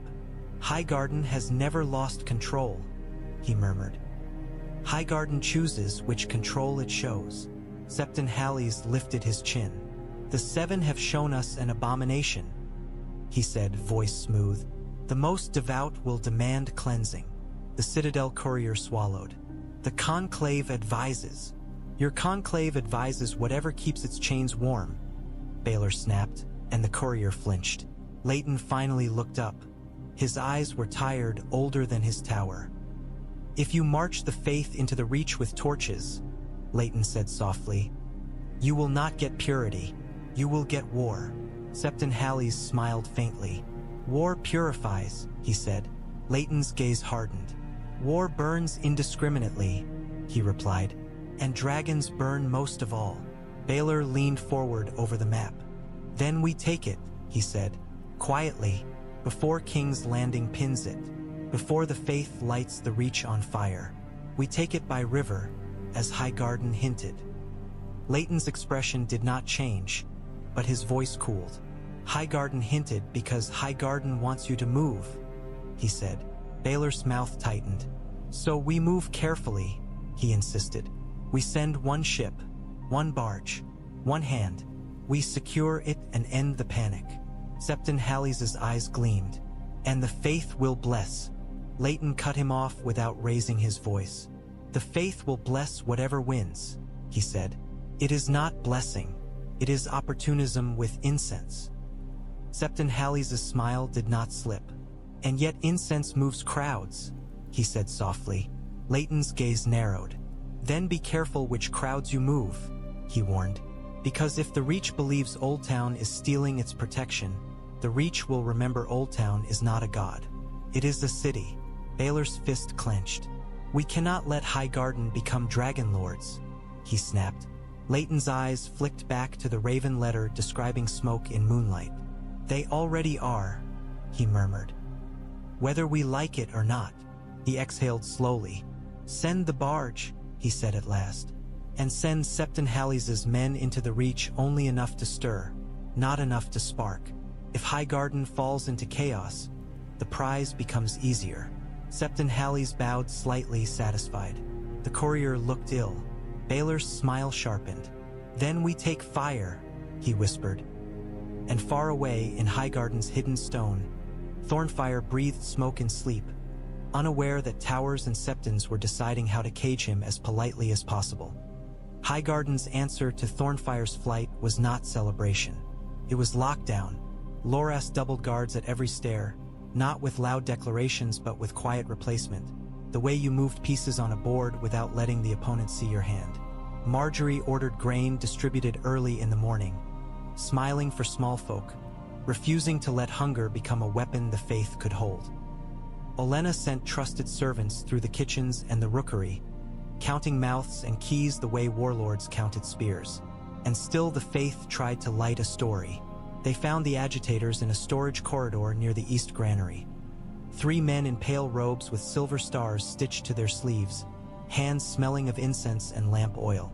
They had slipped in behind a group of petitioners, heads bowed, murmuring prayers like cover. A torch's flame kissed a tapestry edge. Accident, they would later claim. The cloth caught fast, and the fire leapt like it had been hungry. Servants screamed. Loras appeared like a blade drawn from dark, shoving men aside, cutting the tapestry down with his sword before the flame could climb. The burning cloth hit the stone floor and hissed, and guards stamped it out with boots. "Back!" Loras roared, voice raw. "Back or I'll..." One of the robed men raised his hands, face twisted into righteous fury. "This house is cursed," he shouted. "The 7 demand." Jon stepped into the corridor's mouth with Ghost beside him, and the man's voice faltered as if his throat recognized predators. Margaery arrived a heartbeat later, eyes sharp, face controlled. Olenna followed, cane tapping, expression murderous. Margaery looked at the spilled grain sacks the agitators had cut open, grain scattering across stone like pale seeds. A silver star had fallen into it, half buried. "You came to burn bread," Margaery said quietly. The agitator's eyes flashed. "We came to cleanse. You came to starve my people so they'd beg you for purity." Margaery cut in, her voice still calm, and that calm made the words heavier. "You came to make torches feel holy." Olenna's cane slammed once. "Idiots," she hissed. "If you must burn something, burn your own pride." The men tried to retreat, but Loras's guards closed in, spears lowered. One agitator reached into his robe and produced a small glass vial, green glow inside. Jon's blood went cold. "Drop it," Jon said, voice flat. The agitator hesitated, then flung it. Ghost launched. The dire wolf hit the man mid-throw, jaws clamping onto his forearm. The vial flew wide, struck stone, and shattered. Green flame bloomed small and vicious. For a heartbeat, fear surged. Then Margaery's voice snapped like a whip. "Sand!" Buckets came, Highgarden had learned.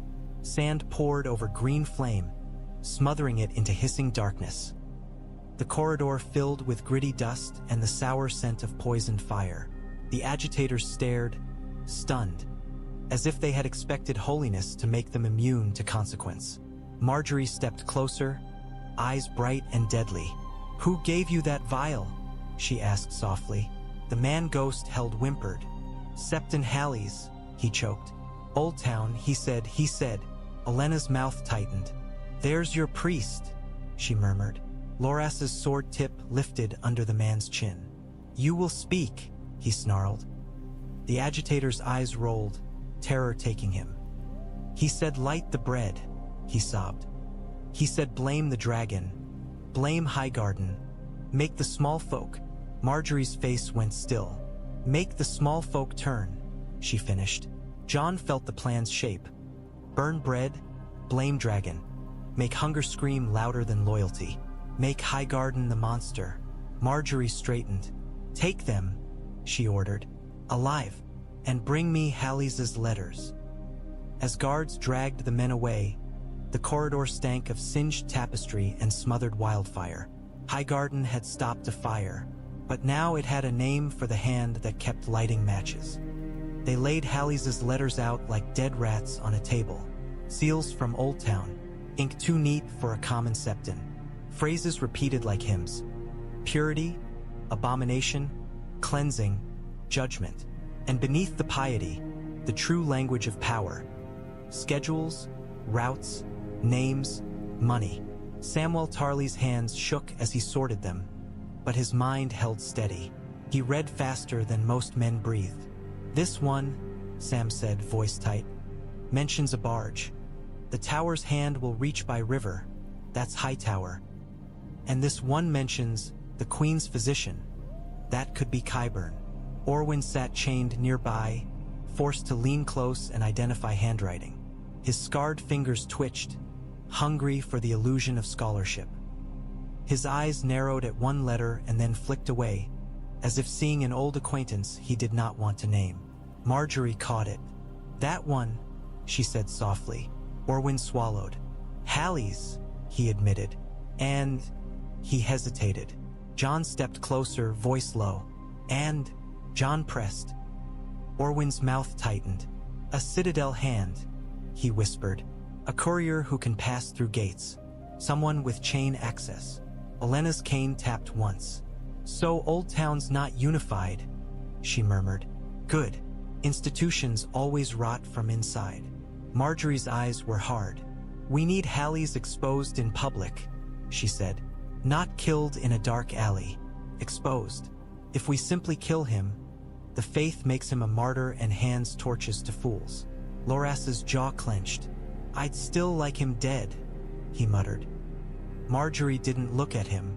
Later, she said. Jon stared at the map where Sam had marked septs like little knives scattered across the reach.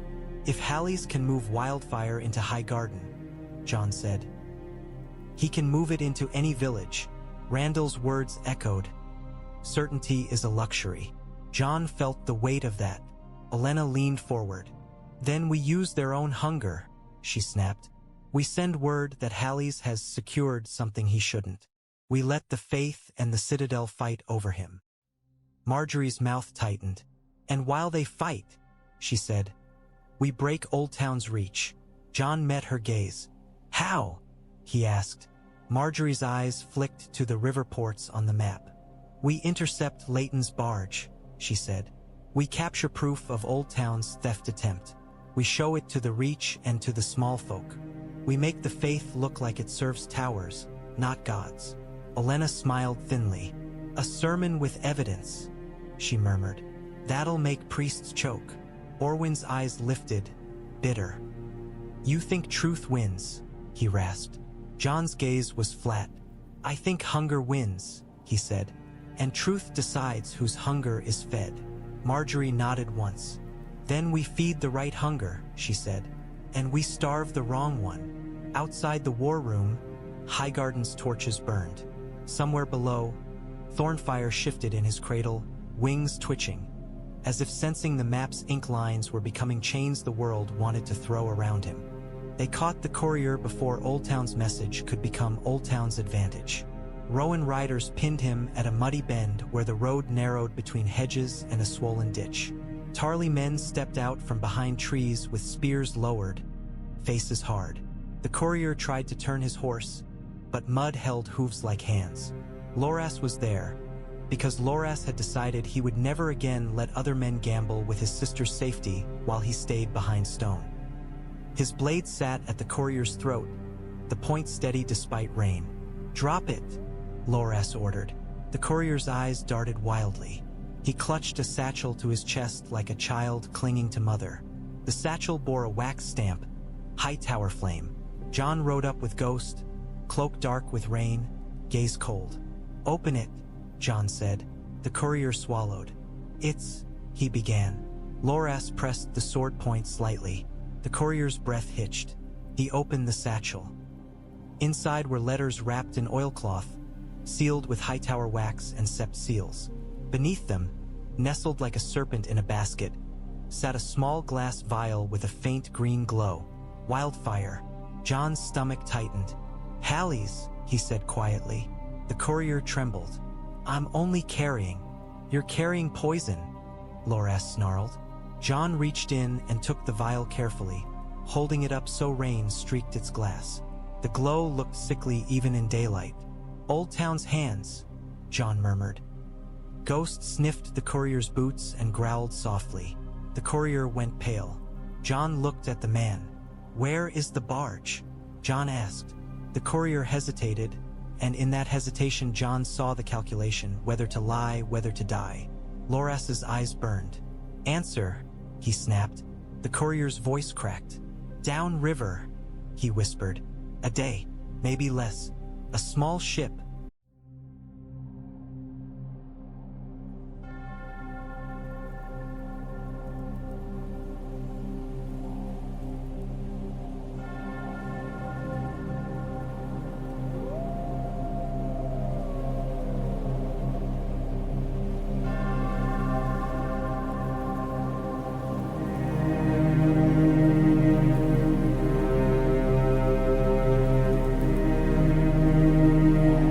Hightower men.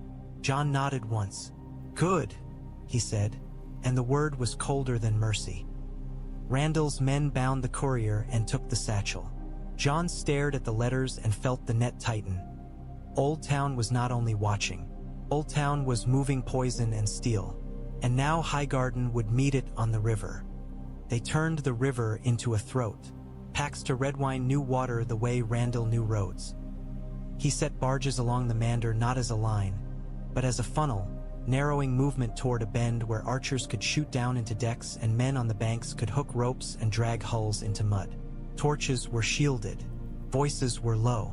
The night smelled of wet wood and tension. Margaery stood on the bank in a dark cloak, face pale but steady. She was not meant to be here, Olenna had argued. A ruler did not stand near arrows and water. But Margaery's eyes had been hard. If the Reach is being hunted, then its roes will see the teeth. Jon crouched near her with Thornfyre wrapped under his cloak, the hatchling's heat pressing into his ribs. Thornfyre hissed softly, tongue clicking, tasting river air, smelling iron. The dragon did not like water. It liked sky. It liked burning things that deserved it. "Not yet," Jon whispered. Randall's men waited behind reeds and trees, bows drawn, sand sacks piled in the shadows. Rowan riders sat their horses upstream, ready to close off any escape by bank.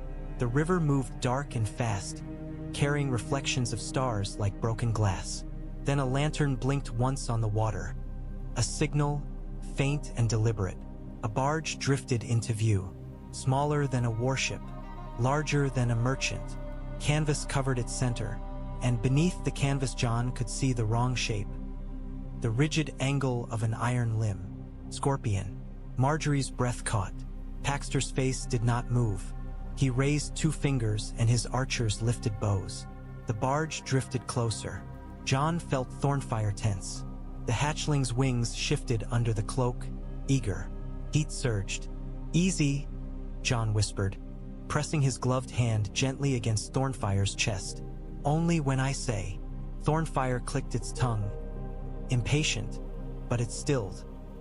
On the barge deck, men moved carefully, heads turning, eyes scanning the banks. They were quiet men. Professionals. Men who had been told they were hunting a monster and believed it because believing made killing easier. Paxter whispered, "Now," like a prayer. Arrows flew. The first man on deck fell without sound. The second screamed and went down. The barge rocked as men scrambled, revealing the scorpion's iron limb beneath canvas. The limb rose. A chain bolt slid into place with a metallic click that made Jon's stomach drop. Margaery's voice was almost silent. "Jon." Jon's heart hammered once. He did not pull Thornfyre free. Not yet. Not until he knew where the bolt would fly. The scorpion fired. The chain bolt hissed through air like a snake striking. It flew not at the bank, not at a barge. It flew upward, toward the space above the river, toward where men hoped a dragon would appear because men with scorpions always hoped the world would be obliging. And Thornfyre did appear, because Thornfyre was young and hungry and offended by the smell of iron trying to claim the sky. Jon tore the cloak open as the hatchling surged forward. wings snapping wide, body launching toward the river with a furious churr. For a heartbeat, Jon's chest went cold, because the dragon was moving before Jon could fully shape it. Then Jon's voice cut sharp. "Thornfyre up!" The word was not a plea. It was command hammered into sound. The bond tightened like a whip crack in Jon's ribs. Thornfyre's wings jerked mid-flight. The hatchling climbed hard, beating air, and the chain bolt passed beneath him by a hand's breadth and slammed into the river with a splash. Jon's knees went weak with relief he did not allow himself to feel. "Now, wood!" Jon roared, pointing. Thornfyre angled down toward the barge, smoke trailing from nostrils, gold eyes narrowed. It opened its mouth and spat a fierce line of orange-red flame. The dragonfire struck the scorpion's wooden brace. The wood blackened, then cracked, then caught. Iron bands glowed red. Men screamed and stumbled back as heat rolled across deck. A crewman panicked and flung a glass vial, green glow flashing. It shattered near the railing, and wildfire tried to crawl along wet boards like a living curse. "Sand!" Randall bellowed from the bank, and sacks flew, bursting gritty weight onto green flame. The wildfire hissed and died beneath sand, choked by preparation and refusal. Thornfyre swooped again, lower, wings beating hard. Another chain bolt fired. Too fast, too close. Clipped Thornfyre's wing membrane. Not deep, not a severing, but enough. Thornfyre shrieked, high, furious, and the sound made Jon's blood freeze. The hatchling wobbled, wing faltering, and for a heartbeat Jon saw the nightmare. Thornfyre pinned to water, dragged under, chains tightening while men cheered. Jon's voice became a blade. "Thornfyre, back!" The bond snapped tight. Thornfyre resisted, rage thrashing, wanting to burn everything that dared scratch him. Jon felt it like wrestling a storm. "Back!" Jon shouted again, stepping into the river mud, arm out as if he could catch sky with flesh. Thornfyre beat his wings hard, pulling away from the barge, climbing back toward the bank. The hatchling landed clumsily on a low branch near Jon, claws scraping bark, chest heaving, smoke pouring in angry curls. Jon rushed to him, hand steady. He pressed his gloved palm against the torn membrane, warm, wet, already trying to heal. The cut was small. It would scar. It would remind. Margaery's breath left her in a shaken exhale. She had watched it all without screaming, but her face was pale. "They hit him," she whispered. "Yes," Jon said tightly. Paxter Redwine's men hauled ropes, dragging the barge toward the bank as its scorpion burned and sagged. Archers finished the survivors with brutal efficiency. The river carried blood away quietly, indifferent. Thornfyre hissed, wings shaking, eyes blazing at the burning barge as if wanting to dive back in. Jon leaned close, voice low and intimate. "You live," he whispered. "That's what matters." Thornfyre clicked its tongue, furious, offended, and pressed its snout hard against Jon's wrist, as if demanding Jon remember the insult. Jon did remember, and now so did the dragon. They bandaged Thornfyre's wing in silence. It took 3 men to hold the hatchling still. Jon's steady hands, Rillin's murmured words, and Margaery's calm presence like a wall the dragon's rage could not crack. Thornfyre hissed when the cloth touched the torn membrane, smoke curling, eyes narrowed. But it did not bite. It clung to Jon's wrist and endured. After, when Thornfyre finally settled into a tense half-sleep, Samwell Tarly arrived with a scroll case hugged to his chest like it was fragile glass. His face was pale. His eyes were bright. "I found something," he whispered. Olenna looked up from the corner where she sat like a carved threat. "If it's another prayer, I'll strangle you," she said. "It's not," Sam said quickly. It's old." He opened the case and unrolled the parchment carefully on the stone floor, weighting corners with small stones. The script was not common tongue. It was Valyrian, looping, elegant, sharp. Along the margin was a sketch, a 3-headed dragon in faded ink, drawn with reverent care. Jon's stomach tightened.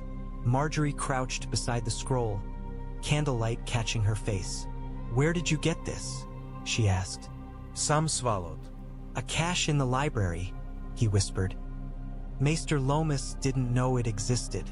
It was misfiled under relic inventories. It mentions hatchings. And blood. Jon felt the words like a pull. "Blood," he repeated. Rillen's eyes glinted in the candlelight. He did not speak. He did not need to. His silence was confirmation.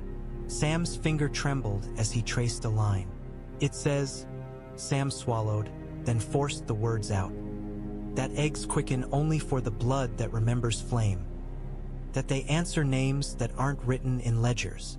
Margaery's gaze flicked to Jon. "Names," she whispered. Jon's throat went tight. He heard again the way Thornfyre had chosen him, how the hatchling's first true gaze had been molten gold fixed on Jon's face. Not Margaery's, not Olenna's, as if the dragon had known something Jon didn't. Olenna's voice was sharp, but there was a tremor beneath. "You're telling me," she said slowly, "that our little wolf isn't only a wolf?" Sam's eyes filled with frightened certainty. "I don't know," he whispered. "But, Jon, every account says dragons bond to blood, not to oaths, not to titles." Margaery's voice was soft and dangerous. "Your father never spoke of your mother," she said to Jon. Jon's jaw clenched. Old pain flared, familiar as winter. "No," he said, voice rough. Rillen finally spoke, voice low. "Fire does not lie," he murmured. "It merely reveals." Jon stared at Thornfyre sleeping with a bandaged wing, smoke curling faintly with each breath. The dragon looked small and fragile, and yet it had survived a chain bolt meant to pin legends. Jon swallowed. "What are you saying?"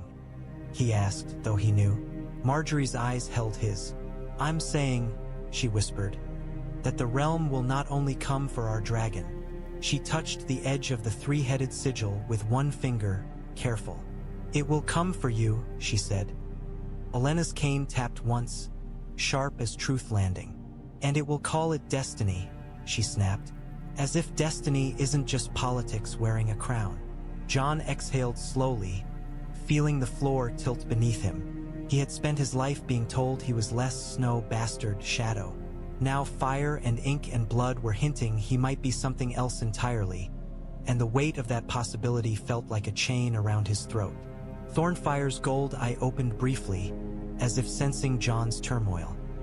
The hatchling blinked once, then pressed its snout against Jon's wrist and settled again. Recognition, devotion, whatever it was real, and it was dangerous.